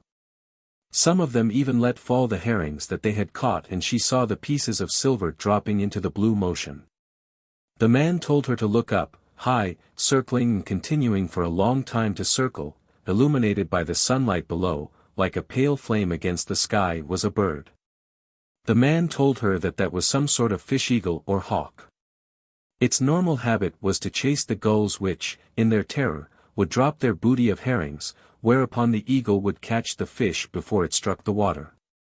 At the moment the eagle was not on duty, but the gulls were just as terrified as if it had been.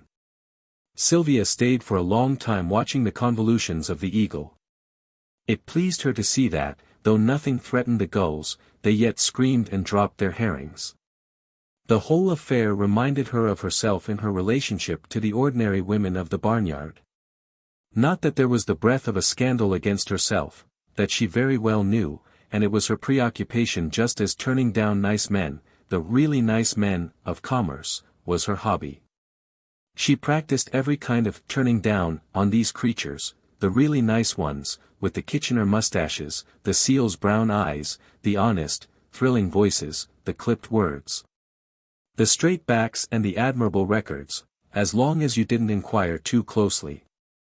Once, in the early days of the great struggle, a young man, she had smiled at him in mistake for some one more trustable, had followed in a taxi, hard on her motor, and flushed with wine. Glory and the firm conviction that all women in that lurid carnival had become common property, had burst into her door from the public stairs. She had overtopped him by the forehead, and before a few minutes were up she seemed to him to have become 10 foot high, with a gift of words that scorched his backbone and the voice of a frozen marble statue, a Sophois effect. He had come in like a stallion, red-eyed, and all his legs off the ground. He went down the stairs like a half-drowned rat, with dim eyes and really looking wet, for some reason or other. Yet she hadn't really told him more than the way one should behave to the wives of one's brother officers then actually in the line, a point of view that, with her intimates, she daily agreed was pure bosh. But it must have seemed to him like the voice of his mother, when his mother had been much younger, of course, speaking from paradise, and his conscience had contrived the rest of his general wetness. This, however, had been melodrama and war stuff at that. It hadn't, therefore, interested her. She preferred to inflict deeper and more quiet pains. She could, she flattered herself, tell the amount of empressement which a man would develop about herself at the first glance, the amount and the quality too. And from not vouchsafing a look at all, or a look of the barest and most incurious to some poor devil who even on introduction couldn't conceal his desires, to letting, after dinner, a measured glance travel from the right foot of a late dinner partner, diagonally up the iron fold of the right trouser to the watch pocket, diagonally still, across the shirt front, pausing at the stud and so rather more quickly away over the left shoulder, while the poor fellow stood appalled, with his dinner going wrong. From the milder note to the more pronounced she ran the whole gamut of turnings down. The poor fellows next day would change their bootmakers, their sock merchants, their tailors, the designers of their dress studs and shirts. They would sigh even to change the cut of their faces, communing seriously with their after-breakfast mirrors. But they knew in their hearts that calamity came from the fact that she hadn't deigned to look into their eyes. Perhaps hadn't dared was the right word. Sylvia, herself, would have cordially acknowledged that it might have been. She knew that, like her intimates, all the Elizabeths, Alex's, and Lady Moira's of the smooth-papered, be-photographed weekly journals, she was man-mad. It was the condition, indeed, of their intimacy as of their eligibilities for reproduction on hot-pressed paper. They went about in bands with, as it were, a cornfield of feather boas floating above them, though to be sure no one wore feather boas. They shortened their hairs and their skirts and flattened, as far as possible, their chest developments, which does give, oh, you know, a certain. They adopted demeanors as like as possible, and yet how unlike, to those of waitresses in tea-shops frequented by city men. And one reads in police court reports of raids what those are. Probably they were, in action, as respectable as any body of women. More respectable, probably, than the great middle class of before the war, and certainly spotless by comparison with their own upper servants whose morals, merely as recorded in the divorce court statistics, that she had from Tietjens, would put to shame even those of Welsh or lowland Scotch villages. Her mother was accustomed to say that she was sure her butler would get to heaven, simply because the recording angel, being an angel, and, as such, delicately minded, wouldn't have the face to put down, much less read out, the least venial of Morgan's offences. And, skeptical as she was by nature, Sylvia Tietjens didn't really even believe in the capacity for immoralities of her friends. She didn't believe that any one of them was seriously what the French would call the maîtresse en titre of any particular man. Passion wasn't, at least, their strong suit, they left that to more, or to less, august circles. The Duke of A. and all the little A's, might be the children of the morose and passion-stricken Duke of B, instead of the still more morose but less passionate late Duke of A. Mr. C., the Tory statesman and late foreign minister, might equally be the father of all the children of the Tory Lord Chancellor E. The Whig front benches, the gloomy and disagreeable Russells and Cavendishes trading off these, again French, collages sérieux against the matrimonial divagations of their own Lord F. and Mr. G. But those amorous of heavily titled and born front-benchers were rather of august politics. The hot-pressed weekly journals never got hold of them, the parties to them didn't, for one thing, photograph well, being old, uglyish and terribly, badly dressed. They were matter rather for the memoirs of the indiscreet, already written, but not to see the light for 50 years. The affairs of her own set, female front-benchers of one side or other as they were more tenuous. If they ever came to heads, their affairs, they had rather the nature of promiscuity and took place at the country houses where bells rang at 5 in the morning. Sylvia had heard of such country houses, but she didn't know of any. She imagined that they might be the baronial halls of such barons of the crown as had patronymics ending in Shen, Stein, and Baum. There were getting to be a good many of these, but Sylvia did not visit them. She had in her that much of the papist. Certain of her more brilliant girl friends certainly made very sudden marriages. But the averages of those were not markedly higher than in the case of the daughters of doctors, solicitors, the clergy, the lord mayors and common councilmen. They were the product usually of the more informal type of dance, of inexperience and champagne of unaccustomed strength or of champagne taken in unusual circumstances, fasting as often as not. They were, these hasty marriages, hardly ever the result of either passion or temperamental lewdness.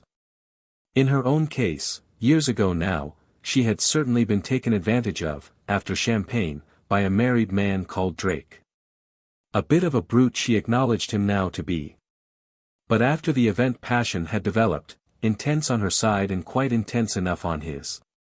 When, in a scare that had been as much her mother's as her own, she had led Tietjens on and married him in Paris to be out of the way, though it was fortunate that the English Catholic Church of the Avenue Hoche had been the scene of her mother's marriage also, thus establishing a precedent and an ostensible reason. There had been dreadful scenes right up to the very night of the marriage. She had hardly to close her eyes in order to see the Paris hotel bedroom, the distorted face of Drake, who was mad with grief and jealousy, against a background of white things, flowers, and the like, sent in overnight for the wedding. She knew that she had been very near death. She had wanted death. And even now she had only to see the name of Drake in the paper. Her mother's influence with the pompous front bencher of the upper house, her cousin, had put Drake in the way of colonial promotions that were recorded in gazettes, nay. She had only involuntarily to think of that night and she would stop dead, speaking or walking, drive her nails into her palms and groan slightly. She had to invent a chronic stitch in her heart to account for this groan which ended in a mumble and seemed to herself to degrade her. The miserable memory would come, ghost-like, at any time, anywhere. She would see Drake's face, dark against the white things, she would feel the thin nightgown ripping off her shoulder. But most of all she would seem, in darkness that excluded the light of any room in which she might be, to be transfused by the mental agony that there she had felt, the longing for the brute who had mangled her, the dreadful pain of the mind. The odd thing was that the sight of Drake himself, whom she had seen several times since the outbreak of the war, left her completely without emotion. She had no aversion, but no longing for him. She had, nevertheless, longing, but she knew it was longing merely to experience again the dreadful feeling. And not with Drake. Her turnings down, then, of the really nice men, if it were a sport, was a sport not without a spice of danger. She imagined that, after a success, she must feel much of the exhilaration that men told her they felt after bringing off a clean right and left. And no doubt she felt some of the emotions that the same young men felt when they were out shooting with beginners. Her personal chastity she now cherished much as she cherished her personal cleanliness and persevered in her Swedish exercises after her baths before an open window, her rides afterwards. And her long nights of dancing which she would pursue in any room that was decently ventilated. Indeed, the two sides of life were, in her mind, intimately connected. She kept herself attractive by her skillfully selected exercises and cleanlinesses, and the same fatigues, healthful as they were, kept her in the mood for chastity of life. She had done so ever since her return to her husband, and this not because of any attachment to her husband or to virtue as such, as because she had made the pact with herself out of caprice and meant to keep it. She had to have men at her feet, that was, as it were, the price of her, purely social, daily bread, as it was the price of the daily bread of her intimates. She was, and had been for many years, absolutely continent. And so very likely were, and had been, all her Moiras, and Megs, and Lady Marjories, but she was perfectly aware that they had to have, above their assemblies as it were, a light vapor of the airs and habits of the brothel. The public demanded that, a light vapor, like the slight traces of steam that she had seen, glutinously adhering to the top of the water in the crocodile houses of the zoo. It was, indeed, the price, and she was aware that she had been lucky. Not many of the hastily married young women of her set really kept their heads above water in her set. For a season you would read that Lady Marjorie and Captain Hunt, after her presentation at court on the occasion of her marriage, were to be seen at Roehampton, at Goodwood and the like. Photographs of the young couple, striding along with the palings of the Row behind them, would appear for a month or so. Then the records of their fashionable doings would transfer themselves to the lists of the attendants and attaches of distant viceregal courts in tropics bad for the complexion. And then no more of he and she, as Sylvia put it. In her case it hadn't been so bad, but it had been nearish. She had had the advantage of being an only daughter of a very rich woman. Her husband wasn't just any Captain Hunt to stick on a viceregal staff. He was in a first-class office, and when Angelique wrote notes on the young menage she could, Angelique's ideas of these things being hazy, always refer to the husband as the future Lord Chancellor or Ambassador to Vienna. And their little, frightfully expensive establishment, to which her mother, who had lived with them had very handsomely contributed, had floated them over the first dangerous 2 years. They had entertained like mad, and too much canvassed scandals had had their beginnings in Sylvia's small drawing-room. She had been quite established when she had gone off with Perrown. And coming back had not been so difficult. She had expected it would be, but it hadn't. Tietjens had stipulated for large rooms in Gray's Inn. That hadn't seemed to her to be reasonable. But she imagined that he wanted to be near his friend and, though she had no gratitude to Tietjens for taking her back and nothing but repulsion from the idea of living in his house, as they were making a bargain, she owed it to herself to be fair. She had never swindled a railway company, brought dutiable scent past a custom house or represented to a second-hand dealer that her clothes were less worn than they were, though with her prestige she could actually have done this. It was fair that Tietjens should live where he wished and live there they did, their very tall windows looking straight into those of Macmaster across the Georgian quadrangle. They had 2 floors of a great building, and that gave them a great deal of space. The breakfast room, in which during the war they also lunched, was an immense room, completely lined with books that were nearly all calf-backed. With an immense mirror over an immense, carved, yellow and white marble mantelpiece, and 3 windows that, in their great height, with the spideriness of their divisions and their old bulging glass, some of the panes were faintly violet in age, gave to the room an 18th-century distinction. It suited, she admitted, Tietjens, who was an 18th-century figure of the Dr. Johnson type, the only 18th-century type of which she knew, except for that of the beau-something who wore white satin and ruffles, went to Bath and must have been indescribably tiresome. Above, she had a great white drawing-room, with fixings that she knew were 18th century and to be respected. For Tietjens, again she admitted, had a marvellous gift for old furniture. He despised it as such, but he knew it down to the ground. Once when her friend Lady Moira had been deploring the expense of having her new, little house furnished from top to toe under the advice of Sir John Robertson, the specialist, the Moiras had sold Arlington Street stock, lock and barrel to some American. Tietjens, who had come in to tea and had been listening without speaking, had said, with the soft good nature, rather sentimental in tone, that once in a blue moon he would bestow on her prettiest friends. "You had better let me do it for you."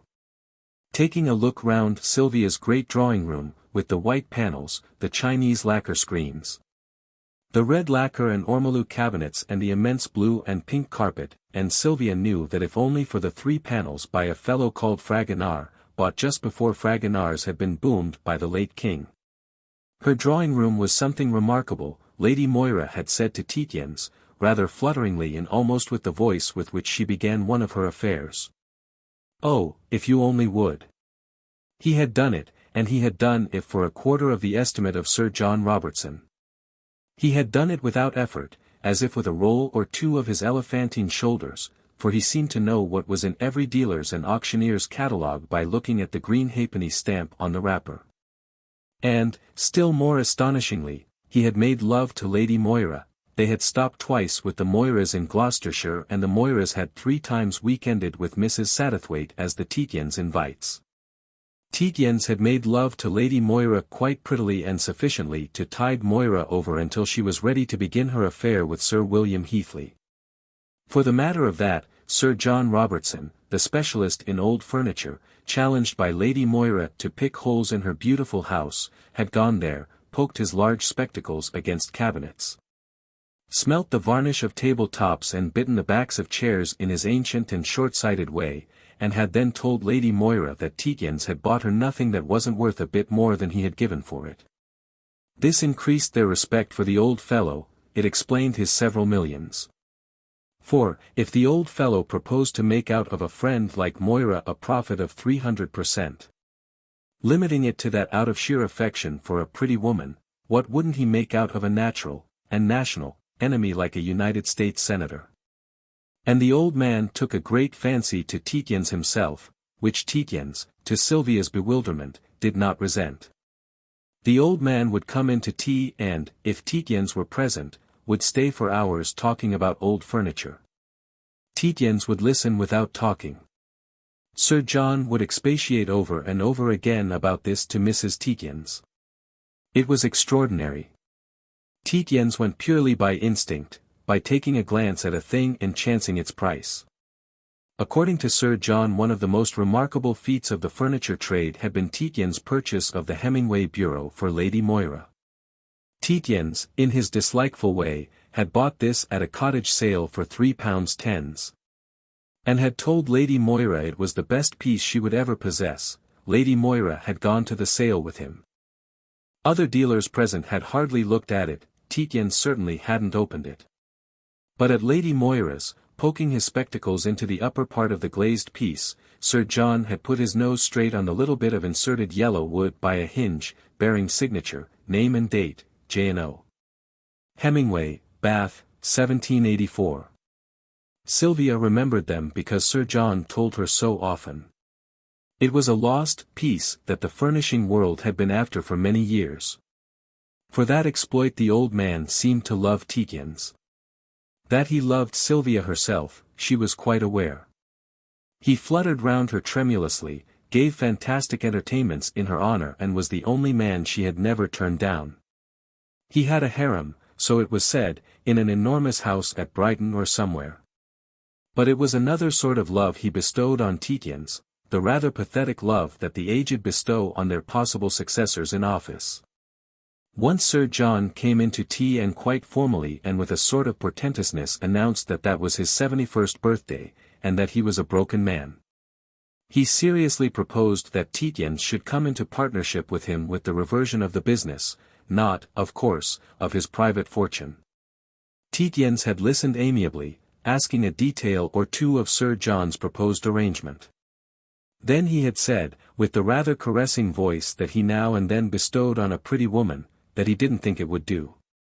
There would be too much beastly money about it. As a career it would be more congenial to him than his office. But there was too much beastly money about it. Once more, a little to Sylvia's surprise, but men are queer creatures, Sir John seemed to see this objection as quite reasonable, though he heard it with regret and combated it feebly. He went away with a relieved jauntiness, for, if he couldn't have Tietjens he couldn't, and he invited Sylvia to dine with him somewhere ere they were going to have something fabulous and very nasty at about 2 guineas the ounce on the menu. Something like that. And during dinner Sir John had entertained her by singing the praises of her husband. He said Tietjens was much too great a gentleman to be wasted on the old furniture trade, that was why he hadn't persisted. But he sent by Sylvia a message to the effect that if ever Tietjens did come to be in want of money. Occasionally Sylvia was worried to know why people, as they sometimes did, told her that her husband had great gifts. To her he was merely unaccountable. His actions and opinions seemed simply the products of caprice, like her own. And, since she knew that most of her own manifestations were a matter of contrariety, she abandoned the habit of thinking much about him. But gradually and dimly she began to see that Tietjens had, at least, a consistency of character and a rather unusual knowledge of life. This came to her when she had to acknowledge that their move to the Inn of Court had been a social success and had suited herself. When they had discussed the change at Lobskeid, or rather when Sylvia had unconditionally given in to every stipulation of Tietjens. He had predicted almost exactly what would happen, though it had been the affair of her mother's cousin's opera box that had most impressed her. He had told her, at Lobskeid, that he had no intention of interfering with her social level, and she was convinced that he was not going to. He had thought about it a good deal. She hadn't much listened to him. She had thought, firstly, that he was a fool and, secondly, that he did mean to hurt her. And she acknowledged that he had a certain right. If, after she had been off with another man, she asked this one still to extend to her the honor of his name and the shelter of his roof, she had no right to object to his terms. Her only decent revenge on him was to live afterwards with such equanimity as to let him know the mortification of failure. But at Lobskeid he had talked a lot of nonsense, as it had seemed to her, a mixture of prophecy and politics. The Chancellor of the Exchequer of that date had been putting pressure on the great landlords had been replying by cutting down their establishments and closing their town houses, not to any great extent, but enough to make a very effective gesture of it, and so as to raise a considerable clamor from footmen and milliners. The Tietjens, both of them, were of the great landowning class. They could adopt that gesture of shutting up their Mayfair house and going to live in a wilderness. All the more if they made their wilderness a thoroughly comfortable affair. He had counselled her to present this aspect of the matter to her mother's cousin, the morosely portentous Rugeley. Rugeley was a great landowner, almost the greatest of all. And he was a landowner obsessed with a sense of his duties both to his dependents and his even remote relatives. Sylvia had only, Tietjens said, to go to the Duke and tell him that the Chancellor's exactions had forced them to this move, but that they had done it partly as a protest, and the Duke would accept it almost as a personal tribute to himself. He couldn't, even as a protest, be expected to shut up Mexborough or reduce his expenses. But, if his humbler relatives spiritedly did, he would almost certainly make it up to them. And Rugeley's favors were on the portentous scale of everything about him.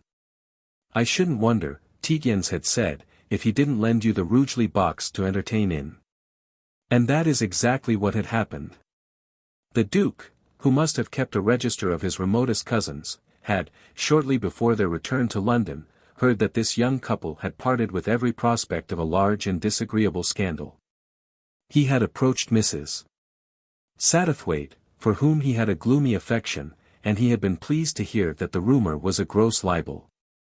So that, when the young couple actually turned up again, from Russia, Rugeley, who perceived that they were not only together, but to all appearances quite united, was determined not only to make it up to them, but to show, in order to abash their libelers, as signal a mark of his favor as he could without inconvenience to himself. He, therefore, twice, being a widower, invited Mrs. Satterthwaite to entertain for him, Sylvia to invite the guests, and then had Mrs. Tietjens' name placed on the roll of those who could have the Rugeley box at the opera, on application at the Rugeley estate office, when it wasn't wanted. This was a very great privilege and Sylvia had known how to make the most of it. On the other hand, on the occasion of their conversation at Lobskeid, Tietjens had prophesied what at the time seemed to her a lot of tosh. It had been 2 or 3 years before, but Tietjens had said that about the time grouse shooting began, in 1914, a European conflagration would take place which would shut up half the houses in Mayfair and beggar their inhabitants. He had patiently supported his prophecy with financial statistics as to the approaching bankruptcy of various European powers and the growingly acquisitive skill and rapacity of the inhabitants of Great Britain. She had listened to that with some attention. It had seemed to her rather like the usual nonsense talked in country houses, where, irritatingly, he never talked. But she liked to be able to have a picturesque fact or two with which to support herself when she too, to hold attention, wanted to issue moving statements as to revolutions, anarchies and strife in the offing. And she had noticed that when she magpied Tietjens' conversations more serious men in responsible positions were apt to argue with her and to pay her more attention than before.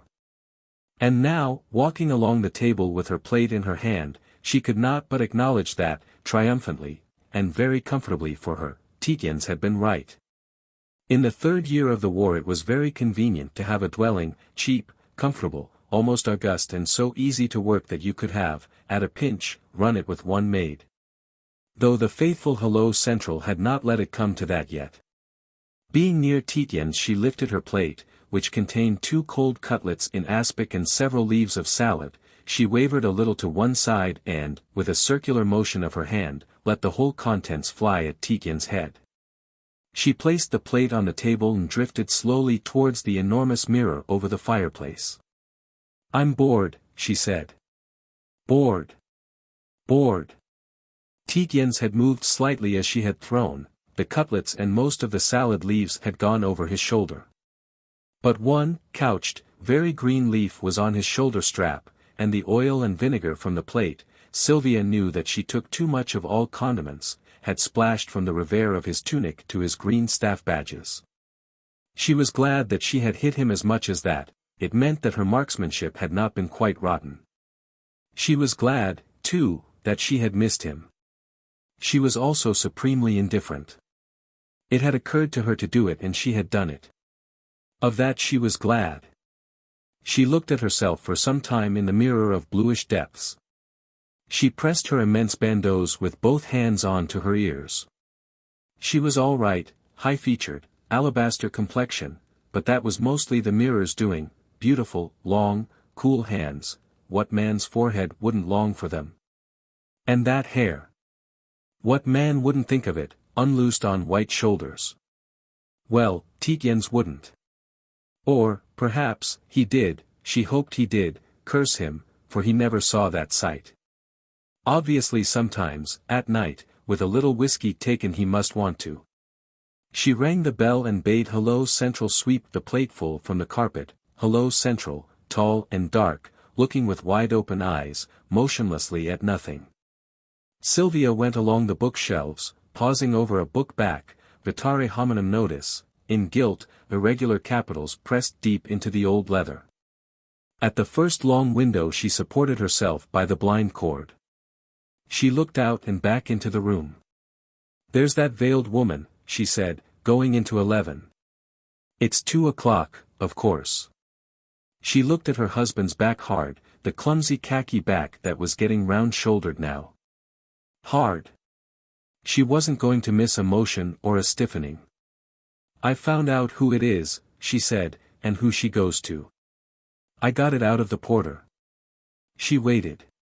Then she added. "It's the woman you travelled down from Bishop's Auckland with. On the day war was declared." Tietjens turned solidly round in his chair. She knew he would do that out of stiff politeness, so it meant nothing. His face was whitish in the pale light, but it was always whitish since he had come back from France and passed his day in a tin hut among dust heaps. He said. "So you saw me." But that, too, was mere politeness. She said. "Of course the whole crowd of us from Claudine saw you.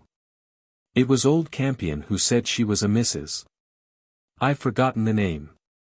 Tietjens said. "I imagined he would know her. I saw him looking in from the corridor." She said. "Is she your mistress, or only Macmaster's, or the mistress of both of you? It would be like you to have a mistress in common. She's got a mad husband, hasn't she? A clergyman." Tietjens said. "She hasn't." Sylvia checked suddenly in her next questions, and Tietjens, who in these discussions never maneuvered for position, said. "She has been Mrs. Macmaster over 6 months." Sylvia said. "She married him then the day after her husband's death." She drew a long breath and added. "I don't care. She has been coming here every Friday for 3 years.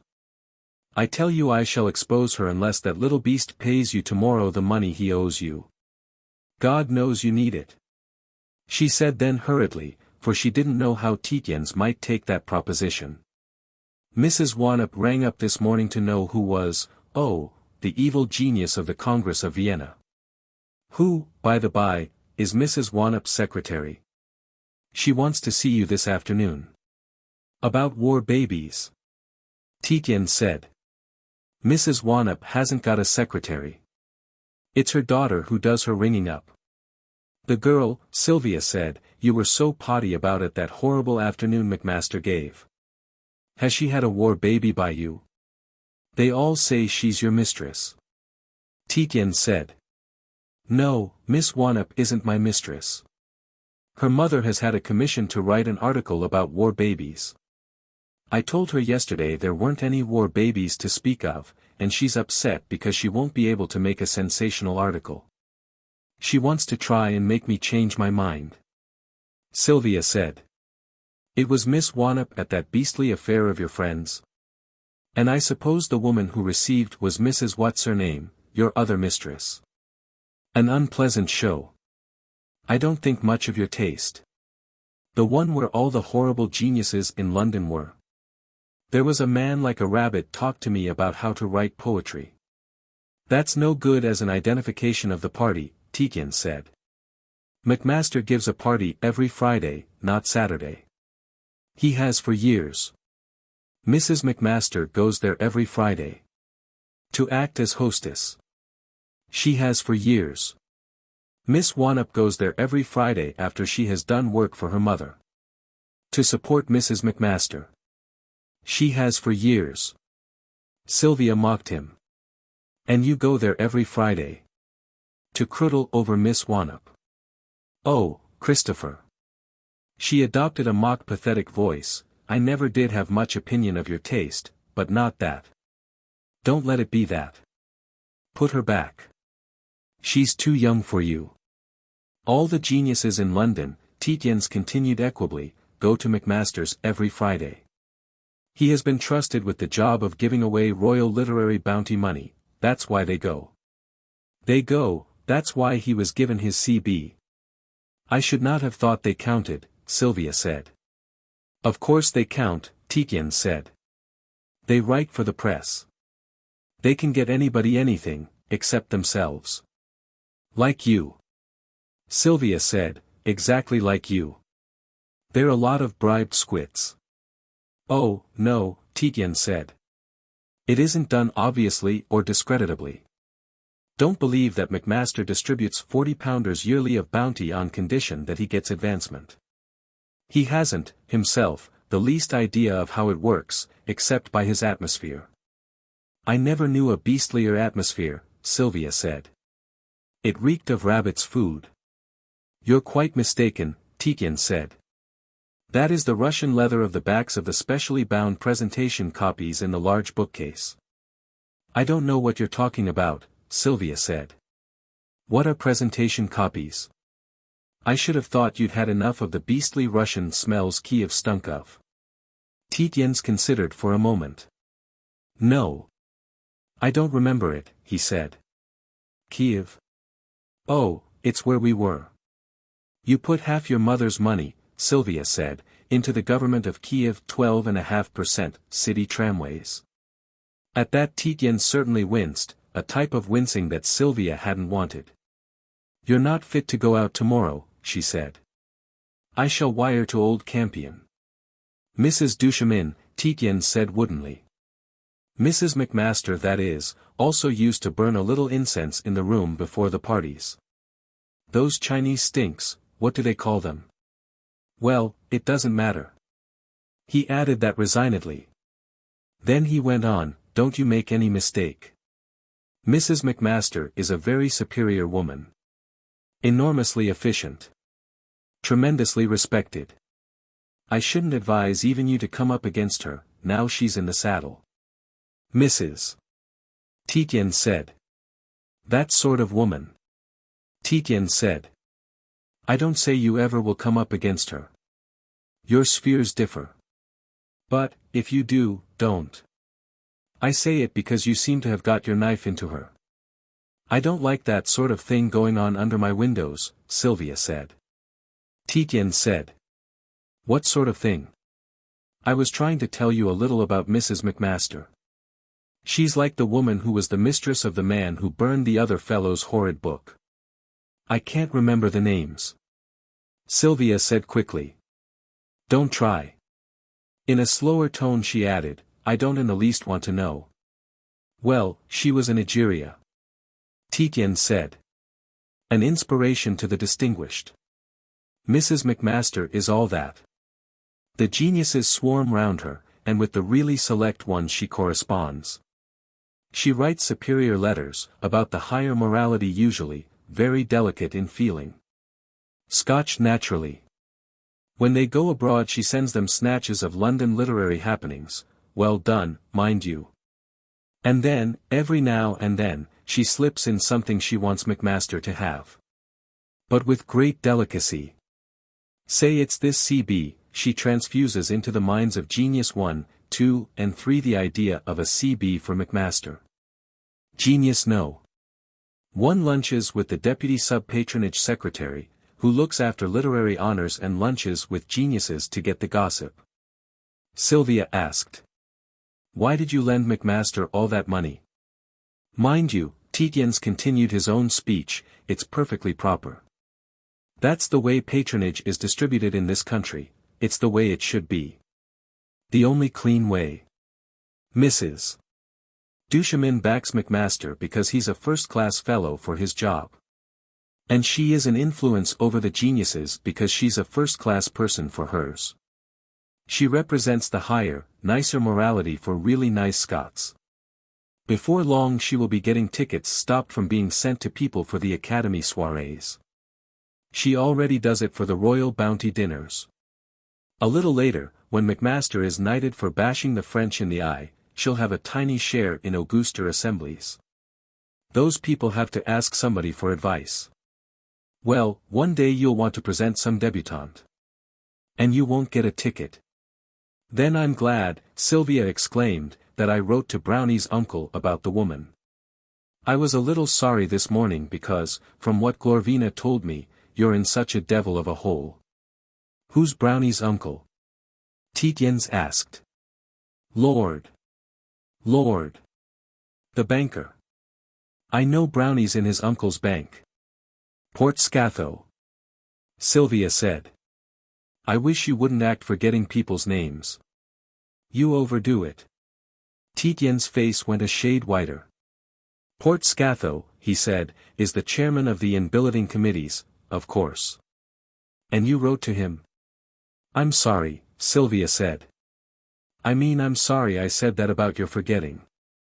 I wrote to him and said that as a resident of the inn I objected to your mistress. He knows the relationship, of course, creeping in every Friday under a heavy veil and creeping out every Saturday at 4 in the morning. Lord Port Scatho knows about my relationship, Tietjens began. He saw her in your arms in the train, Sylvia said. It upset Brownie so much he offered to shut down your overdraft and return any checks you had out marked RD. To please you? Tietjens asked. Do bankers do that sort of thing? It's a new light on British society. I suppose bankers try to please their women friends, like other men, Sylvia said. I told him very emphatically it wouldn't please me. But. She hesitated, I wouldn't give him a chance to get back on you. I don't want to interfere in your affairs. But Brownie doesn't like you. He wants you to divorce me and marry him. Tietjens asked. How did you know? Sylvia asked indifferently. I let him give me lunch now and then because it's convenient to have him manage my affairs, you being away. But of course he hates you for being in the army. All the men who aren't hate all the men who are. And, of course, when there's a woman between them the men who aren't do all they can to do the others in. When they're bankers they have a pretty good pull. I suppose they have, Tietjens said, vaguely, of course they would have. Sylvia abandoned the blind cord on which she had been dragging with one hand. In order that light might fall on her face and give more impressiveness to her words, for, in a minute or two, when she felt brave enough, she meant really to let him have her bad news, she drifted to the fireplace. He followed her round, turning on his chair to give her his face. She said. Look here, it's all the fault of this beastly war, isn't it? Can you deny it? I mean that decent, gentlemanly fellows like Brownie have turned into beastly squits. I suppose it is, Tietjens said dully. Yes, certainly it is. You're quite right. It's the incidental degeneration of the heroic impulse. If the heroic impulse has too even a strain put on it the incidental degeneration gets the upper hand. That accounts for the Brownies, all the Brownies, turning squits. Then why do you go on with it? Sylvia said. God knows I could wangle you out if you'd back me in the least little way. Tietjens said. Thanks. I prefer to remain in it. How else am I to get a living? You know then, Sylvia exclaimed almost shrilly. You know that they won't have you back in the office if they can find a way of getting you out. Oh, they'll find that. Tietjens said. He continued his other speech. When we go to war with France, he said dully. And Sylvia knew he was only now formulating his settled opinion so as not to have his active brain to give to the discussion. He must be thinking hard of the Wannop girl. With her littleness, her tweed skirtishness. A provincial miniature of herself, Sylvia Tietjens. If she, then, had been miniature, provincial. But Tietjens' words cut her as if she had been lashed with a dog whip. We shall behave more creditably, he had said, because there will be less heroic impulse about it. We shall, half of us, be ashamed of ourselves. So there will be much less incidental degeneration. Sylvia, who by that was listening to him, abandoned the consideration of Miss Wannop and the pretense that obsessed her of Tietjens saying 4 words, against a background of books at Macmaster's party. She exclaimed. Good God! What are you talking about? Tietjens went on. About our next war with France. We're the natural enemies of the French. We have to make our bread either by robbing them or making catspaws of them. Sylvia said. We can't. We couldn't. We've got to. Tietjens said.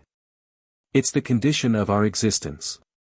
We're a practically bankrupt, overpopulated, northern country, they're rich southerners, with a falling population.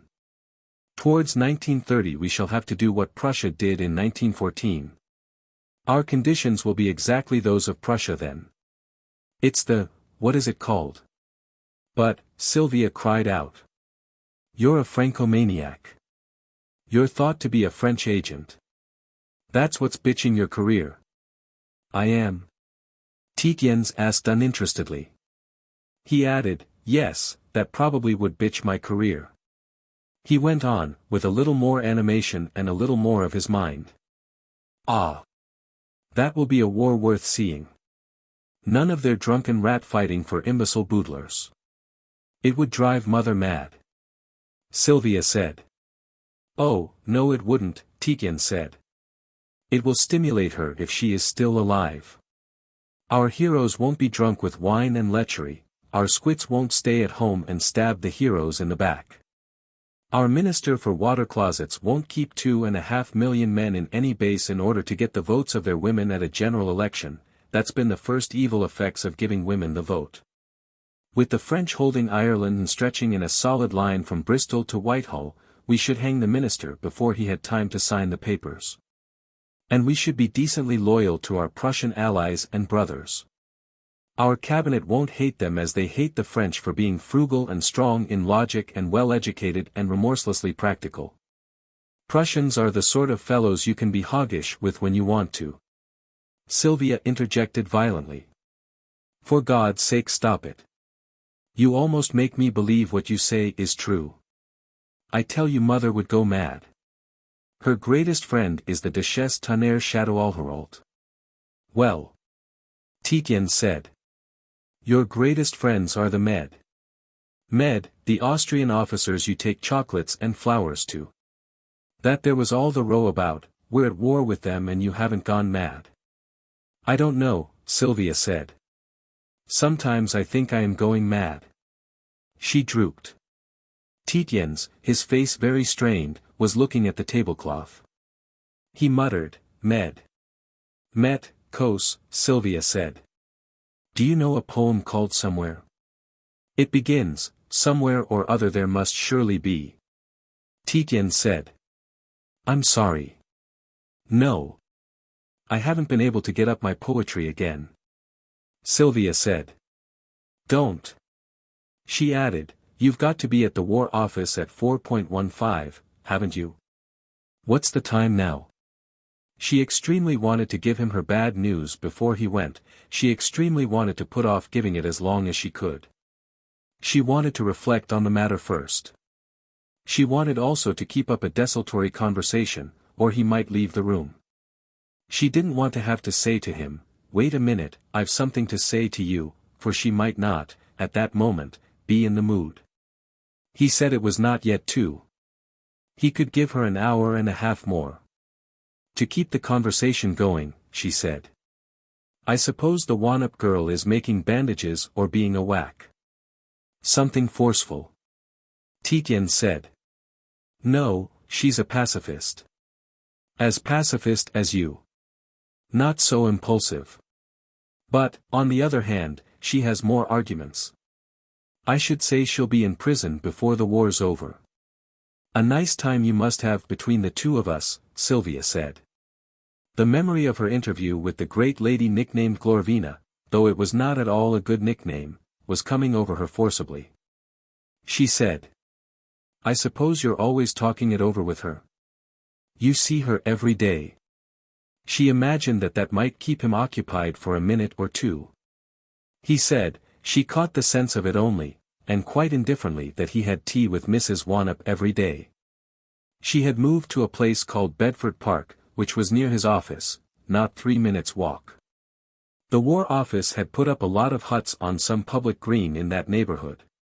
He only saw the daughter once a week, at most. They never talked about the war, it was too disagreeable a subject for the young woman. Or rather, too painful. His talk gradually drifted into unfinished sentences. They played that comedy occasionally, for it is impossible for two people to live in the same house and not have some common meeting ground. So they would each talk, sometimes talking at great length and with politeness, each thinking his or her thoughts till they drifted into silence. And, since she had acquired the habit of going into retreat, with an Anglican sisterhood in order to annoy Tietjens, who hated convents and considered that the communions should not mix, Sylvia had acquired also the habit of losing herself almost completely in reveries. Thus she was now vaguely conscious that a greyish lump, Tietjens, sat at the head of a whitish expanse, the lunch table. There were also books. Actually she was seeing a quite different figure in other books, the books of Glorvina's husband, for the great lady had received Sylvia in that statesman's library. Glorvina, who was the mother of two of Sylvia's absolutely most intimate friends, had sent for Sylvia. She wished, kindly and even wittily, to remonstrate with Sylvia because of her complete abstention from any patriotic activity. She offered Sylvia the address of a place in the city where she could buy wholesale and ready-made diapers for babies which Sylvia could present to some charity or other as being her own work. Sylvia said she would do nothing of the sort, and Glorvina said she would present the idea to poor Mrs. Pilsenhauser. She, Glorvina, said she spent some time every day thinking out acts of patriotism for the distressed rich with foreign names, accents or antecedents. Glorvina was a 50-ish lady with a pointed, grey face and a hard aspect. But when she was inclined to be witty or to plead earnestly she had a kind manner. The room in which they were was over a Belgravia back garden. It was lit by a skylight and the shadows from above deepened the lines of her face, accentuating the rather dusty grey of the hair as well as both the hardness and the kind manner. This very much impressed Sylvia, who was used to seeing the lady by artificial light. She said, however, "You don't suggest, Glorvina, that I'm the distressed rich with a foreign name?" The great lady had said. "My dear Sylvia, it isn't so much you as your husband. Your last exploit with the Esterházys and Metternichs has pretty well done for him. You forget that the present powers that be are not logical." Sylvia remembered that she had sprung up from her leather saddleback chair, exclaiming, "You mean to say that those unspeakable swine think that I'm—" Glorvina said patiently, "My dear Sylvia, I've already said it's not you. It's your husband that suffers. He appears to be too good a fellow to suffer. Mr. Waterhouse says so. I don't know him myself, well." Sylvia remembered that she had said, "And who in the world is Mr. Waterhouse?" and, hearing that Mr. Waterhouse was a late Liberal minister, had lost interest. She couldn't, indeed, remember any of the further words of her hostess, as words. The sense of them had too much overwhelmed her.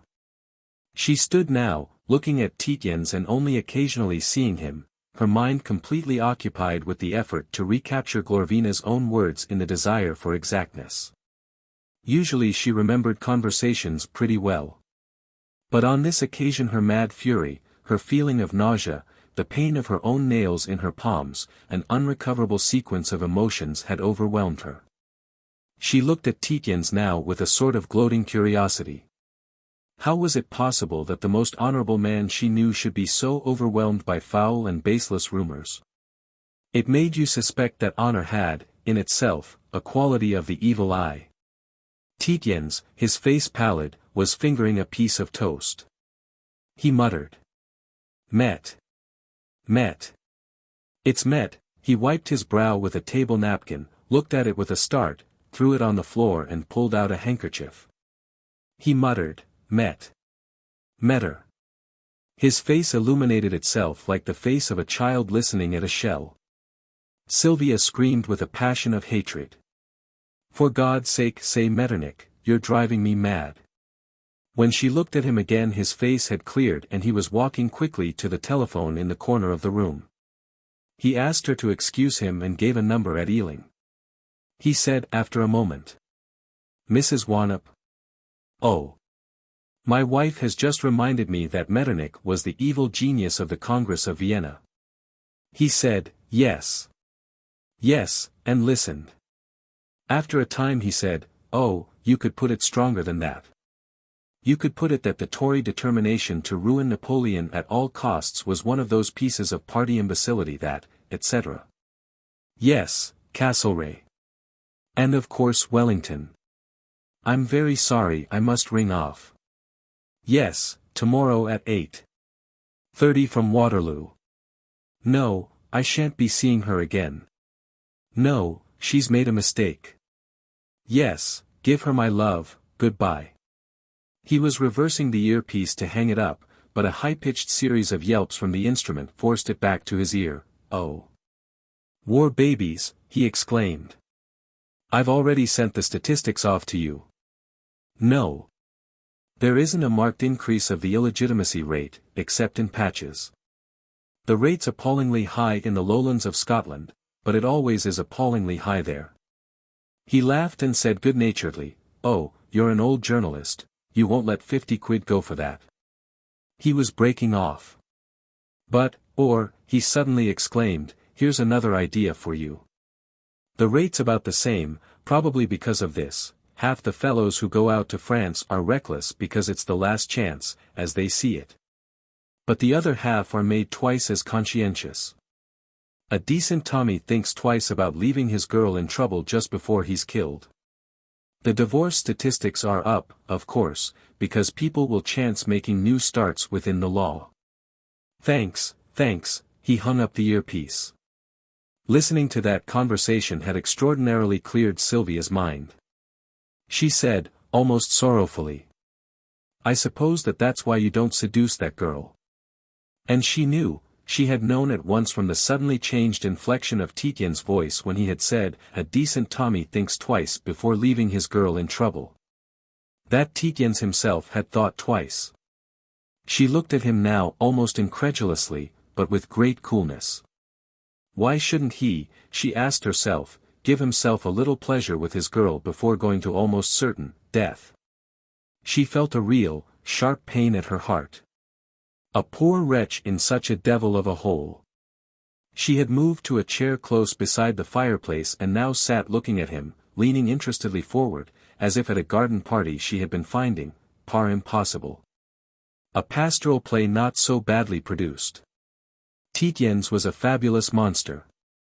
He was a fabulous monster not because he was honorable and virtuous. She had known several very honorable and very virtuous men. If she had never known an honorable or virtuous woman except among her French or Austrian friends, that was, no doubt, because virtuous and honorable women did not amuse her or because, except just for the French and Austrians, they were not Roman Catholics. But the honorable and virtuous men she had known had usually prospered and been respected. They weren't the great fortunes, but they were well-offish, well spoken of the country gentleman type. Tietjens. She arranged her thoughts. To get one point settled in her mind, she asked. What really happened to you in France? What is really the matter with your memory? Or your brain it is? He said carefully. It's half of it, an irregular piece of it, dead. Or rather pale. Without a proper blood supply. So a great portion of it, in the shape of memory, has gone. She said. But you, without a brain, as this was not a question he did not answer. His going at once to the telephone, as soon as he was in the possession of the name, Metternich, had at last convinced her that he had not been, for the last 4 months, acting hypochondriacal or merely lying to obtain sympathy or extended sick leave. Amongst Sylvia's friends a wangle known as shell shock was cynically laughed at and quite approved of. Quite decent and, as far as she knew, quite brave menfolk of her women would openly boast that, when they had had enough of it over there, they would wangle a little leave or get a little leave extended by simulating this purely nominal disease. And in the general carnival of lying, lechery, drink and howling that this affair was, to pretend to a little shell shock had seemed to her to be almost virtuous. At any rate if a man passed his time at garden parties, or, as for the last months Tietjens had done, passed his time in a tin hut amongst dust heaps, going to tea every afternoon in order to help Mrs. One up with her newspaper articles, when men were so engaged they were, at least, not trying to kill each other. She said now. Do you mind telling me what actually happened to you? He said. I don't know that I can very well. Something burst, or exploded is probably the right word, near me, in the dark. I expect you'd rather not hear about it. I want to. Sylvia said. He said. The point about it is that I don't know what happened and I don't remember what I did. There are 3 weeks of my life dead. What I remember is being in a CCS and not being able to remember my own name. You mean that? Sylvia asked. It's not just a way of talking. No, it's not just a way of talking, Tietjens answered. I lay in bed in the CCS. Your friends were dropping bombs on it. You might not call them my friends, Sylvia said. Tietjens said. I beg your pardon. One gets into a loose way of speaking. The poor bloody Huns then were dropping bombs from aeroplanes, on the hospital huts. I'm not suggesting they knew it was a CCS, it was, no doubt, just carelessness. You needn't spare the Germans for me. Sylvia said. You needn't spare any man who has killed another man. I was, then, dreadfully worried, Tietjens went on. I was composing a preface for a book on Arminianism. You haven't written a book? Sylvia exclaimed eagerly, because she thought that if Tietjens took to writing a book there might be a way of his earning a living. Many people had told her that he ought to write a book. No, I hadn't written a book, Tietjens said, and I didn't know what Arminianism was. You know perfectly well what the Arminian heresy is, Sylvia said sharply, you explained it all to me years ago. Yes, Tietjens exclaimed. Years ago I could have, but I couldn't then. I could now, but I was a little worried about it then. It's a little awkward to write a preface about a subject of which you know nothing. But it didn't seem to me to be discreditable in an army sense. Still it worried me dreadfully not to know my own name. I lay and worried and thought how discreditable it would appear if a nurse came along and asked me and I didn't know. Of course my name was on a luggage label tied to my collar, but I'd forgotten they did that to casualties. Then a lot of people carried pieces of a nurse down the hut, the Germans' bombs had done that of course. They were still dropping about the place. But good heavens, Sylvia cried out, do you mean they carried a dead nurse past you? The poor dear wasn't dead, Tietjens said. I wish she had been. Her name was Beatrice Carmichael, the first name I learned after my collapse. She's dead now of course. That seemed to wake up a fellow on the other side of the room with a lot of blood coming through the bandages on his head. He rolled out of his bed and, without a word, walked across the hut and began to strangle me. But this isn't believable, Sylvia said. I'm sorry, but I can't believe it. You were an officer, they couldn't have carried a wounded nurse under your nose. They must have known your sister Caroline was a nurse and was killed. Carrie, Tietjens said, was drowned on a hospital ship. I thank God I didn't have to connect the other girl with her. But you don't suppose that in addition to one's name, rank, unit, and date of admission they'd put that I'd lost a sister and 2 brothers in action and a father, of a broken heart, I dare say. But you only lost 1 brother, Sylvia said. I went into mourning for him and your sister. No, 2, Tietjens said, but the fellow who was strangling me was what I wanted to tell you about.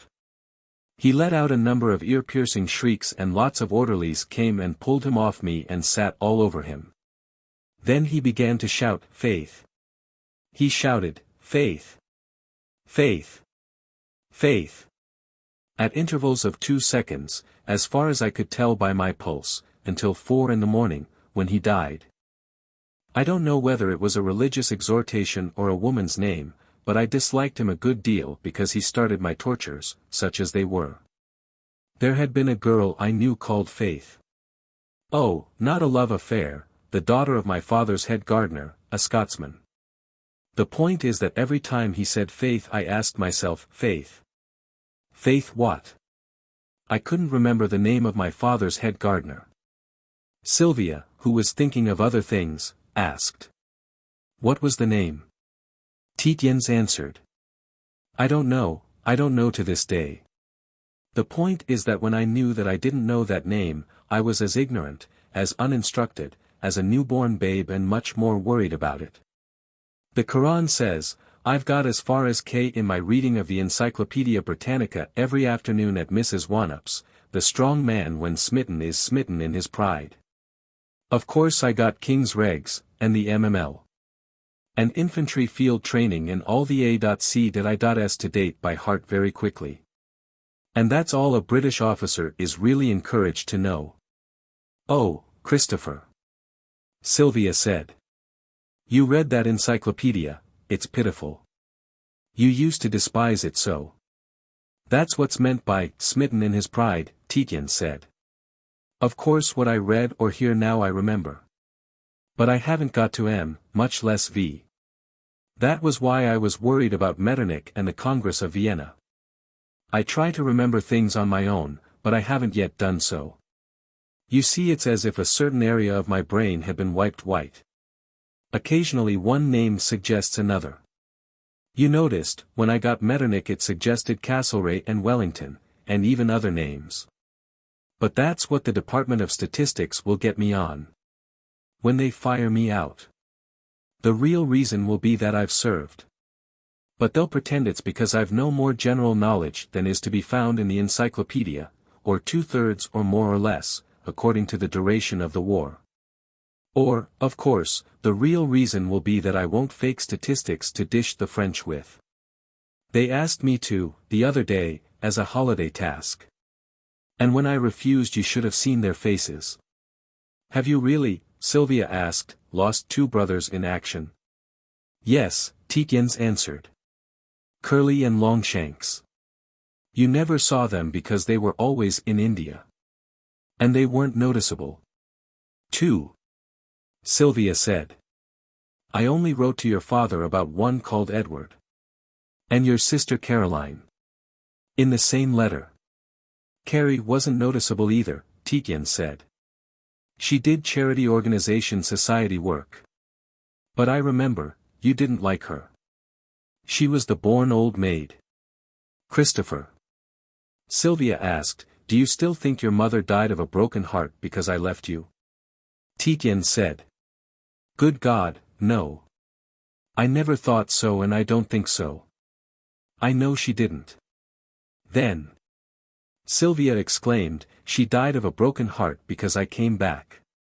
It's no good protesting that you don't think so. I remember your face when you opened the telegram at Lobskeid. Miss Wanup forwarded it from Rye. I remember the postmark. She was born to do me ill. The moment you got it I could see you thinking that you must conceal from me that you thought it was because of me she died. I could see you wondering if it wouldn't be practicable to conceal from me that she was dead. You couldn't, of course, do that because, you remember, we were to have gone to Wiesbaden and show ourselves, and we couldn't do that because we should have to be in mourning. So you took me to Russia to get out of taking me to the funeral. I took you to Russia, Tietjens said, I remember it all now, because I had an order from Sir Robert Ingleby to assist the British Consul General in preparing a Blue Book statistical table of the government of Kiev. It appeared to be the most industrially promising region in the world in those days. It isn't now, naturally. I shall never see back a penny of the money I put into it. I thought I was clever in those days. And of course, yes, the money was my mother's settlement. It comes back, yes, of course. Did you, Sylvia asked, get out of taking me to your mother's funeral because you thought I should defile your mother's corpse by my presence?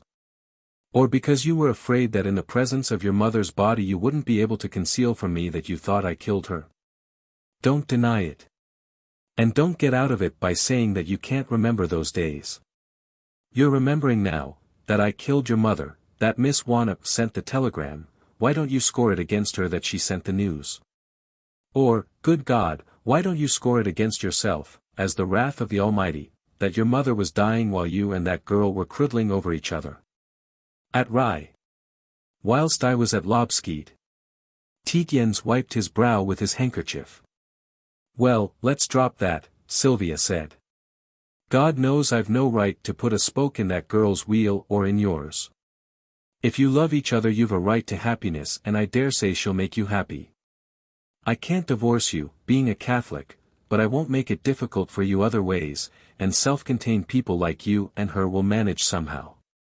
You'll have learned the way from Macmaster and his mistress. But, oh, Christopher Tietjens, have you ever considered how foully you've used me? Tietjens looked at her attentively, as if with magpie anguish. If, Sylvia went on with her denunciation, you had once in our lives said to me, you whore. You bitch. You killed my mother. May you rot in hell for it, if you'd only once said something like it, about the child. About Perrown, you might have done something to bring us together. Tietjens said. That's, of course, true. I know, Sylvia said, you can't help it. But when, in your famous county family pride, though a youngest son, you say to yourself, and I dare say if. Oh, Christ, you're shot in the trenches you'll say it. Oh, between the saddle and the ground. That you never did a dishonorable action. And, mind you, I believe that no other man save one has ever had more right to say it than you. Tietjens said. You believe that? As I hope to stand before my Redeemer, Sylvia said, I believe it. But, in the name of the Almighty, how could any woman live beside you, and be forever forgiven? Or no, not forgiven, ignored. Well, be proud when you die because of your honor. But, God, you be humble about your errors in judgment. You know what it is to ride a horse for miles with too tight a curb chain and its tongue cut almost in half.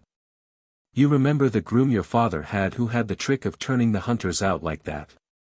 And you horsewhipped him, and you've told me you've almost cried ever so often afterwards for thinking of that mare's mouth. Well. Think of this mare's mouth sometimes. You've ridden me like that for 7 years. She stopped and then went on again. Don't you know, Christopher Tietjens, that there is only one man from whom a woman could take, neither I condemn thee, and not hate him more than she hates the fiend. Tietjens so looked at her that he contrived to hold her attention. I'd like you to let me ask you, he said, how I could throw stones at you. I have never disapproved of your actions. Her hands dropped dispiritedly to her sides. Oh, Christopher, she said, don't carry on that old play acting. I shall never see you again, very likely, to speak to. You'll sleep with the Wannop girl tonight, you're going out to be killed tomorrow. Let's be straight for the next 10 minutes or so. And give me your attention. The Wannop girl can spare that much if she's to have all the rest. She could see that he was giving her his whole mind. As you said just now, he exclaimed slowly, as I hope to meet my Redeemer I believe you to be a good woman. One that never did a dishonorable thing. She recoiled a little in her chair. Then. She said, you're the wicked man I've always made believe to think you, though I didn't. Tietjens said. No. Let me try to put it to you as I see it. She exclaimed. No. I've been a wicked woman. I have ruined you. I am not going to listen to you. He said. I dare say you have ruined me. That's nothing to me. I am completely indifferent. She cried out. Oh. Oh. Oh, on a note of agony. Tietjens said doggedly. I don't care. I can't help it. Those should be, the conditions of life amongst decent people. When our next war comes I hope it will be fought out under those conditions. Let us, for God's sake, talk of the gallant enemy. Always. We have got to plunder the French or millions of our people must starve, they have got to resist us successfully or be wiped out. It's the same with you and me. She exclaimed. You mean to say that you don't think I was wicked when I trepanned is what mother calls it? He said loudly. No. You had been let in for it by some brute. I have always held that a woman who has been let down by one man has the right, has the duty for the sake of her child, to let down a man. It becomes woman against man, against one man. I happen to be that one man, it was the will of God. But you were within your rights. I will never go back on that. Nothing will make me, ever. She said. And the others. And Perrown. I know you'll say that anyone is justified in doing anything as long as they are open enough about it. But it killed your mother. Do you disapprove of my having killed your mother? Or you consider that I have corrupted the child? Tietjens said. I don't. I want to speak to you about that. She exclaimed. You don't. He said calmly. You know I don't. While I was certain that I was going to be here to keep him straight and an Anglican, I fought your influence over him. I'm obliged to you for having brought up of yourself the considerations that I may be killed and that I am ruined. I am. I could not raise £100 between now and tomorrow. I am, therefore, obviously not the man to have sole charge of the heir of Groby. Sylvia was saying. Every penny I have is at your disposal, when the maid, Hello Central, marched up to her master and placed a card in his hand. He said. Tell him to wait 5 minutes in the drawing-room. Sylvia said. Who is it? Tietjens answered. A man. Let's get this settled. I've never thought you corrupted the boy. You tried to teach him to tell white lies. On perfectly straight papist lines. I have no objection to papists and no objection to white lies for papists. You told him once to put a frog in Marchant's bath. I've no objection to a boy's putting a frog in his nurse's bath, as such. But Marchant is an old woman, and the heir to Groby should respect old women always and old family servants in particular. It hasn't, perhaps, struck you that the boy is heir to Groby. Sylvia said. If your second brother is killed. But your eldest brother. He, Tietjens said, has got a French woman near Euston Station. He's lived with her for over 15 years, of afternoons, when there were no race meetings. She'll never let him marry and she's past the childbearing stage. So there's no one else. Sylvia said. You mean that I may bring the child up as a Catholic? Tietjens said. A Roman Catholic. You'll teach him, please, to use that term before myself if I ever see him again. Sylvia said. Oh, I thank God that he has softened your heart. This will take the curse off this house. Tietjens shook his head. I think not, he said, off you, perhaps. Off Groby very likely. It was, perhaps, time that there should be a papist owner of Groby again. You've read Spelden on sacrilege about Groby? She said. Yes. The first Tietjens who came over with Dutch William, the swine, was pretty bad to the papist owners. He was a tough Dutchman, Tietjens said, but let us get on. There's enough time, but not too much. I've got this man to see. Who is he? Sylvia asked. Tietjens was collecting his thoughts. My dear, he said. You'll permit me to call you my dear. We're old enemies enough and we're talking about the future of our child. Sylvia said. You said our child, not the child. Tietjens said with a great deal of concern. You will forgive me for bringing it up. You might prefer to think he was Drake's child. He can't be. It would be outside the course of nature. I'm as poor as I am because, forgive me. I've spent a great deal of money on tracing the movements of you and Drake before our marriage. And if it's a relief to you to know. It is, Sylvia said. I've always been too beastly shy to put the matter before a specialist or even before mother. And we women are so ignorant. Tietjens said. I know. I know you were too shy even to think about it yourself, hard. He went into months and days. Then he continued, but it would have made no difference, a child born in wedlock is by law the father's, and if a man who's a gentleman suffers the begetting of his child he must, in decency, take the consequences. The woman and the child must come before the man, be he who he may. And worse begotten children than ours have inherited statelier names. And I loved the little beggar with all my heart and with all my soul from the first minute I saw him. That may be the secret clue, or it may be sheer sentimentality. So I fought your influence because it was papist, while I was a whole man. But I'm not a whole man any more, and the evil eye that is on me might transfer itself to him. He stopped and said, for I must to the greenwood go. Alone a broken man. But have him well protected against the evil eye. Oh, Christopher, she said, it's true I've not been a bad woman to the child. And I never will be. And I will keep marchant with him till she dies. You'll tell her not to interfere with his religious instruction, and she won't. Tietjens said with a friendly weariness. That's right, and you'll have father. Father. The priest that was with us for a fortnight before he was born to give him his teachings. He was the best man I ever met and one of the most intelligent.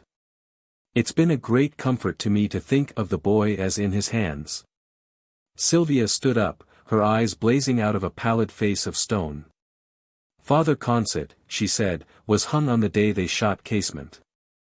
They dare not put it into the papers because he was a priest and all the witnesses Ulster witnesses. And yet I may not say this is an accursed war. Tietjens shook his head with the slow heaviness of an aged man. You may for me, he said. You might ring the bell, will you? Don't go away. He sat with the blue gloom of that enclosed space all over him, lumped heavily in his chair. Spelden on sacrilege, he said, may be right after all. You'd say so from the Tietjenses. There's not been a Tietjens since the first Lord Justice cheated the papist Lounduses out of Roby, but died of a broken neck or of a broken heart, for all the 15,000 acres of good farming land and iron land. And for all the heather on the top of it. What's the quotation? Be ye something as something and something and ye shall not escape. What is it? Calumny. Sylvia said. She spoke with intense bitterness. Chaste as ice and cold as you are. Tietjens said. Yes. Yes. And mind you, none of the Tietjens were ever soft. Not one. They had reason for their broken hearts. Take my poor father. Sylvia said. Don't. Both my brothers were killed in Indian regiments on the same day and not a mile apart. And my sister in the same week, out at sea, not so far from them. Unnoticeable people. But one can be fond of unnoticeable people. Hello, Central was at the door. Tietjens told her to ask Lord Portscatho to step down. You must, of course, know these details, Tietjens said, as the mother to my father's heir. My father got the 3 notifications on the same day. It was enough to break his heart. He only lived a month. I saw him. Sylvia screamed piercingly. Stop. Stop. Stop. She clutched at the mantelpiece to hold herself up.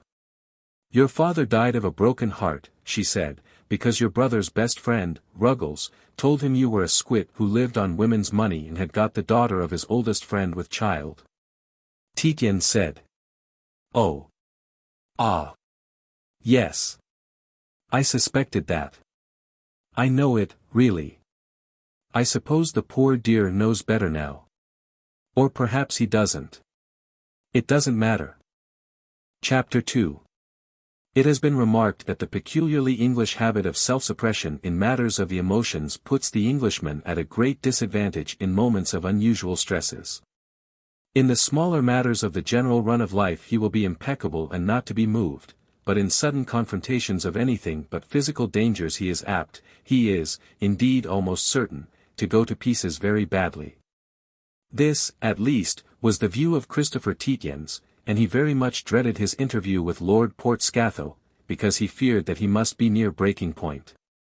In electing to be peculiarly English in habits and in as much of his temperament as he could control, for, though no man can choose the land of his birth or his ancestry, he can, if he have industry and determination.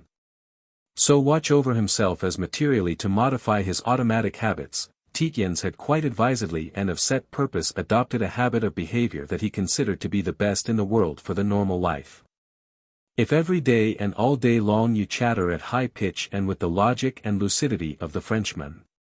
If you shout in self-assertion, with your hat on your stomach, bowing from a stiff spine and by implication threaten all day long to shoot your interlocutor, like the Prussian. If you are as lachrymally emotional as the Italian, or as drilly and epigrammatically imbecile over inessentials as the American, you will have a noisy, troublesome and thoughtless society without any of the surface calm that should distinguish the atmosphere of men when they are together. You will never have deep armchairs in which to sit for hours in clubs thinking of nothing at all, or of the off-theory in bowling. On the other hand, in the face of death, except at sea, by fire, railway accident or accidental drowning in rivers. In the face of madness, passion, dishonor or, and particularly, prolonged mental strain, you will have all the disadvantage of the beginner at any game and may come off very badly indeed. Fortunately death, love, public dishonor and the like are rare occurrences in the life of the average man, so that the great advantage would seem to have lain with English society, at any rate before the later months of the year 1914. Death for man came but once, the danger of death so seldom as to be practically negligible, love of a distracting kind was a disease merely of the weak, public dishonor for persons of position, so great was the hushing-up power of the ruling class. And the power of absorption of the remoter colonies was practically unknown. Tietjens found himself now faced by all these things, coming upon him cumulatively and rather suddenly, and he had before him an interview that might cover them all and with a man whom he much respected and very much desired not to hurt. He had to face these, moreover, with a brain 2/3 of which felt numb. It was exactly like that. It was not so much that he couldn't use what brain he had as trenchantly as ever, it was that there were whole regions of fact upon which he could no longer call in support of his argument. His knowledge of history was still practically negligible. He knew nothing whatever of the humaner letters and, what was far worse, nothing at all of the higher and more sensuous phases of mathematics. And the comings back of these things was much slower than he had confessed to Sylvia. It was with these disadvantages that he had to face Lord Portskatho. Lord Portskatho was the first man of whom Sylvia Tietjens had thought when she had been considering of men who were absolutely honorable, entirely benevolent, and rather lacking in constructive intelligence.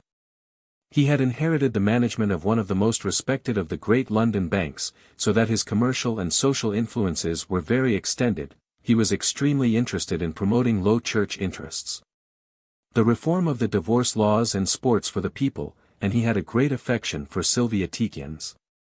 He was 45, beginning to put on weight, but by no means obese. He had a large, quite round head, very high-colored cheeks that shone as if with frequent ablutions, an uncropped, dark mustache, dark, very cropped, smooth hair, brown eyes, a very new grey tweed suit, a very new grey Trilby hat, a black tie in a gold ring and very new patent leather boots that had white calf tops. He had a wife almost the spit of himself in face, figure, probity, kindliness and interests, except that for his interest in sports for the people she substituted that for maternity hospitals. His heir was his nephew, Mr.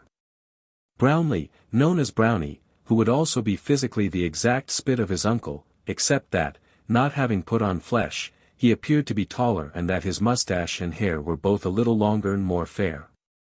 This gentleman entertained for Sylvia Tietjens a gloomy and deep passion that he considered to be perfectly honorable because he desired to marry her after she had divorced her husband. Tietjens he desired to ruin because he wished to marry Mrs. Tietjens and partly because he considered Tietjens to be an undesirable person of no great means. Of this passion Lord Portskatho was ignorant. He now came into the Tietjens dining room, behind the servant, holding an open letter. He walked rather stiffly because he was very much worried. He observed that Sylvia had been crying and was still wiping her eyes. He looked round the room to see if he could see in it anything to account for Sylvia's crying. Tietjens was still sitting at the head of the lunch table. Sylvia was rising from a chair beside the fireplace. Lord Portskatho said. "I want to see you, Tietjens, for a minute on business." Tietjens said. "I can give you 10 minutes. Lord Portskatho said. "Mrs. Tietjens perhaps." He waved the open letter towards Mrs. Tietjens. Tietjens said. "No. Mrs. Tietjens will remain." He desired to say something more friendly. He said, "Sit down." Lord Portskatho said. "I shan't be stopping a minute." "But really." And he moved the letter, but not with so wide a gesture, towards Sylvia. "I have no secrets from Mrs. Tietjens," Tietjens said. "Absolutely none." Lord Portskatho said. "No, of course not. But," Tietjens said. "Similarly, Mrs. Tietjens has no secrets from me." Again absolutely none. Sylvia said. "I don't, of course, tell Tietjens about my maid's love affairs or what the fish costs every day." Tietjens said. "You'd better sit down." He added on an impulse of kindness, "As a matter of fact I was just clearing up things for Sylvia to take over this command." It was part of the disagreeableness of his mental disadvantages that upon occasion he could not think of other than military phrases. He felt intense annoyance. Lord Portskatho affected him with some of the slight nausea that in those days you felt at contact with the civilian who knew none of your thoughts, phrases, or preoccupations. He added, nevertheless equably. "One has to clear up. I'm going out." Lord Portskatho said hastily. "Yes, yes. I won't keep you. One has so many engagements in spite of the war." His eyes wandered in bewilderment. Tietjens could see them at last fixing themselves on the oil stains that Sylvia's salad dressing had left on his collar and green tabs. He said to himself that he must remember to change his tunic before he went to the War Office. He must not forget. Lord Portskatho's bewilderment at these oil stains was such that he lost himself in the desire to account for them. You could see the slow thoughts moving inside his square, polished brown forehead. Tietjens wanted very much to help him. He wanted to say, "It's about Sylvia's letter that you've got in your hand, isn't it?" But Lord Portskatho had entered the room with the stiffness, with the odd, high-collared sort of gait that on formal and unpleasant occasions Englishmen use when they approach each other, braced up, a little like strange dogs meeting in the street. In view of that, Tietjens couldn't say, "Sylvia." But it would add to the formality with unpleasantness if he said again, "Mrs. Tietjens." That wouldn't help Portskatho. Sylvia said suddenly. "You don't understand, apparently. My husband is going out to the front line. Tomorrow morning. It's for the second time." Lord Portskatho sat down suddenly on a chair beside the table. With his fresh face and brown eyes suddenly anguished he exclaimed. "But, my dear fellow. You. Good God," and then to Sylvia, "I beg your pardon." To clear his mind he said again to Tietjens, "You. Going out tomorrow." And, when the idea was really there, his face suddenly cleared. He looked with a swift, averted glance at Sylvia's face and then for a fixed moment at Tietjens' oil-stained tunic. Tietjens could see him explaining to himself with immense enlightenment that explained both Sylvia's tears and the oil on the tunic. For Portskatho might well imagine that officers went to the conflict in their oldest clothes. But, if his puzzled brain cleared, his distressed mind became suddenly distressed doubly. He had to add to the distress he had felt on entering the room and finding himself in the midst of what he took to be a highly emotional family parting. And Tietjens knew that during the whole war Portskatho had never witnessed a family parting at all. Those that were not inevitable he would avoid like the plague, and his own nephew and all his wife's nephews were in the bank. That was quite proper for, if the ennobled family of Brownlee were not of the ruling class, who had to go, they were of the administrative class, who were privileged to stay. So he had seen no partings. Of his embarrassed hatred of them he gave immediate evidence. For he first began several sentences of praise of Tietjens' heroism which he was unable to finish, and then getting quickly out of his chair exclaimed. "In the circumstances then. The little matter I came about. I couldn't of course think." Tietjens said. "No, don't go. The matter you came about, I know all about it of course, had better be settled." Port Scatho sat down again, his jaw fell slowly, under his bronzed complexion his skin became a shade paler. He said at last. "You know what I came about. But then." His ingenuous and kindly mind could be seen to be working with reluctance, his athletic figure drooped. He pushed the letter that he still held along the tablecloth towards Tietjens. He said, in the voice of one awaiting a reprieve. "But you can't be aware. Not of this letter." Tietjens left the letter on the cloth, from there he could read the large handwriting on the blue-grey paper. Mrs. Christopher Tietjens presents her compliments to Lord Port Scatho and the Honourable Court of Benchers of the Inn. He wondered where Sylvia had got hold of that phraseology, he imagined it to be fantastically wrong. He said. "I have already told you that I know about this letter, as I have already told you that I know, and I will add that I approve, of all Mrs. Tietjens' actions." With his hard blue eyes he looked browbeatingly into Port Scatho's soft brown orbs, knowing that he was sending the message, "Think what you please and be damned to you." The gentle brown things remained on his face. Then they filled with an expression of deep pain. Port Scatho cried. "But good God!" Then he looked at Tietjens again. His mind, which took refuge from life in the affairs of the Low Church, of divorce law reform and of sports for the people, became a sea of pain at the contemplation of strong situations. His eyes said. "For heaven's sake do not tell me that Mrs. Duchemin, the mistress of your dearest friend, is the mistress of yourself, and that you take this means of wreaking a vulgar spite on them." Tietjens, leaning heavily forward, made his eyes as enigmatic as he could. He said very slowly and very clearly. "Mrs. Tietjens is, of course, not aware of all the circumstances." Port Scatho threw himself back in his chair. "I don't understand," he said. "I do not understand. How am I to act? You do not wish me to act on this letter? You can't."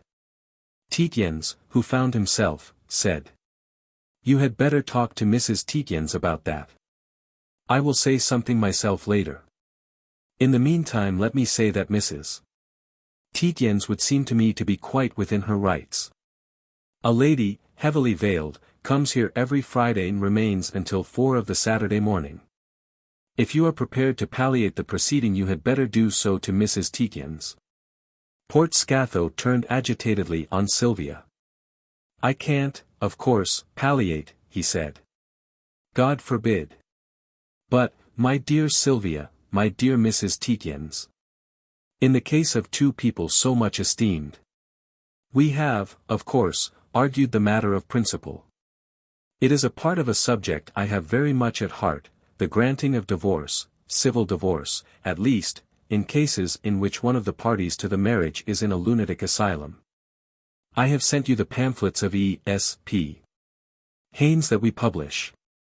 I know that as a Roman Catholic you hold strong views. I do not, I assure you, stand for latitude." He became then simply eloquent. He really had the matter at heart, one of his sisters having been for many years married to a lunatic. He expatiated on the agonies of the situation all the more eloquently in that it was the only form of human distress which he had personally witnessed. Sylvia took a long look at Tietjens, he imagined for counsel. He looked at her steadily for a moment, then at Port Scatho, who was earnestly turned to her, then back at her. He was trying to say. "Listen to Port Scatho for a minute. I need time to think of my course of action." He needed, for the first time in his life, time to think of his course of action. He had been thinking with his undermind ever since Sylvia had told him that she had written her letter to the Benchers denouncing Macmaster and his woman. Ever since Sylvia had reminded him that Mrs. Duchemin in the Edinburgh to London express of the day before the war had been in his arms. He had seen with extraordinary clearness a great many North Country scenes, though he could not affix names to all the places. The forgetfulness of the names was abnormal. He ought to know the names of places from Berwick down to the Vale of York, but that he should have forgotten the incidents was normal enough. They had been of little importance. He preferred not to remember the phases of his friend's love affair. Moreover, the events that happened immediately afterwards had been of a nature to make one forget quite normally what had just preceded them. That Mrs. Duchemin should be sobbing on his shoulder in a locked corridor carriage hadn't struck him as in the least important. She was the mistress of his dearest friend. She had had a very trying time for a week or so, ending in a violent, nervous quarrel with her agitated lover. She was, of course, crying off the effects of the quarrel, which had been all the more shaking in that Mrs. Duchemin, like himself, had always been almost too self-contained. As a matter of fact, he did not himself like Mrs. Duchemin, and he was pretty certain that she herself more than a little disliked him. So that nothing but their common feeling for Macmaster had brought them together. General Campion, however, was not to know that. He had looked into the carriage in the way one does in a corridor just after the train had left. He couldn't remember the name. Doncaster. No. Darlington, it wasn't that. At Darlington there was a model of the rocket, or perhaps it isn't the rocket. An immense clumsy leviathan of a locomotive by the great gloomy stations of the north-going trains. Durham. No. Alnwick. No. Wooler. By God. Wooler. The junction for Bamborough. It had been in one of the castles at Bamborough that he and Sylvia had been staying with the sandbox. Then, a name had come into his mind spontaneously. Two names. It was, perhaps, the turn of the tide. For the first time. To be marked with a red stone, after this, some names, sometimes, on the tip of the tongue, might come over. He had, however, to get on. The sandbox, then, and he and Sylvia, others too, had been in Bamborough since mid-July, Eton and Harrow at Lord's, waiting for the real house parties that would come with the 12th. He repeated these names and dates to himself for the personal satisfaction of knowing that, amongst the repairs effected in his mind, these two remained, Eton and Harrow. The end of the London season, 12th of August, grouse shooting begins. It was pitiful.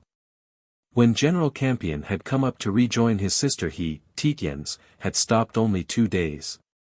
The coolness between the two of them remained. It was the first time they had met, except in court, after the accident. For Mrs.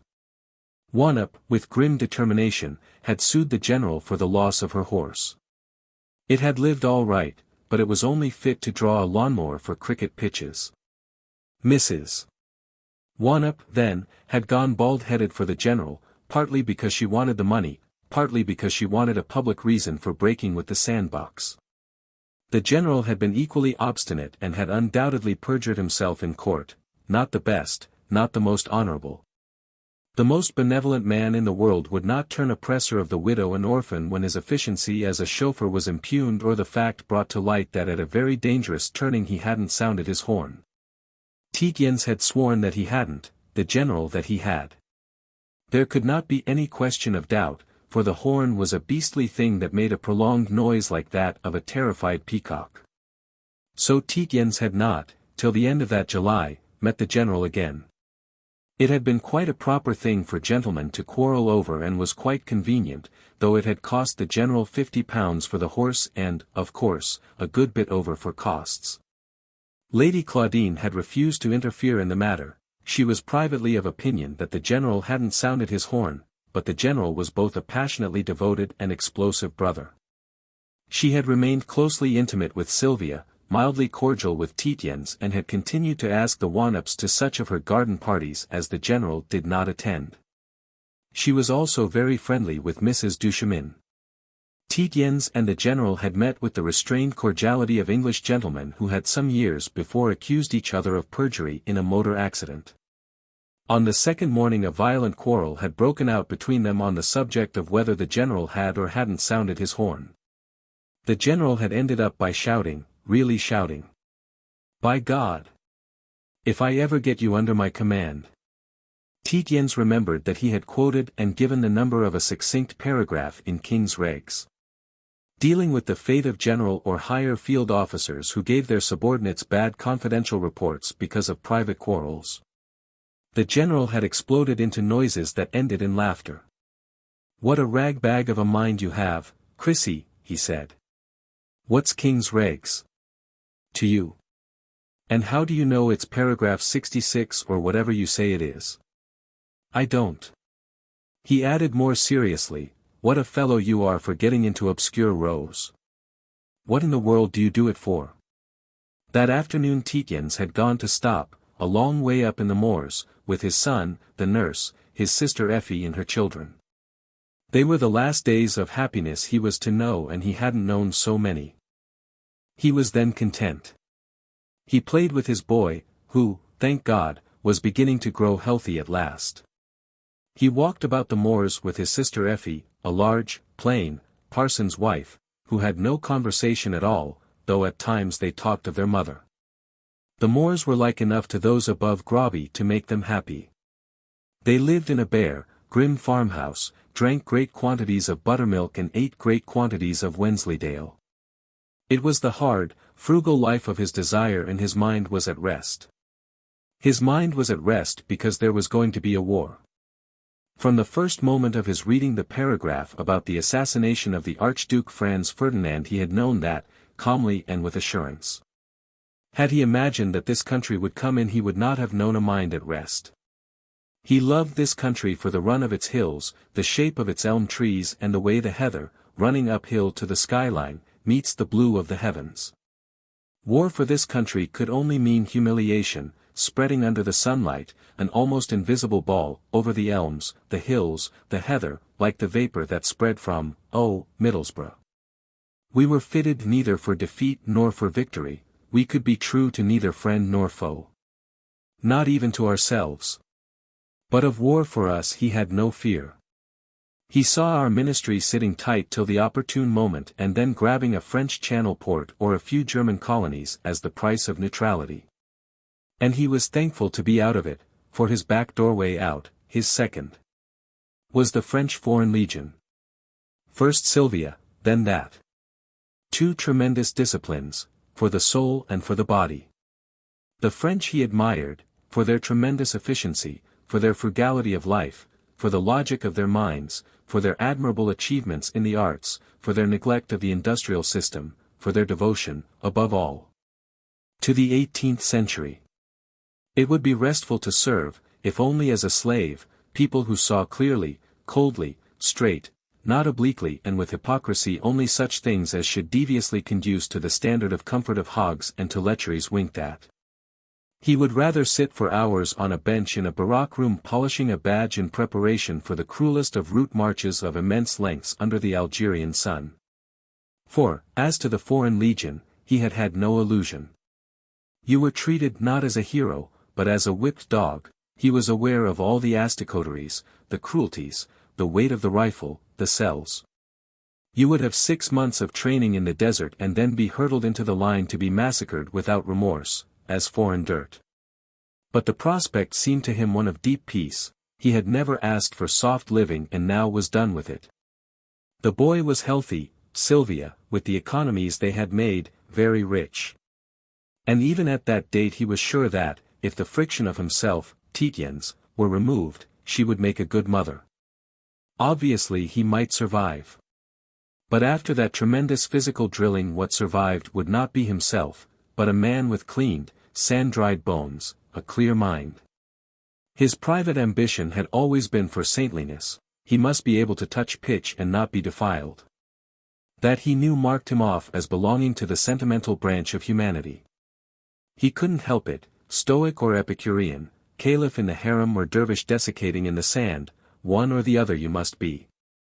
And his desire was to be a saint of the Anglican variety, as his mother had been, without convent, ritual, vows, or miracles to be performed by your relics. That sainthood, truly, the Foreign Legion might give you. The desire of every English gentleman from Colonel Hutchinson upwards. A mysticism. Remembering the clear sunlight of those naïvetés, though in his blue gloom he had abetted no jot of the ambition, Tietjens sighed deeply as he came back for a moment to regard his dining room. Really, it was to see how much time he had left in which to think out what to say to Port Scatho.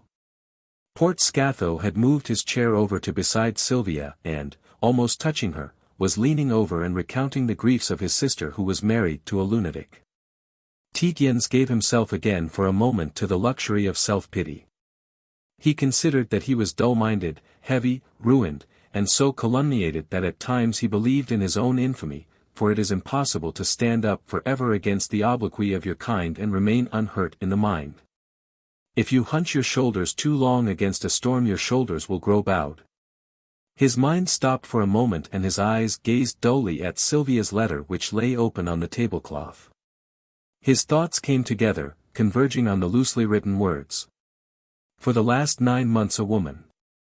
He wondered swiftly what he had already said to Port Scatho, only that he had known of his wife's letter, not when.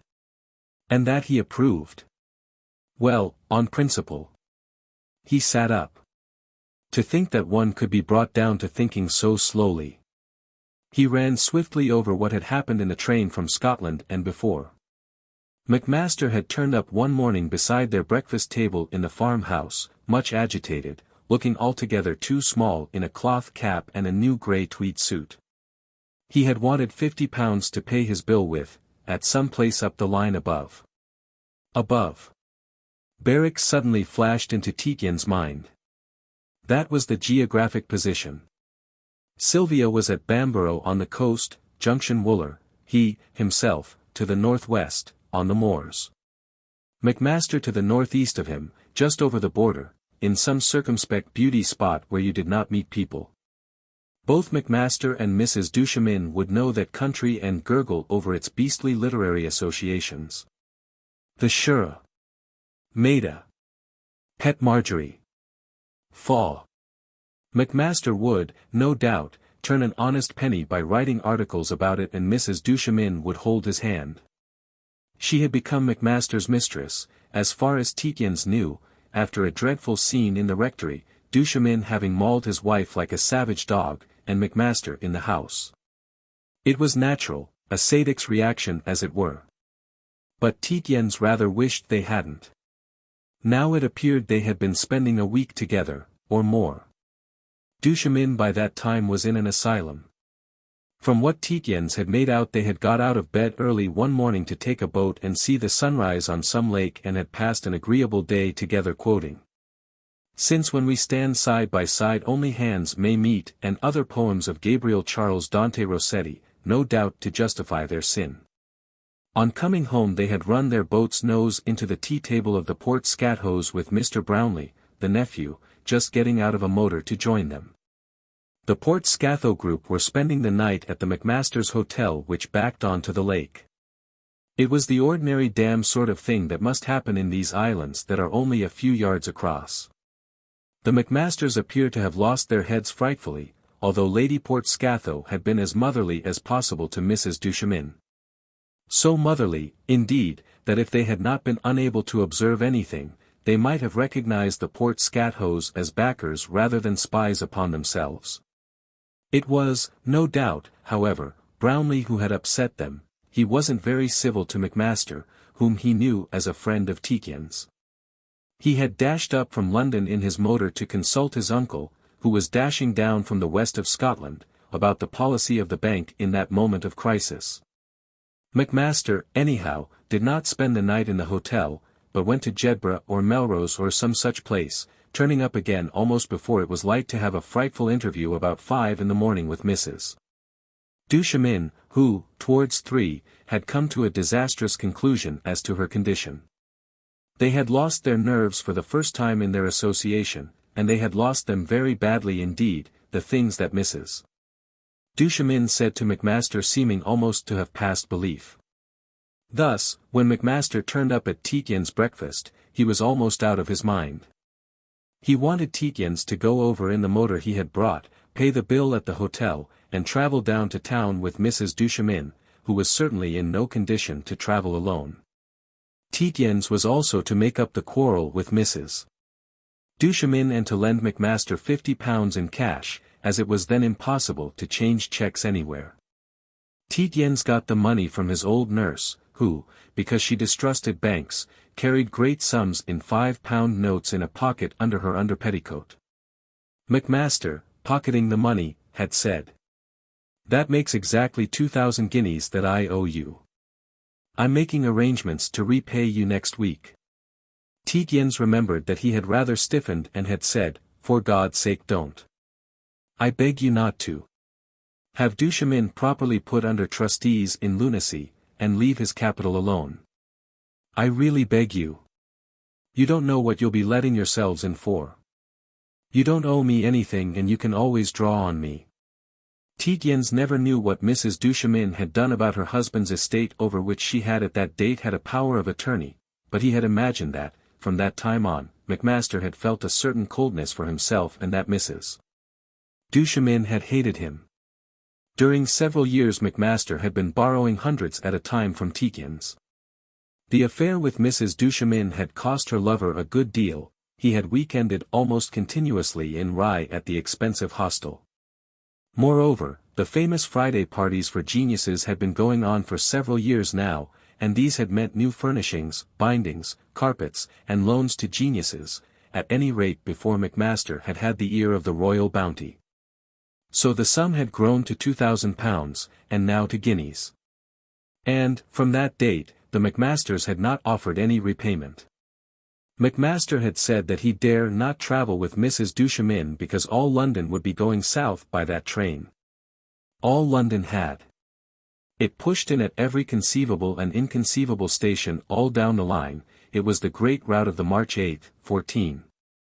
Tietjens had got on board at Berwick, where they were adding extra coaches, and by giving a £5 note to the guard, who hadn't been able to promise isolation for any distance, had got a locked carriage.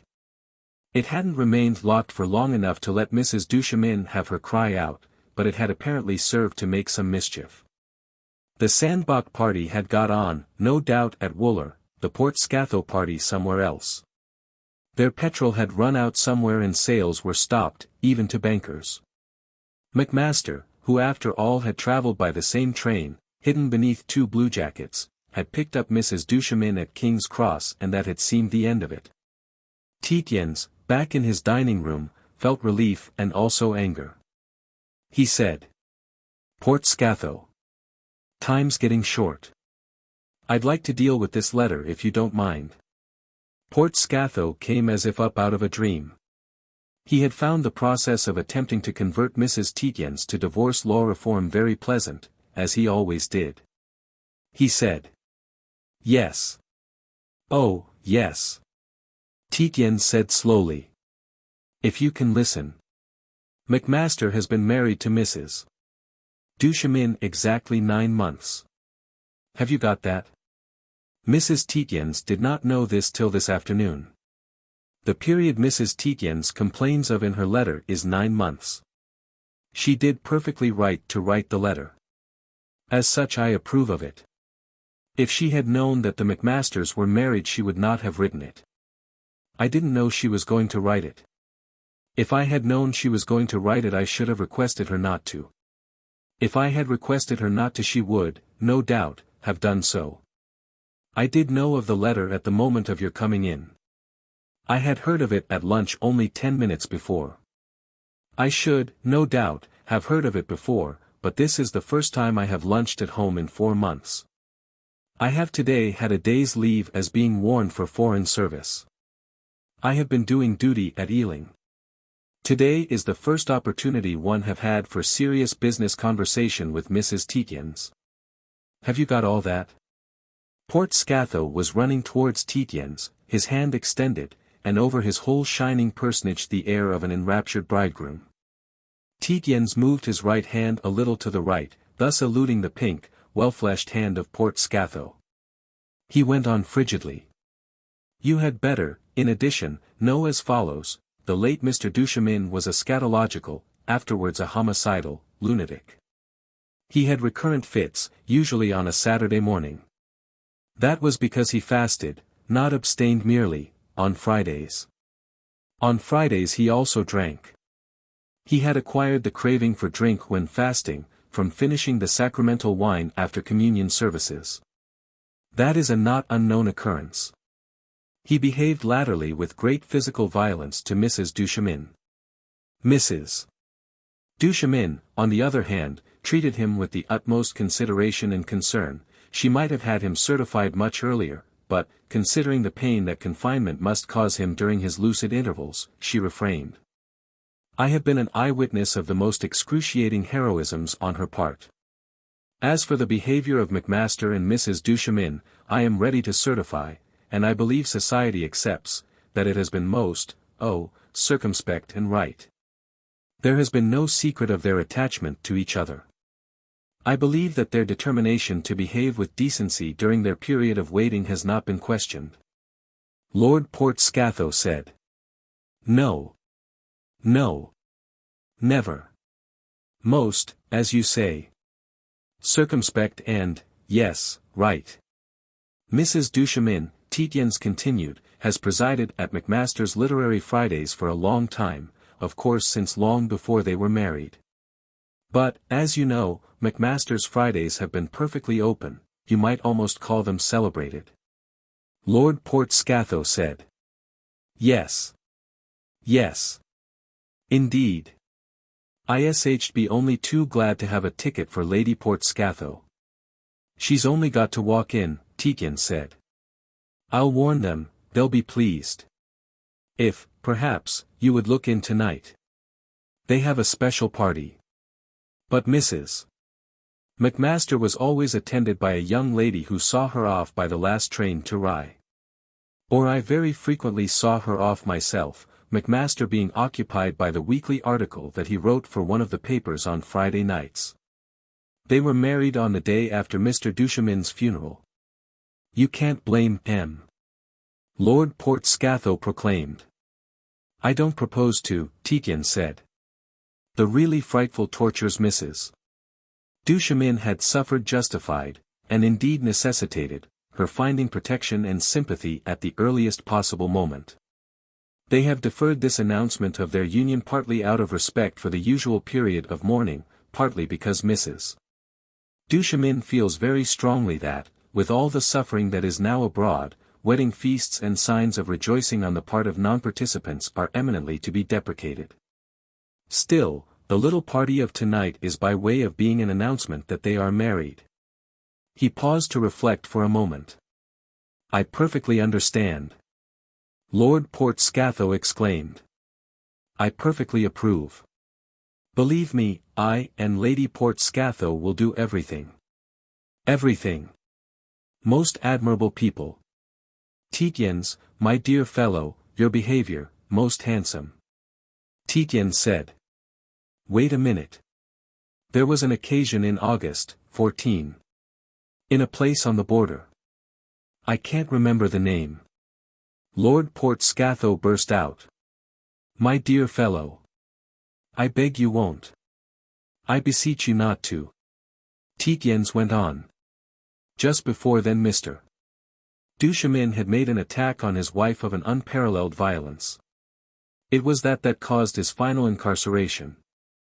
She was not only temporarily disfigured, but she suffered serious internal injuries and, of course, great mental disturbance. It was absolutely necessary that she should have change of scene. But I think you will bear me out that, in that case, too, their behavior was, again, circumspect and right.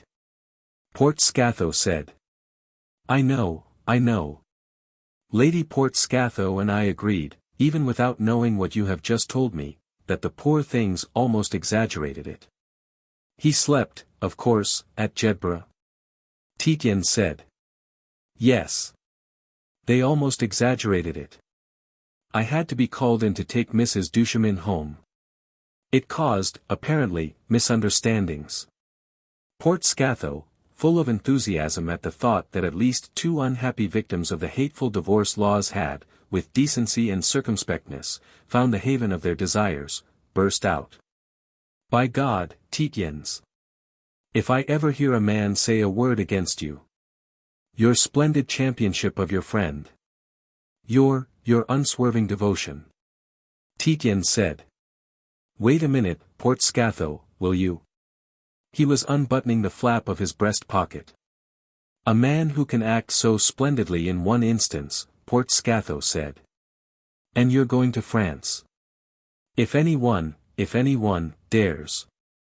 At the sight of a vellum-cornered, green-edged book in Tietjens' hand, Sylvia suddenly stood up.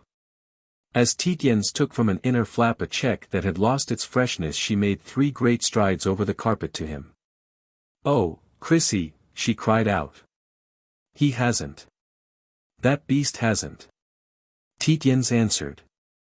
He has. He handed the soiled check to the banker. Port Scatho looked at it with slow bewilderment. Account overdrawn, he read. Brownies, my nephew's handwriting. To the club. It's. You aren't going to take it lying down? Sylvia said. Oh, thank goodness, you aren't going to take it lying down. No. I'm not going to take it lying down, Tietjens said. Why should I? A look of hard suspicion came over the banker's face. You appear, he said, to have been overdrawing your account. People should not overdraw their accounts. For what sum are you overdrawn? Tietjens handed his passbook to Port Scatho. I don't understand on what principle you work, Sylvia said to Tietjens. There are things you take lying down, this you don't. Tietjens said. It doesn't matter, really. Except for the child. Sylvia said. I guaranteed an overdraft for you up to £1,000 last Thursday. You can't be overdrawn over £1,000. I'm not overdrawn at all, Tietjens said. I was for about £15 yesterday. I didn't know it. Port Scatho was turning over the pages of the passbook, his face completely blank. I simply don't understand, he said. You appear to be in credit. You appear always to have been in credit except for a small sum now and then. For a day or two. I was overdrawn, Tietjens said, for £15 yesterday. I should say for 3 or 4 hours, the course of a post, from my army agent to your head office. During these 2 or 3 hours your bank selected 2 out of 6 of my checks to dishonor, both being under £2. The other one was sent back to my mess at Ealing, who won't, of course, give it back to me. That also is marked account overdrawn, and in the same handwriting. But good God, the banker said. That means your ruin. It certainly means my ruin, Tietjens said. It was meant to. But, the banker said, a look of relief came into his face which had begun to assume the aspect of a broken man's. You must have other accounts with the bank, a speculative one, perhaps, on which you are heavily down. I don't myself attend to clients' accounts, except the very huge ones, which affect the bank's policy. You ought to, Tietjens said. It's the very little ones you ought to attend to, as a gentleman making his fortune out of them. I have no other account with you. I have never speculated in anything in my life. I have lost a great deal in Russian securities, a great deal for me. But so, no doubt, have you. Then, betting. Port Scatho said. I never put a penny on a horse in my life, Tietjens said. I know too much about them. Port Scatho looked at the faces first of Sylvia, then of Tietjens. Sylvia, at least, was his very old friend. She said. Christopher never bets and never speculates. His personal expenses are smaller than those of any man in town. You could say he had no personal expenses. Again the swift look of suspicion came into Port Scatho's open face. Oh, Sylvia said, you couldn't suspect Christopher and me of being in a plot to blackmail you. No, I couldn't suspect that, the banker said. But the other explanation is just as extraordinary. To suspect the bank. How do you account? He was addressing Tietjens, his round head seemed to become square, below, emotion worked on his jaws. I'll tell you simply this, Tietjens said. You can then repair the matter as you think fit. 10 days ago I got my marching orders. As soon as I had handed over to the officer who relieved me, I drew checks for everything I owed, to my military tailor, the mess, for £1.12. I had also to buy a compass and a revolver, the Red Cross orderlies having annexed mine when I was in hospital. Port Scatho said, "Good God! Don't you know they annex things?"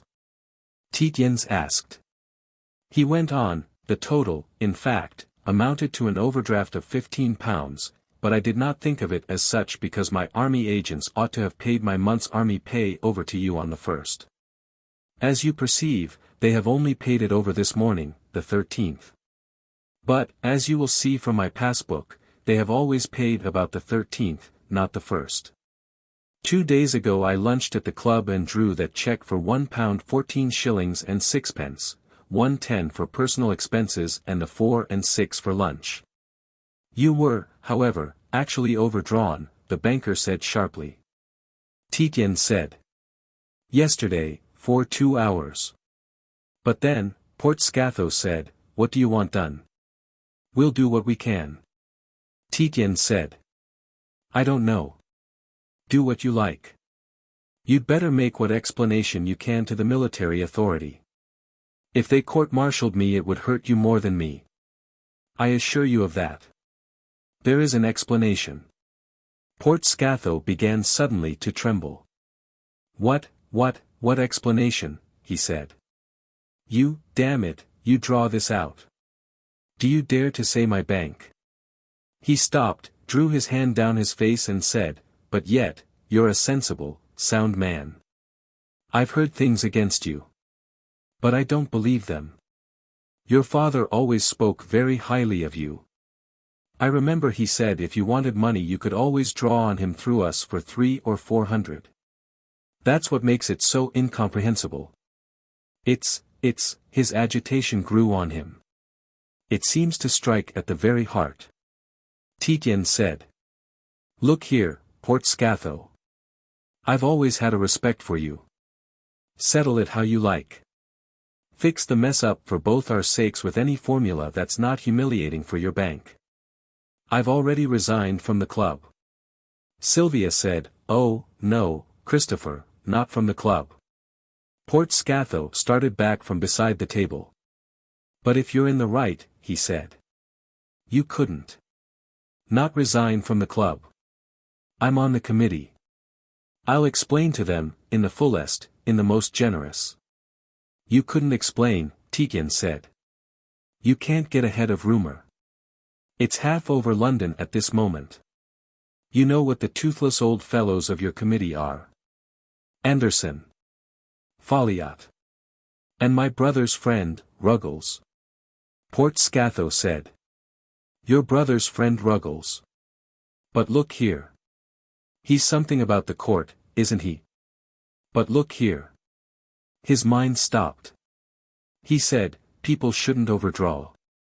But if your father said you could draw on him I'm really much concerned. You're a first-rate fellow. I can tell that from your passbook alone. Nothing but checks drawn to first-class tradesmen for reasonable amounts. The sort of passbook I liked to see when I was a junior clerk in the bank. At that early reminiscence feelings of pathos overcame him and his mind once more stopped. Sylvia came back into the room, they had not perceived her going. She in turn held in her hand a letter. Tietjens said. Look here, Port Scatho, don't get into this state. Give me your word to do what you can when you've assured yourself the facts are as I say. I wouldn't bother you at all, it's not my line, except for Mrs. Tietjens. A man alone can live that sort of thing down, or die. But there's no reason why Mrs. Tietjens should live, tied to a bad hat, while he's living it down or dying. But that's not right, Port Scatho said, it's not the right way to look at it. You can't pocket. I'm simply bewildered. You've no right to be bewildered, Sylvia said. You're worrying your mind for expedients to save the reputation of your bank. We know your bank is more to you than a baby. You should look after it better, then. Port Scatho, who had already fallen 2 paces away from the table, now fell 2 paces back, almost on top of it. Sylvia's nostrils were dilated. She said, "Tietjens shall not resign from your beastly club. He shall not. Your committee will request him formally to withdraw his resignation. You understand? He will withdraw it. Then he will resign for good. He is too good to mix with people like you." She paused, her chest working fast. "Do you understand what you've got to do?" she asked. An appalling shadow of a thought went through Tietjens' mind. He would not let it come into words. "I don't know," the banker said. "I don't know that I can get the committee." "You've got to," Sylvia answered. "I'll tell you why. Christopher was never overdrawn. Last Thursday I instructed your people to pay £1,000 to my husband's account. I repeated the instruction by letter and I kept a copy of the letter witnessed by my confidential maid. I also registered the letter and have the receipt for it. You can see them." Port Scatho mumbled from over the letter. "It's to Brownlee." Yes, a receipt for a letter to Brownlee. She examined the little green slip on both sides. He said, "Last Thursday. Today's Monday. An instruction to sell Northwestern stock to the amount of £1,000 and place to the account of." "Then," Sylvia said. "That'll do. You can't angle for time any more. Your nephew has been in an affair of this sort before. I'll tell you. Last Thursday at lunch your nephew told me that Christopher's brother's solicitors had withdrawn all the permissions for overdrafts on the books of the Groby estate. There were several to members of the family. Your nephew said that he intended to catch Christopher on the hop, that's his own expression, and dishonor the next check of his that came in. He said he had been waiting for the chance ever since the war and the brothers' withdrawal had given it him. I begged him not to. But, good God, the banker said, this is unheard of. It isn't, Sylvia said. Christopher has had 5 snotty, little, miserable subalterns to defend at court-martials for exactly similar cases. One was an exact reproduction of this. But, good God, the banker exclaimed again, men giving their lives for their country. Do you mean to say Brownlee did this out of revenge for Tietjens defending at court-martials? And then, your £1,000 is not shown in your husband's passbook. Of course it's not, Sylvia said. It has never been paid in. On Friday I had a formal letter from your people pointing out that Northwesterns were likely to rise and asking me to reconsider my position. The same day I sent an express telling them explicitly to do as I said. Ever since then your nephew has been on the phone begging me not to save my husband. He was there, just now, when I went out of the room. He was also beseeching me to fly with him. Tietjens said. Isn't that enough, Sylvia? It's rather torturing. Let them be tortured, Sylvia said. But it appears to be enough. Port Scatho had covered his face with both his pink hands. He had exclaimed. Oh, my God! Brownlee again. Tietjens' brother Mark was in the room. He was smaller, browner and harder than Tietjens and his blue eyes protruded more. He had in one hand a bowler hat, in the other an umbrella, wore a pepper and salt suit and had race glasses slung across him. He disliked Port Scatho, who detested him. He had lately been knighted. He said. Hello, Port Scatho, neglecting to salute his sister-in-law. His eyes, whilst he stood motionless, rolled a look round the room and rested on a miniature bureau that stood on a writing table, in a recess, under and between bookshelves. I see you've still got that cabinet, he said to Tietjens. Tietjens said. I haven't. I've sold it to Sir John Robertson. He's waiting to take it away till he has room in his collection.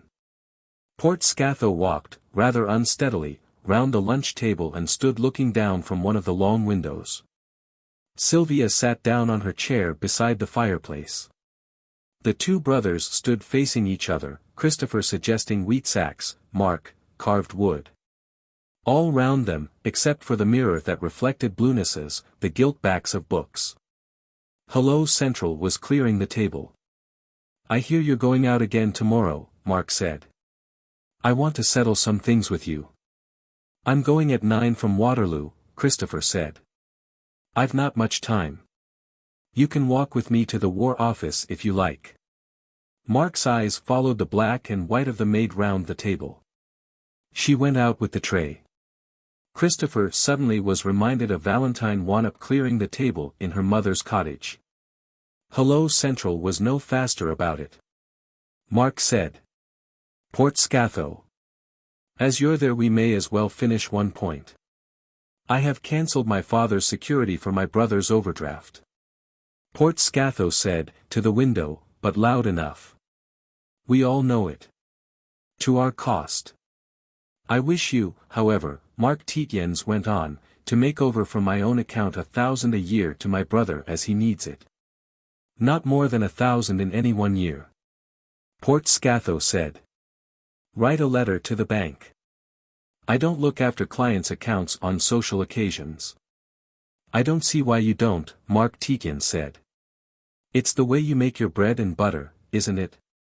Tietjens said. You may save yourself all this trouble, Mark. I am closing my account in any case. Port Scatho spun round on his heel. I beg that you won't, he exclaimed.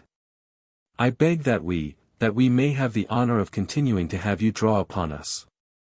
He had the trick of convulsively working jaws, his head against the light was like the top of a rounded gatepost. He said to Mark Tietjens, You may tell your friend, Mr. Ruggles, that your brother is empowered by me to draw on my private account, on my personal and private account up to any amount he needs. I say that to show my estimate of your brother. Because I know he will incur no obligations he cannot discharge. Mark Tietjens stood motionless, leaning slightly on the crook of his umbrella on the one side. On the other displaying, at arm's length, the white silk lining of his bowler hat, the lining being the brightest object in the room. That's your affair, he said to Port Scatho. All I'm concerned with is to have 1,000 a year paid to my brother's account till further notice. Christopher Tietjens said, with what he knew was a sentimental voice, to Port Scatho. He was very touched. It appeared to him that with the spontaneous appearance of several names in his memory, and with this estimate of himself from the banker, his tide was turning and that this day might indeed be marked by a red stone. Of course, Port Scatho. I won't withdraw my wretched little account from you if you want to keep it. It flatters me that you should. He stopped and added, I only wanted to avoid these family complications. But I suppose you can stop my brother's money being paid into my account. I don't want his money. He said to Sylvia. You had better settle the other matter with Port Scatho. To Port Scatho. I'm intensely obliged to you, Port Scatho. You'll get Lady Port Scatho round to Macmaster's this evening if only for a minute, before 11.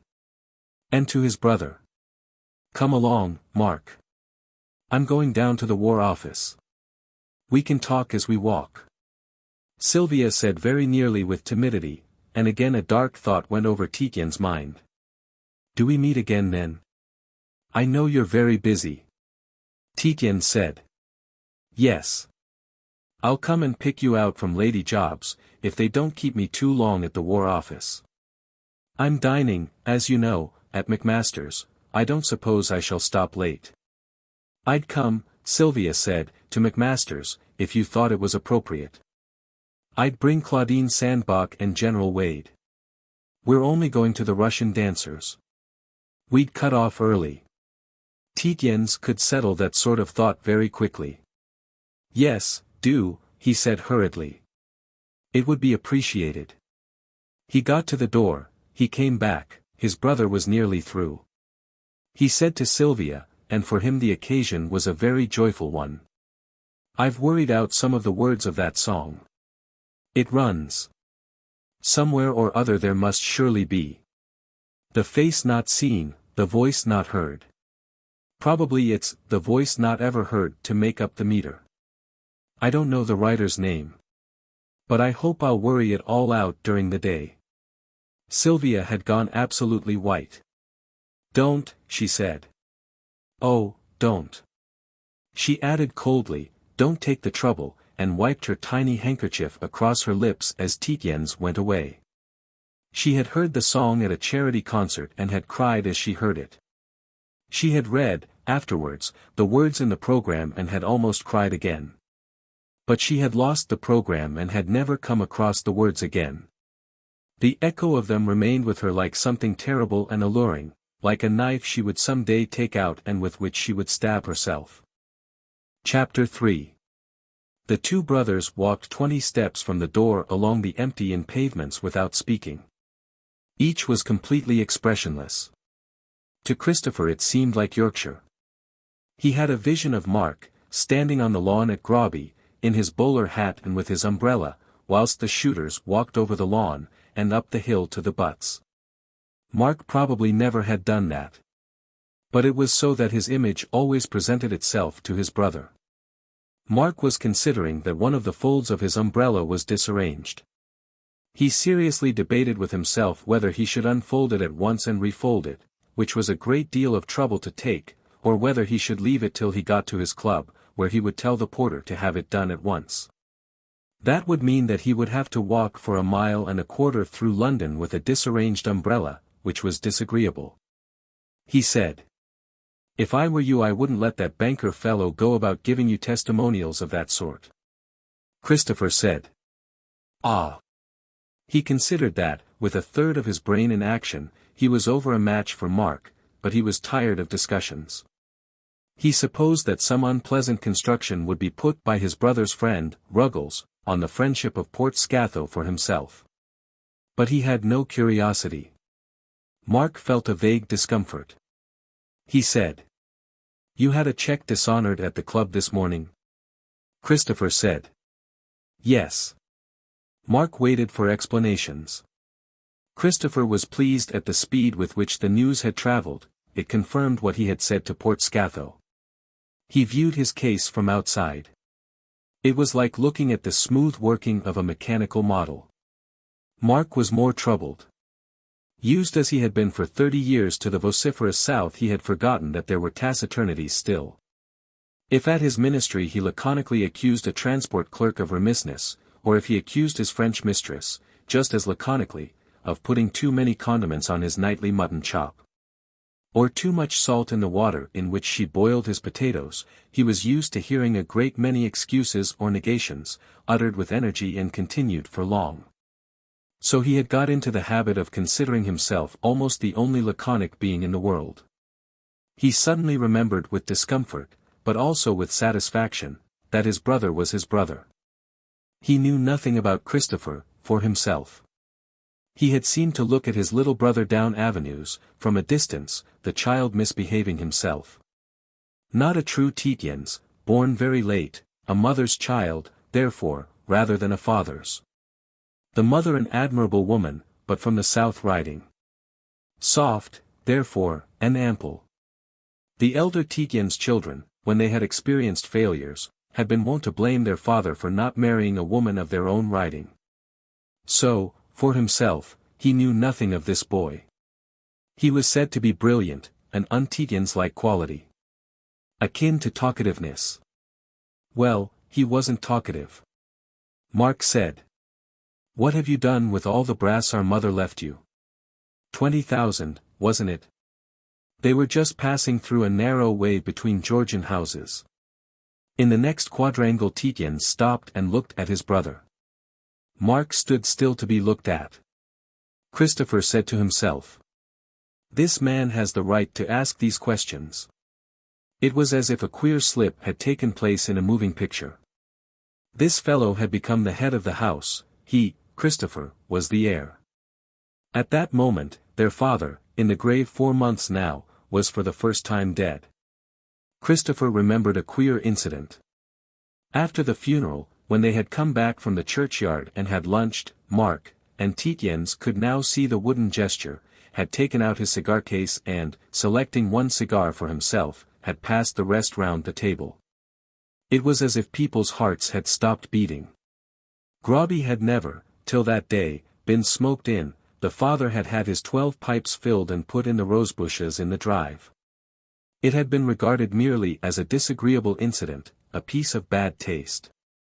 Christopher, himself, only just back from France, would not even have known it as such, his mind was so blank, only the parson had whispered to him, and Grobby never smoked until this day. But now, it appeared a symbol, and an absolutely right symbol. Whether they liked it or not, here were the head of the house and the heir. The head of the house must make his arrangements, the heir agree or disagree. But the elder brother had the right to have his inquiries answered. Christopher said. Half the money was settled at once on my child. I lost 7,000 in Russian securities. The rest I spent. Mark said. Ah. They had just passed under the arch that leads into Holborn. Mark, in turn, stopped and looked at his brother, and Christopher stood still to be inspected, looking into his brother's eyes. Mark said to himself. The fellow isn't at least afraid to look at you. He had been convinced that Christopher would be. He said. You spend it on women? Or where do you get the money that you spend on women? Christopher said. I never spent a penny on a woman in my life. Mark said. Ah. They crossed Holborn and went by the back ways towards Fleet Street. Christopher said. When I say woman, I'm using the word in the ordinary sense. Of course I've given women of our own class tea or lunch and paid for their cabs. Perhaps I'd better put it that I've never, either before or after marriage, had connection with any woman other than my wife. Mark said. Ah. He said to himself. Then Ruggles must be a liar. This neither distressed nor astonished him. For 20 years he and Ruggles had shared a floor of a large and rather gloomy building in Mayfair. They were accustomed to converse whilst shaving in a joint toilet room, otherwise they did not often meet except at the club. Ruggles was attached to the Royal Court in some capacity, possibly as sub-deputy goldstick-in-waiting. Or he might have been promoted in the 20 years. Mark Tietjens had never taken the trouble to inquire. Enormously proud and shut in on himself, he was without curiosity of any sort. He lived in London because it was immense, solitary, administrative, and apparently without curiosity as to its own citizens. If he could have found, in the north, a city as vast and as distinguished by the other characteristics, he would have preferred it. Of Ruggles he thought little or nothing. He had once heard the phrase, agreeable rattle, and he regarded Ruggles as an agreeable rattle, though he did not know what the phrase meant. Whilst they shaved, Ruggles gave out the scandal of the day. He never, that is to say, mentioned a woman whose virtue was not purchasable, or a man who would not sell his wife for advancement. This matched with Mark's ideas of the South. When Ruggles aspersed the fame of a man of family from the north, Mark would stop him with. Oh, no. That's not true. He's a craister of Wantley Fells, or another name, as the case might be. Half Scotchman, half Jew, Ruggles was very tall and resembled a magpie, having his head almost always on one side. Had he been English, Mark would never have shared his rooms with him. He knew indeed few Englishmen of sufficient birth and position to have that privilege, and, on the other hand, few Englishmen of birth and position would have consented to share rooms so grim and uncomfortable, so furnished with horsehair-seated mahogany, or so lit with ground-glass skylights. Coming up to town at the age of 25, Mark had taken these rooms with a man called Peebles, long since dead, and he had never troubled to make any change, though Ruggles had taken the place of Peebles. The remote similarity of the names had been less disturbing to Mark Tietjens than would have been the case had the names been more different. It would have been very disagreeable, Mark often thought, to share with a man called, say, Granger. As it was, he still often called Ruggles Peebles, and no harm was done. Mark knew nothing of Ruggles' origins, then, so that, in a remote way, their union resembled that of Christopher with Macmaster. But whereas Christopher would have given his satellite the shirt off his back, Mark would not have lent Ruggles more than a £5 note, and would have turned him out of their rooms if it had not been returned by the end of the quarter. But, since Ruggles never had asked to borrow anything at all, Mark considered him an entirely honorable man. Occasionally Ruggles would talk of his determination to marry some widow or other with money, or of his influence with people in exalted stations, but, when he talked like that, Mark would not listen to him, and he soon returned to stories of purchasable women and venial men. About 5 months ago Mark had said one morning to Ruggles, "You might pick up what you can about my youngest brother Christopher and let me know."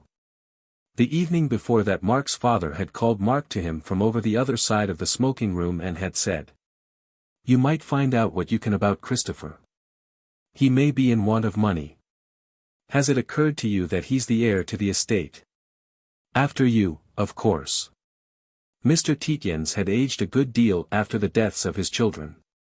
He said, "I suppose you won't marry," and Mark had answered, "No, I shan't marry. But I suppose I'm a better life than Christopher. He appears to have been a good deal knocked about out there." Armed then with this commission, Mr. Ruggles appears to have displayed extraordinary activity in preparing a Christopher Tietjens dossier. It is not often that an inveterate gossip gets a chance at a man whilst being at the same time practically shielded against the law of libel.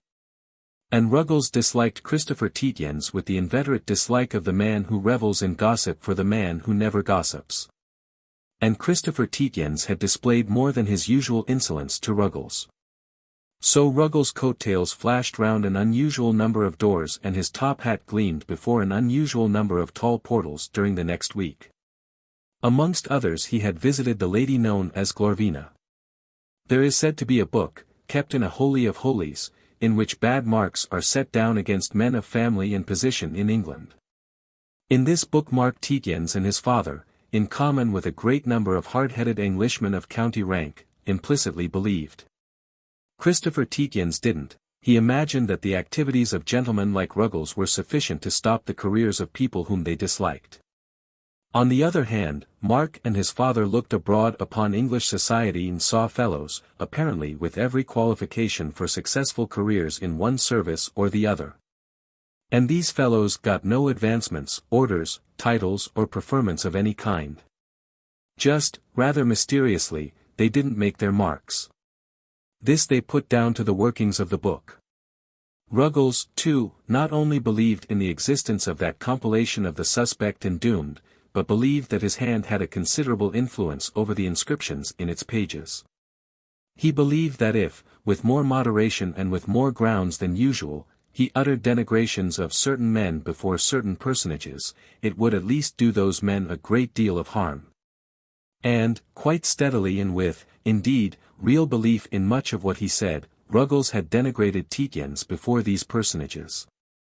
Ruggles could not see why Christopher had taken Sylvia back after her elopement with Perrown. He could not see why Christopher had, indeed, married Sylvia at all when she was with child by a man called Drake, just as he wasn't going to believe that Christopher could get a testimonial out of Lord Portscatho except by the sale of Sylvia to the banker.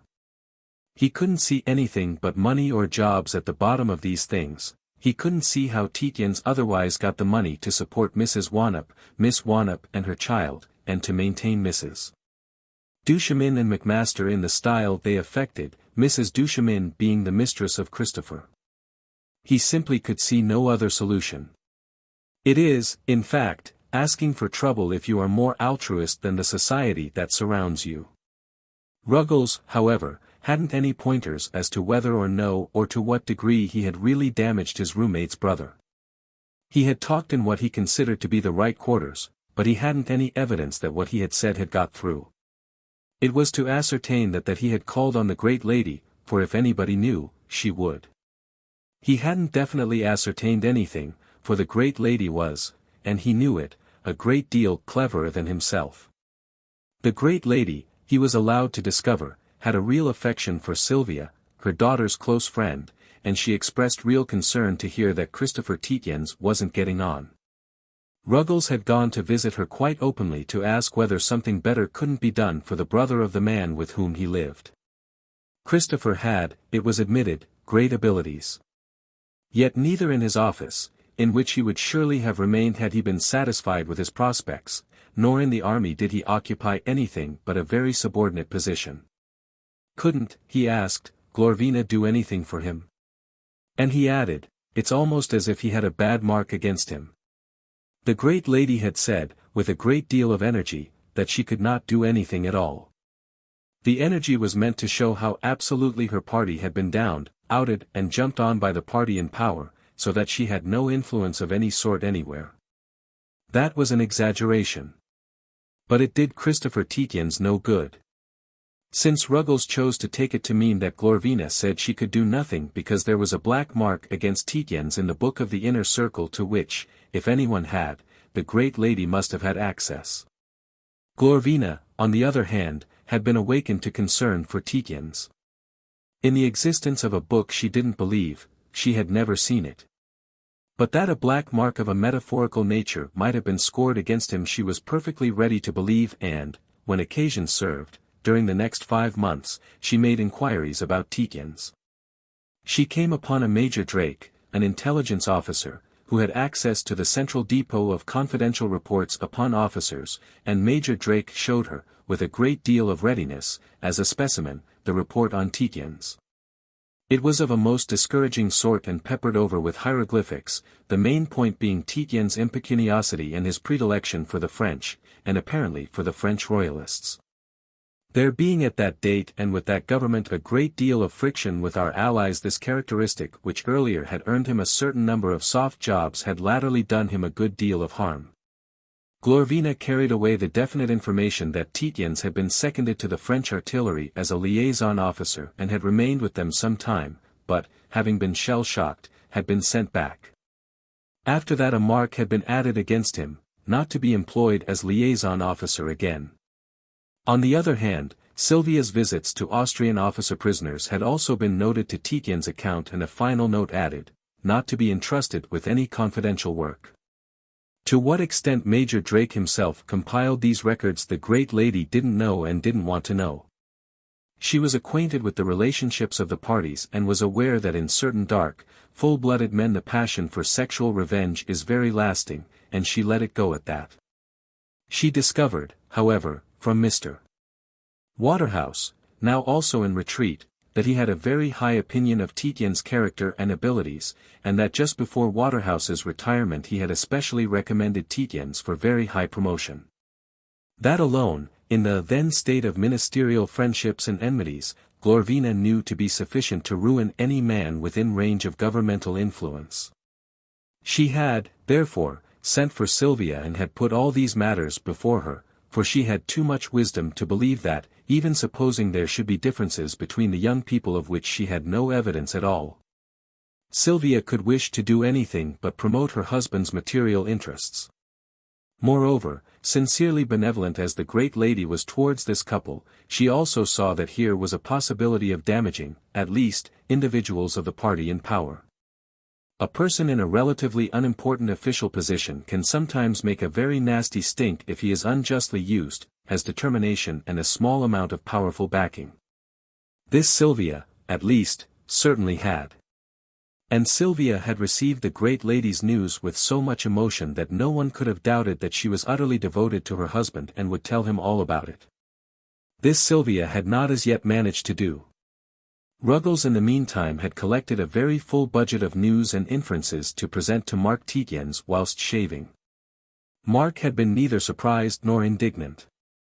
He had been accustomed to call all his father's children, except the brother immediately next him, the whelps, and their concerns had been no concerns of his. They would marry, beget unimportant children who would form collateral lines of Tietjens and disappear as is the fate of sons of younger sons. And the deaths of the intermediate brothers had been so recent that Mark was not yet used to thinking of Christopher as anything but a whelp, a person whose actions might be disagreeable but couldn't matter. He said to Ruggles, "You had better talk to my father about this. I don't know that I could keep all these particulars accurately in my head." Ruggles had been only too pleased to, and, to give him weight, his intimacy with the eldest son, who certified to his reliability in money matters and his qualifications for amassing details as to personalities, acts and promotions, that day. At tea at the club, in a tranquil corner, Ruggles had told Mr. Tietjens Sr. that Christopher's wife had been with child when he had married her. He had hushed up her elopement with Perrown and connived at other love affairs of hers to his own dishonor, and was suspected in high places of being a French agent, thus being marked down as suspect in the Great Book. All this in order to obtain money for the support of Miss Wannop, by whom he had had a child, and to maintain Macmaster and Mrs. Duchemin on a scale unsuited to their means, Mrs. Duchemin being his mistress. The story that Tietjens had had a child by Miss Wannop was first suggested, and then supported, by the fact that in Yorkshire he certainly had a son who never appeared in Gray's Inn. Mr. Tietjens was a reasonable man, not reasonable enough to doubt Ruggles' circumstantial history. He believed implicitly in the Great Book, which has been believed in by several generations of country gentlemen. He perceived that his brilliant son had made no advancement commensurate with either his brilliance or his influence. He suspected that brilliance was synonymous with reprehensible tendencies. Moreover, his old friend, General Folliot, had definitely told him some days before that he ought to inquire into the goings-on of Christopher. On being pressed, Folliot had, also definitely, stated that Christopher was suspected of very dishonorable dealings, both in money and women. Ruggles' allegations came, therefore, as a definite confirmation of suspicions that appeared only too well backed up. He bitterly regretted that, knowing Christopher to be brilliant, he had turned the boy, as is the usual portion of younger sons, adrift, with what of a competence could be got together, to sink or swim. He had, he said to himself, always wished to keep at home and under his own eyes this boy for whom he had had especial promptings of tenderness. His wife, to whom he had been absolutely attached by a passionate devotion, had been unusually wrapped up in Christopher, because Christopher had been her youngest son, born very late. And, since his wife's death, Christopher had been especially dear to him, as if he had carried about his presence some of the radiance and illumination that had seemed to attach to his mother. Indeed, after his wife's death, Mr.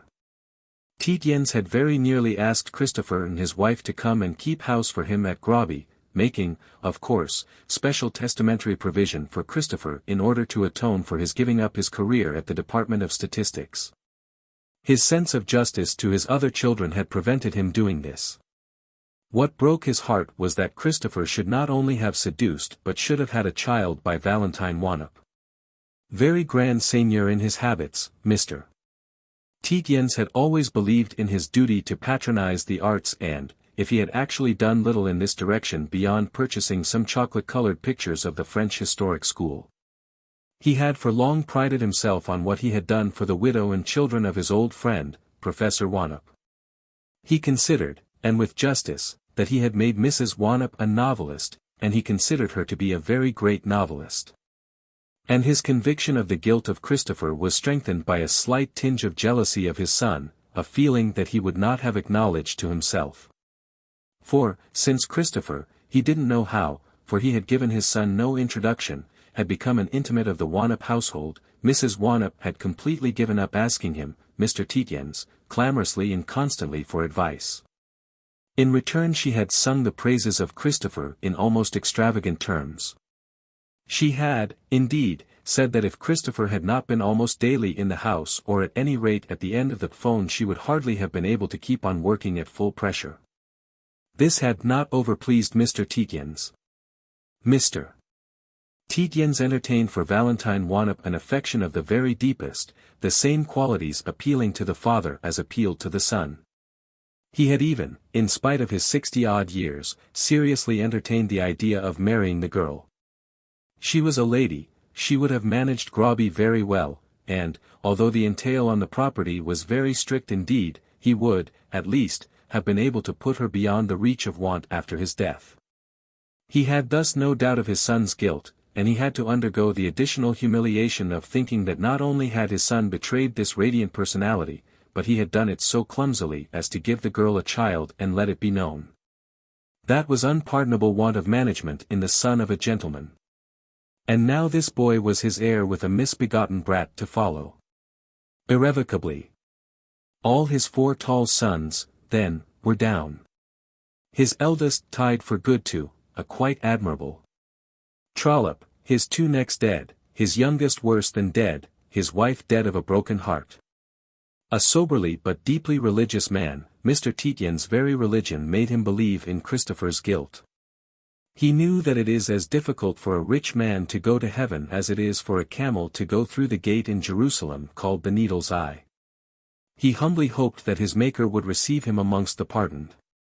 Then, since he was a rich, an enormously rich, man, his sufferings on this earth must be very great. From tea time that day until it was time to catch the midnight train for Bishop's Auckland he had been occupied with his son Mark in the writing room of the club. They had made many notes. He had seen his son Christopher, in uniform, looking broken and rather bloated, the result, no doubt, of debauch. Christopher had passed through the other end of the room and Mr. Tietjens had avoided his eye. He had caught the train and reached Grobby, travelling alone. Towards dusk he had taken out a gun. He was found dead next morning, a couple of rabbits beside his body, just over the hedge from the little churchyard. He appeared to have crawled through the hedge, dragging his loaded gun, muzzle forwards, after him. Hundreds of men, mostly farmers, die from that cause every year in England. With these things in his mind, or as much of them as he could keep at once, Mark was now investigating his brother's affairs. He would have let things go on longer, for his father's estate was by no means wound up, but that morning Ruggles had told him that the club had had a cheque of his brother's returned and that his brother was going out to France next day. It was 5 months exactly since the death of their father. That had happened in March, it was now August, a bright, untidy day in narrow, high courts. Mark arranged his thoughts. "How much of an income," he said, "do you need to live in comfort? If 1,000 isn't enough, how much?" 2. Christopher said that he needed no money and didn't intend to live in comfort. Mark said, "I am to let you have 3,000, if you'll live abroad. I'm only carrying out our father's instructions. You could cut a hell of a splash on 3,000 in France." Christopher did not answer. Mark began again. "The remaining 3,000 then, that was over from our mother's money. Did you settle it on your girl, or just spend it on her?" Christopher repeated with patience that he hadn't got a girl. Mark said, "The girl who had a child by you. I'm instructed, if you haven't settled anything already, but father took it that you would have, I was to let her have enough to live in comfort. How much do you suppose she'll need to live in comfort?" "I allow Charlotte 500. Would 500 be enough? I suppose you want to go on keeping her. 3,000 isn't a great lot for her to live on with a child." Christopher said, "Hadn't you better mention names?" Mark said, "No. I never mention names. I mean a woman writer and her daughter. I suppose the girl is father's daughter, isn't she?" Christopher said, "No. She couldn't be. I've thought of it. She's 27. We were all in Dijon for the 2 years before she was born. Father didn't come into the estate till next year. The Wanups were also in Canada at the time. Professor Wanup was principal of a university there. I forget the name." Mark said, "So we were. In Dijon. For my French." He added, "Then she can't be father's daughter. It's a good thing. I thought, as he wanted to settle money on them, they were very likely his children. There's a son, too.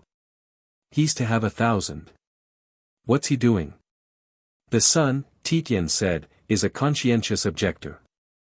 He's on a minesweeper. A bluejacket. His idea is that picking up mines is saving life, not taking it. Then he won't want the brass yet," Mark said, "it's to start him in any business. What's the full name and address of your girl? Where do you keep her?" They were in an open space, dusty, with half-timber buildings whose demolition had been interrupted. Christopher halted close to a post that had once been a cannon. Up against this he felt that his brother could lean in order to assimilate ideas. He said slowly and patiently, "If you're consulting with me as to how to carry out our father's intentions, and as there's money in it, you had better make an attempt to get hold of the facts. I wouldn't bother you if it wasn't a matter of money. In the first place, no money is wanted at this end. I can live on my pay. My wife is a rich woman relatively. Her mother is a very rich woman. She's Rugeley's mistress, isn't she? Mark asked. Christopher said. No, she isn't. I should certainly say she wasn't. Why should she be? She's his cousin. Then it's your wife who was Rugeley's mistress? Mark asked. Or why should she have the loan of his box? Sylvia also is Rugeley's cousin, of course, a degree further removed, Tietjens said. She isn't anyone's mistress. You can be certain of that. They say she is, Mark answered. They say she's a regular tart. I suppose you think I've insulted you? Christopher said. No, you haven't. It's better to get all this out. We're practically strangers, but you've a right to ask. Mark said. Then you haven't got a girl and don't need money to keep her. You could have what you liked. There's no reason why a man shouldn't have a girl, and if he has he ought to keep her decently. Christopher did not answer. Mark leaned against the half-buried cannon and swung his umbrella by its crook. But, he said, if you don't keep a girl what do you do for, he was going to say, for the comforts of home, but a new idea had come into his mind. Of course, he said, one can see that your wife's soppily in love with you. He added, soppily, one can see that with half an eye. Christopher felt his jaw drop.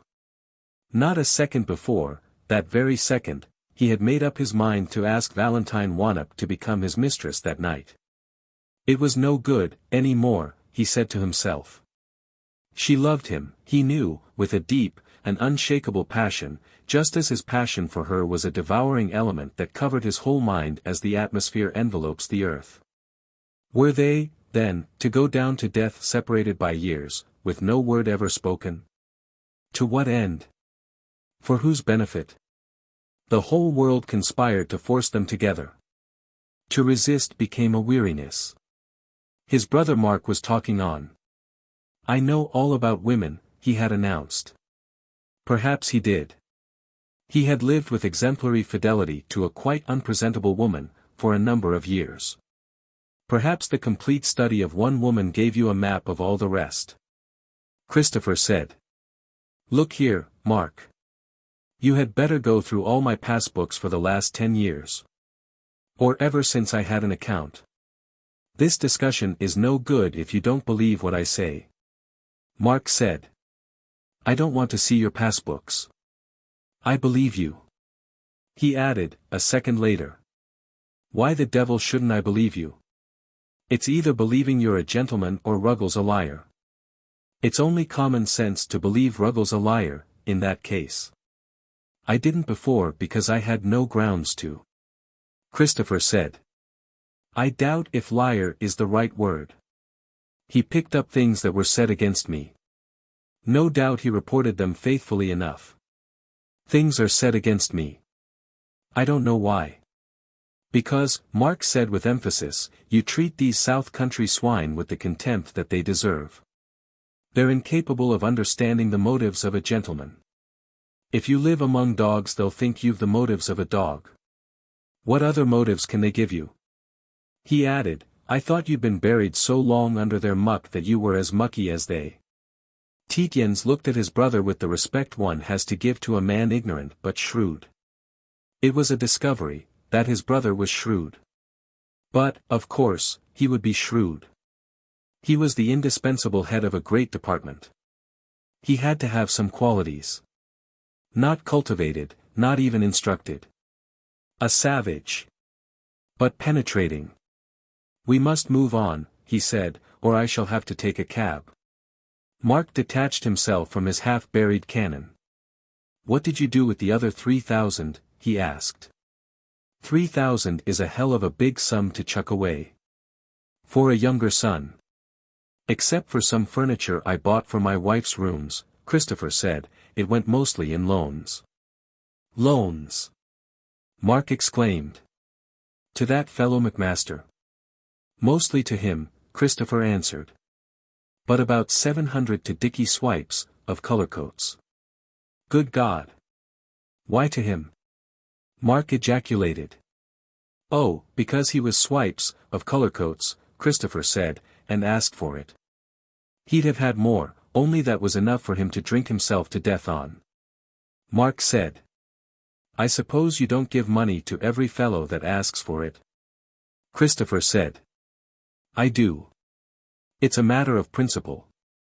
It's lucky, Mark said, that a lot of fellows don't know that.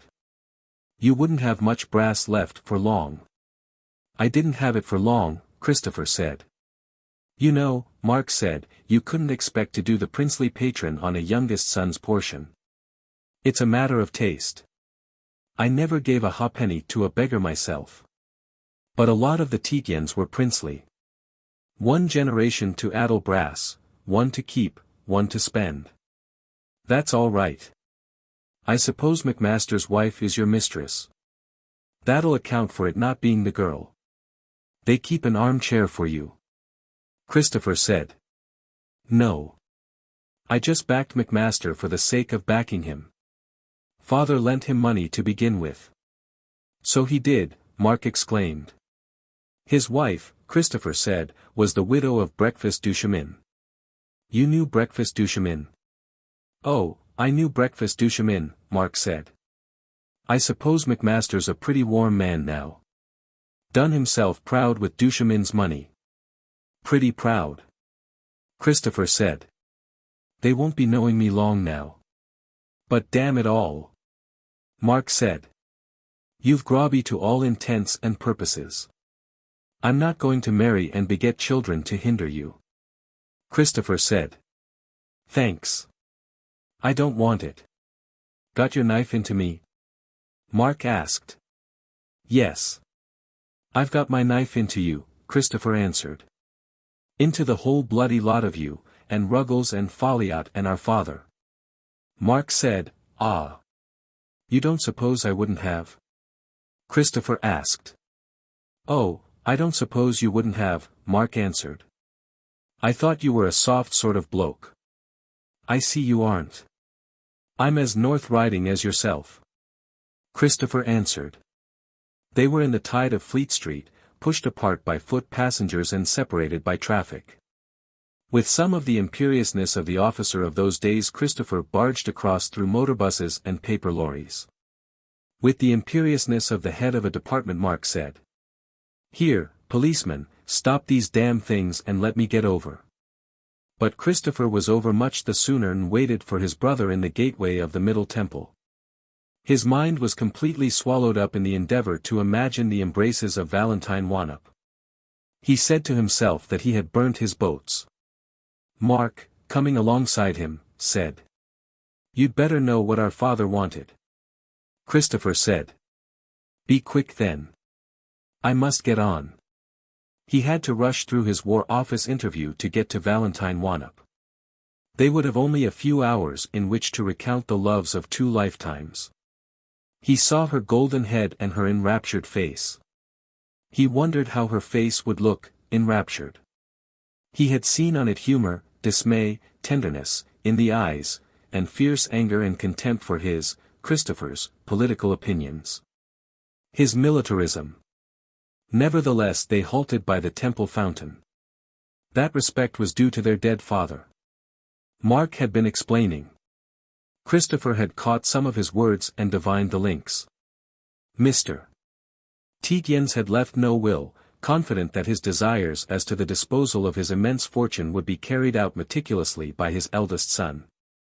He would have left a will, but there was the vague case of Christopher to be considered. Whilst Christopher had been a youngest son, you arranged that he had a good lump sum and went, with it, to the devil how he liked. He was no longer a youngest son, by the will of God. Our father's idea, Mark said by the fountain, was that no settled sum could keep you straight. His idea was that if you were a bloody pimp living on women. You don't mind? I don't mind your putting it straightforwardly, Christopher said. He considered the base of the fountain that was half full of leaves. This civilization had contrived a state of things in which leaves rotted by August. Well, it was doomed. If you were a pimp living on women, Mark repeated, it was no good making a will. You might need uncounted thousands to keep you straight. You were to have You were to be as debauched as you wanted, but on clean money. I was to see how much in all probability that would be and arrange the other legacies to scale. Father had crowds of pensioners. How much did father cut up for? Christopher asked. Mark said. God knows. You saw we proved the estate at 1,250,000 as far as ascertained. But it might be twice that. Or 5 times. With steel prices what they have been for the last 3 years, it's impossible to say what the Middlesbrough district property won't produce. The death duties even can't catch it up. And there are all the ways of getting round them. Christopher inspected his brother with curiosity. This brown-complexioned fellow with bulging eyes, shabby on the whole, tightly buttoned into a rather old pepper-and-salt suit, with a badly rolled umbrella, old race glasses and his bowler hat, the only neat thing about him, was indeed a prince. With a rigid outline. All real princes must look like that. He said. Well. You won't be a penny the poorer by me. Mark was beginning to believe this. He said. You won't forgive father? Christopher said. I won't forgive father for not making a will. I won't forgive him for calling in Ruggles. I saw him and you in the writing room the night before he died. He never spoke to me. He could have. It was clumsy stupidity. That's unforgivable. The fellow shot himself, Mark said. You usually forgive a fellow who shoots himself. I don't, Christopher said. Besides, he's probably in heaven and don't need my forgiveness. 10 to 1 he's in heaven. He was a good man. One of the best, Mark said. It was I that called in Ruggles though. I don't forgive you either, Christopher said. But you must, Mark said, and it was a tremendous concession to sentimentality, take enough to make you comfortable. By God! Christopher exclaimed. I loathe your whole beastly buttered toast, mutton chopped, carpet slippered, rum negast comfort as much as I loathe your beastly Riviera palaced, chauffeured, hydraulic lifted, hothouse aired beastliness of fornication. He was carried away, as he seldom let himself be, by the idea of his amours with Valentine Wannup, which should take place on the empty boards of a cottage, without draperies, fat meats, gummy aphrodisiacs. You won't, he repeated, be a penny the poorer by me. Mark said. Well, you needn't get shirty about it. If you won't, you won't. We'd better move on. You've only just time. We'll say that settles it. Are you, or aren't you, overdrawn at your bank? I'll make that up, whatever you damn well do to stop it. I'm not overdrawn, Christopher said. I'm over £30 in credit, and I've an immense overdraft guaranteed by Sylvia. It was a mistake of the bank's. Mark hesitated for a moment. It was to him almost unbelievable that a bank could make a mistake. One of the great banks. The props of England. They were walking down towards the embankment. With his precious umbrella Mark aimed a violent blow at the railings above the tennis lawns, where whitish figures, bedrabbled by the dim atmosphere, moved like marionettes practicing crucifixions. By God! He said, this is the last of England. There's only my department where they never make mistakes. I tell you, if there were any mistakes made there would be some backs broken. He added, but don't you think that I'm going to give up comfort? I'm not. My Charlotte makes better buttered toast than they can at the club. And she's got a tap of French rum that's saved my life over and over again after a beastly wet day's racing. And she does it all on the 500 I give her and keeps herself clean and tidy on top of it. Nothing like a Frenchwoman for managing. By God, I'd marry the doxy if she wasn't a papist. It would please her and it wouldn't hurt me. But I couldn't stomach marrying a papist. They're not to be trusted. You'll have to stomach a papist coming into Groby, Christopher said. My son's to be brought up as a papist. Mark stopped and dug his umbrella into the ground. But that's a bitter one, he said. Whatever made ye do that? I suppose the mother made you do it. She tricked you into it before you married her. He added, I'd not like to sleep with that wife of yours. She's too athletic. It'd be like sleeping with a bundle of faggots. I suppose though you're a pair of turtle doves. But I'd not have thought you would have been so weak. I only decided this morning, Christopher said, when my check was returned from the bank. You won't have read Spelden on sacrilege, about Grobby. I can't say I have, Mark answered. It's no good trying to explain that side of it then, Christopher said, there isn't time. But you're wrong in thinking Sylvia made it a condition of our marriage. Nothing would have made me consent then. It has made her a happy woman that I have. The poor thing thought our house was under a curse for want of a papist heir. What made ye consent now? Mark asked. I've told you, Christopher said, it was getting my check returned to the club, that on the top of the rest of it. A fellow who can't do better than that had better let the mother bring up the child. Besides, it won't hurt a papist boy to have a father with dishonored checks as much as it would a Protestant. They're not quite English. That's true too, Mark said. He stood still by the railings of the public garden near the Temple station. Then, he said, if I'd let the lawyers write and tell you the guarantee for your overdraft from the estate was stopped as they wanted to, the boy wouldn't be a papist. You wouldn't have overdrawn. I didn't overdraw, Christopher said. But if you had warned me I should have made inquiries at the bank and the mistake wouldn't have occurred. Why didn't you? I meant to, Mark said. I meant to do it myself. But I hate writing letters. I put it off. I didn't much like having dealings with the fellow I thought you were. I suppose that's another thing you won't forgive me for. No. I shan't forgive you for not writing to me, Christopher said. You ought to write business letters. I hate writing Mark said. Christopher was moving on. There's one thing more, Mark said. I suppose the boy is your son. Yes, he's my son, Christopher said. Then that's all, Mark said. I suppose if you're killed you won't mind my keeping an eye on the youngster. I'll be glad, Christopher said.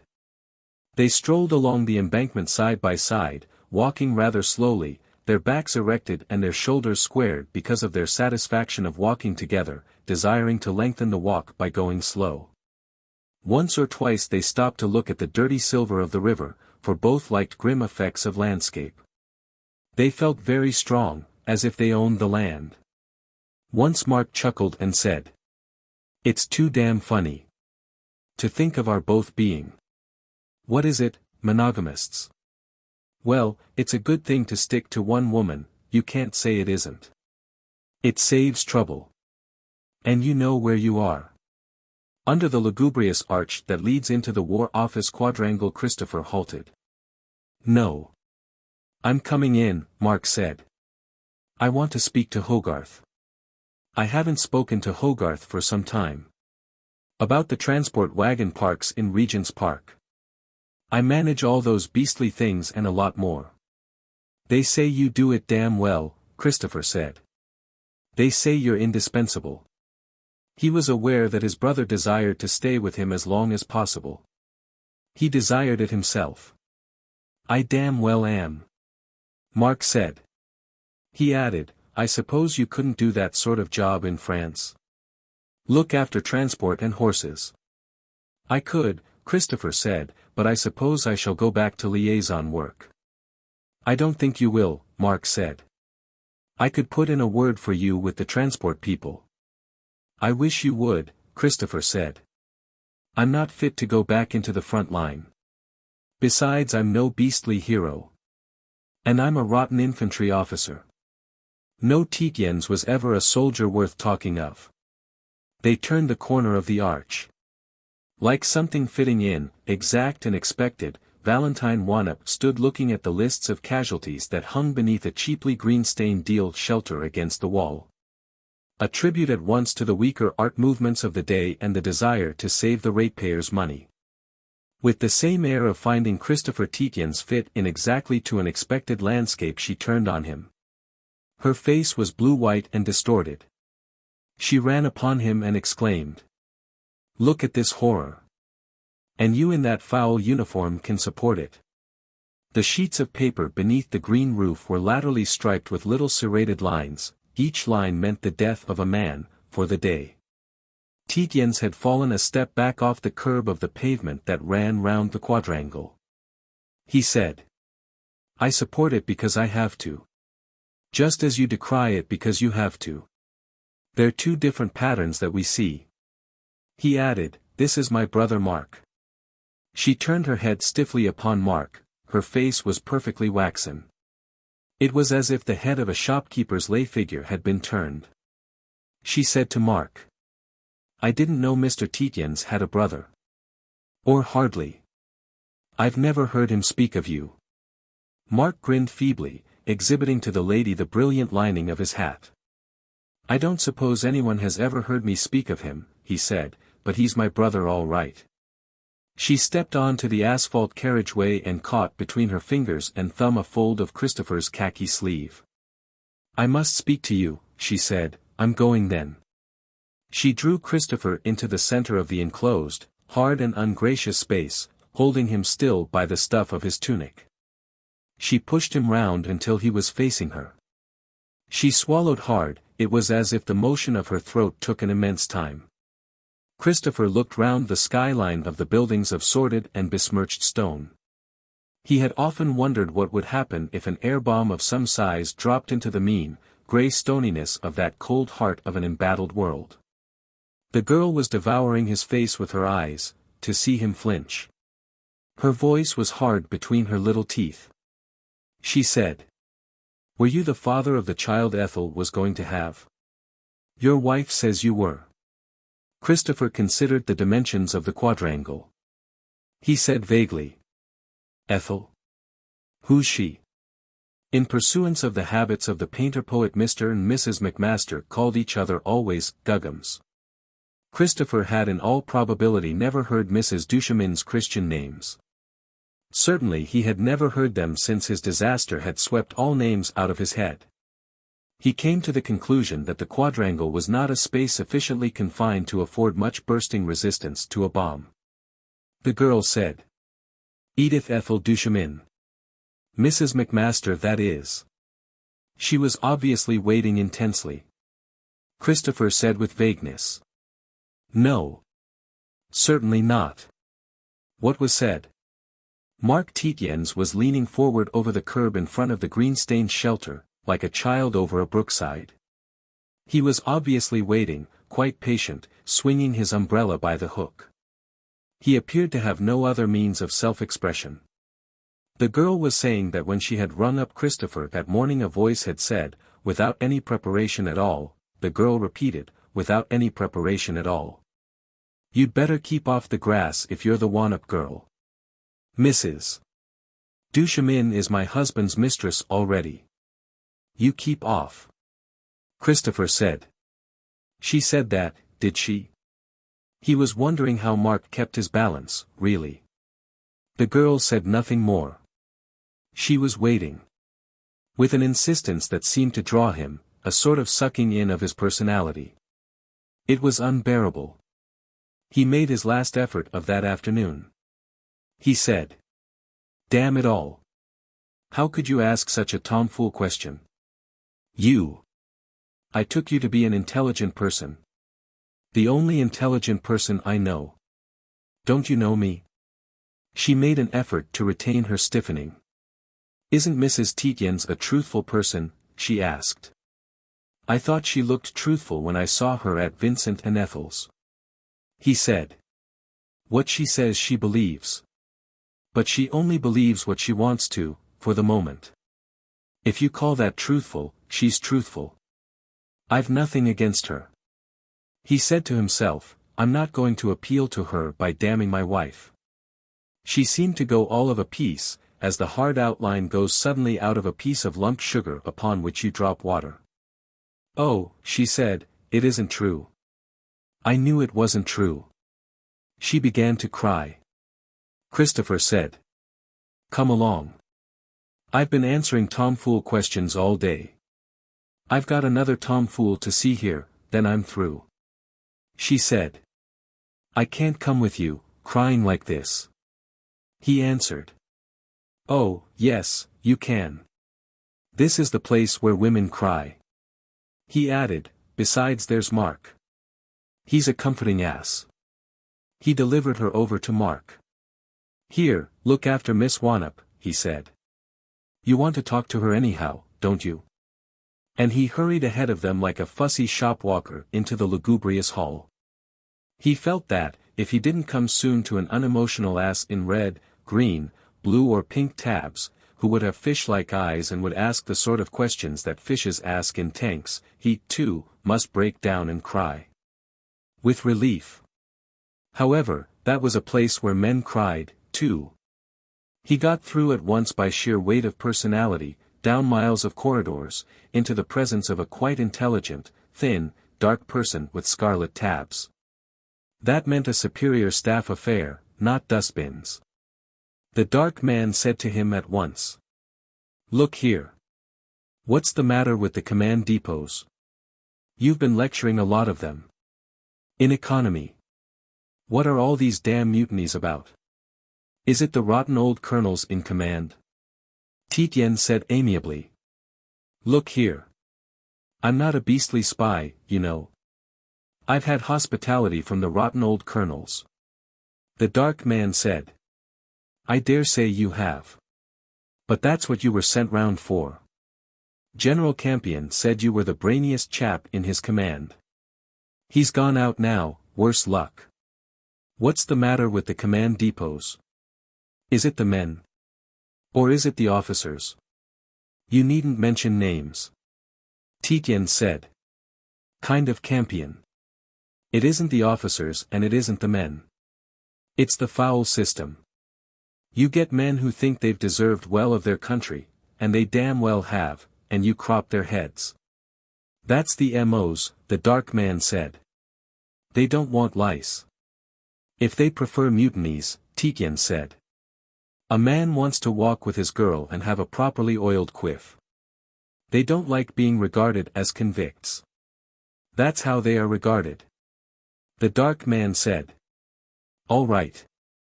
Go on. Why don't you sit down? I'm a little in a hurry, Tietjens said. I'm going out tomorrow and I've got a brother and people waiting below. The dark man said. Oh, I'm sorry. But damn. You're the sort of man we want at home. Do you want to go? We can, no doubt, get you stopped if you don't. Tietjens hesitated for a moment. Yes, he said eventually. Yes, I want to go. For the moment he had felt temptation to stay. But it came into his discouraged mind that Mark had said that Sylvia was in love with him. It had been underneath his thoughts all the while, it had struck him at the time like a kick from the hind leg of a mule in his subliminal consciousness. It was the impossible complication. It might not be true, but whether or no the best thing for him was to go and get wiped out as soon as possible. He meant, nevertheless, fiercely, to have his night with the girl who was crying downstairs. He heard in his ear, perfectly distinctly, the lines. The voice that never yet made answer to my word. He said to himself. That was what Sylvia wanted. I've got that much. The dark man had said something. Tietjens repeated. I'd take it very unkindly if you stopped my going. I want to go. The dark man said. Some do. Some do not. I'll make a note of your name in case you come back. You won't mind going on with your cinder sifting if you do. Get on with your story as quick as you can. And get what fun you can before you go. They say it's rotten out there. Damn awful. There's a hell of a strafe on. That's why they want all you. For a moment Tietjens saw the grey dawn at railhead with the distant sound of a ceaselessly boiling pot, from miles away. The army feeling redescended upon him. He began to talk about command depots, at great length and with enthusiasm. He snorted with rage at the way men were treated in these gloomy places. With ingenious stupidity. Every now and then the dark man interrupted him with, "Don't forget that a command depot is a place where sick and wounded go to get made fit. We've got to get M back as soon as we can." "And do you?" Tietjens would ask. "No, we don't," the other would answer. "That's what this inquiry is about. You've got," Tietjens would continue, "on the north side of a beastly clay hill 9 miles from Southampton 3,000 men from the Highlands, North Wales, Cumberland. God knows where, as long as it's 300 miles from home to make them rather mad with nostalgia. You allow M out for an hour a day during the pub's closing time, you shave their heads to prevent M appealing to local young women who don't exist, and you don't let M carry the swagger canes. God knows why. To prevent their poking their eyes out, if they fall down, I suppose. 9 miles from anywhere, with chalk-down roads to walk on and not a bush for shelter or shade. And, damn it, if you get 2 men, chums, from the Seaforths or the Argylls, you don't let them sleep in the same hut, but shove M in with a lot of fat buffs or Welshmen, who stink of leeks and can't speak English. That's the infernal medical's orders to stop M talking all night. To make M conspire all night not to turn out for parade," Tietjens said. "And there's a beastly mutiny begun. And, damn it, they're fine men. They're first-class fellows. Why don't you, as this is a Christian land, let M go home to convalesce with their girls and pubs and friends and a little bit of swank, for heroes? Why in God's name don't you? Isn't there suffering enough?" "I wish you wouldn't say, you," the dark man said. "It isn't me. The only ACI I've drafted was to give every command depot a cinema and a theater. But the beastly medicals got it stopped, for fear of infection. And, of course, the parsons and nonconformist magistrates." "Well, you'll have to change it all," Tietjens said, "or you'll just have to say, 'Thank God we've got a navy.' You won't have an army." The other day 3 fellows, Warwicks, asked me at question time, after a lecture, why they were shut up there in Wiltshire whilst Belgian refugees were getting bastards on their wives in Birmingham. And when I asked how many men made that complaint, over 50 stood up. "All from Birmingham." The dark man said. "I'll make a note of that. Go on." Tietjens went on. For as long as he stayed there he felt himself a man, doing work that befitted a man, with the bitter contempt for fools that a man should have and express. It was a letting up, a real last leave. Chapter 4. Mark Tietjens, his umbrella swinging sheepishly, his bowler hat pushed firmly down onto his ears to give him a sense of stability, walked beside the weeping girl in the quadrangle. "I say," he said, "don't give it to old Christopher too beastly hard about his militarist opinions. Remember, he's going out tomorrow and he's one of the best." She looked at him quickly, tears remaining upon her cheeks, and then away. "One of the best," Mark said. "A fellow who never told a lie or did a dishonorable thing in his life. Let him down easy, there's a good girl. You ought to, you know." The girl, her face turned away, said, "I'd lay down my life for him." Mark said, "I know you would. I know a good woman when I see one. And think. He probably considers that he is, offering his life, you know, for you. And me, too, of course. It's a different way of looking at things." He gripped her awkwardly but irresistibly by the upper arm. It was very thin under her blue cloth coat. He said to himself, "By Jove! Christopher likes them skinny. It's the athletic sort that attracts him. This girl is as clean run as—" He couldn't think of anything as clean run as Miss Wannop, but he felt a warm satisfaction at having achieved an intimacy with her and his brother. He said, "You aren't going away?" Not without a kinder word to him. "You think he might be killed? Besides, probably he's never killed a German. He was a liaison officer. Since then he's been in charge of a dump where they sift army dustbins. To see how they can give the men less to eat.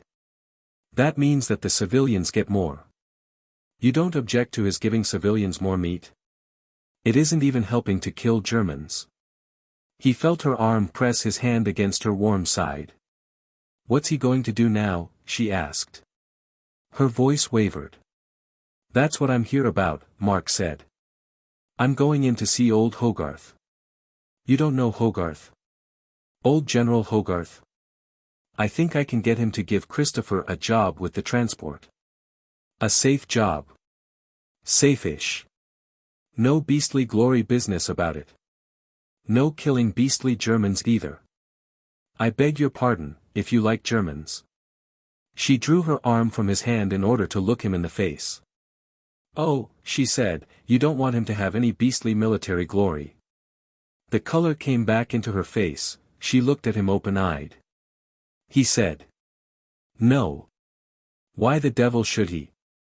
He said to himself, she's got enormous eyes, a good neck, good shoulders, good breasts, clean hips, small hands. She isn't knock-kneed, neat ankles. She stands well on her feet. Feet not too large. 5'4", say. A real good filly. He went on aloud, why in the world should he want to be a beastly soldier? He's the heir to Grobby. That ought to be enough for one man. Having stood still sufficiently long for what she knew to be his critical inspection, she put her hand in turn, precipitately, under his arm and moved him towards the entrance steps. Let's be quick then, she said. Let's get him into your transport at once. Before he goes tomorrow. Then we'll know he's safe. He was puzzled by her dress. It was very businesslike, dark blue and very short. A white blouse with a black silk, man's tie. A widiwake, with, on the front of the band, a cipher. You're in uniform yourself, he said. Does your conscience let you do war work? She said. No. We're hard up. I'm taking the gym classes in a great big school to turn an honest penny. Do be quick. Her pressure on his elbow flattered him. He resisted it a little, hanging back, to make her more insistent. He liked being pleaded with by a pretty woman, Christopher's girl at that. He said. Oh, it's not a matter of minutes. They keep weeks at the base before they send up. We'll fix him up all right, I've no doubt. We'll wait in the hall till he comes down. He told the benevolent commissionaire, one of two in a pulpit in the crowded grim hall, that he was going up to see General Hogarth in a minute or two. But not to send a bellboy. He might be some time yet. He sat himself beside Miss Wannop, clumsily on a wooden bench, humanity surging over their toes as if they had been on a beach. She moved a little to make room for him and that, too, made him feel good. He said. You said just now, we are hard up. Does we mean you and Christopher? She said. I and Mr. Tietjens. Oh, no. I and Mother. The paper she used to write for stopped. When your father died, I believe. He found money for it, I think. And Mother isn't suited to freelancing. She's worked too hard in her life. He looked at her, his round eyes protruding. I don't know what that is, freelancing, he said. But you've got to be comfortable. How much do you and your mother need to keep you comfortable? And put in a bit more so that Christopher could have a mutton chop now and then. She hadn't really been listening. He said with some insistence, look here. I'm here on business. Not like an elderly admirer forcing himself on you. Though, by God, I do admire you too. But my father wanted your mother to be comfortable. Her face, turned to him, became rigid. You don't mean, she began. He said. You won't get it any quicker by interrupting. I have to tell my stories in my own way. My father wanted your mother to be comfortable. He said so that she could write books, not papers. I don't know what the difference is, that's what he said. He wants you to be comfortable too. You've not got any encumbrances. Not, oh, say a business, a hat shop that doesn't pay. Some girls have. She said, "No. I just teach." "Oh, do be quick." For the first time in his life he dislocated the course of his thoughts to satisfy a longing in someone else. "You may take it to go on with," he said, "as if my father had left your mother a nice little plum." He cast about to find his scattered thoughts. He has. After all, the girl said. "Oh, thank God. There'll be a bit for you, if you like," Mark said, "or perhaps Christopher won't let you. He's ratty with me. And something for your brother to buy a doctor's business with." He asked, "You haven't fainted, have you?" She said. "No. I don't faint. I cry." "That'll be all right," he answered. He went on, "That's your side of it. Now for mine. I want Christopher to have a place where he'll be sure of a mutton chop and an armchair by the fire. And someone to be good for him. You're good for him. I can see that. I know women." The girl was crying, softly and continuously. It was the first moment of the lifting of strain that she had known since the day before the Germans crossed the Belgian frontier, near a place called Geminic. It had begun with the return of Mrs. Duchemin from Scotland. She had sent at once for Miss Wannop to the rectory, late at night. By the light of candles in tall silver stocks, against oak paneling she had seemed like a mad block of marble, with staring, dark eyes and mad hair. She had exclaimed in a voice as hard as a machine's. "How do you get rid of a baby? You've been a servant. You ought to know." That had been the great shock, the turning point, of Valentine Wannop's life. Her last years before that had been a great tranquility, tinged of course with melancholy because she loved Christopher Tietjens. But she had early learned to do without, and the world as she saw it was a place of renunciations, of high endeavor and sacrifice. Tietjens had to be a man who came to see her mother and talked wonderfully. She had been happy when he had been in the house, she in the housemaid's pantry, getting the tea things. She had, besides, been very hard worked for her mother. The weather had been, on the whole, good, the corner of the country in which they lived had continued to seem fresh and agreeable. She had had excellent health, got an occasional ride on the Katamer with which Tietjens had replaced Joel's rig. And her brother had done admirably at Eton, taking such a number of exhibitions and things that, once at Magdalen, he had been nearly off his mother's hands. An admirable, gay boy, not unlikely to run for, as well as being a credit to, his university, if he didn't get sent down for his political extravagances. He was a communist. And at the rectory there had been the Duchemins, or rather Mrs. Duchemin and, during most weekends, Macmaster somewhere about. The passion of Macmaster for Edith Ethel and of Edith Ethel for Macmaster had seemed to her one of the beautiful things of life. They seemed to swim in a sea of renunciations, of beautiful quotations, and of steadfast waiting. Macmaster did not interest her personally much, but she took him on trust because of Edith Ethel's romantic passion and because he was Christopher Tietjens' friend. She had never heard him say anything original. When he used quotations they would be apt rather than striking. But she took it for granted that he was the right man, much as you take it for granted that the engine of an express train in which you are is reliable. The right people have chosen it for you. With Mrs. Duchemin, mad before her, she had the first intimation that her idolized friend, in whom she had believed as she had believed in the firmness of the great, sunny earth, had been the mistress of her lover, almost since the first day she had seen him. And that Mrs. Duchemin had, stored somewhere, a character of an extreme harshness and great vulgarity of language. She raged up and down in the candlelight, before the dark oak paneling, screaming coarse phrases of the deepest hatred for her lover. Didn't the oaf know his business better than to? The dirty little port of Leith fish handler. What, then, were tall candles in silver sticks for? And polished paneling in galleries? Valentine Wannop couldn't have been a little ashcat in worn cotton dresses, sleeping under the stairs, in an Ealing household with a drunken cook, an invalid mistress and 3 overfed men. Without acquiring a considerable knowledge of the sexual necessities and excesses of humanity. But, as all the poorer helots of great cities hearten their lives by dreaming of material beauties, elegance, and suave wealth, she had always considered that. Far from the world of Ealing and its county councillors who overate and neighed like stallions, there were bright colonies of beings, chaste, beautiful in thought, altruist and circumspect. And, till that moment, she had imagined herself on the skirts of such a colony.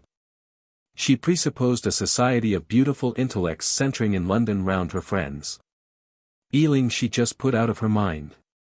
She considered, she had, indeed once heard Tietjens say that humanity was made up of exact and constructive intellects on the one hand and on the other of stuff to fill graveyards. Now, what had become of the exact and constructive intellects? Worst of all, what became of her beautiful inclination towards Tietjens, for she couldn't regard it as anything more. Couldn't her heart sing any more whilst she was in the housemaid's pantry and he in her mother's study? And what became, still more, of what she knew to be Tietjens' beautiful inclination towards her? She asked herself the eternal question, and she knew it to be the eternal question, whether no man and woman can ever leave it at the beautiful inclination. And, looking at Mrs. Duchemin, rushing backwards and forwards in the light of candles, blue-white of face and her hair flying, Valentine Wannop said, "No. No. The tiger lying in the reeds will always raise its head." But tiger, it was more like a peacock. Tietjens, raising his head from the other side of the tea-table and looking at her with his long, meditative glance from beside her mother, ought he then, instead of blue and protruding, to have eyes divided longitudinally in the blacks of them, that should divide, closing or dilating, on a yellow ground, with green glowings of furtive light? She was aware that Edith Ethel had done her an irreparable wrong, for you cannot suffer a great sexual shock and ever be the same. Or not for years. Nevertheless she stayed with Mrs. Duchemin until far into the small hours, when she fell, a mere parcel of bones in a peacock blue wrapper, into a deep chair and refused to move or speak, nor did she afterwards slacken in her faithful waiting on her friend. On the next day came the war. That was a nightmare of pure suffering, with never a let-up, day or night. It began on the morning of the 4th with the arrival of her brother from some sort of Oxford communist summer school on the Broads. He was wearing a German corps student's cap and was very drunk. He had been seeing German friends off from Harwich. It was the first time she had ever seen a drunken man, so that was a good present to her. Next day, and sober, he was almost worse. A handsome, dark boy like his father, he had his mother's hooked nose and was always a little unbalanced, not mad, but always over-violent in any views he happened for the moment to hold. At the summer school he had been under very vitriolic teachers of all sorts of notions. That hadn't hitherto mattered. Her mother had written for a Tory paper, her brother, when he had been at home, had edited some sort of Oxford organ of disruption. But her mother had only chuckled. The war changed that. Both seemed to be filled with a desire for blood and to torture, neither paid the least attention to the other. It was as if, so for the rest of those years the remembrance of that time lived with her, in one corner of the room her mother, aging, and on her knees, from which she only with difficulty rose, shouted hoarse prayers to God, to let her, with her own hands, strangle, torture, and flay off all his skin, a being called the Kaiser, and as if, in the other corner of the room, her brother, erect, dark, scowling and vitriolic, one hand clenched above his head, called down the curse of heaven on the British soldier, so that in thousands, he might die in agony, the blood spouting from his scalded lungs. It appeared that the communist leader whom Edward Wannop affected had had ill success in his attempts to cause disaffection among some units or other of the British Army, and had failed rather gallingly. Being laughed at or ignored rather than being ducked in a horsepond, shot or otherwise martyrized. That made it obvious that the British man in the ranks was responsible for the war. If those ignoble hirelings had refused to fight, all the other embattled and terrorized millions would have thrown down their arms. Across that dreadful phantasmagoria went the figure of Tietjens. He was in doubt. She heard him several times voice his doubts to her mother, who grew every day more vacant. One day Mrs. Wanop had said, "What does your wife think about it?" Tietjens had answered, "Oh, Mrs. Tietjens is a pro-German." Or no, that isn't exact. She has German prisoner friends and looks after them. But she spends nearly all her time in retreat in a convent reading novels of before the war. She can't bear the thought of physical suffering. I can't blame her. Mrs. Wanop was no longer listening, her daughter was. For Valentine Wanop the war had turned Tietjens into far more of a man and far less of an inclination, the war and Mrs. Duchemin between them. He had seemed to grow less infallible. A man with doubts is more of a man, with eyes, hands, the need for food and for buttons to be sewn on. She had actually tightened up a loose glove button for him. One Friday afternoon at Macmaster's she had had a long talk with him, the first she had had since the drive and the accident. Ever since Macmaster had instituted his Friday afternoons, and that had been some time before the war, Valentine Wanop had accompanied Mrs. Duchemin to town by the morning train and back at night to the rectory. Valentine poured out the tea, Mrs. Duchemin drifting about the large book-lined room amongst the geniuses and superior journalists. On this occasion, a November day of very chilly, wet, there had been next to nobody present, the preceding Friday having been unusually full. Macmaster and Mrs. Duchemin had taken a Mr. Spong, an architect, into the dining room to inspect an unusually fine set of Piranesi's views of Rome that Tietjens had picked up somewhere and had given to Macmaster. A Mr. Jeg and a Mrs. Haviland were sitting close together in the far window seat. They were talking in low tones. From time to time Mr. Jeg used the word inhibition. Tietjens rose from the fire seat on which he had been sitting and came to her. He ordered her to bring her cup of tea over by the fire and talk to him. She obeyed. They sat side by side on the leather fire seat that stood on polished brass rails, the fire warming their backs. He said, "Well, Miss Wanop. What have you been doing?" and they drifted into talking of the war. You couldn't not. She was astonished not to find him so loathsome as she had expected, for, just at that time, with the facts that were always being driven into her mind by the pacifist friends of her brother and with continual brooding over the morals of Mrs. Duchemin, she had an automatic feeling that all manly men were lust-filled devils, desiring nothing better than to stride over battlefields, stabbing the wounded with long daggers in frenzies of sadism. She knew that this view of Tietjens was wrong, but she cherished it. She found him, as subconsciously she knew he was, astonishingly mild. She had too often watched him whilst he listened to her mother's tirades against the Kaiser, not to know that. He did not raise his voice, he showed no emotion. He said at last, "You and I are like two people." He paused and began again more quickly. "Do you know these soap advertisement signs that read differently from several angles? As you come up to them you read, Monkey's Soap, if you look back when you've passed it needs no rinsing. You and I are standing at different angles and though we both look at the same thing we read different messages. Perhaps if we stood side by side we should see yet a third. But I hope we respect each other. We're both honest. I, at least, tremendously respect you and I hope you respect me." She kept silent. Behind their backs the fire rustled. Mr. Jeg, across the room, said, "The failure to coordinate," and then dropped his voice. Tietjens looked at her attentively. "You don't respect me?" he asked.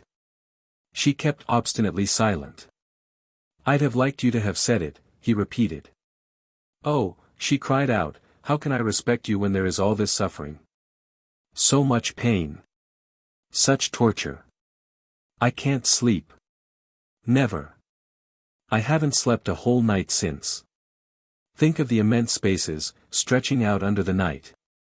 I believe pain and fear must be worse at night." She knew she was crying out like that because her dread had come true. When he had said, "I'd have liked you to have said it," using the past, he had said his valedictory. Her man, too, was going. And she knew too, she had always known under her mind and now she confessed it, her agony had been, half of it, because one day he would say farewell to her, like that, with the inflection of a verb. As, just occasionally, using the word we, and perhaps without intention, he had let her know that he loved her. Mr. Jegg drifted across from the window. Mrs. Haviland was already at the door. "We'll leave you to have your war talk out, Mr. Jegg said." He added, "For myself, I believe it's one's sole duty to preserve the beauty of things that's preservable. I can't help saying that." She was alone with Tietjens and the quiet day. She said to herself, "Now he must take me in his arms. He must. He must." The deepest of her instincts came to the surface, from beneath layers of thought hardly known to her.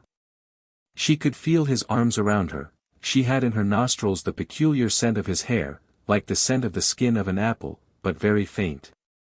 "You must. You must," she said to herself. There came back to her overpoweringly the memory of their drive together and the moment, the overwhelming moment, when, climbing out of the white fog into the blinding air, she had felt the impulse of his whole body towards her and the impulse of her whole body towards him. A sudden lapse, like the momentary dream when you fall. She saw the white disk of the sun over the silver mist, and behind them was the long, warm night. Tietjens sat, huddled rather together, dejectedly, the firelight playing on the silver places of his hair. It had grown nearly dark outside. They had a sense of the large room that, almost week by week, had grown, for its gleams of gilding and hand-polished dark woods, more like the great dining room at the Duchemins. He got down from the fire-seat with a weary movement, as if the fire-seat had been very high. He said, with a little bitterness, but as if with more fatigue, "Well, I've got the business of telling Macmaster that I'm leaving the office. That, too, won't be an agreeable affair. Not that what poor Vinnie thinks matters."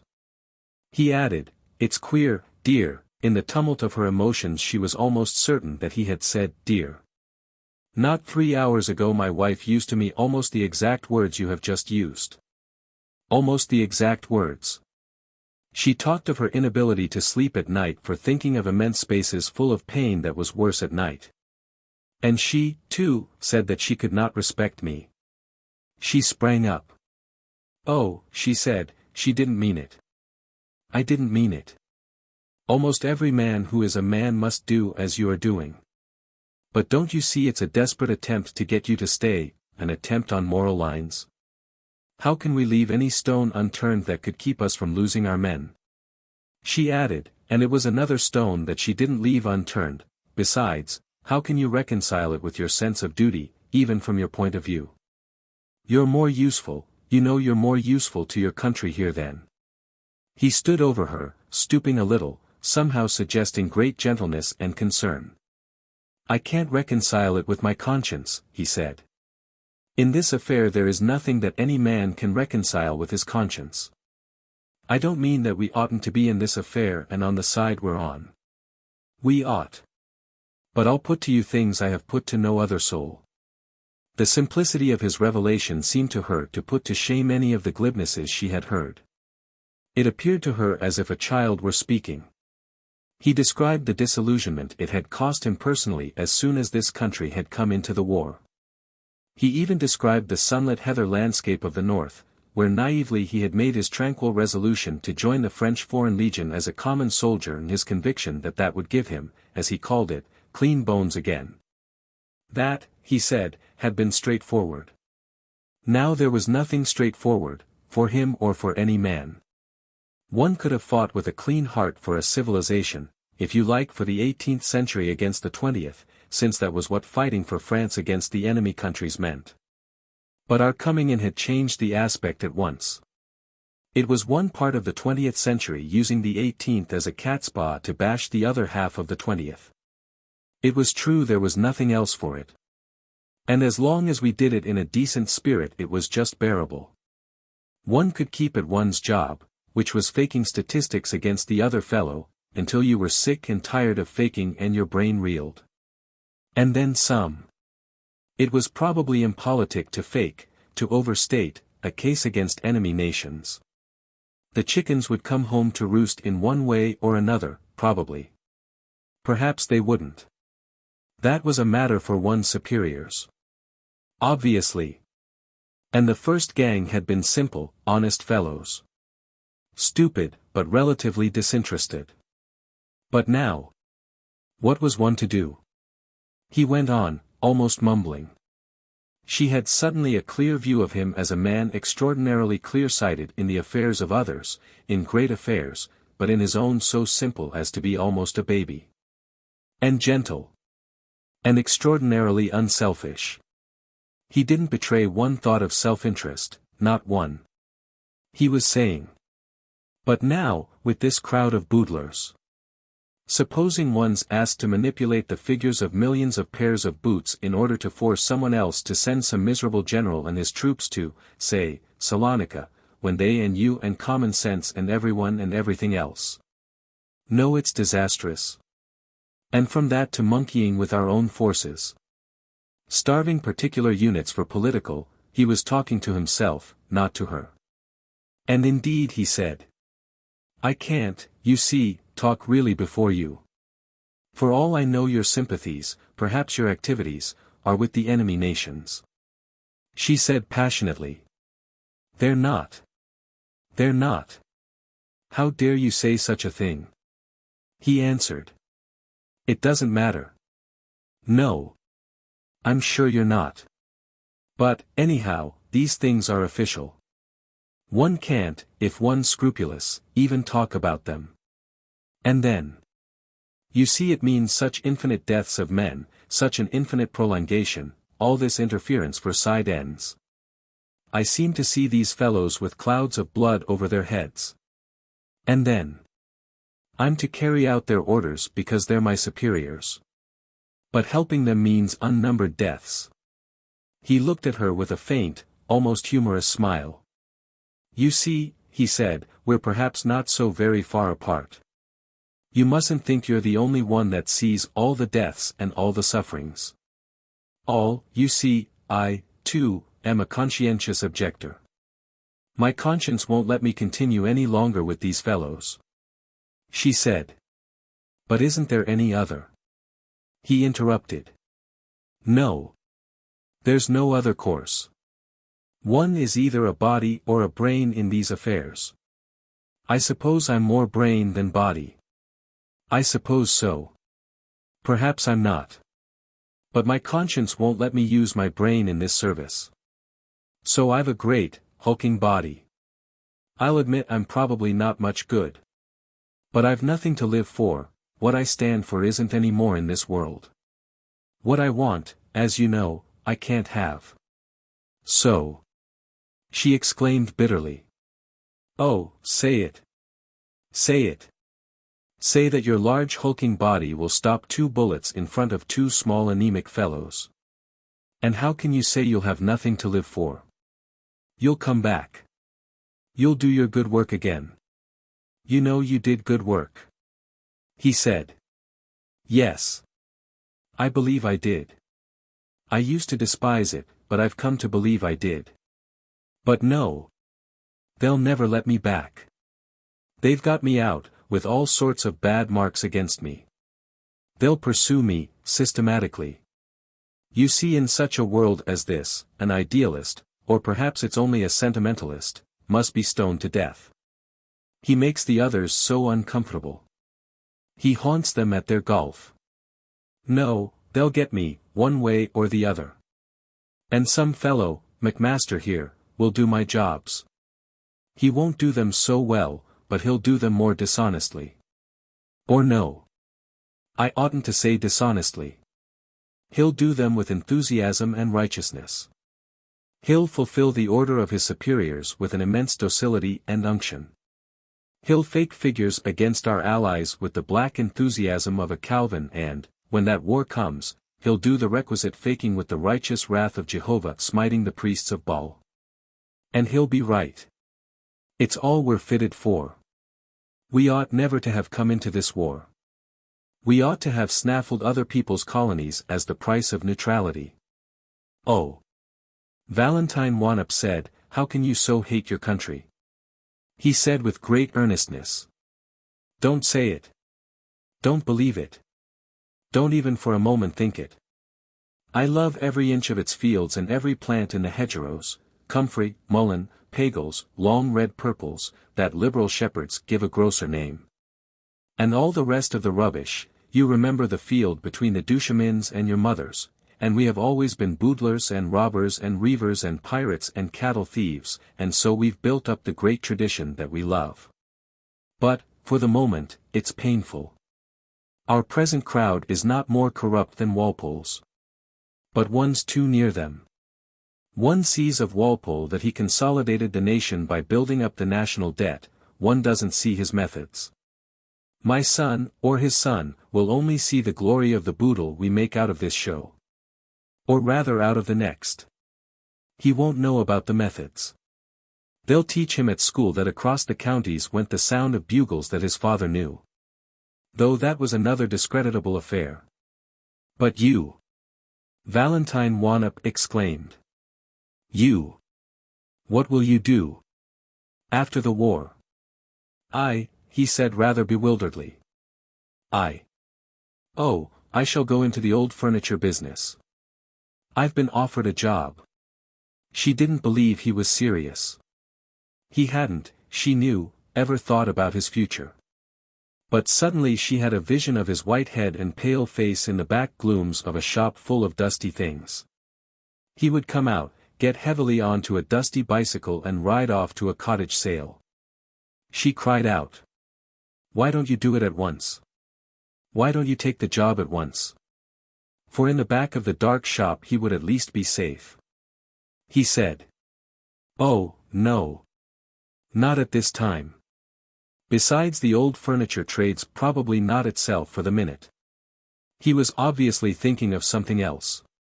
I've probably been a low cad, he said, wringing your heart with my doubts. But I wanted to see where our similarities come in. We've always been, or we've seemed always to me, so alike in our thoughts. I dare say I wanted you to respect me. Oh, I respect you. I respect you, she said. You're as innocent as a child. He went on. And I wanted to get some thinking done. It hasn't been often of late that one has had a quiet room and a fire and, you. To think in front of. You do make one collect one's thoughts. I've been very muddled till today. Till 5 minutes ago. Do you remember our drive? You analyzed my character. I'd never have let another soul. But you see. Don't you see? She said. No. What am I to see? I remember. He said. That I'm certainly not an English country gentleman now, picking up the gossip of the horse markets and saying, let the country go to hell, for me. She said. Did I say that? Yes, I said that. The deep waves of emotion came over her, she trembled. She stretched out her arms. She thought she stretched out her arms. He was hardly visible in the firelight. But she could see nothing, she was blind for tears. She could hardly be stretching out her arms, for she had both hands to her handkerchief on her eyes. He said something, it was no word of love or she would have held it, it began with, well, I must be. He was silent for a long time, she imagined herself to feel great waves coming from him to her. But he wasn't in the room. The rest, till that moment at the War Office, had been pure agony, and unrelenting. Her mother's paper cut down her money. No orders for cereals came in, her mother, obviously, was failing. The eternal diatribes of her brother were like lashes upon her skin. He seemed to be praying Tietjens to death. Of Tietjens she saw and heard nothing. At the Macmasters she heard, once, that he had just gone out. It added to her desire to scream when she saw a newspaper. Poverty invaded them. The police raided the house in search of her brother and his friends. Then her brother went to prison, somewhere in the Midlands. The friendliness of their former neighbors turned to surly suspicion. They could get no milk. Food became almost unprocurable without going to long distances. For 3 days Mrs. Wannop was clean out of her mind. Then she grew better and began to write a new book. It promised to be rather good.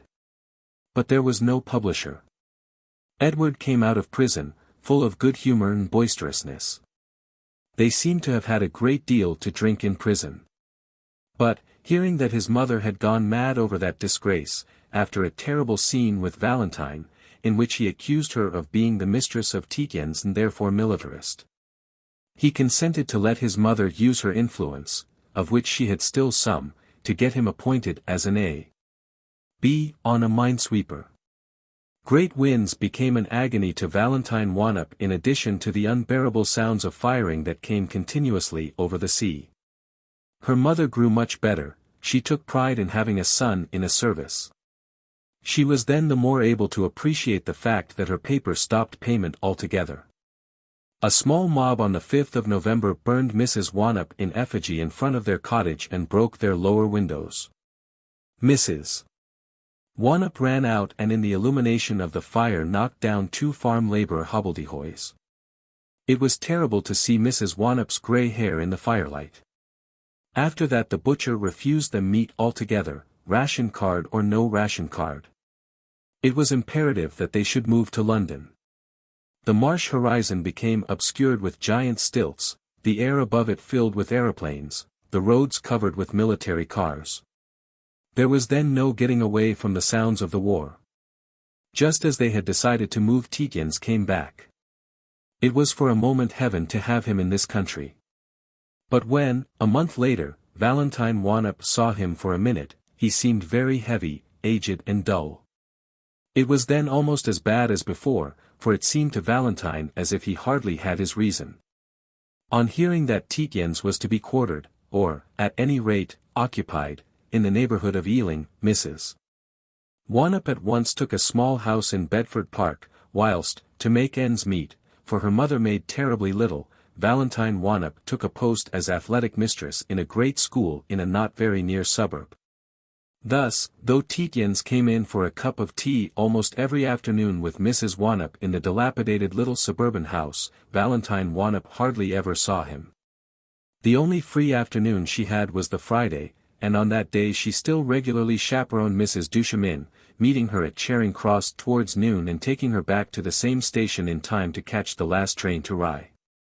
On Saturdays and Sundays she was occupied all day in typing her mother's manuscript.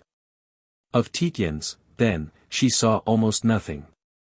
She knew that his poor mind was empty of facts and of names, but her mother said he was a great help to her. Once provided with facts his mind worked out sound Tory conclusions, or quite startling and attractive theories, with extreme rapidity. This Mrs. Wanop found of the greatest use to her whenever, though it wasn't now very often, she had an article to write for an excitable newspaper. She still, however, contributed to her failing organ of opinion, though it paid her nothing. Mrs. Duchemin, then, Valentine Wanop still chaperoned, though there was no bond any more between them. Valentine knew, for instance, perfectly well that Mrs. Duchemin, after she had been seen off by train from Charing Cross, got out at Clapham Junction, took a taxicab back to Gray's Inn after dark and spent the night with Macmaster, and Mrs. Duchemin knew quite well that Valentine knew. It was a sort of parade of circumspection and rightness, and they kept it up even after, at a sinister registry office, the wedding had taken place, Valentine being the one witness and an obscure-looking substitute for the usual pew-opener another. There seemed to be, by then, no very obvious reason why Valentine should support Mrs. Macmaster any more on these rather dreary occasions, but Mrs. Macmaster said she might just as well, until they saw fit to make the marriage public. There were, Mrs. Macmaster said, censorious tongues, and even if these were confuted afterwards it is difficult, if not impossible, to outrun scandal. Besides, Mrs. Macmaster was of opinion that the Macmaster afternoons with these geniuses must be a liberal education for Valentine. But, as Valentine sat most of the time at the tea-table near the door, it was the backs and side faces of the distinguished rather than their intellects with which she was most acquainted. Occasionally, however, Mrs. Duchemin would show Valentine, as an enormous privilege, one of the letters to herself from men of genius, usually North British, written, as a rule, from the continent or more distant and peaceful climates. For most of them believed it their duty in these hideous times to keep alive in the world the only glimmering spark of beauty. Couched in terms so eulogistic as to resemble those used in passionate love letters by men more profane, these epistles recounted, or consulted Mrs. Duchemin as to, their love affairs with foreign princesses, the progress of their ailments or the progresses of their souls towards those higher regions of morality in which floated their so beautiful-souled correspondent. The letters entertained Valentine and, indeed, she was entertained by that whole mirage. It was only the Macmasters' treatment of her mother that finally decided Valentine that this friendship had died. For the friendships of women are very tenacious things, surviving astonishing disillusionments, and Valentine Wannup was a woman of more than usual loyalty. Indeed, if she couldn't respect Mrs. Duchemin on the old grounds, she could very really respect her for her tenacity of purpose, her determination to advance Macmaster and for the sort of ruthlessness that she put into these pursuits. Valentine's affection had, indeed, survived even Edith Ethel's continued denegrations of Tietjens, for Edith Ethel regarded Tietjens as a clog round her husband's neck, if only because he was a very unpopular man. Grown personally rather unpresentable and always extremely rude to the geniuses on Fridays. Edith Ethel, however, never made these complaints that grew more and more frequent as more and more the distinguished flocked to the Fridays, before Macmaster. And they ceased very suddenly and in a way that struck Valentine as odd. Mrs. Duchemin's grievance against Tietjens was that, Macmaster being a weak man, Tietjens had acted as his banker until, what with interest and the rest of it, Macmaster owed Tietjens a great sum, several £1,000s. And there had been no real reason. Macmaster had spent most of the money either on costly furnishings for his rooms or on his costly journeys to Rye. On the one hand Mrs. Duchemin could have found Macmaster all the bric-a-brac he could possibly have wanted from amongst the things at the rectory, where no one would have missed them and, on the other, she, Mrs. Duchemin, would have paid all Macmaster's travelling expenses. She had had unlimited money from her husband, who never asked for accounts. But, whilst Tietjens still had influence with Macmaster, he had used it uncompromisingly against this course, giving him the delusion. It enraged Mrs. Duchemin to think, that it would have been dishonourable. So that Macmaster had continued to draw upon him. And, most enraging of all, at a period when she had had a power of attorney over all Mr. Duchemin's fortune and could, perfectly easily, have sold out something that no one would have missed for the couple of thousand or so that Macmaster owed. Tietjens had very forcibly refused to allow Macmaster to agree to anything of the sort. He had again put into Macmaster's weak head that it would be dishonourable. But Mrs. Duchemin, and she closed her lips determinedly after she had said it, knew perfectly well Tietjens' motive. So long as Macmaster owed him money he imagined that they couldn't close their doors upon him. And their establishment was beginning to be a place where you meet people of great influence who might well get for a person as lazy as Tietjens a sinecure that would suit him. Tietjens, in fact, knew which side his bread was buttered. For what, Mrs. Duchemin asked, could there have been dishonourable about the arrangement she had proposed? Practically the whole of Mr. Duchemin's money was to come to her, he was by then insane, it was therefore, morally, her own. But immediately after that Mr. Duchemin having been certified, the estate had fallen into the hands of the lunacy commissioners and there had been no further hope of taking the capital. Now, her husband being dead, it was in the hands of trustees, Mr. Duchemin having left the whole of his property to Magdalen College and merely the income to his widow. The income was very large. But where, with their expenses, with the death duties and taxation, which were by then merciless, was Mrs. Duchemin to find the money?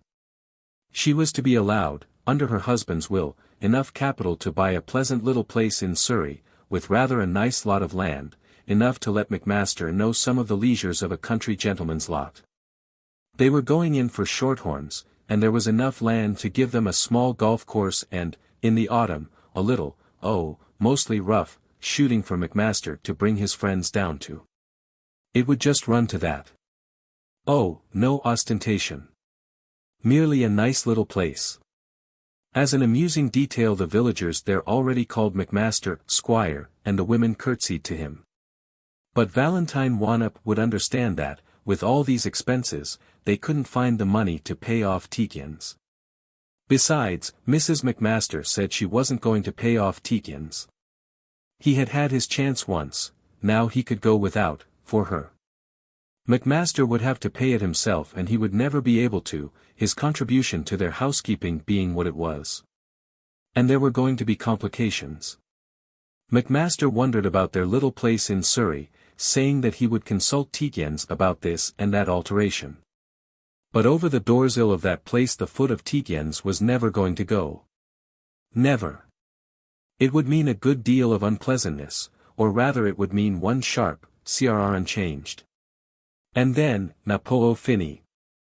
Mrs. Duchemin sometimes, and with great effect, condescended to use one of the more picturesque phrases of the day. To all these diatribes Valentine Wanop answered hardly anything. It was no particular concern of hers. Even if, for a moment, she felt proprietarily towards Christopher as she did now and then, she felt no particular desire that his intimacy with the Macmasters should be prolonged.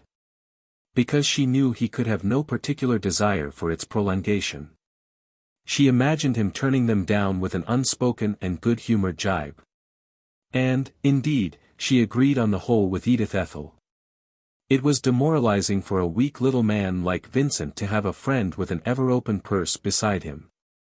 Tietjens ought not to have been princely, it was a defect, a quality that she did not personally admire in him. As to whether it would or wouldn't have been dishonorable for Mrs. Duchemin to take her husband's money and give it to Macmaster, she kept an open mind.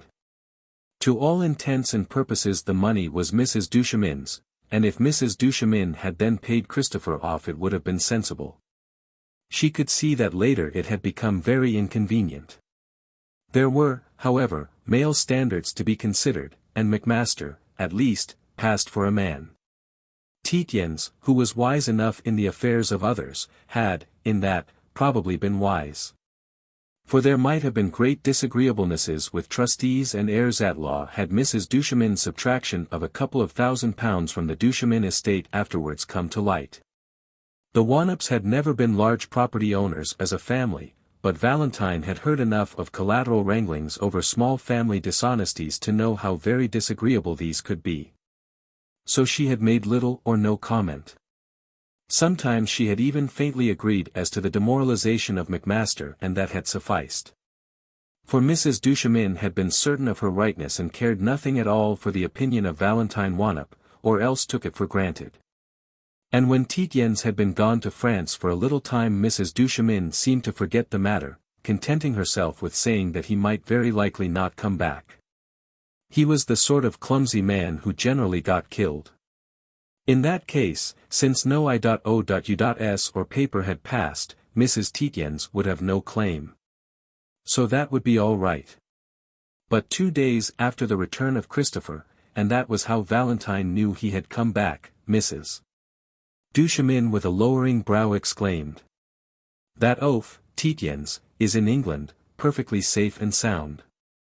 And now the whole miserable business of Vincent's indebtedness. Oh!" She had stopped so suddenly and so markedly that even the stoppage of Valentine's own heart couldn't conceal the oddness from her. Indeed it was as if there were an interval before she completely realized what the news was, and as if, during that interval, she said to herself, "It's very queer. It's exactly as if Edith Ethel has stopped abusing him on my account. As if she knew. But how could Edith Ethel know that she loved the man who had returned? It was impossible. She hardly knew herself. Then the great wave of relief rolled over her, he was in England. One day she would see him, there, in the great room. For these colloquies with Edith Ethel always took place in the great room where she had last seen Tietjens. It looked suddenly beautiful and she was resigned to sitting there, waiting for the distinguished. It was indeed a beautiful room, it had become so during the years. It was long and high, matching the Tietjens. A great cut-glass chandelier from the rectory hung dimly coruscating in the center, reflected and re-reflected in convex gilt mirrors, topped by eagles. A great number of books had gone to make place on the white-paneled walls for the mirrors, and for the fair orange and brown pictures by Turner, also from the rectory. From the rectory had come the immense scarlet and lapis lazuli carpet, the great brass fire basket and appendages, the great curtains that, in the 3 long windows, on their peacock blue Chinese silk showed party-colored cranes ascending in long flights, and all the polished Chippendale armchairs. Amongst all these, gracious, trailing, stopping with a tender gesture to rearrange very slightly the crimson roses in the famous silver bowls, still in dark blue silks, with an amber necklace and her elaborate black hair, waved exactly like that of Julia Dama of the Musée Lapidaire et al.'s, moved Mrs. Macmaster, also from the rectory. Macmaster had achieved his desire, even to the shortbread cakes and the peculiarly scented tea that came every Friday morning from Prince's Street. And, if Mrs. Macmaster hadn't the pawky, relishing humour of the great Scots ladies of past days, she had in exchange her deep aspect of comprehension and tenderness. An astonishingly beautiful and impressive woman, dark hair, dark, straight eyebrows, a straight nose, dark blue eyes in the shadows of her hair and bowed, pomegranate lips and a chin curved like the bow of a Greek boat. The etiquette of the place on Fridays was regulated as if by a royal protocol. The most distinguished and, if possible, titled person was led to a great walnut-wood fluted chair that stood askew by the fireplace, its back and seat of blue velvet, heaven knows how old. Over him would hover Mrs. Duchemin, or, if he were very distinguished, both Mr. and Mrs. Macmaster. The not-so-distinguished were led up by turns to be presented to the celebrity and would then arrange themselves in a half-circle in the beautiful armchairs. The less distinguished still, in outer groups in chairs that had no arms, the almost undistinguished stood, also in groups or languished, awestruck on the scarlet leather window seats. When all were there Macmaster would establish himself on the incredibly unique hearth-rug and would address wise sayings to the celebrity.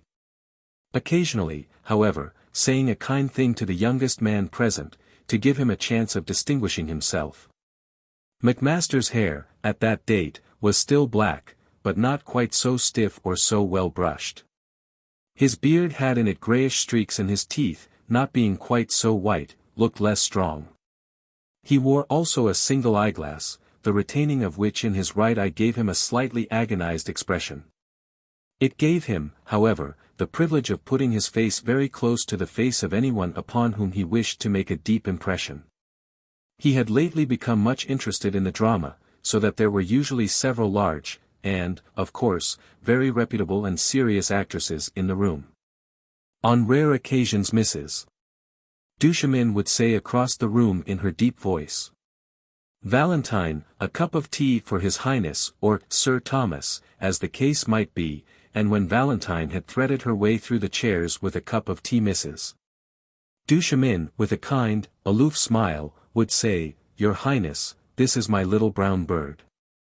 But as a rule Valentine sat alone at the tea-table, the guests fetching from her what they wanted. Tietjens came to the Fridays twice during the 5 months of his stay at Ealing. On each occasion he accompanied Mrs. Wannop.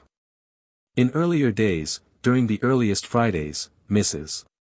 Wannop, if she ever came, had always been installed, with her flowing black, in the throne and, like an enlarged Queen Victoria, had sat there whilst suppliants were led up to this great writer. But now, on the first occasion Mrs. Wannop got a chair without arms in the outer ring, whilst a general officer commanding lately in chief somewhere in the east, whose military success had not been considerable, but whose dispatches were considered very literary, occupied rather blazingly, the throne. But Mrs. Wannop had chatted very contentedly all the afternoon with Tietjens, and it had been comforting to Valentine to see Tietjens' large, uncouth, but quite collected figure, and to observe the affection that these two had for each other. But, on the second occasion, the throne was occupied by a very young woman who talked a great deal and with great assurance. Valentine didn't know who she was. Mrs. Wannop, very gay and distracted, stood nearly the whole afternoon by a window. And even at that, Valentine was contented, quite a number of young men crowding round the old lady and leaving the younger one's circle rather bare. There came in a very tall, clean-run and beautiful, fair woman, dressed in nothing particular. She stood with noticeable, unconcern near the doorway. She let her eyes rest on Valentine, but looked away before Valentine could speak. She must have had an enormous quantity of fair tawny hair, for it was coiled in a great surface over her ears. She had in her hand several visiting cards which she looked at with a puzzled expression and then laid on a card table. She was no one who had ever been there before. Edith Ethel, it was for the second time, had just broken up the ring that surrounded Mrs. Wannop, bearing the young men tributary to the young women in the walnut chair and leaving Tietjens and the older woman high and dry in a window. Thus Tietjens saw the stranger, and there was no doubt left in Valentine's mind. He came, diagonally, right down the room to his wife and marched her straight up to Edith Ethel. His face was perfectly without expression. Macmaster, perched on the center of the hearth rug, had an emotion that was extraordinarily comic to witness, but that Valentine was quite unable to analyze. He jumped 2 paces forward to meet Mrs. Tietjens, held out a little hand, half withdrew it, retreated half a step. The eyeglass fell from his perturbed eye. This gave him actually an expression less perturbed, but, in revenge, the hairs on the back of his scalp grew suddenly untidy.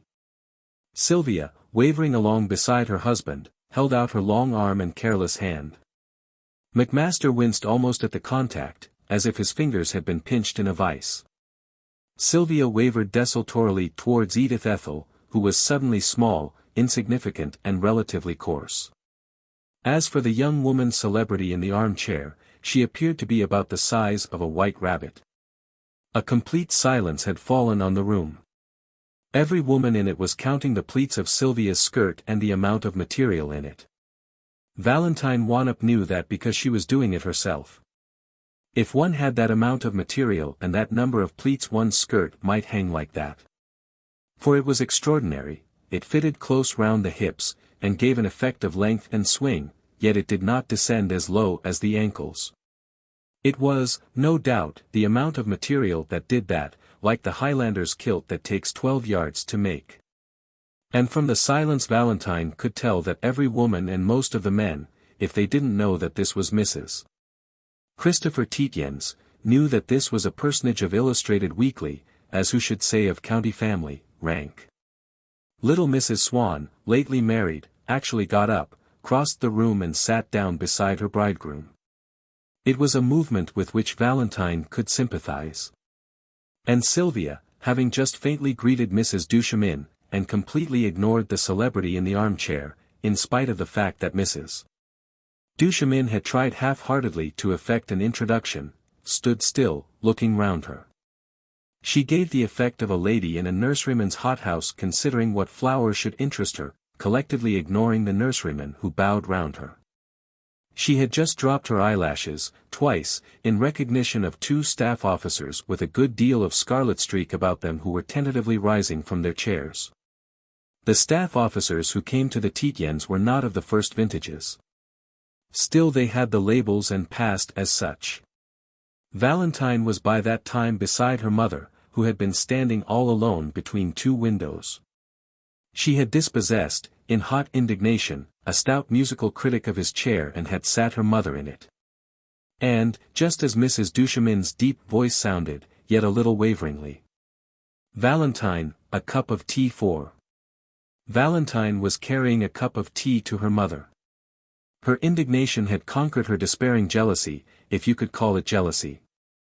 For what was the good of living or loving when Tietjens had beside him, for ever, the radiant, kind and gracious perfection?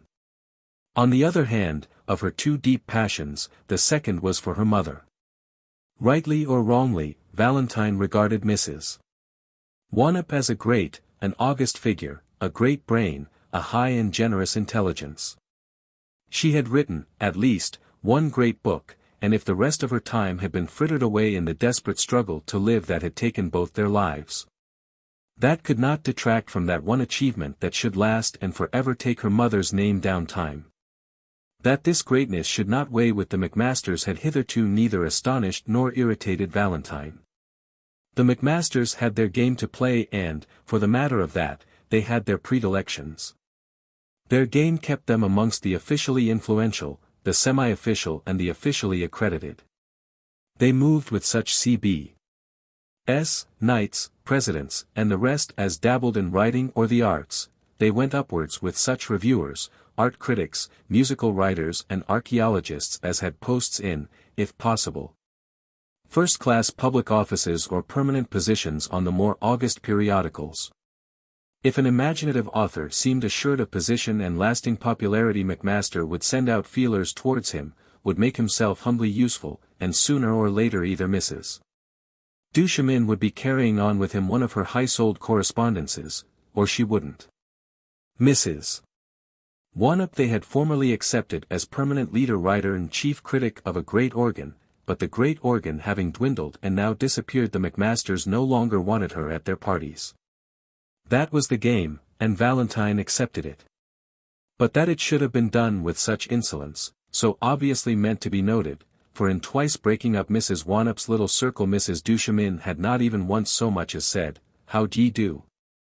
To the elder lady, that was almost more than Valentine could, for the moment, bear, and she would have taken her mother away at once and would never have re-entered the house, but for the compensations. Her mother had lately written and even found a publisher for a book, and the book had showed no signs of failing powers. On the contrary, having been perforce stopped off the perpetual journalism that had dissipated her energies, Mrs. Wannop had turned out something that Valentine knew was sound, sane and well done. Abstractions of failing attention to the outside world are not necessarily in a writer signs of failing, as a writer. It may mean merely that she is giving so much thought to her work that her outside contacts suffer. If that is the case, her work will gain. That this might be the case with her mother was Valentine's great and secret hope. Her mother was barely 60, many great works have been written by writers aged between 60 and 70. And the crowding of youngish men round the old lady had given Valentine a little confirmation of that hope. The book naturally, in the maelstrom flux and reflux of the time, had attracted no attention, and poor Mrs. Wannop had not succeeded in extracting a penny for it from her adamantine publisher. She hadn't, indeed, made a penny for several months. And they existed almost at starvation point in their little den of a villa, on Valentine's earnings as athletic teacher. But that little bit of attention in that semi-public place had seemed, at least, as a confirmation to Valentine, there probably was something sound, sane and well done in her mother's work. That was almost all she asked of life. And, indeed, whilst she stood by her mother's chair, thinking with a little bitter pathos that if Edith Ethel had left the 3 or 4 young men to her mother, the 3 or 4 might have done her poor mother a little good. With innocent puffs and the like, and heaven knew they needed that little good badly enough. A very thin and untidy young man did drift back to Mrs. Wannop and asked, precisely, if he might make a note or two for publication as to what Mrs. Wannop was doing. Her book, he said, had attracted so much attention. They hadn't known that they had still writers among them. A singular, triangular drive had begun through the chairs from the fireplace. That was how it had seemed to Valentine. Mrs. Tietjens had looked at them, had asked Christopher a question and, immediately, as if she were coming through waist-high surf, had borne down Macmaster and Mrs. Duchemin, flanking her obsequiously, setting aside chairs and their occupants, Tietjens and the 2, rather bashfully following staff officers, broadening out the wedge. Sylvia, her long arm held out from a yard or so away, was stretching out her hand to Valentine's mother. With her clear, high, unembarrassed voice she exclaimed, also from a yard or so away, so as to be heard by every one in the room. "You're Mrs. Wannop, the great writer. I'm Christopher Tietjens' wife." The old lady, with her dim eyes, looked up at the younger woman towering above her. "You're Christopher's wife," she said. "I must kiss you for all the kindness he has shown me." Valentine felt her eyes filling with tears. She saw her mother stand up, place both her hands on the other woman's shoulders. She heard her mother say, "You're a most beautiful creature. I'm sure you're good." Sylvia stood, smiling faintly, bending a little to accept the embrace. Behind the Macmasters, Tietjens and the staff officers, a little crowd of goggle eyes had ranged itself. Valentine was crying. She slipped back behind the tea-urns, though she could hardly feel the way. Beautiful. The most beautiful woman she had ever seen. And good. Kind.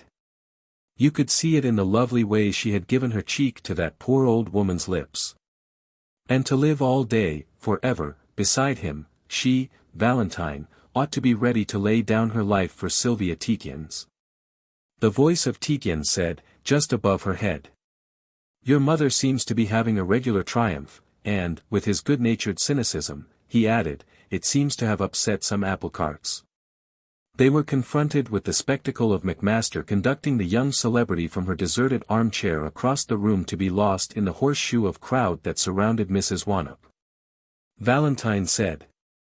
You're quite gay today. Your voice is different. I suppose you're better. She did not look at him. His voice came. Yes. I'm relatively gay. It went on, I thought you might like to know. A little of my mathematical brain seems to have come to life again. I've worked out 2 or 3 silly problems. She said. Mrs. Tietjens will be pleased. Oh, the answer came. Mathematics don't interest her any more than cockfighting. With immense swiftness, between word and word, Valentine read into that a hope.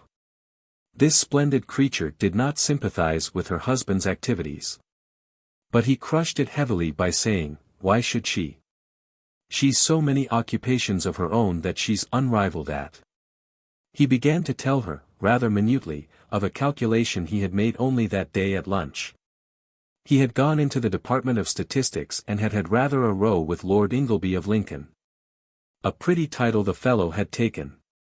They had wanted him to ask to be seconded to his old department for a certain job.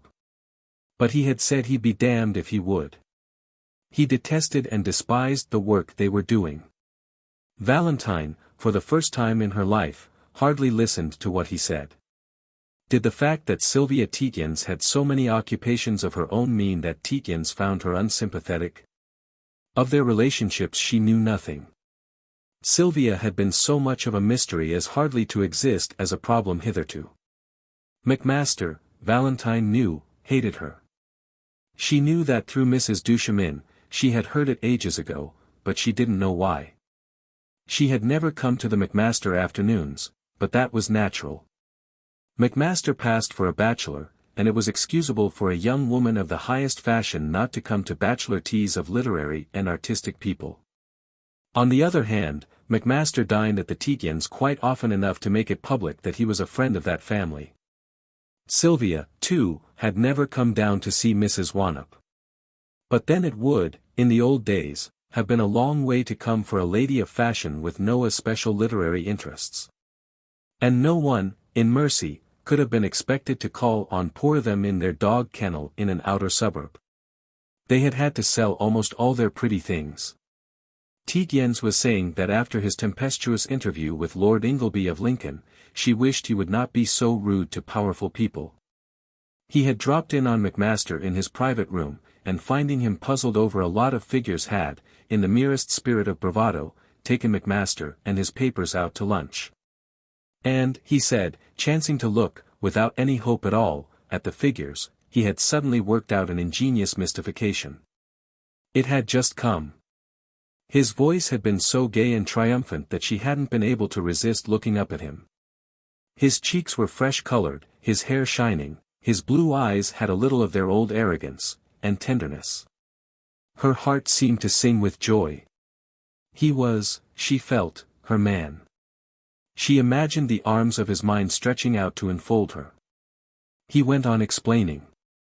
He had rather, in his recovered self-confidence, jibed at Macmaster. Between themselves, wasn't it easy to do what the department, under orders, wanted done? They had wanted to rub into our allies that their losses by devastation had been nothing to write home about, so as to avoid sending reinforcements to their lines. Well, if you took just the bricks and mortar of the devastated districts, you could prove that the loss in bricks, tiles, woodwork and the rest didn't, and the figures with a little manipulation would prove it. Amount to more than a normal year's dilapidation spread over the whole country in peacetime. House repairs in a normal year had cost several million sterling. The enemy had only destroyed just about so many million sterling in bricks and mortar. And what was a mere year's dilapidations in house property? You just neglected to do them and did them next year. So, if you ignored the lost harvests of 3 years, the lost industrial output of the richest industrial region of the country, the smashed machinery, the barked fruit trees. The 3 years' loss of 4.5 of the coal output for 3 years, and the loss of life. We could go to our allies and say, all your yappings about losses are the merest bulls. You can perfectly well afford to reinforce the weak places of your own lines. We intend to send our new troops to the Near East, where lies our true interest. And though they might sooner or later point out the fallacy, you would by so much have put off the abhorrent expedient of a single command. Valentine, though it took her away from her own thoughts, couldn't help saying. But weren't you arguing against your own convictions? He said. Yes, of course I was. In the lightness of my heart. It's always a good thing to formulate the other fellow's objections. She had turned half round in her chair. They were gazing into each other's eyes, he from above, she from below. She had no doubt of his love, he, she knew, could have no doubt of hers. She said. But isn't it dangerous? To show these people how to do it? He said. Oh, no, no. No. You don't know what a good soul little Vinny is. I don't think you've ever been quite just a Vincent Macmaster. He'd as soon think of picking my pocket as of picking my brains. The soul of honor. Valentine had felt a queer sensation. She was not sure afterwards whether she had felt it before she had realized that Sylvia Tietjens was looking at them. She stood there, very erect, a queer smile on her face. Valentine could not be sure whether it was kind, cruel, or merely distantly ironic. But she was perfectly sure it showed, whatever was behind it, that its wearer knew all that there was to know of her, Valentine's, feelings for Tietjens and for Tietjens' feelings for her. It was like being a woman and man in adultery in Trafalgar Square. Behind Sylvia's back, their mouths agape, were the 2 staff officers. Their dark hairs were too untidy for them to amount to much, but, such as they were the 2 most presentable males of the assembly, and Sylvia had snaffled them. Mrs. Tietjens said. Oh, Christopher. I'm going on to the Basils. Tietjens said. All right. I'll pop Mrs. Wannup into the tube as soon as she's had enough of it, and come along and pick you up. Sylvia had just drooped her long eyelashes, in sign of salutation, to Valentine Wannup, and had drifted through the door, followed by her rather unmilitary military escort in khaki and scarlet. From that moment Valentine Wannup never had any doubt. She knew that Sylvia Tietjens knew that her husband loved her, Valentine Wannup, and that she, Valentine Wannup, loved her husband, with a passion absolute and ineffable. The one thing she, Valentine, didn't know, the one mystery that remained impenetrable, was whether Sylvia Tietjens was good to her husband. A long time afterwards Edith Ethel had come to her beside the teacups and had apologized for not having known, earlier than Sylvia's demonstration, that Mrs. Wannup was in the room. She hoped that they might see Mrs. Wannup much more often. She added after a moment that she hoped Mrs. Wannup wouldn't, in future, find it necessary to come under the escort of Mr. Tietjens. They were too old friends for that, surely. Valentine said. Look here, Ethel, if you think that you can keep friends with Mother and turn on Mr. Tietjens after all he's done for you, you're mistaken. You are really. And Mother's a great deal of influence. I don't want to see you making any mistakes, just at this juncture. It's a mistake to make nasty rows. And you'd make a very nasty one if you said anything against Mr. Tietjens to Mother. She knows a great deal. Remember. She lived next door to the rectory for a number of years. And she's got a dreadfully incisive tongue. Edith Ethel coiled back on her feet as if her whole body were threaded by a steel spring. Her mouth opened, but she bit her lower lip and then wiped it with a very white handkerchief. She said, "I hate that man. I detest that man. I shudder when he comes near me." "I know you do," Valentine Wanop answered. "But I wouldn't let other people know it if I were you. It doesn't do you any real credit. He's a good man." Edith Ethel looked at her with a long, calculating glance. Then she went to stand before the fireplace. That had been 5, or at most 6, Fridays before Valentine sat with Mark Tietjens in the War Office waiting hall, and, on the Friday immediately before that again, all the guests being gone, Edith Ethel had come to the tea table and, with her velvet kindness, had placed her right hand on Valentine's left. Admiring the gesture with a deep fervor, Valentine knew that that was the end. 3 days before, on the Monday, Valentine, in her school uniform, in a great store to which she had gone to buy athletic paraphernalia, had run into Mrs. Duchemin, who was buying flowers.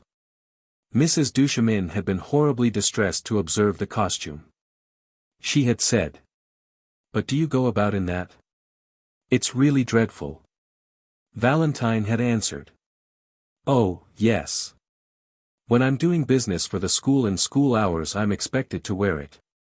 And I wear it if I'm going anywhere in a hurry after school hours. It saves my dresses. I haven't got too many. But anyone might meet you," Edith Ethel said in a note of agony. "It's very inconsiderate. Don't you think you've been very inconsiderate? You might meet any of the people who come to our Fridays." "I frequently do," Valentine said. "But they don't seem to mind. Perhaps they think I'm a whack officer. That would be quite respectable." Mrs. Duchemin drifted away, her arms full of flowers and real agony upon her face. Now, beside the tea table she said, very softly, "My dear, we've decided not to have our usual Friday afternoon next week." Valentine wondered whether this was merely a lie to get rid of her. But Edith Ethel went on, "We've decided to have a little evening festivity. After a great deal of thought we've come to the conclusion that we ought, now, to make our union public." She paused to await comment, but Valentine making none she went on, "It coincides very happily, I can't help feeling it coincides very happily, with another event. Not that we set much store by these things. But it has been whispered to Vincent that next Friday. Perhaps, my dear Valentine, you, too, will have heard." Valentine said, "No. I haven't. I suppose he's got the OBE. I'm very glad. The sovereign, Mrs. Duchemin said, is seeing fit to confer the honor of knighthood on him." "Well," Valentine said, "he's had a quick career. I've no doubt he deserves it. He's worked very hard. I do sincerely congratulate you. It'll be a great help to you. It's," Mrs. Duchemin said, "not for mere plodding. That's what makes it so gratifying. It's for a special piece of brilliance, that has marked him out. It's, of course, a secret. But—" "Oh, I know," Valentine said. "He's worked out some calculations to prove that losses in the devastated districts, if you ignore machinery, coal output, orchard trees, harvests, industrial products and so on, don't amount to more than a year's household dilapidations for the—" Mrs. Duchemin said with real horror. "But how did you know? How on earth did you know?" She paused. "It's such a dead secret. That fellow must have told you. But how on earth could he know? I haven't seen Mr. Tietjens to speak to since the last time he was here," Valentine said. She saw, from Edith Ethel's bewilderment, the whole situation. The miserable Macmaster hadn't even confided to his wife that the practically stolen figures weren't his own. He desired to have a little prestige in the family circle, for once a little prestige. Well, why shouldn't he have it? Tietjens, she knew, would wish him to have all he could get. She said therefore, "Oh, it's probably in the air. It's known the government want to break their claims to the higher command. And anyone who could help them to that would get a knighthood." Mrs. Duchemin was more calm. "It's certainly," she said, "burked, as you call it, those beastly people." She reflected for a moment. "It's probably that," she went on. "It's in the air. Anything that can help to influence public opinion against those horrible people is to be welcomed. That's known pretty widely." "No. It could hardly be Christopher Tietjens who thought of it and told you. It wouldn't enter his head. He's their friend. He would be. He's certainly," Valentine said, "not a friend of his country's enemies." "I'm not myself." Mrs. Duchemin exclaimed sharply, her eyes dilated. "What do you mean? What on earth do you dare to mean? I thought you were a pro-German." Valentine said. I'm not. I'm not. I hate men's deaths. I hate any men's deaths. Any men," she calmed herself by main force. "Mr. Tietjens says that the more we hinder our allies the more we drag the war on and the more lives are lost. More lives, do you understand?" Mrs. Duchemin assumed her most aloof, tender and high air. "My poor child," she said, "what possible concern can the opinions of that broken fellow cause anyone? You can warn him from me that he does himself no good by going on uttering these discredited opinions. He's a marked man. Finished. It's no good Guggums, my husband, trying to stand up for him." "He does stand up for him?" Valentine asked. "Though I don't see why it's needed. Mr. Tietjens is surely able to take care of himself." "My good child," Edith Ethel said, "you may as well know the worst. There's not a more discredited man in London than Christopher Tietjens, and my husband does himself infinite harm in standing up for him. It's our one quarrel." She went on again. "It was all very well whilst that fellow had brains. He was said to have some intellect, though I could never see it. But now that, with his drunkenness and debaucheries, he has got himself into the state he is in, for there's no other way of accounting for his condition. They're striking him, I don't mind telling you, off the roll of his office." It was there that, for the first time, the thought went through Valentine Wannop's mind, like a mad inspiration, this woman must at one time have been in love with Tietjens. It was possible, men being what they were, that she had even once been Tietjens' mistress. For it was impossible otherwise to account for this spite, which to Valentine seemed almost meaningless. She had, on the other hand, no impulse to defend Tietjens against accusations that could not have any possible grounds. Mrs. Duchemin was going on with her kind loftiness. "Of course a fellow like that, in that condition, could not understand matters of high policy. It is imperative that these fellows should not have the higher command. It would pander to their insane spirit of militarism. They must be hindered. I'm talking, of course, between ourselves, but my husband says that that is the conviction in the very highest circles. To let them have their way, even if it led to earlier success, would be to establish a precedent, so my husband says. Compared with which the loss of a few lives." Valentine sprang up, her face distorted. "For the sake of Christ," she cried out, "as you believe that Christ died for you, try to understand that millions of men's lives are at stake." Mrs. Duchemin smiled. "My poor child," she said, "if you moved in the higher circles you would look at these things with more aloofness." Valentine leant on the back of a high chair for support. "You don't move in the higher circles," she said. "For heaven's sake, for your own, remember that you are a woman, not for ever and for always a snob. You were a good woman once. You stuck to your husband for quite a long time." Mrs. Duchemin, in her chair, had thrown herself back. "My good girl," she said, "have you gone mad?" Valentine said. "Yes, very nearly. I've got a brother at sea, I've had a man I loved out there for an infinite time. You can understand that, I suppose, even if you can't understand how one can go mad merely at the thoughts of suffering at all. And I know, Edith Ethel, that you are afraid of my opinion of you, or you wouldn't have put up all the subterfuges and concealments of all these years. Mrs. Duchemin said quickly.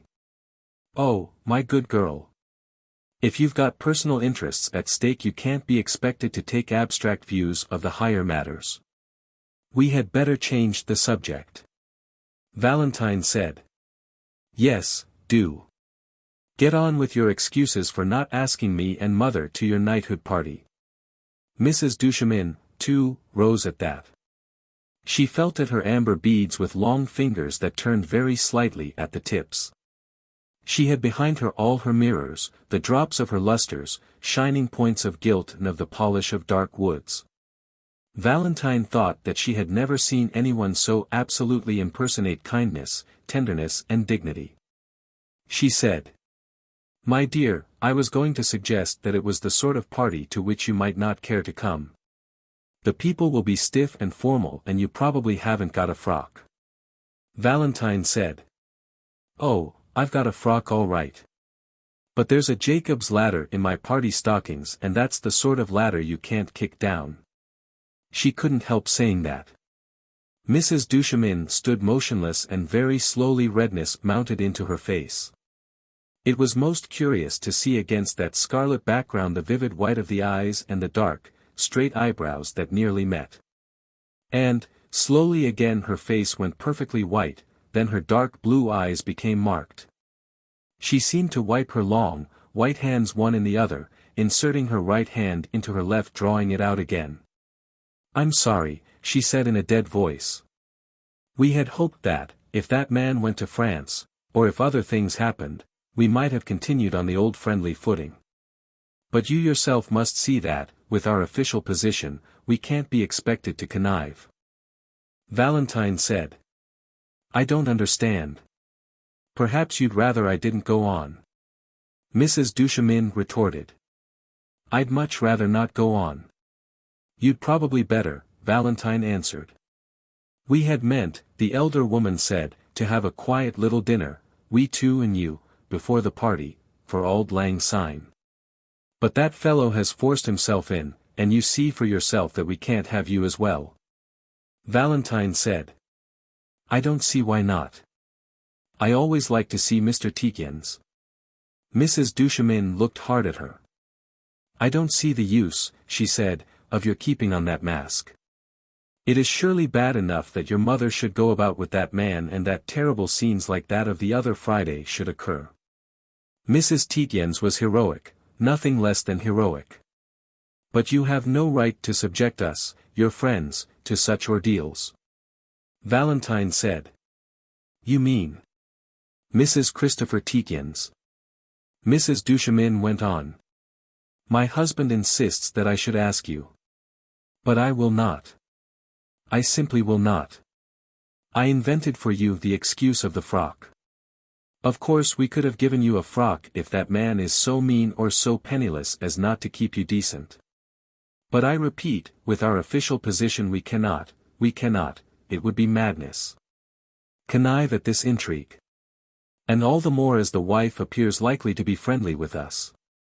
She has been once, she may well come again.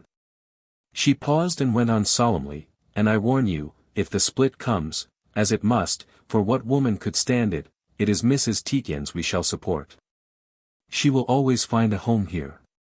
An extraordinary picture of Sylvia Tietjens standing beside Edith Ethel and dwarfing her as a giraffe dwarfs an emu, came into Valentine's head. She said. Ethel. Have I gone mad? Or is it you? Upon my word I can't understand. Mrs. Duchemin exclaimed. For God's sake hold your tongue, you shameless thing. You've had a child by the man, haven't you? Valentine saw suddenly the tall silver candlesticks, the dark polished panels of the rectory and Edith Ethel's mad face and mad hair whirling before them. She said. No. I certainly haven't. Can you get that into your head? I certainly haven't. She made a further effort over immense fatigue. I assure you, I beg you to believe, if it will give you any ease, that Mr. Tietjens has never addressed a word of love to me in his life. Nor have I to him. We have hardly talked to each other in all the time we have known each other. Mrs. Duchemin said in a harsh voice. 7 people in the last 5 weeks have told me you have had a child by that brute beast. He's ruined because he has to keep you and your mother and the child.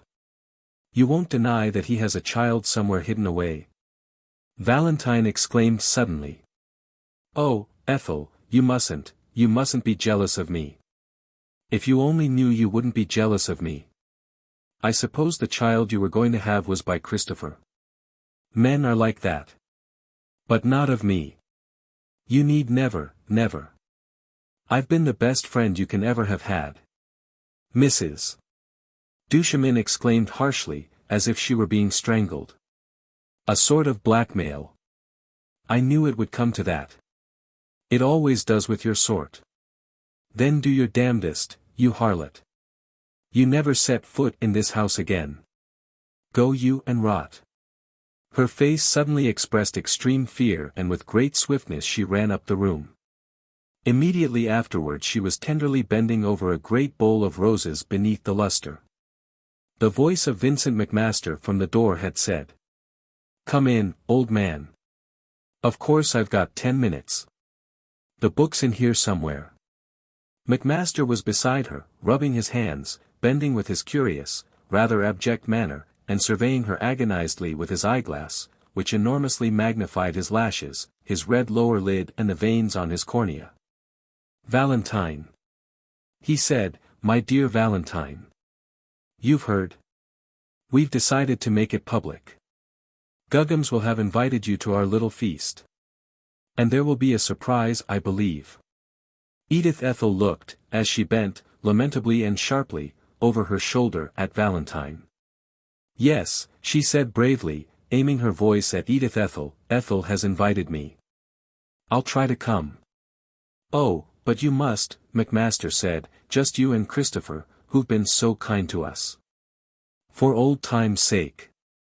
You could not."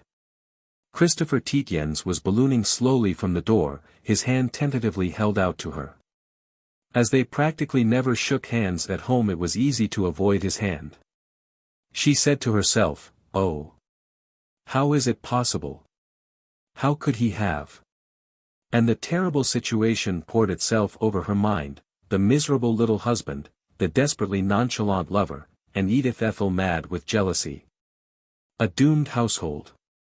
She hoped Edith Ethel had seen her refuse her hand to Christopher. But Edith Ethel, bent over her rose bowl, was burying her beautiful face in flower after flower. She was accustomed to do this for many minutes on end. She thought that, so, she resembled a picture by the subject of her husband's first little monograph. And so, Valentine thought, she did.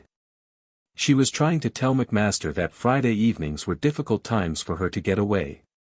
But her throat ached too much. That, she knew, was her last sight of Edith Ethel, whom she had loved very much.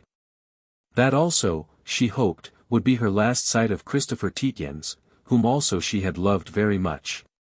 He was browsing along a bookshelf, very big and very clumsy. Macmaster pursued her into the stony hall with clamorous repetitions of his invitation. She couldn't speak.